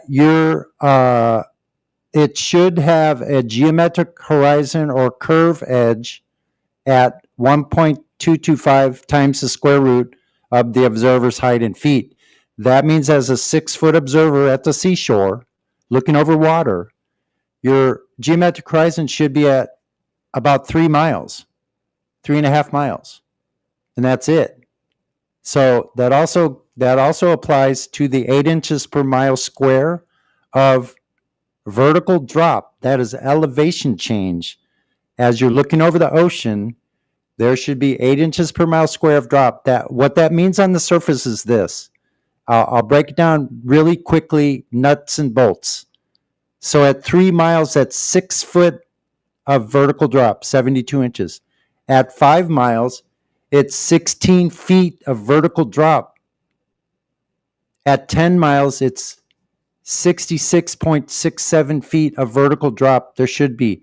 So if you're looking at an object, like let's say an oil rig off the coast of Santa Barbara, and you can actually view where the oil rig at 10 miles goes into the water, and you still see the horizon further than 10 miles, that is magnitudes greater than what you should be able to see at 1 foot above the water. Your everything should start obscuring or dropping away at 1.225 miles, but we see further than 10 miles. So that at 10 miles, if the horizon is 10 miles, it's probably further in that view of the black swan.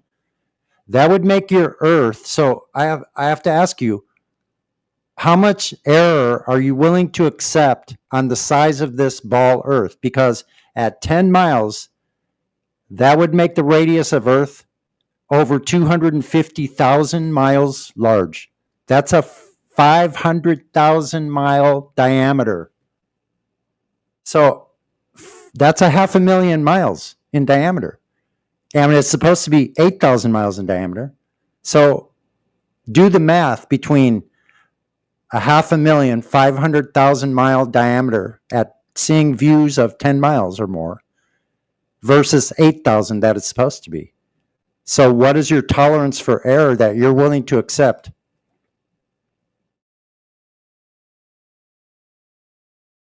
The problem here is not like you only see those kind of things due to refraction of light. Refraction of light is when light goes through the medium, and that medium doesn't curve the light, but it changes the direction of light. Like the light goes in a straight line, but in a atom level, the light is really bopping up the atoms and changing direction at all times. That's what really is happening. But when you are seeing we were saying can you repeat yourself about the question? I didn't hear right. Yeah, so see, the thing is, if you say refraction, for one, you're completely giving up this idea of a geometric horizon, which your globe requires. So what you're saying is that the horizon is only optical, that it's not a geometric hard stop or edge of the ball. So you're giving up your geometric horizon. So welcome to flat Earth. Because we've been saying for years that the horizon is only optical. It's not the edge of Earth, but the globe requires this edge. It requires that there be a curved edge, that be the edge of the globe, and it would be there every single time. If you're 1 foot above the ocean, you would see this consistently at 1.22 miles. And this just isn't the case. It's never seen at 1.2. It's never seen where it's supposed to be. So you're giving up your geometric horizon as soon as you say refraction. And then I have to ask you, what type of refraction are you talking about? There's several different types. Do you know the different types? If you're thinking about refraction of light, as far as I know, the refraction of light happens when you change the medium. I don't know what when you say there's different types of refraction. Like if light changes the medium, it happens refraction. Okay, so are you talking about Snell's law? Yeah, exactly. I'm talking about Snell's law. Okay, if you're talking about Snell's law specifically states that direction of light changes through different isotropic medium. That means from air through glass, from air through water, from air through glass and water, things like that. You don't have those delineations in the air above the water. You would have to have a strict delineation of density gradients going vertically from you to the object you're viewing. And this simply isn't the case, because the gases above the surface are in constant motion, swirling around back and forth, up and down. There's no molecular bonding, so there's no delineation of density gradients. It's swirling all the time. The winds are changing the density, the humidity, the temperatures are all fluctuating all the time from day to day, hour to hour. This is moving all the time. So for one thing, you don't have Snell's law on Earth. So the only thing you could be talking about is terrestrial refraction. And with terrestrial refraction, do you know what the formula is for terrestrial refraction? There's a formula. Are you aware of that formula? No, I'm not aware. Okay, so I'll tell you. So the refraction formula for terrestrial refraction is 7/6R. So I would have to ask you, do you know what the R stands for? No, I do not. Okay, so the R stands for the radius of Earth. So they're presupposing they have in the formula, they have the radius baked in already before it's been validated. That radius value has not been proven. It's not been measured. No one's been to the center, and no one has measured the drop over distance required on a ball 3959 in radius. So that you're giving up the ghost if you use stress or refraction. You can't use Snell's law because there's no such thing as isotropic mediums. You only have air only has one medium. So refraction is kind of a moot point here. We're talking about strict geometry, and that's it.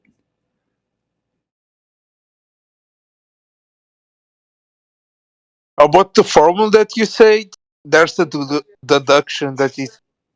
7/6R, yeah. Sorry, I have to go. Someone is The calling problem me. is physicality over just denomination, right? Hey, he has to go, but you're welcome to come back, IDK M8. Like, it's a pleasure speaking with you. I hope you do come back. Have a great day. Have a great day, you too. Thank you for permitting me to talk. By the way, it was really good. You're very welcome. Thank you. See you. Can I ask a question? Sure. Someone else want to take this? I mean, I'm glad to take it, but if someone else wants to step up, Well, I just always wondered. Maybe this is a stupid question, but I just how does like water curve? Well, if you pour it, if it's moving, it can curve, or if you add sound to it, it can curve, right? But while it's at rest, it doesn't. Yeah, so I'm just wondering, like, how could that? Yeah, I don't know. Well, they I guess that's comprehend that, but you know. This is a question for the Globers, I guess. I also have a question for Globers besides that one. How can water curve arrest? Yeah, that's a really good one. They've never been able to answer that. What is the shape of a number squared? the shape of a number squared. Yes, sir. I would like to know and have it drawn out for me, because if the number squared is the formula for the calculation for the Earth, and they just draw it out, then we can have the Earth curve right there, correct? That would make sense. Yes, sir, but it's not going to, because when you square off a number, that gets crazy. So they squared it off horizontally, like I suspect, or they squaring it off in like an arc pattern or a diagonal pattern? I mean, because when they talk about all these angles, like, are they talking about angles of a diagonal? Because the angle would be horizontal and then like diagonal lines at an angle. You know what I mean? Like a pyramid, like the angles of then that's not even a 90 degree. It's just like the idea of the triangle. Yeah. So you're saying like with the 8 inches and the miles are squared, you're basically talking about a slope. Yeah, I'm saying how do you draw that out? When you go 8 inches squared, 8 inches squared, per mile, and then square, and then keep going, and then that has to exponentially get squared. What would that pattern end up looking like with a pen? Yeah, interesting. It could be any shape that you designate. It depends on the segment that you use, because basically if you put those numbers up against a sphere, you're basically drawing a straight line from one point to another through the Earth itself. But basically what it's telling us is what that short end of the triangle, how much drop over that distance, right? Because that's what we get using those numbers. But you're absolutely right. So it could be an octagon, or it could be any orientation that you send the squared number to any way you send it. Yeah, you could make it 1,000 segments, and it would be 1,000-sided polygon, or whatever you want to call it.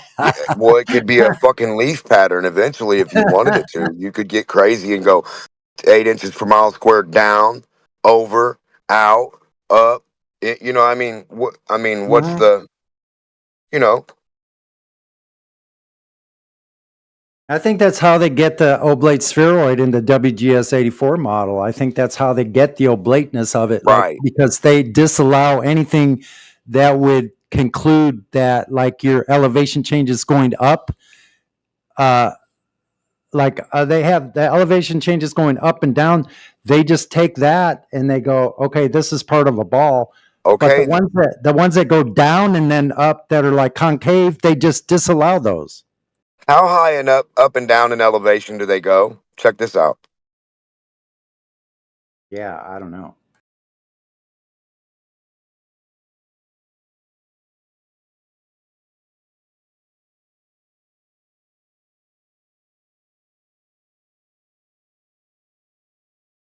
CB.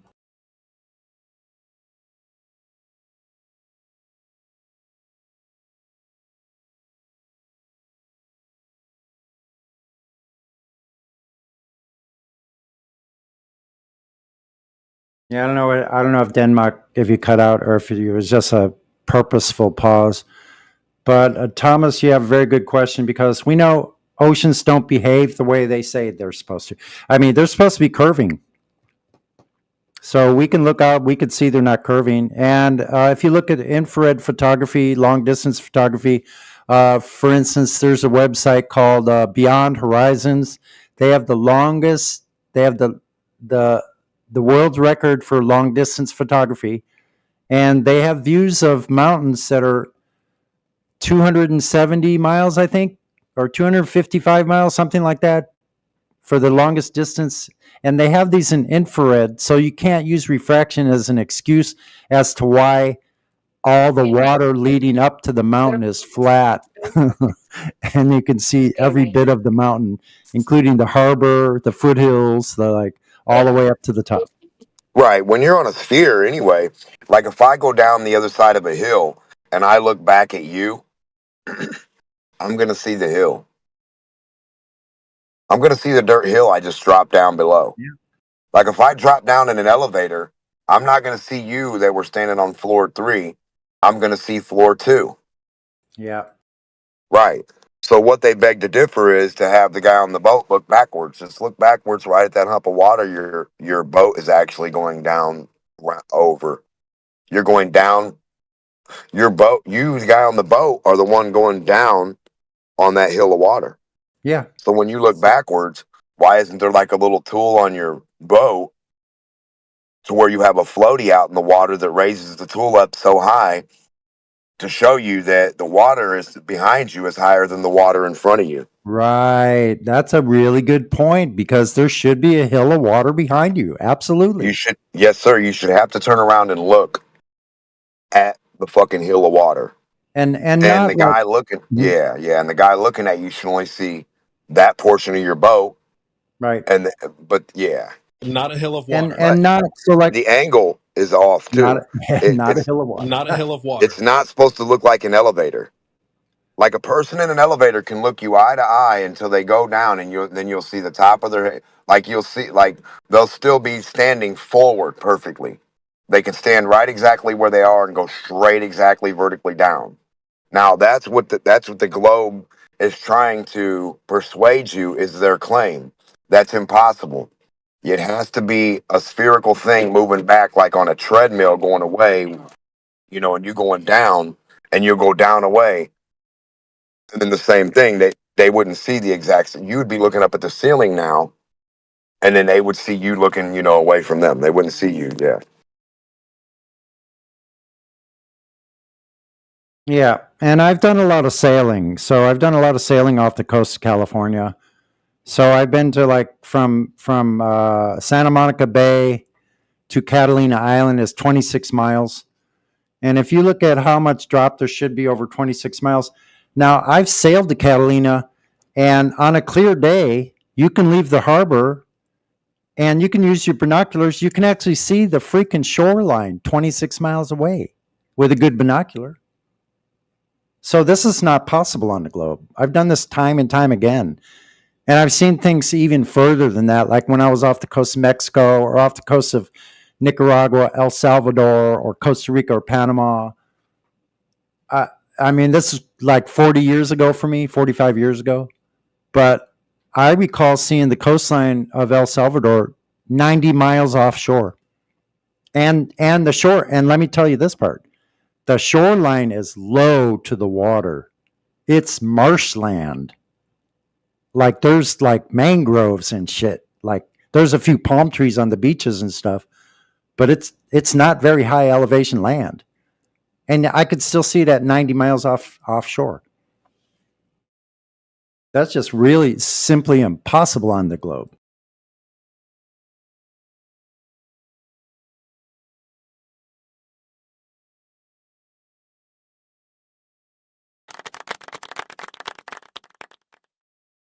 Thanks. Thank you. Yeah, let's should we check back in with Cat Formation Angry? Cat, dude, are you calm down now, bro? There's also Thomas, Rob Dove, Fry, Fool, couple of people that are saying, Pappy, are you there, brother? You gotta calm down, man. Take the baguette out of your asshole. You'll be alright. You need me to? I heard you say my name. Do you need something? W. Thomas in the chat, guys. What's going on, Thomas? Hey. Just trying to learn. Flat earther? I'm sorry, just catching back up here. Dove's welcome as well. Thomas, are you flat earther or not? I am not sure. I've just discovered flat Earth like a month ago. A month? Wow, that's still pretty fresh. Yeah, Thomas has already asked very good questions. How does water curve? And just so you're aware, if you're looking at the live stream voice text, are you able to see the live stream voice text, Thomas? I don't. I'm not sure. I'm sorry. I'm pretty new to Discord. I'm trying to figure this out. If you're at the live stream, it's right above the live stream. It says live stream voice text. If you click on that, you should see pictures Boomer. and Boomer detected. Thanks, man. Not you, him. Oh, him. Yeah, someone pinged you in the live stream voice text. But anyway, once you find it, we were talking about the Black Swan and also about Canahu, the world's long distance photography.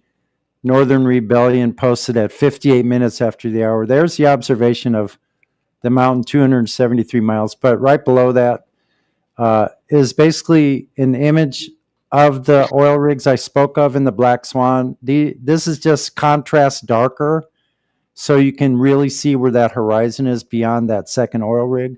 So that's what we're talking about. These are designated oil rigs. They're anchored to the bottom, and they're known distances from shore. These views, the observer or the photographer is 1 foot off the water, just so you have a reference. Oh wow. Okay. Well, I've seen a bunch of videos about the people using those high-powered cameras and like zooming in, and it's just like my wife is rolling her eyes at me. Oh boy.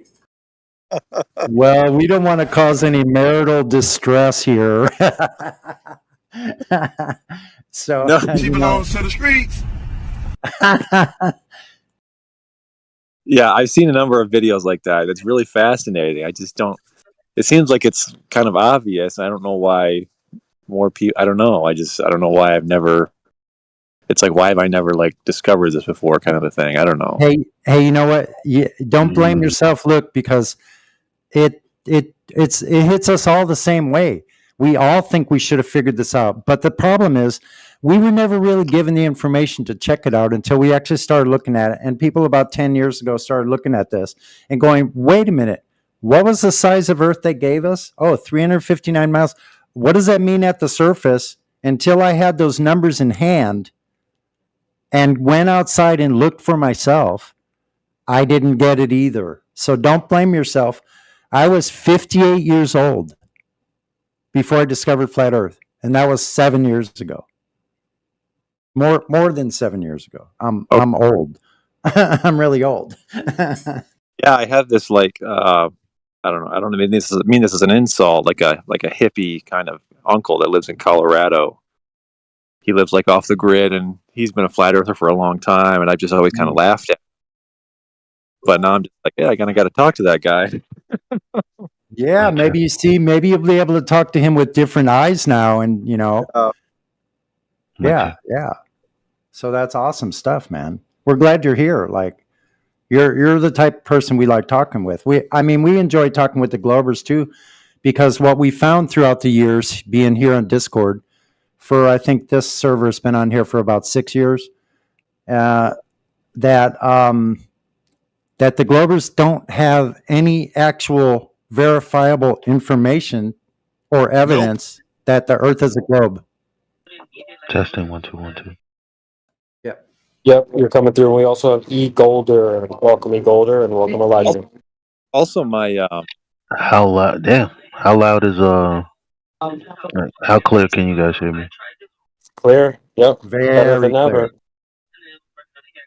Okay, great. I got some headphones from 5 and Below because they had like the mouthpiece to it. Because you guys like always say that you can't hear me through my headphones, so Dude, Oh, I good, didn't boy. listen. I didn't even realize it was you until you just spoke a little more because you're so clear. I'm thinking that couldn't be Elijah. It's when I realized that you used that name before Big Daddy Flurf, and I go, oh, I put 2 and 2 together.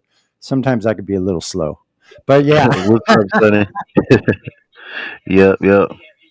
No, it's perfect, man. You sound like you're right in the room with me. That's a trip.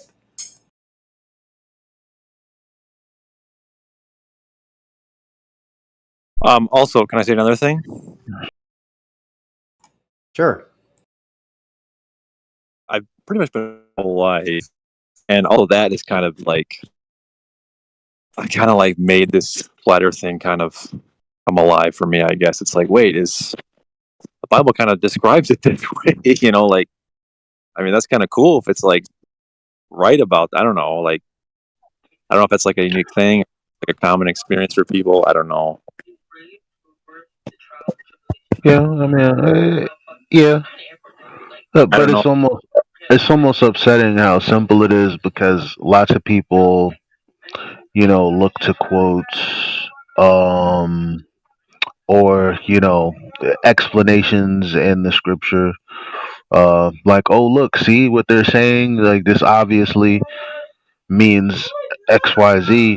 But the most simple thing that I read was when it was talking about the area between, I believe it was Sodom and Gomorrah, and how it rested on a plain and how big it was. It was called some kind of plane, and I was just like, this is it right here, fam. Like, because a plane is a plane or it isn't. Like, it's basically telling you this area is as level as you can get it. Yep.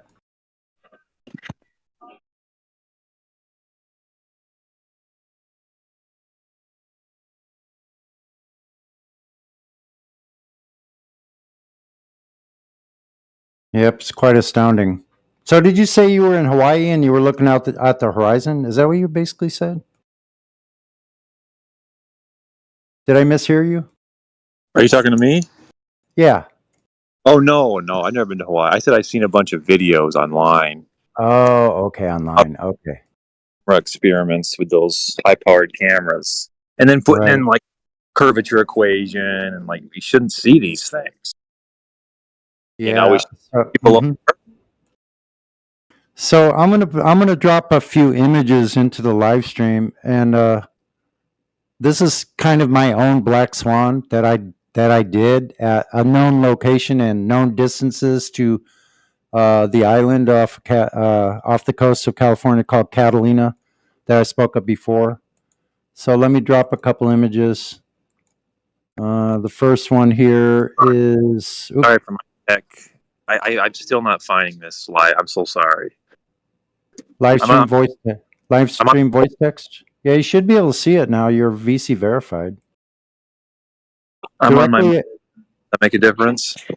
You're on your phone. It's directly above the live stream that you see, or if you're in. Where does he go if he's? See, I haven't been on the mobile in a while. I think if you scroll to the right. If you like, Now, if you swipe left, you should have all the channels Left? Left. visible. Yeah, that's not working. I'm starting to guys up. It's not a big deal. I don't want to. That's okay. If you're seeing all the tiles of all of our names, I think if you swipe that to the right, you'll see all the list of live stream, the voice text. Okay. If I scroll all the way down and then swipe, I go to a chat, but it's like lobby. Okay, so let's see. Yeah, you just have to scroll down some more until you see live stream voice text, and then the live stream will be there. So you'll see the big red dot, and then right above that one. Yeah, so if you're at the lobby, you just keep going down a little ways further. Okay. Till you see live stream, and you'll see all our names there in the list. Then right above that is a hashtag live stream voice text. Okay. And then if you click on that, you should be seeing, like, I'll ping you again here.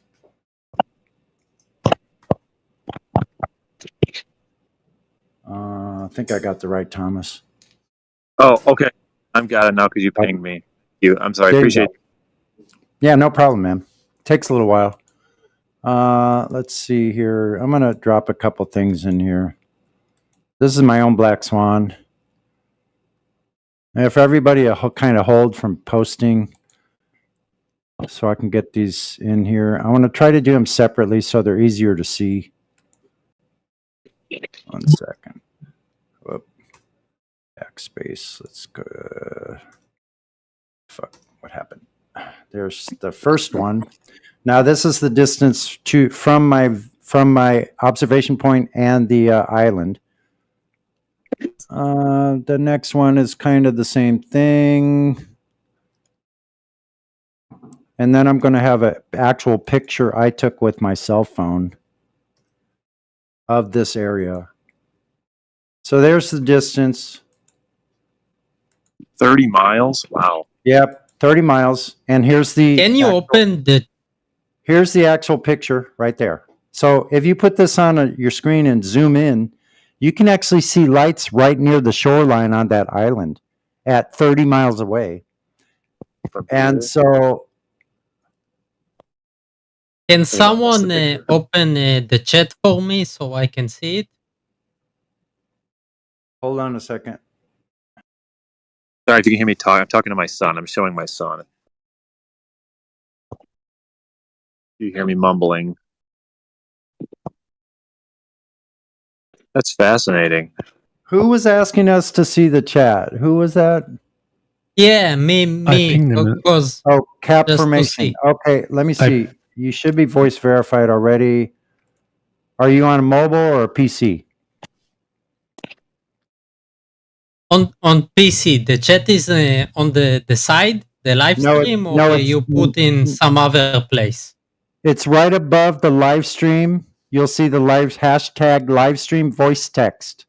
You have to click on that, and then you'll see it off to the side. Yeah, I see it now. Thank you. Okay, very good. Awesome stuff.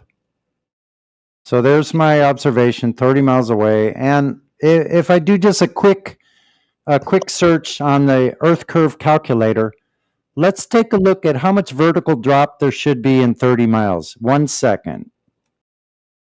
But did you take refraction into account? Okay, or did you use the flat calculator?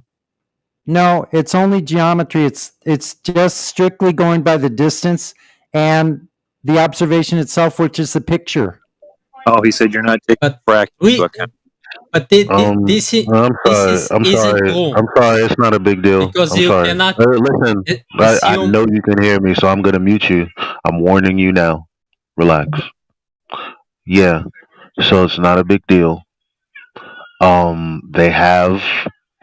it's a simple calculation to add the 7/6R. It doesn't help y'all. I don't know why y'all keep asking if we account for it. Because if you do, so lying about the evidence. I'm sorry. Doesn't help you out. No, you telling me I'm lying about something that is like as simple. Can you let? There you go. No one's lying about anything. The formula is 1.2 times the square root of the observer's height in feet. They have calculators that'll add 7/6 R refraction. What else do you want us to do?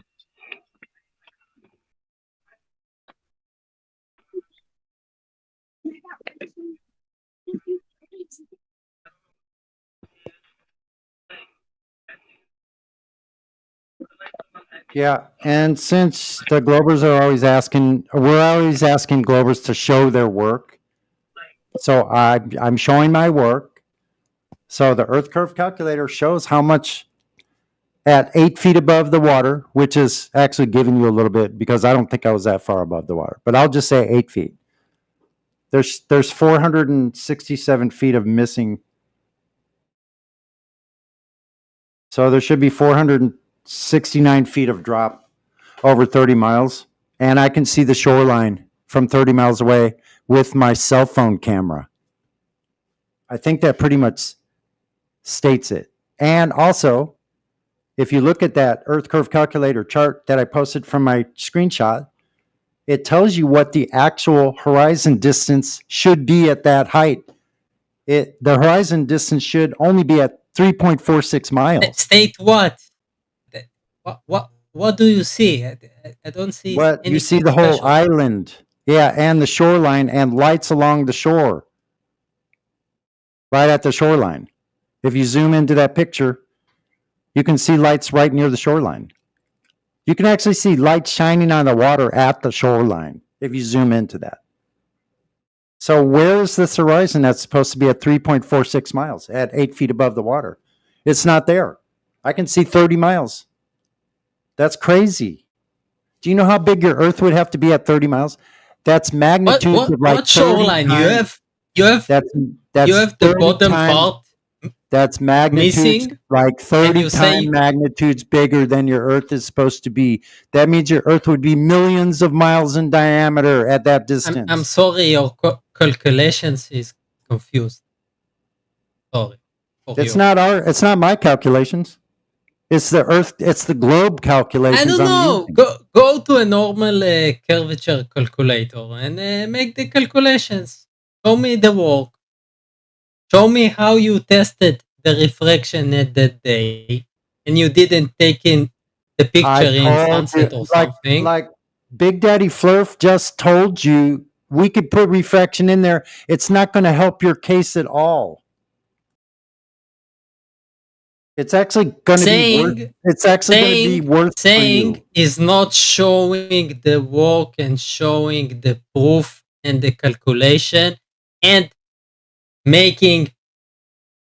Okay, you want to say you want. It's not our claim. You need to. Yeah, I'm sorry. It's always your claim.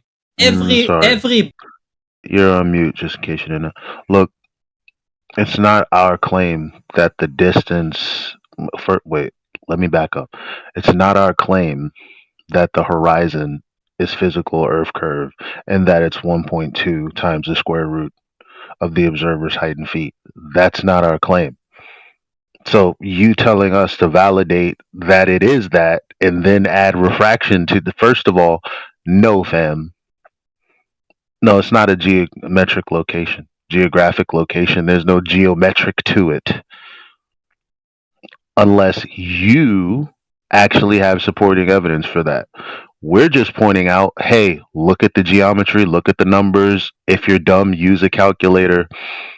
Just go to the beach. You can Google exactly what they say. This is what it is. This is how far it is. Based on this is how big it is. All you got to do is go, oh, yeah, let me check it out. No, it's not. That's it.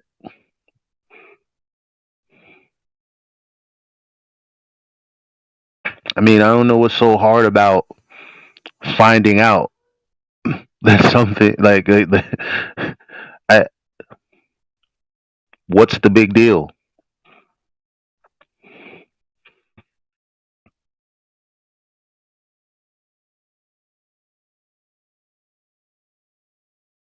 So you mute me because you know I will explain to you the right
Why is everybody Are we all silent? muted or something? You don't even care about Hazel?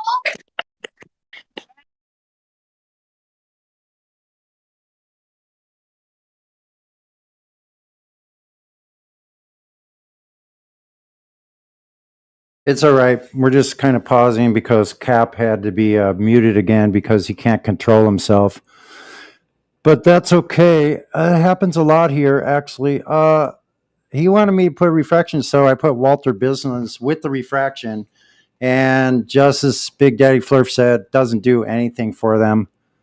If you look at that last screen I posted, I gave them like the maximum amount of refraction, and all it does is give them a target lift. Yes, of you of are not 10 able to use Listen, the right calculation. you weird fucking asshole. You're interrupting me time and time again. I was in the middle of talking. You gotta wait your fucking turn. If you can't wait, you're just a child. So listen, I put Walter Bislins, I put the maximum amount of refraction in there. So it only gives you a horizon lift of 5.5 feet. Doesn't help you with 496 feet of missing. You're done. Over and out. I rest my case, Your Honor. 500 feet missing sounds like they're judging something off of a plane of reference. We're talking about height. Yeah. Yeah, what are they using as a reference? Good point. They're using the horizontal as a reference, even with their refraction. They're still using the horizontal. Amazing.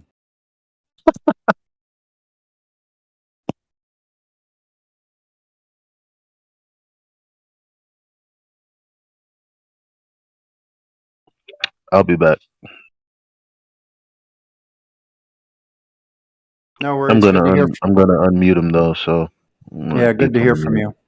Yeah, yeah, that's okay. We got other control methods. So yeah, I mean, I could slide that slider all the way, and it still wouldn't help you at all with 500 feet of missing. So, can you put the numbers in the chat with a picture from Walter Bislin so we can discuss the numbers? I already did it. People to blindly believe your shit. It's already in there at 24 minutes after the hour. It's not. It's right there at 24 minutes after the hour. I'm Sunny. I posted it at 24 minutes. You're just not looking in the right place. Maybe if you weren't so hot under the collar, you'd be able to find the live stream voice text. This is not a calculation. This is the final result. Show me formulas did you use? Oh, you're gonna have to get the Python code. It's open source at their website, and you can look at how he did the calculations. Yep. No, but there you go. Go to Walter Business site, and you can find all the information you need. It's a Glober take that a created fucking this. screenshot with the numbers. What are you that lazy that you cannot prove your own claims? No, it's just that you don't have cannot the take globe. a screenshot You don't for have the your globe life. you require. Are you that stupid? I'll just fucking mute you myself. You know, I can do it. Yeah. So you've shown time and time again you can't control yourself, and unfortunately, the reason you keep spouting off at the mouth is because you don't have the globe that's required, and you're angry about it. So you have what's called cognitive bias, cognitive dissonance. So Information, right? There's no need to be such an entitled asshole, right? If there's something lacking in the information that's provided, then you could just politely and kindly ask the person, would they be willing to grant you this request and post something that you feel is missing, right? You don't need to be an entitled asshole about it.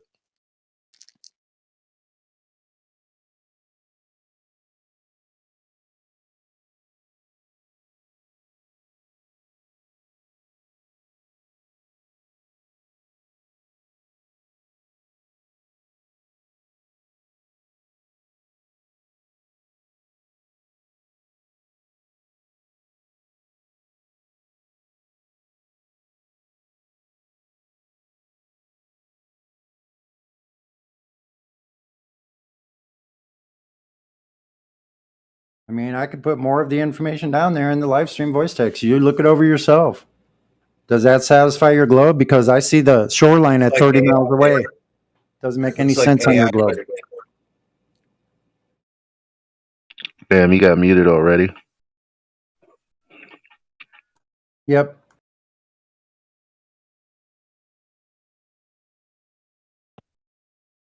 Well, unfortunately, I got to get going because I got some family obligations here. But I friend requested a couple of you because I'd love to hear more about this if you're willing. Tell me more about it. Absolutely. But yeah, I'd love to get some info if you. Yeah. Sorry, go ahead. If you want to hear more about it, just go. This is my recommendation because I'm on that panel. Nathan Oakley, 1980. Look at some of the O'Megley short videos he has up there. Nathan who? Oakley? Oakley. Oakley. Nathan Oakley. On 1980. Mm-hmm. He's on YouTube. I know it's hard to find stuff like that on YouTube. If you type it all in exactly as I said it, all together, Nathan Oakley, 1980, you'll find it. Will do. Well, cool. And that's basically the bare bones gist of it all. Right there in those short videos. Cool. Well, thanks, guys. Appreciate the info. Yeah. Also, well, if you already dipped, also if you haven't dipped yet, down below this live stream, there's topics A to Z. You can always look there as well. Okay. Thank you. You're quite welcome. Are we in 24/7 or politics? 24/7. Oh, okay. Yeah. So there's mad information down there. Oh yeah. It's kind of good to be back at home. Well, you didn't know where you were at? You just click on shit. No, I just look at the top and see where the most people are. Oh, I see. Okay, my bad. I'm just joking with you. Oh shit. Yeah, it doesn't really. I can't really tell which is which. I used to could tell by whether or not I had mod or not, but now I don't know. I gotta look. Actually look.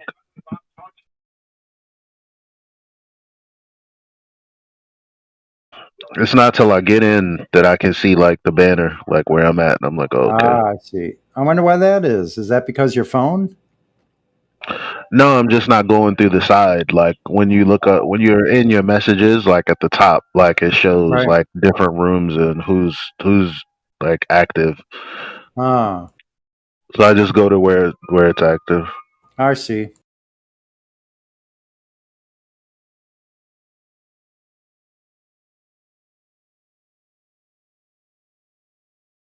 Yeah, so I mean, we can unmute Cap, but like, I don't know if we're going to get any further than we did with him. How many times has he been unmuted? Well, I had to mute him last time because he just keeps interrupting. So, I mean, he doesn't seem to understand that he's a guest here. Well, you have to understand, my friend, that interrupting and being loud and boisterous makes the earth curve underneath of you. Yeah, right?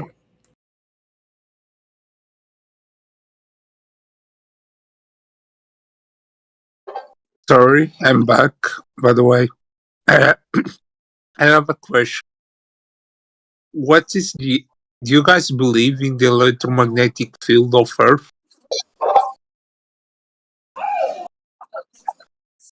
No, I don't think so. Yeah, I don't You think say you have, electromagnetic? yeah, I don't think you have to believe something if it can be measured.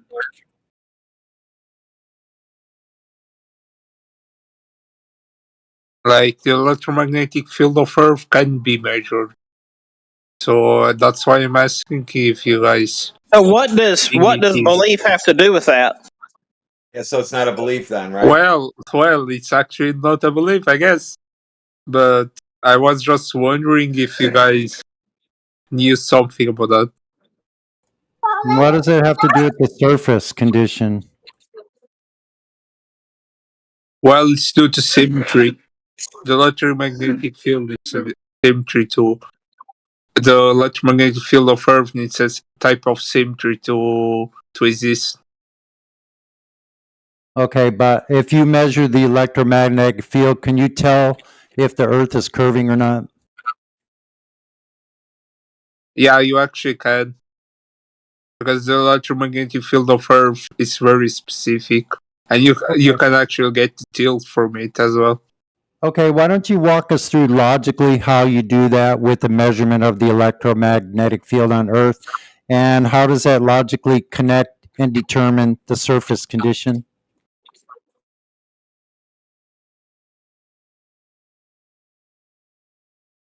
Due to the angle.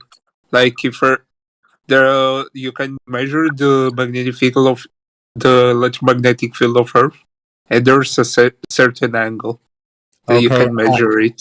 and how does that the certain angle, angle gives you the tilt and how of does the that globe. angle, and how does that angle or the tilt tell you that the surface is curving at a given rate? Due to symmetries, like there's a spherical symmetry that you must have to do the calculation of the electromagnetic field of Earth. There Oh, must so the have a curve. so the calculation has the Earth has the radius baked into it. Yeah, exactly. So that means you're presupposing the globe. Yeah, but that's the only way Yeah. that theory theory predicts the measurement that is done. Okay, so let me get this right. The first step in your logical sequence is first imagine that there's a globe there. That's the first step. No, the first step is to measure the electromagnetic field. Okay, Then you then you construct it. imagine that the Earth is a globe, and then you put the two together, right? Can you repeat the question? So first you measure the electromagnetic field and its tilt or whatever you said. Then you imagine that it's coming off of a globe. Yeah, exactly, because that's that's the most precise way to get the calculation right. Okay, so why would you have to imagine something if it were proven to be true? Like the electromagnetic field is one of the ways to prove the Earth is a globe. You already said that you already told us the second step is to imagine it's a globe. Not measure that it's a globe, imagine that it's a globe. So you didn't say anything about measuring it to be a globe.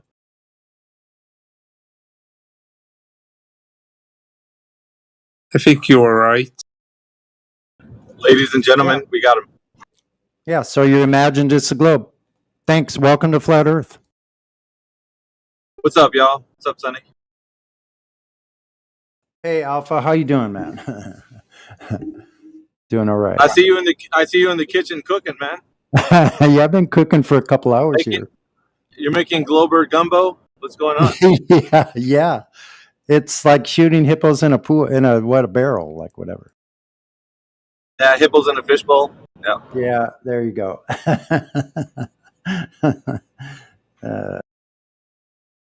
Yeah, I saw you on here last night. I had to leave early, but Yeah. By the way, I'm doing some spaces on X, and I'm highlighting this Discord. So for everybody that wants to know, that's what I've been doing on my days off. It's my second day working, so I work 4 days. I'm off like 3. So on my days off, I'm going to be doing spaces, and you guys can go on X and find me there. It's if you want to find my handle, it's at AV_overdrive, and then just link up there. Then whenever I go live, I'm going to be talking about what we talk about in here, but also funneling people to this place so we can get more traffic coming back into our server. yeah, that sounds great. You know, when you first mentioned that, I actually created an account on X and I followed you. So I'm already on there. Yeah, right on. But I just don't go on the X much. Like I don't use my phone that much. It's not the greatest device. But I did create an account and I followed you. And I followed a bunch of people that were already following you that I recognized from here as well. But I like the idea of you funneling them into here. It's great. Yeah. Hey, and Sunday morning, go ahead. I really enjoyed that Sunday morning, by the way, and I really like, you. Although I didn't hear all through the night, I just heard like Sunday morning, and I couldn't really partake because the wife and the kids were sleeping. But let me tell you something, I really enjoyed that. I really enjoyed how the Globies behaved themselves. I think that you got something really good there, man. Keep it up. And anybody that's hearing me talk about it, you need to do yourself a favor and go tune in the next time he's doing it. You're missing out, I promise you. Yeah, we're planning to do it. Like I said, this is my second day working. I got 2 more days, and then on my next 3 days off, I usually do it from Central Time in America, from anywhere from like 10 o'clock at night all the way to 6 in the morning. So those are the wee hours for us, the bewitching hours, if you will. So we have the X crowd, which is a very different group of people, but we're going to be showing them what 24/7 does in our style. We have a very unique style on what we've been doing because we've been doing it for a while. But I want to showcase that because I think we should be proud of what we've accomplished in our mission for truth. So if you guys are, a part of that, then everybody who shows up on X, I think it's like a stage basically. So there's only like 10 speakers. There's 1 host, 2 co-host positions. Lately, Parker Found has been a part of it. And I've been doing them in a series, kind of like episodes. We finished episode 4. It runs about 7 to 8 hours long. So anybody who jumps in and jumps out can be free to just do that like whenever they want to. But we're cataloging them. So now I'm trying to put little clickbait titles to each one of these. And they're being logged in my profile. So one thing that I really want to showcase is what we do at 24/7. And as far as X goes, I want to make sure that our presence is known as 24/7. So they're used to like other flat Earth arguments and such, but I think that we have something very unique, and that's why I want to. Everybody who's a part of 24/7 gets a part of like being showcasing like your arguing, debating styles, that sort of thing. Yeah, it sounds great. Actually, my X profile is Flat Earth at Sunny on the Plane. So, Sunny on the Plane. Yep.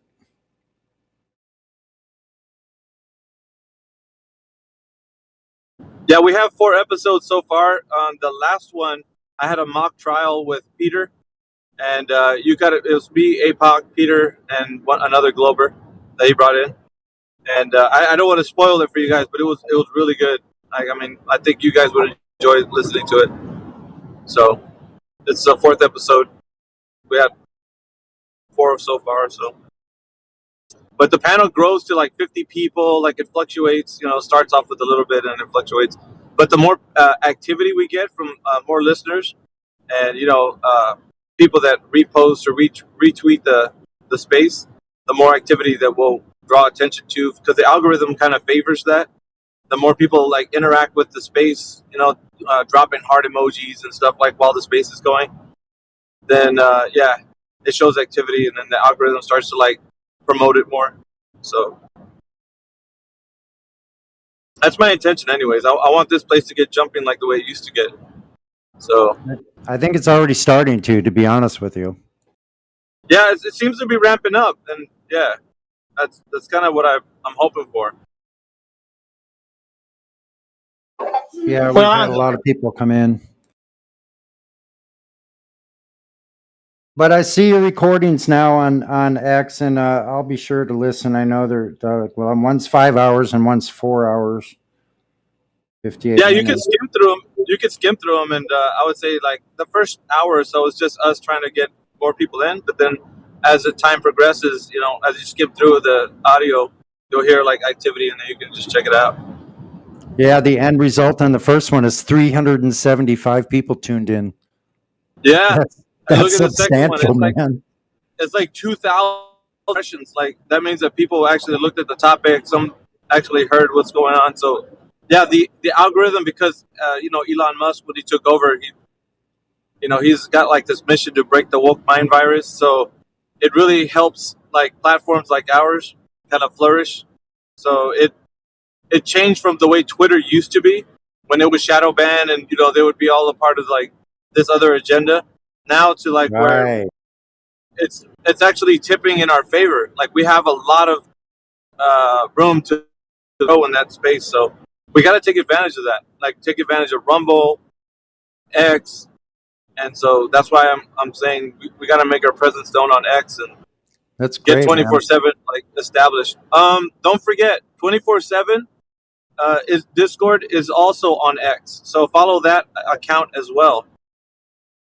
So there's an account for 24/7 Discord. I think Helio started it up, and I think Indio and all them, like we're a part of that. So don't forget to follow that one as well.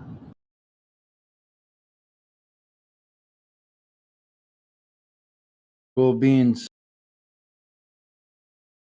Anyway, I'll just sit back. I'll let you guys kind of talk with the Globers. And Sonny, I just followed you, by the way, on there. So Yeah. Cool. As much as I hate to say it, we have got. I think we really need to be eyeing where we're going to land if either something happens to Discord or Discord does something to us. And so I think X, as of now, is not a terrible, at least, just even if it's just the first landing spot until we figure something else out. So Yeah. I think we all need, everybody listening needs to make sure they go follow AV, look for each of us who's on there and follow each other and help get that going.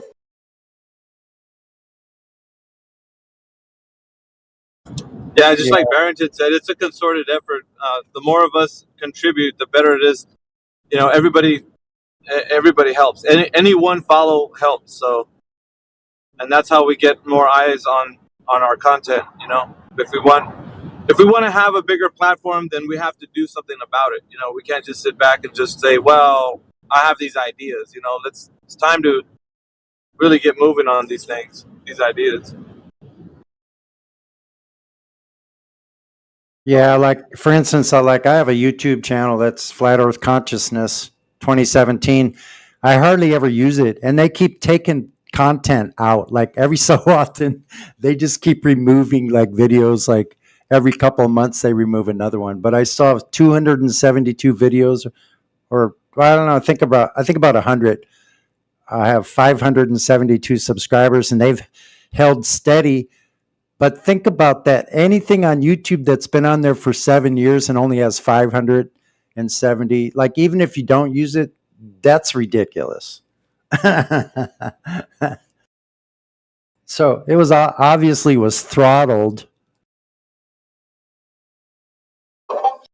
You made the censors mad.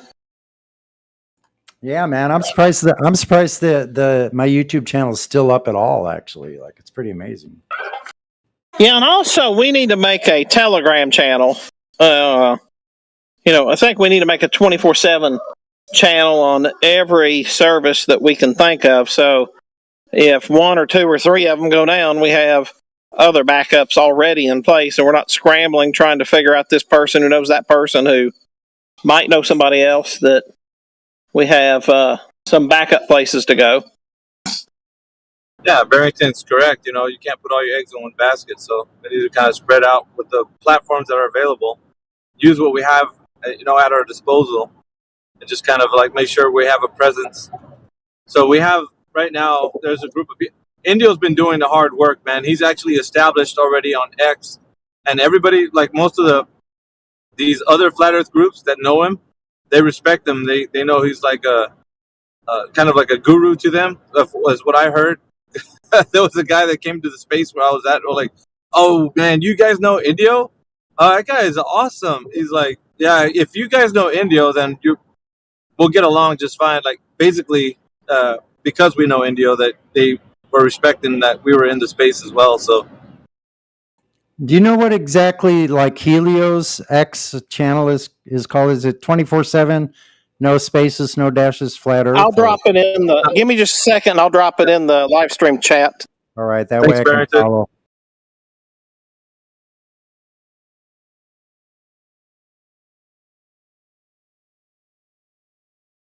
Yeah, on everybody's profile, usually what I did was I put the 24/7 Discord link on my profile. The very top when you go to my profile, the link to here is on there on X. So that if somebody like finds out the content that I'm putting out, they'll go to the top of my profile and they'll see the link to here. And then, hopefully it will funnel some traffic into here.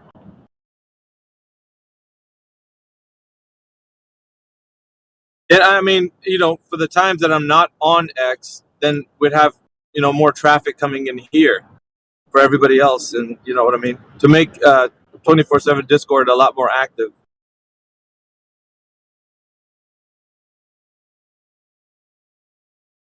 Hey, Sonny, disregard that first link I sent you and look at, or not sent you, but shared, and look at the second link instead.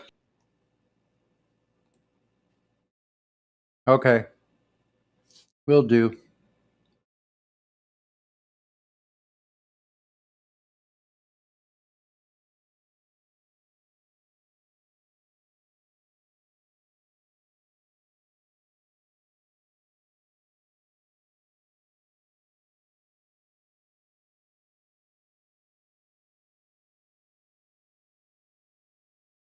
And one more second, and then I'll share your channel there, AV.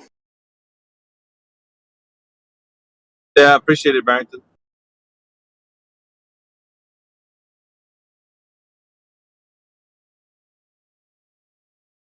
By the way, guys, what is the firmament?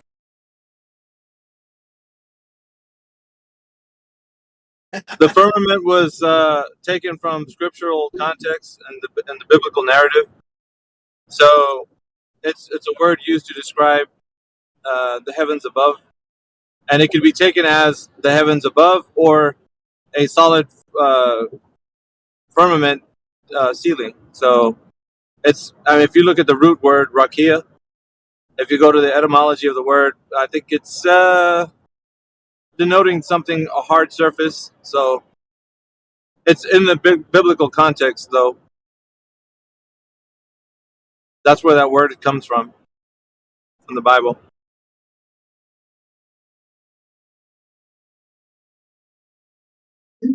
So, do you guys believe it or not?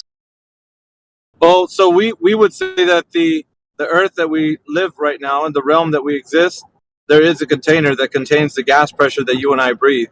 Because that's the only way that gas pressure can be attained, if you have a containment for the gas pressure. So whether or not it's a dome or some structure, we don't know what the actual shape of the structure is, but we can tell you most definitely it's contained. Because that would be the necessary antecedent for gas pressure, is a container. Something to contain the gas. And we have demonstrations of this, so we can follow up by saying the only way that you can have gas pressure is with a container. You cannot have gas pressure without a container. Does that make any sense, sir? Yes, like you guys have a reasoning. Personally, I think it's wrong. Personally, yeah, I'm but not you attacking don't anyone. have. Yeah, your incredulity doesn't stand to reason as logical, because you have to state how you say it's wrong. You can't just say, "Well, I don't like it. I think it's wrong." You basically just because you think it's wrong doesn't mean it's wrong. You have to provide evidence why it's wrong. So, what is your evidence why it's wrong, sir? My evidence is due to gravity. Like gravity is what makes the container. Sir, 1 second. Yeah, sir, 1 second. You're using a word like gravity. Do you know what it means? It can mean a lot of things. No, sir. It doesn't mean no, sir. No, sir. It doesn't mean a lot of things. What is the definition of gravity, sir? Definition of gravity right now, the most basic definition of gravity is that it curves space-time. That's the definition right now. Yeah, that's the Einsteinian theory of general relativity. So if you're going to talk about gravity, would you say, because we were talking about gas pressure, that the Einsteinian general relativity gravity is what's containing the gas pressure on Earth right now? Exactly. Okay, where is the demonstration of this, sir? I need you to show me how gravity bending and warping space-time is holding the gas in. Can you demonstrate that? The relativity is on basis of Newtonian mechanics. With the Newtonian mechanics, there is no relativity. No, sir. You're conflating Newton and Einstein. You can't do that. They're mutually exclusive. How is Einsteinian general relativity, bending and warping of space-time, the answer for containing gases, sir? They actually aren't. You can search for it. No, sir. The relativity was built by Newton. No, sir. You can't proceed forward. They're mutually exclusive, and one doesn't relate to the other. They're separate.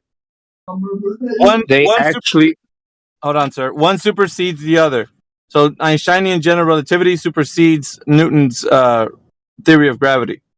So, therefore, I need you to produce a demonstration that bending and warping space-time contains gases. It can be used as a container. Do you have a demonstration, sir? I only have a demonstration for Newtonian mechanics. No, sir. We're not talking about Newtonian gravity, sir. We're talking about Einsteinian bending and warping of space-time.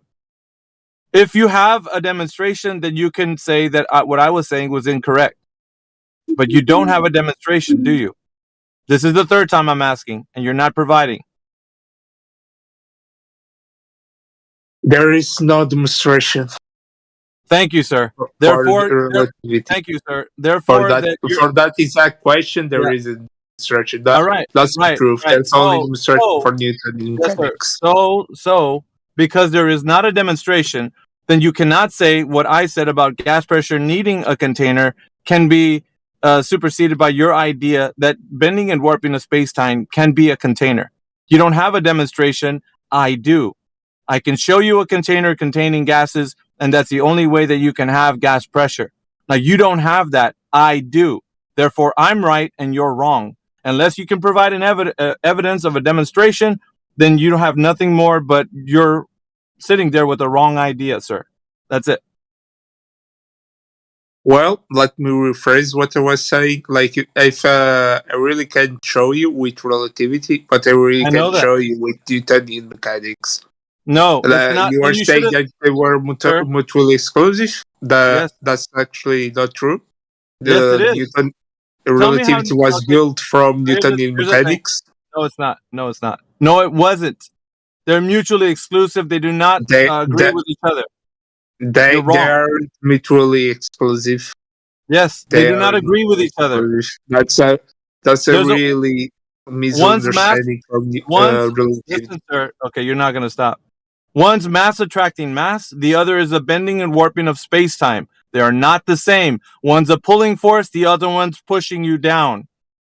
They're two very different, mutually exclusive theories. They're not the same. No, sir, you're incorrect. Yeah, and I'd like to add, if I might. Go ahead. By the way, Sonny, I'm sorry. I'm going to head out so you guys can continue. I'm just going to say good luck. All right. Thanks, man. Good to see you. Yeah, I want to ask IDK if he's still there. Do you know what the word superseded means? Sorry, can you repeat? The word superseded. No, I do not. Okay, so superseded means replaced. So Einstein's general relativity superseded Newtonian completely. It's no longer considered valid. So it's been superseded. That doesn't mean they're used together. That means it's been completely replaced in 1915 at the advent of general relativity. When Einstein proposed general relativity, it replaced Newtonian. That's actually not true. That's so not true that there's a modified Newtonian gravity theory going on to explain dark matter. That's how Well, untrue that statement is. I just posted 5 citations in the live stream voice text stating that it is true.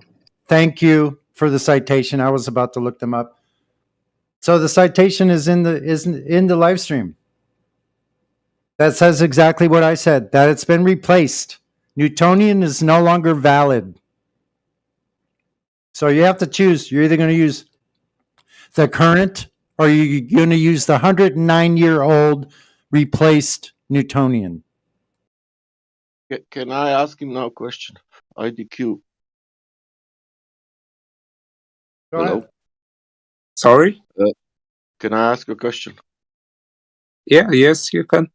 What do you think why these people calling themselves flat earthers? What is the main reason? Because they think Earth is flat. In which sense? That's what we see on the horizon. I think that's the principal thing, that because they see the horizon is flat, they think Earth is flat. No, that's not a reason. Then what is it? They make a measurements of the surface. They made a measurement of the surface, and there is no curving surface, only flat surface. There was a flat earther that did experiment with a laser that proved that Earth was wrong. There is 100 examples or 1,000 examples proving opposite what you are saying now. Which examples? The one that I start to post you one by one observation. I have at least 20. You want to see it? Yeah, you can show it. Okay. I will start to post it in the voice text chat. There is no measurable curvature in reality. You know, the Earth has the size. It must curve in some distance. It doesn't curve in any distance. Sorry, you were posting those proofs where? Were you posting it? I will post it in voice text chat. All right.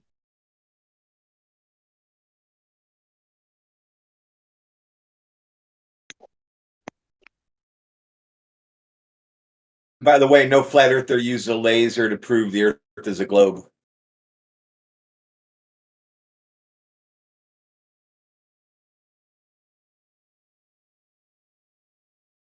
There's thousands of real observations against one Netflix movie, so you decide. Anyway, back to you go.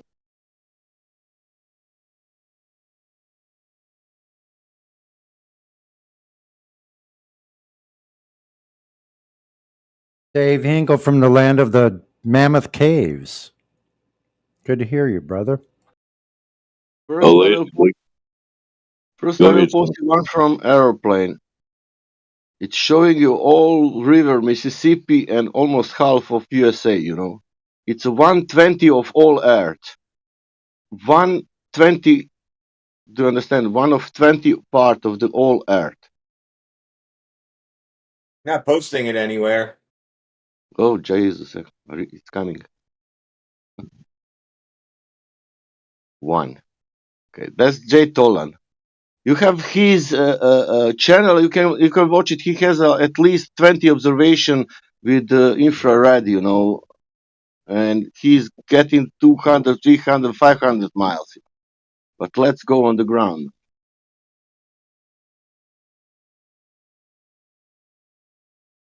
I was seeing what Green posted. Really, what I have to say about those articles, Green, is that they're really bad constructed. That's not what you learn in college at all. That's not what you learn at college at all. Like, using the words bullshit and abolishing that replaced, superseded Newton mechanics. It's not the good words to use. What happened with relativity and And Newton? what that has to do with this? What that gravity has to do with the surface? No, I was not talking about the surface right now. I was just But mentioning what let's Tim say was that you saying. are correct. Let's say that you are correct everything with the gravity, and what then? If gravity is symmetrical, and to have symmetry, the Earth must be a globe. That's all. How you will prove the gravity? Gravity can simply be proven by dropping a piece of paper and a piece of Okay. apple in a vacuum. Okay, if you drop the piece of paper or of anything, does that giving you the shape of the object where you are dropping? I'm going to repeat myself. If you drop a piece of paper and an apple in a Yeah, vacuum, if you drop they any fall at the same time. whatever you want to choose, if you drop in the air, does that giving you the shape on the object where that object will fall? The only thing that explains why the piece of paper and the apple falls at the same time are Newtonian Okay. laws. Okay. Can I ask you like this? Can surface be flat if I drop something in the air? Can surface be flat when you drop something in the air? That Yeah. doesn't have any correlation with Earth being flat or not. What have correlation is the fact that both the piece of paper and the apple drop at the same rate on a vacuum. Does throwing anything in the air will prove any shape? You can only use comparison to prove something. Can you prove the sphere if you drop something? You can prove the thing if you drop two things at the same time. If you drop two things in the same time, can you prove the sphere? Yes, you can prove the sphere if you drop two things at the same time in a vacuum. Okay, how? Okay, if I close the eyes, and Fred. down is the floor. If I close the eyes, I have two objects in my hand, and down is the floor, flat floor. That means if I drop that two things, the floor will become spherical. No, the floor is not becoming spherical. We have a model that predicts what is going to happen, and the model that I'm predicts asking what you, is if I going drop to happen is Newtonian mechanics. what will happen when you drop the things in the air? I know what will happen. I'm asking you that is that possible to happen if surface is flat? No, because Are you saying that two definition things that you in the guys air use to cannot drop fall? something Are you is saying? fixed Yeah. I need to interrupt you. I need to be clear. Are you saying if you drop two things in the air, they cannot fall on the flat surface? They cannot what? They cannot fall on the flat surface. In a vacuum, if they fall at the same time, I don't know where you're getting I'm at. not asking you about are they falling on the same time or different, rate. I'm asking you, is it possible that surface when you drop that object, is it possible that could be flat, or is it only possible that it's spherical when you drop two things? What I'm trying to say is that there's only one model to predict why they drop at the same rate. Okay. All right. Yeah, we get what you're trying to say. You're ignoring the question. So Sasha's asking. I'm simply not understanding. Listen, dude, stop for a minute. Sasha's asking is if you are on a demonstrably flat surface and you drop two objects, are they going to fall or are they not going to fall? Sorry, can you repeat? You are on a demonstrably flat surface, as in it measures flat, right? And you drop two objects, are they going to fall or will they not fall? They will fall. Will fall. So the surface, right? The geometry of the surface obviously isn't dependent. Right? It's not dependent on the geometry of the surface whether they fall or not. Right? No, that's what I was trying to say. Like they're actually dependent where the surface is going to fall, but because they drop at the same rate, right? And there's only one model that explains it, and it's with a globe. That's what I'm trying to say. Fascinating. Does that require the surface to be curved or flat? Does that require the surface to be curved or flat? It requires the surface to be curved. Jesus Christ! But we can have flat surfaces, right? We have flat surfaces. Do you agree there exists flat surfaces? Yeah. There's flat surface, right? Okay, and when we drop something above them, things fall, right? And they reach that surface, and then they stop. Impact. Sorry, repeat. So we can be on. We can be above one of those surfaces, right? You agreed. There's flat surfaces. Okay, so we can be on that flat surface, standing on it, right? And we can drop two objects at whatever rate they want to fall, right? At whatever rate they fall, right? They're going to proceed in a downward vector until they reach that surface, right? And they'll stop, right? Right. Okay, so that surface isn't curved, and the things fell. But why does it fall? You're saying because the surface is curved, but we can stand on flat surfaces and drop things and they fall.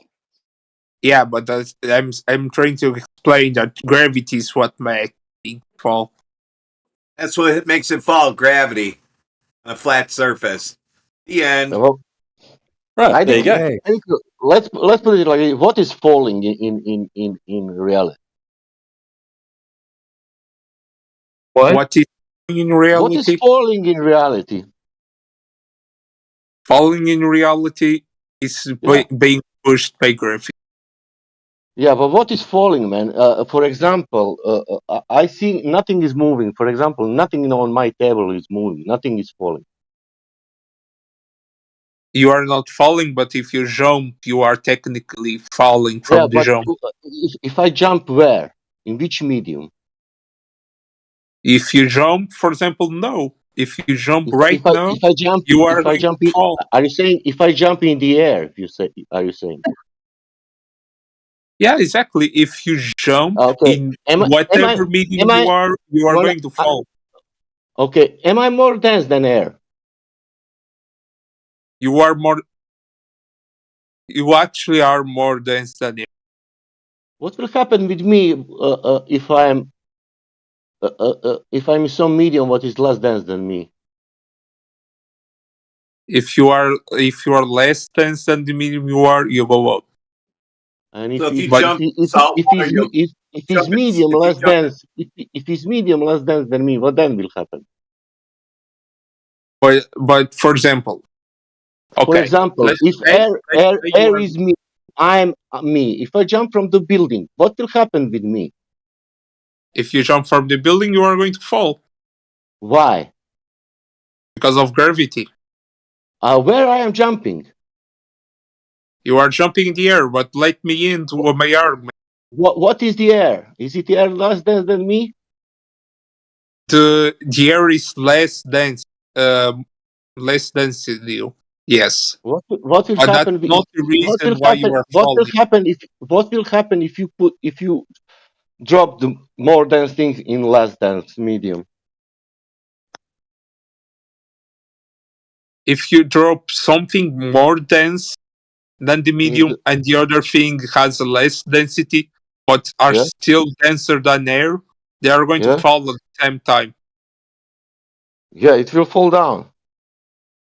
Yeah, but you didn't understand what I was saying. Like, if you have two You didn't listen what I am saying. What are you trying to say? Okay, let's be humans. You are a boy. You don't know anything about anything. But you know this. Do you know that outside is air? You know? All right. And you are more dense than air. And you know that every stuff is more dense because it will fall down.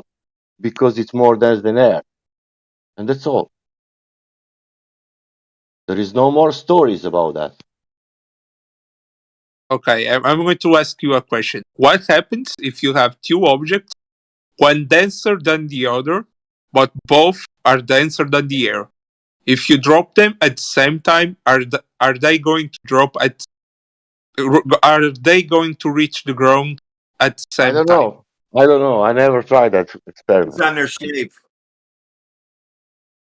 They are You said, actually going. you said dropping them in the air, so it depends on their shape, if they're aerodynamic or not. No. If you are two spheres, for example, two spheres, Man, two spheres.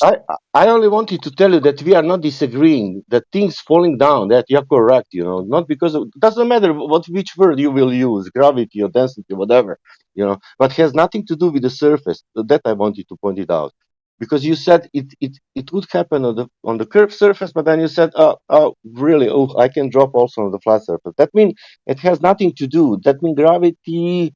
It's not even point of this survey. They have to do with gravity because there's a model behind it, and the only model that explains gravity must have Earth as a globe. And what is final? Yeah, the final result of gravity it's a globe. Is that correct? Sorry. The final result. How the space time keeps the water spherical? How what? Is it what? Does ocean curving? Yes. Yes. Where? Where is the ocean curving? It's in curving. It's a globe due to gravity. Yeah, but where? He's talking in On the circles. ground. We're just listening to two guys talk in circles. Yeah. We are just making circles. This isn't going nowhere. Well, Okay. it was pretty clear. You said where is it curving? Is the ocean Where is curving? it curving? On the surface of Earth. Earth is. Yeah. Could you tell us a location where it's curving, though? Could you a specific place? We can tell you locations where it's not curving. You can say the ocean is curving everywhere on the surface. Really? In reality? In my reality, that is. Did you check that? If I did check with a couple of experiments, I can check. Right now, I can check. I can tell you there is. You can type it on Google with your height. Let's say 2 meter height. You can see 3 miles. Yeah, I think that'd be a pretty good prediction for your model to make, right? Wouldn't it? I didn't understand what Sasha said, by the way. I tell you how big is this Earth, what you believe. With your size, let's say 6 foot size, you can see only 3 miles, not more. That is how big Earth is. Yes, exactly. Okay. That is with your, do you know that we see with 1 foot, we see 10 miles? Sorry, can you repeat? Okay. First is this. The heliocentric model, it's the size of heliocentric model is like that you with 6 foot height can see 3 miles. But we have observation with 1 foot height, we see 10 miles.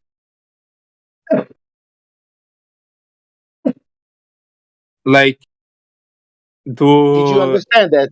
Did you understand first sentence? You are talking about height you are in, like the higher you are, the further you see. That's that's your question, right? Yeah, height above the sea level. Yeah. That's actually true to some extent. Like the higher you are, you're going to see further. Of course. I because of that I didn't go higher. I go lower. I went 6 times lower and we see further. No. If you go lower, you cannot see further. Do you want to see that observation? Sorry? Do you want to see that observation with 1 foot 10 miles? Are you going to show me? That's Yes. what I'm. Yes. It's there. People starting to post. Even I don't need to show you. There it is. Look, Sunny, it's posted. All right. Do you see that two oil rigs? One it's on 6 miles, and another is on 9 miles, and the sea it's behind. I'm still not understanding what you are trying to say. I'm telling you that your geometrical horizon for your heliocentric model with your height should to be on 3 miles. That horizon, it's with 1 foot observer height, it's 10 miles away, even maybe more. But let's give it 10 because that oil rig on the picture it's on 9.4 miles. Like the horizon that you are going to see, it actually depends on light. That's true, but I'm not understanding what you are trying to get at. Okay, I will tell you simply. The surface of the water, the ocean, what you see behind the oil rigs, you cannot see with this given size ball sphere. What you believe? You can see the horizon, like if you are further away from an object, like let's say an oil rig. Let's say you are really far away from an oil rig. You are going to see it under the horizon. That's one of the ways that you can prove the Earth is round. Man, if Earth is round, with that observation, that line should to be on 1.2 miles. I don't know the exact numbers. That's the thing. I think that's the problem because I don't know the exact numbers. Do you know what is the problem with you and with people like you? What is the problem? You don't know that numbers. That's the problem.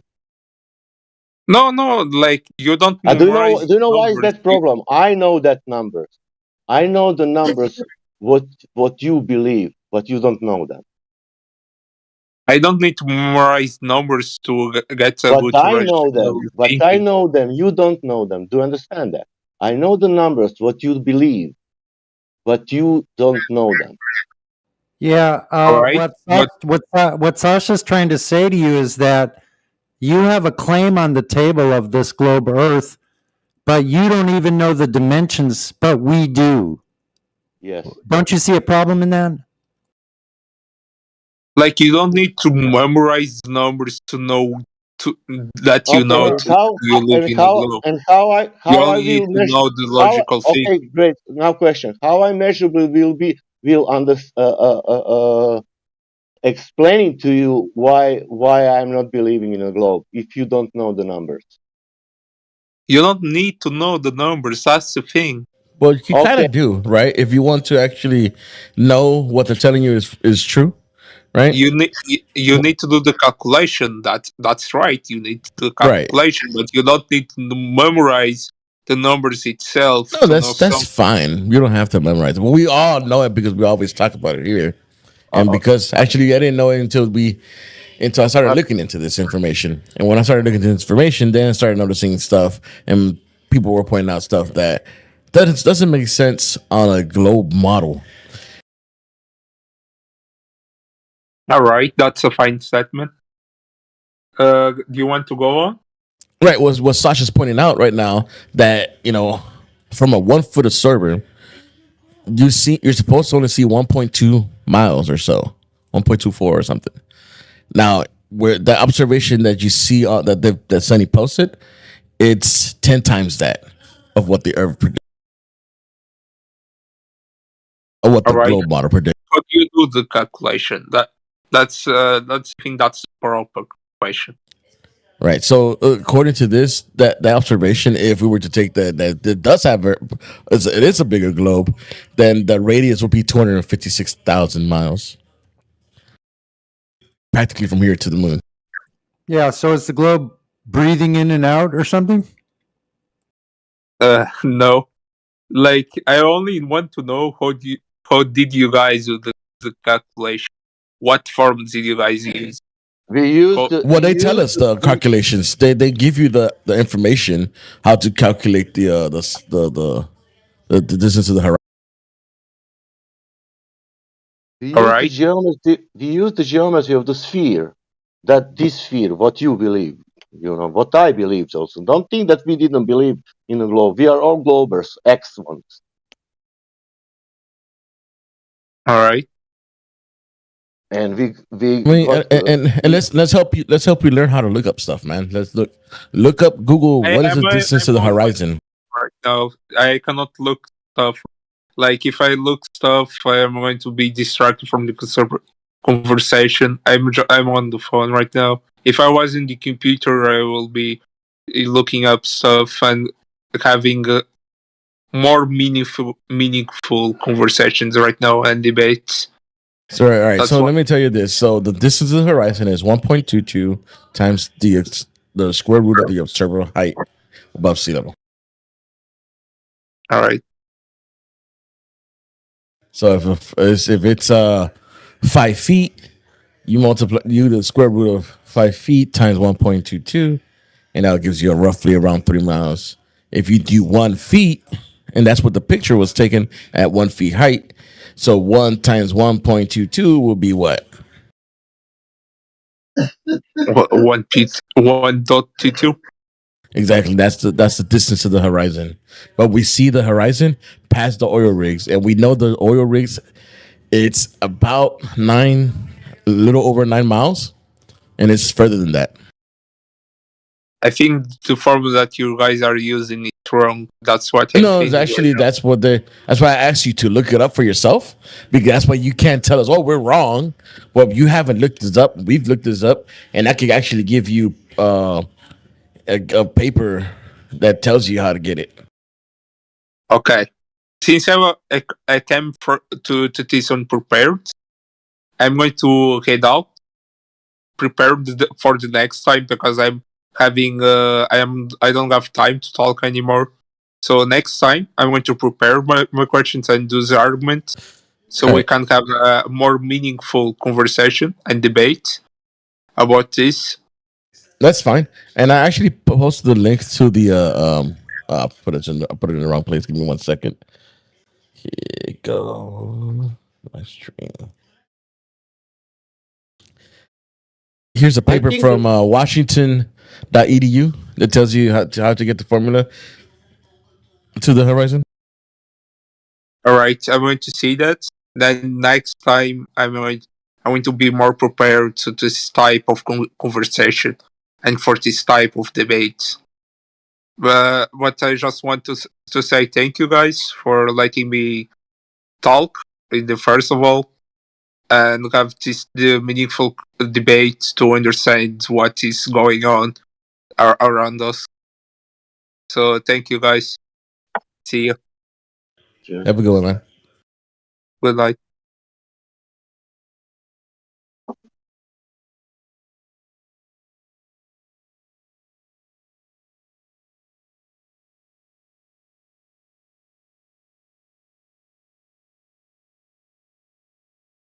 That's the first realization of a person coming to knowing that they're actually don't know much as they thought they knew.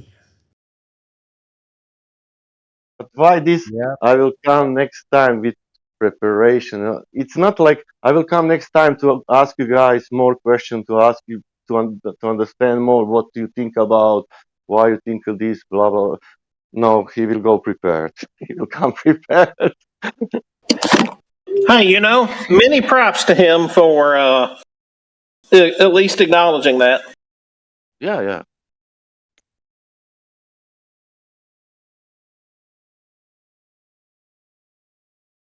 That was pretty much my thing when I first looked into it. I was like, huh, I didn't know as much as I thought I knew.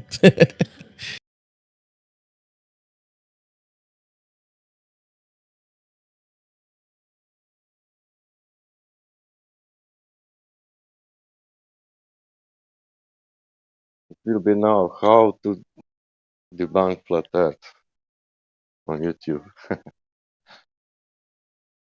The ones that usually become anti-flat earthers are the ones that they know because they know and they know. And they leave saying they know and we're wrong.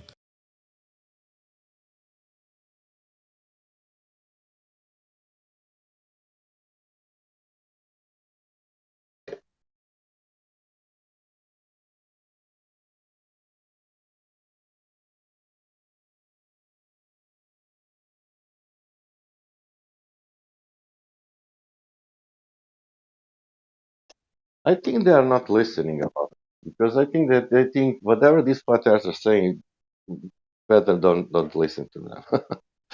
That's Right. why I they're not. mean, They I are not came thinking. when I came in the first time. I came in with the same idea. I don't.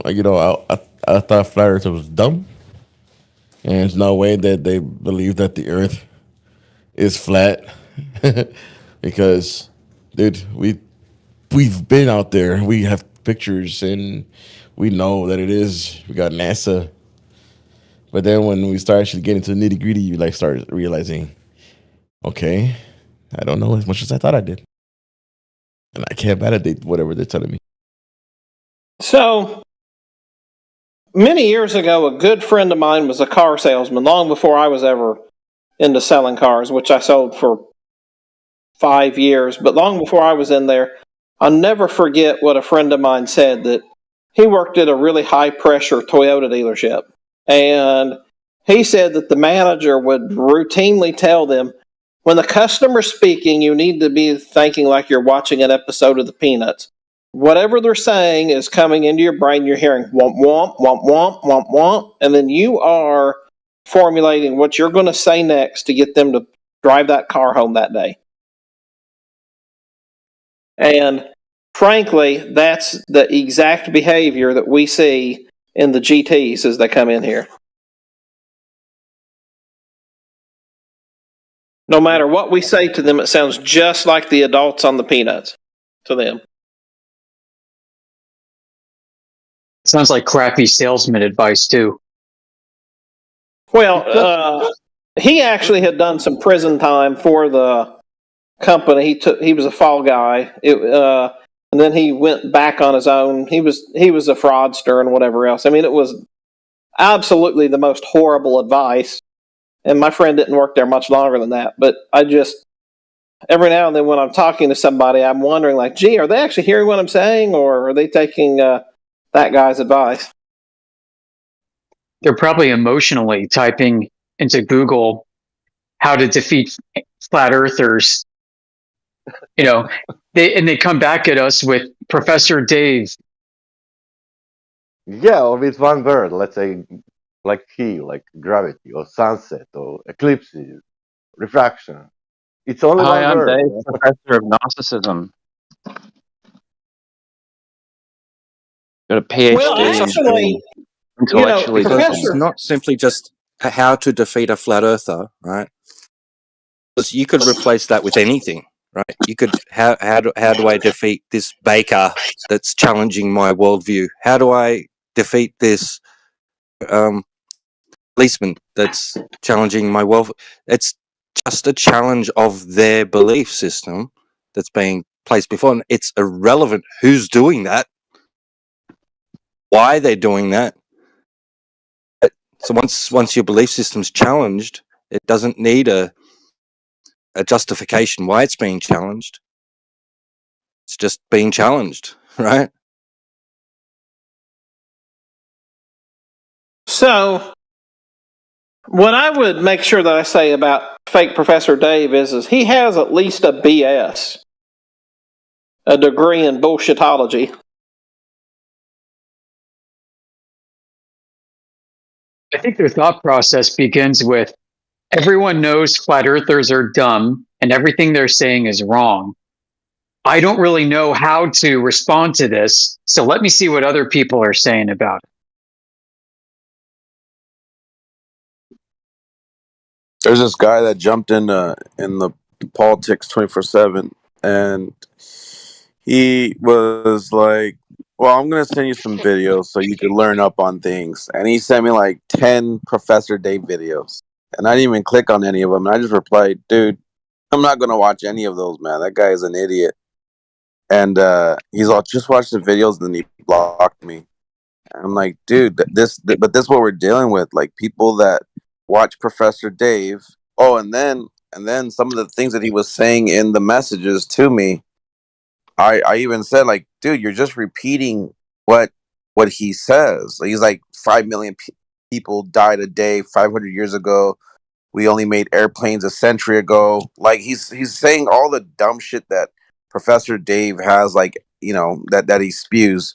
He's like, you're not in a video game. Like, I'm like, dude, I've heard Professor Dave say this a long time ago, and that's why I don't watch any of his videos no more, because all he does is just say dumb shit, and then for some reason somehow that validates everything else he's saying. It's like, dude, no one's falling for that anymore. But I had to just end up ending that conversation. Some of these guys think that we're legit uneducated at all, like we've been living inside a cave forever.